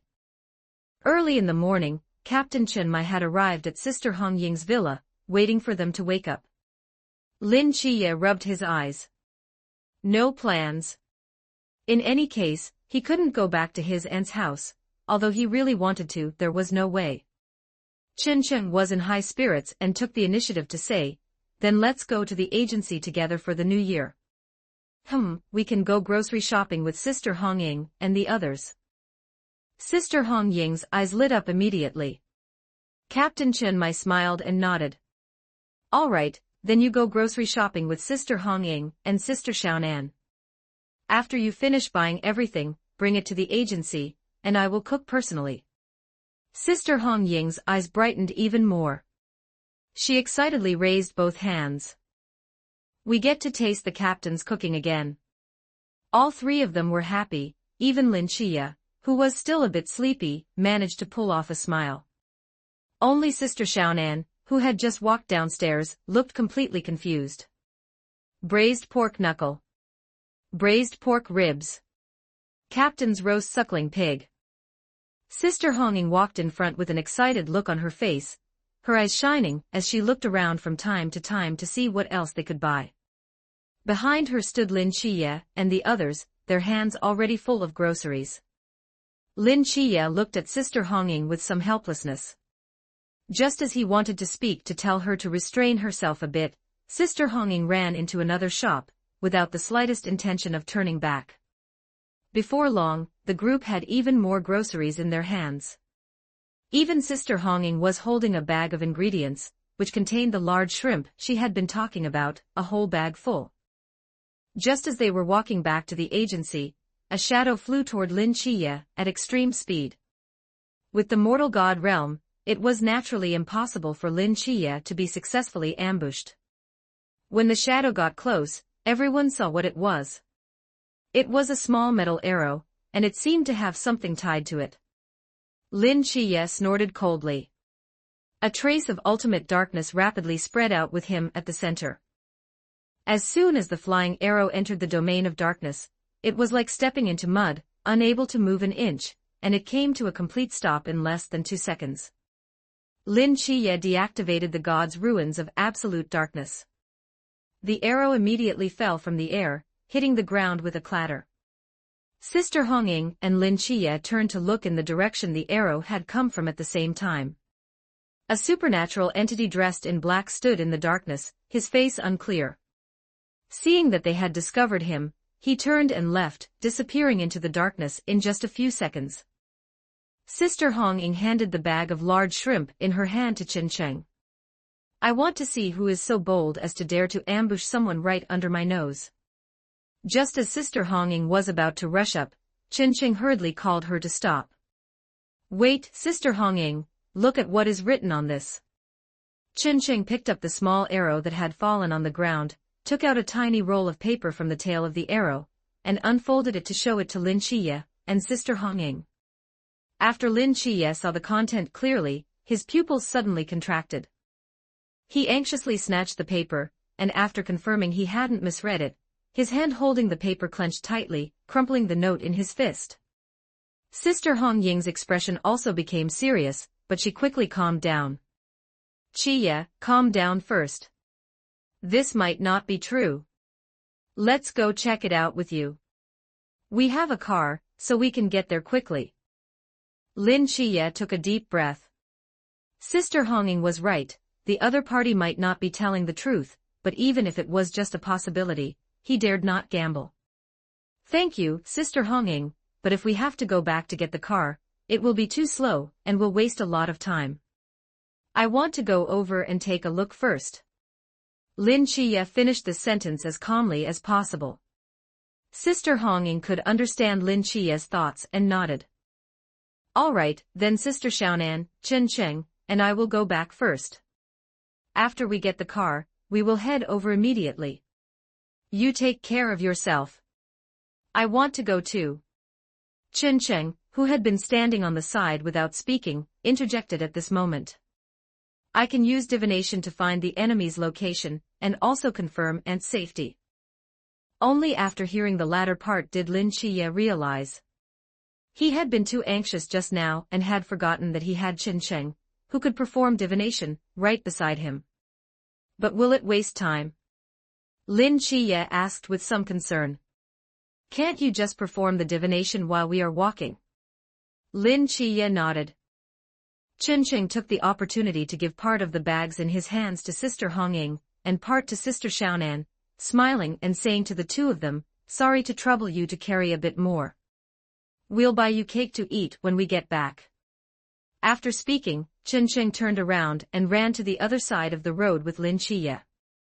At this time, it was too late to find a taxi, so the two of them tried to find the shortest route and rushed straight toward the old city area. On the way, Qin Sheng tried to perform a simple divination as much as possible. While running, he told Lin Chiye the result.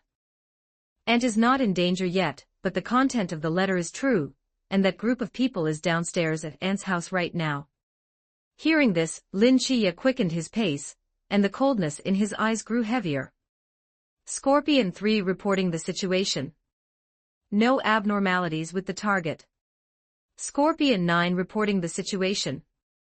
The target is still in the kitchen. No abnormalities. Scorpion 8 reporting. Scorpion 8, who was listening to the report, seemed to have encountered something. He stopped halfway through his sentence. Not long after, Scorpion 1 and the others, who were monitoring the walkie-talkie, heard the sound of a heavy object hitting the ground. Scorpion 8. What's the situation? Scorpion 1 shouted into the walkie-talkie, but he had already realized that Scorpion 8 must have encountered the enemy, and was killed without any ability to resist. However, the first one to have an accident shouldn't have been him, the sniper. Stop making noise. Those of you below, wait obediently. You're next. A strange voice came out of Scorpion 8's walkie-talkie channel, followed by the sound of an object hitting the ground. It must have been the person on the other end of the walkie-talkie throwing it away, and letting it fall to the ground. Scorpion 1 threw away the walkie-talkie in his hand. That person on Scorpion 8's side was a bit strange. How did he know Scorpion 8's location?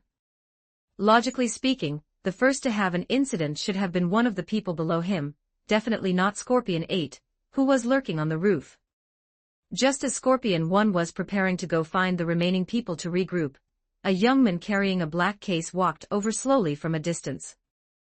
Even from far away, Scorpion 1 could see the flames in the young man's eyes. The young man stepped on the ground, his footsteps approaching from far to near, and each sound felt like it was stepping on Scorpion 1's heart. Agent of the Seraph. Scorpion 1 recognized the identity of the person coming from those burning pupils, and alarm bells rang in his heart. Oh no, I'm the only one here now.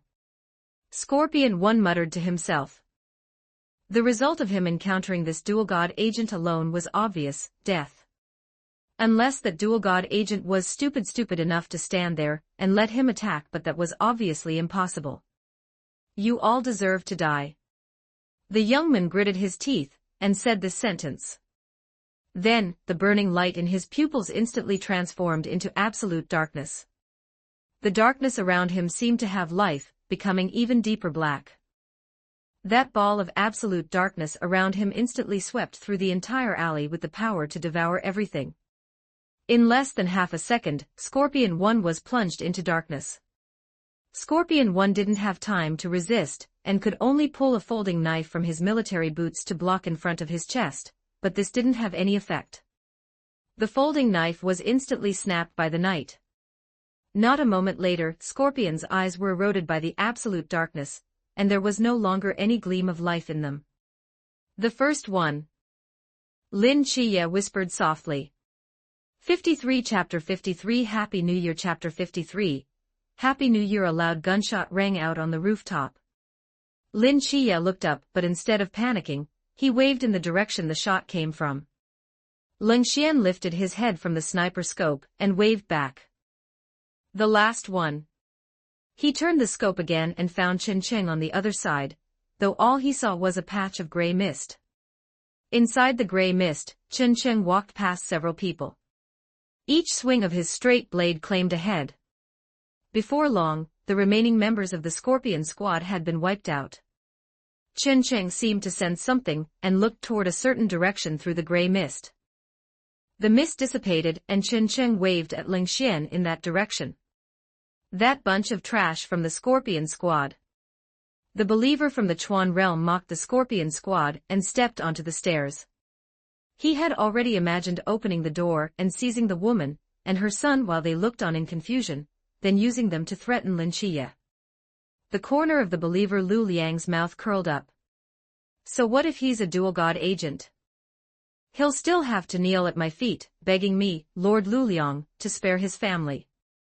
What's the use? A dog barked suddenly in the quiet stairwell. Lu Liang looked up. A small, black, scabby dog was lying on the stairs in front of him, watching him lazily. When Lu Liang looked over, it even yawned right in his face. This dog is really ugly, Lu Liang said with disgust. Lin Chiye crouched down and rummaged through Scorpion 1's body. Before long, he found a silver nameplate on Scorpion 1's chest. This was what Chen Cheng had told him about, that Scorpion 1 had a very dangerous item on him, likely a forbidden artifact, though he wasn't sure exactly what it was. This was why Lin Chiye had cleanly and directly seized his consciousness, instead of engaging in close-quarters combat with Scorpion 1. Although the god's ruins of absolute darkness didn't have a great effect on human consciousness, it didn't prevent them from losing their ability to resist. Chen Cheng walked over from the other side. Seeing the nameplate in Lin Chiye's hand, he knew he had succeeded. He didn't actually remember this part very clearly, but on the way, He had asked Lin Xie to guard him while he briefly used dream divination to remember everything, including the believer who had proactively gone to find little black Scabby. I've taken care of things on my side too. There's no more danger for Aunt. Chen Cheng walked to Lin Xie's side. You can take this thing to the captain, or Instructor Yuan, and trade it for other things. Well, I don't know if it's useful for you, but you should ask anyway. Lin Xie took the nameplate and replied with a seeming to guess what Lin Xie was thinking. Chen Cheng looked up at Aunt's window. Do you want to go back and check on them? It's New Year's, after all. Lin Xie silently shook his head. Forget it, I'm afraid of making them worry. Chen Cheng didn't turn back, just nodded. Beep beep. Just then, headlights flashed, illuminating the darkness of the alley. Chen Cheng shielded his eyes and looked toward where the lights were coming from. Sister Hongying was sitting in the driver's seat, the corners of her mouth raised. Chen Cheng smiled and waved at Sister Hongying. He turned around and patted Lin Xie. Let's go, there are others waiting for us. Lin Xie looked up and saw Sister Hongying as well. Sitting next to Sister Hongying was Sister Xiaonan. In Lin Xie's perception, there were also groceries in the car that hadn't been taken back to the agency yet. Lin Xie replied with a though this time, his tone was slightly higher. Welcome home. When Lin Xie and the others returned to the agency, Captain Chen Mai and the rest were already waiting inside. After they returned, they greeted them with smiles on their faces. You must be tired. Sit down first, I'll go cook. Captain Chen Mai walked over and took the groceries from their hands. Seeing there were a few more bags, he turned and shouted, Deputy Captain Wu Xiangnan, come over and help me carry these. Deputy Captain Wu Xiangnan stood up, walked over and took the bags. Give them to me. After he took the remaining bags, Captain Chen Mai looked behind Lin Xie. Sister Xiaonan, come over and lend a hand. Sister Xiaonan stepped out from behind Lin Xie, smiling. In the hall of the agency, everyone sat in their own chairs, waiting for Captain Chen Mai to bring out the dishes.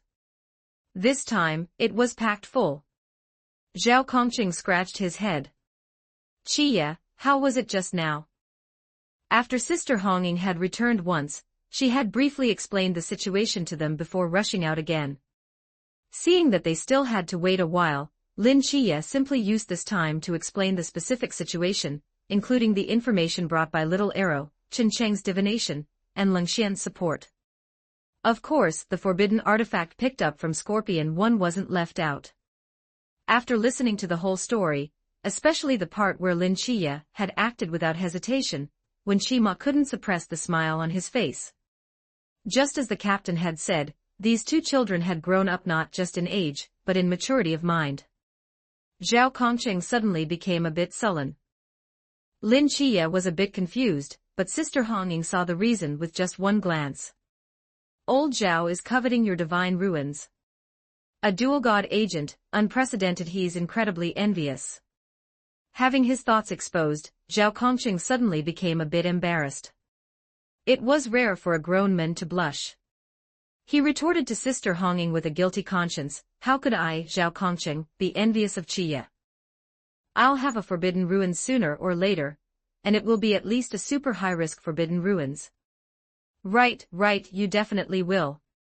Chen Cheng continued to play along, though Zhao Kongqing wasn't actually wrong. After all, if it weren't for him, Zhao Kongqing would have used the Ghost God Guide, and under the stimulation of the Ghost God Guide, he would have awakened the Forbidden Ruins Extinguishing Flash Moon, Sequence 083, which was originally a super high-risk Forbidden Ruins. So Zhao Kongqing had inadvertently made a prophecy. After the Ghost Face King incident, Chen Cheng had always wanted to find an opportunity to help Zhao Kongqing awaken his Forbidden Ruins, but so far, he had no means to help Zhao Kongqing awaken. The awakening of Forbidden Ruins in this world relied heavily on strong emotional stimulation, but Chen Cheng's abilities had nothing to do with emotions, so this matter had to be put aside until he had the ability to deal with it later. In his memories, Zhao Kongqing should have come to Cangnan City 10 years ago after that divine war, so he wouldn't disappear because of the disappearance of miracles. That meant there was still time. Perhaps because the food was so sumptuous, the people outside waited for more than 2 hours before the food arrived. During this time, they discussed many, many things, such as what Lin Chiye and Qin Cheng did in the training camp. Upon learning that they had crossed Jinan Mountain together, everyone was surprised to varying degrees. Come, come, come, the food is served. Captain Chen Mai walked out carrying 2 plates of food. Behind him, Sister Xiaonan and Deputy Captain Wu Xiangnan were each carrying 2 plates. Lin Chiye and the others also stood up to help bring out the remaining dishes. After all the dishes were served, everyone found a seat. There were 9 chairs in total, and they were all filled, not a single person was missing.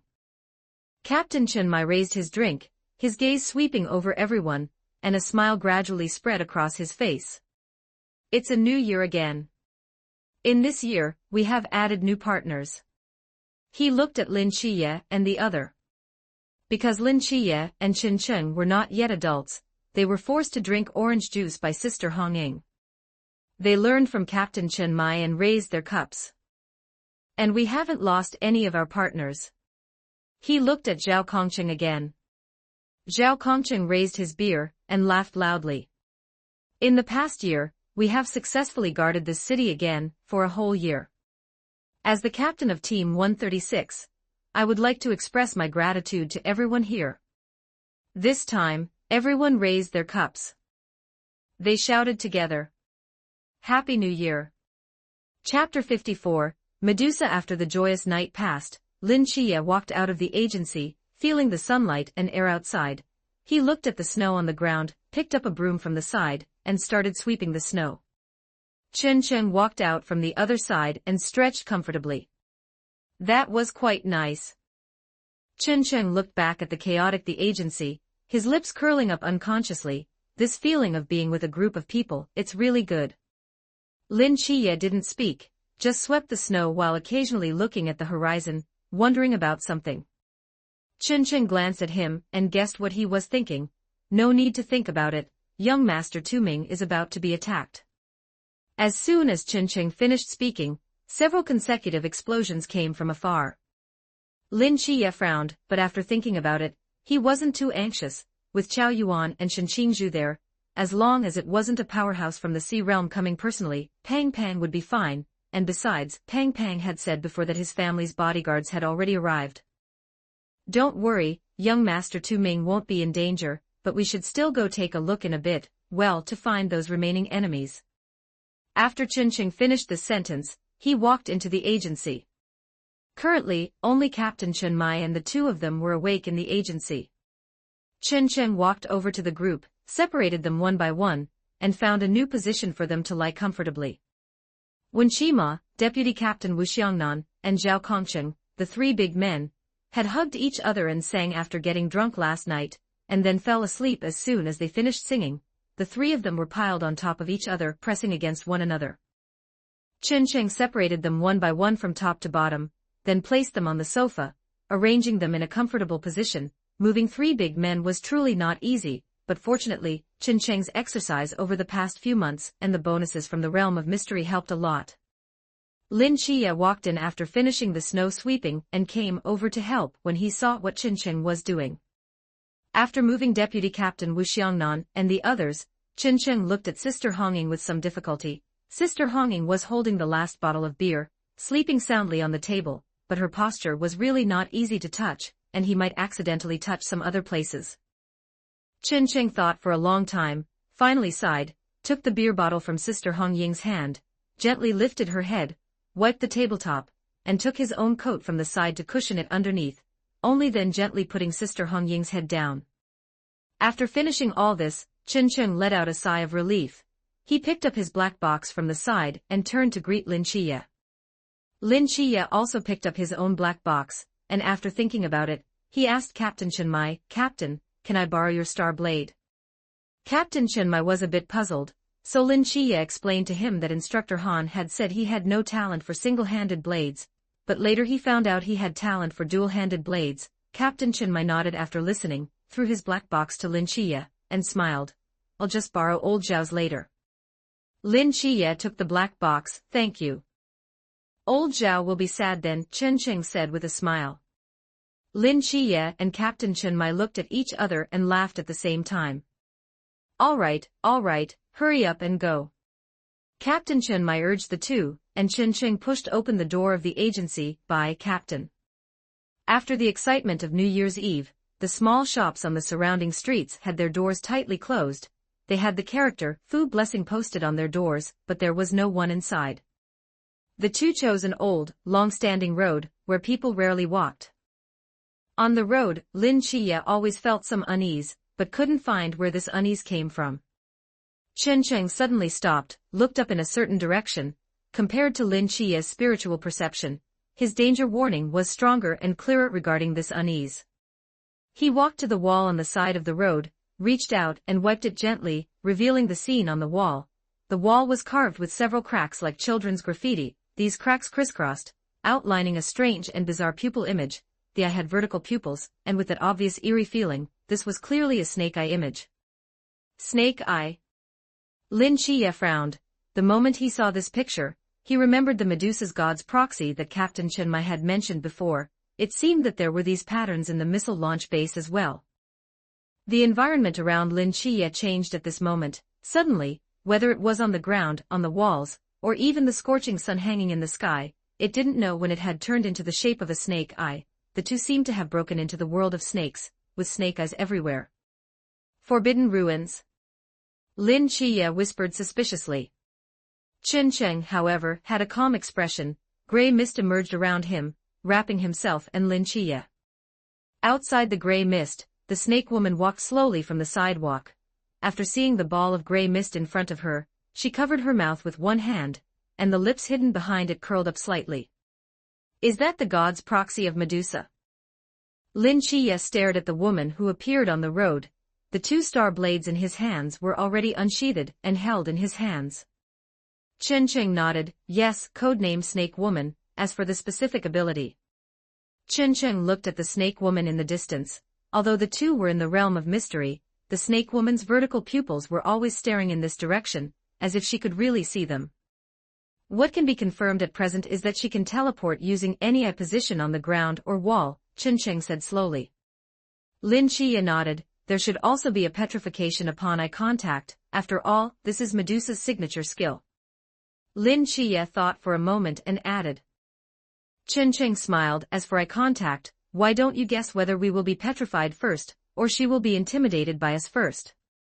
The corner of Lin Chiye's mouth curled up. Yes, both of them were God's proxy, and he was an unprecedented dual God's proxy, and the one beside him wouldn't be too bad. If it was like this, how could a Medusa resist the divine power of three gods at the same time? Since the fish has taken the bait, it's time to pull the rod. Chen Cheng withdrew the gray mist that had been lingering around him, or more accurately, hid the gray mist. He lifted the star blade in his hand, and the black box in the other hand slammed onto the ground, standing firmly. The Medusa god's proxy opposite them flushed unconsciously after seeing the two reveal their figures. The madness and joy hidden in the two vertical pupils could not be hidden. Two, both are handsome boys. Sister has changed her mind. I want you to submit to me. A snake-tooth curved blade suddenly appeared in the snake woman's hand. Her body twisted like a snake, staring fixedly at Chen Cheng and the other. The next moment, her figure disappeared from where she was, leaving no trace. Lin Chiye took a deep breath. Golden light bloomed in his pupils. The star blade in his hand was violently stabbed behind him. There, the figure of the snake woman, who had just appeared, happened to catch this blade. Chen Cheng reacted extremely quickly and backhanded another blade. In just a moment, two blades were inserted into the snake woman's body. The stabbed snake woman was full of disbelief. She raised her head, trying to make eye contact with the two, and didn't forget to entice them. Two little brothers, come, look into sister's eyes. Chen Cheng and Lin Chiye turned their heads at the same time, staring at her. At the moment their gazes collided, joy appeared in the snake woman's eyes. Two fools, wait until I petrify you into sculptures and collect you. How dare you hurt me? The snake woman's eyes suddenly showed a look of horror. She tried to move her gaze away in a panic, but it was too late. Blood flowed from her pupils, her fair skin turned black, and scales appeared. Immediately after, those scales broke one by one, and streams of black blood flowed out from the gaps. her head of snake hair suddenly went crazy and hissed. The snake woman screamed, not even having the strength to pull out the blades in her body. The snake woman let out a final scream and fell in the direction of the two blades. Her body could no longer see complete skin, and black blood or dead little snakes could be seen everywhere. Chen Sheng withdrew his gaze, and the gray mist around his body appeared and disappeared. In his pupils, the endless gray mist and the cosmos disappeared, and they changed back to normal pupils. 55 Chapter 55 Han Xiaoyan Chapter 55 Han Xiaoyan, what happened to her? Lin Qiye looked at the Medusa's tragic state, unable to bear the sight, and turned his head away. Chen Sheng replied indifferently, she lost control. Lost control. Lin Qiye recalled what the instructors and Captain Chen Mai had taught him, and it seemed there was no concept of losing control. The authority of my lord. Chen Sheng spouted nonsense casually. Although do not look directly at the gods was common knowledge in his original world, this world did not have that concept, so attributing it to the authority of Mr. Fool was not impossible. Chen Sheng reached a hand toward the Medusa, wearing the forbidden artifact known as ferryman. While chatting with Lin Qiye, he had already seen the Medusa's soul drifting up from her corpse. Compared to her body, her soul was still relatively intact. Chen Sheng pressed down gently, then pulled back. The Medusa's soul was immediately drawn toward Chen Sheng's hand. Then, under the faint pressure flickering around Chen Sheng, it was irresistibly sucked into the ferryman. The originally black ferryman turned gray the moment the Medusa's soul was absorbed. Lin Qiye stood to the side, silently watching Chen Sheng's actions. He had been there when Chen Sheng obtained the ferryman, so he naturally knew what Chen Sheng was doing. When the glove turned gray, Lin Qiye knew the storage was successful. How is the Medusa's soul? Lin Qiye asked with some curiosity. Chen Sheng felt it carefully and discovered that it was essentially no different from him becoming a god's proxy of Medusa directly. Firstly, the Medusa's soul at this moment had no consciousness, so he could not obtain any information by communicating with her. Secondly, the Medusa's several abilities, including petrification, teleportation, and bone softening, were not entirely without side effects. However, these were inherent to being a god's proxy of Medusa. When using them, Chen Sheng would lose a portion of his emotions, and his body temperature would drop significantly. It's all right. Chen Sheng briefly explained his feelings to Lin Qiye. Lin Qiye rubbed his chin. In that case, the effect of this forbidden artifact is surprisingly good. It was indeed very good. Apart from the minor side effects inherent to being a Medusa god's proxy, it had no other drawbacks itself. Although he did not know whether he needed to switch souls or could use them simultaneously without other souls available, looking at it from now, this forbidden artifact deserved a very high rating. Watch out! Lin Qiye twisted his body, swinging his straight blade forward with both hands to block a halberd flying toward them. After being struck, the halberd spun and flew in the opposite direction. Lin Qiye stepped forward, intending to retrieve the halberd. Not far away, a figure ran over at high speed, closing the distance in a few strides. Before Lin Qiye could grab the halberd, the figure seized the lower end and swung it fiercely at Lin Qiye. Lin Qiye reacted quickly to block the attack, but the wielder of the halberd gave a slight tremor, knocking Lin Qiye back several steps. Chen Sheng pressed his hand against Lin Qiye's back, helping him stop his retreat. Lin Qiye steadied his footing and stared intently at the newcomer. It was a lean man. The man gripped the halberd firmly and looked at the two. Hello. He then glanced at the Medusa's tragic state of death. The 13th seed of the believers, Han Xiaoyun. Chen Sheng's spirituality warned him frantically, but in fact, he didn't even need that. Upon hearing the name, Chen Sheng remembered who the person before him was, a believer of the Sea Realm, the holder of Sequence 079 Great Wind Disaster, and the former captain of the Gusa City Squad. Later he had been shackled with a soul contract by Whisper, and became a believer. None of that mattered. What mattered was that his current purpose was clear, to kill him and Lin Qiye. Without a doubt, this was a very dangerous opponent, with a gap of 2 major realms. But if Chen Sheng remembered correctly, the entire Team 136 would arrive soon, and Captain Chen Mai was no ordinary person. Therefore, there was not a trace of fear on Chen Cheng's face. If everything went as expected, this should be the last and biggest fish caught tonight. Lin Qiye watched Han Xiaoyun. Although his expression was calm, his heart had already sunk. From the brief exchange just now, he had recognized the gap between them. The opponent was at least at the peak of the Chuan realm, and a complete, uninjured peak Chuan realm at that. It could not be compared to the previous Ghost-Face King. Han Xiaoyun's tone was flat. I shouldn't have let her die, but she died too quickly. I didn't have time to save her. The speed at which the Medusa died was truly beyond Han Xiaoyun's expectations. Facing two gods' proxy, the Medusa could not win, but she had died inexplicably after just 2 exchanges, and her state of death was tragic. Indulge me with a question. How did she die? Han Xiaoyun looked up at Lin Qiye and Chen Cheng. Chen Cheng and Lin Qiye did not answer him. They exchanged a glance and took a step back simultaneously. Gray mist enveloped Chen Cheng, and the next second, both of them vanished before Han Xiaoyun's eyes. Han Xiaoyun raised his eyebrows. Interesting. He raised his hand and twisted it toward the direction where the two had vanished. A ring of snow and wind formed instantly, whipping up a gale at that location. The Medusa's corpse was blown away, and the surrounding trees were rattled, as if they would be uprooted and fly into the sky at any moment. But suddenly the gale was blocked, the eye of the wind vanished, and the surrounding space seemed to be locked down. A barrier seemed to appear in the air above, only to disappear quickly. The surrounding environment had changed, but then returned to calm.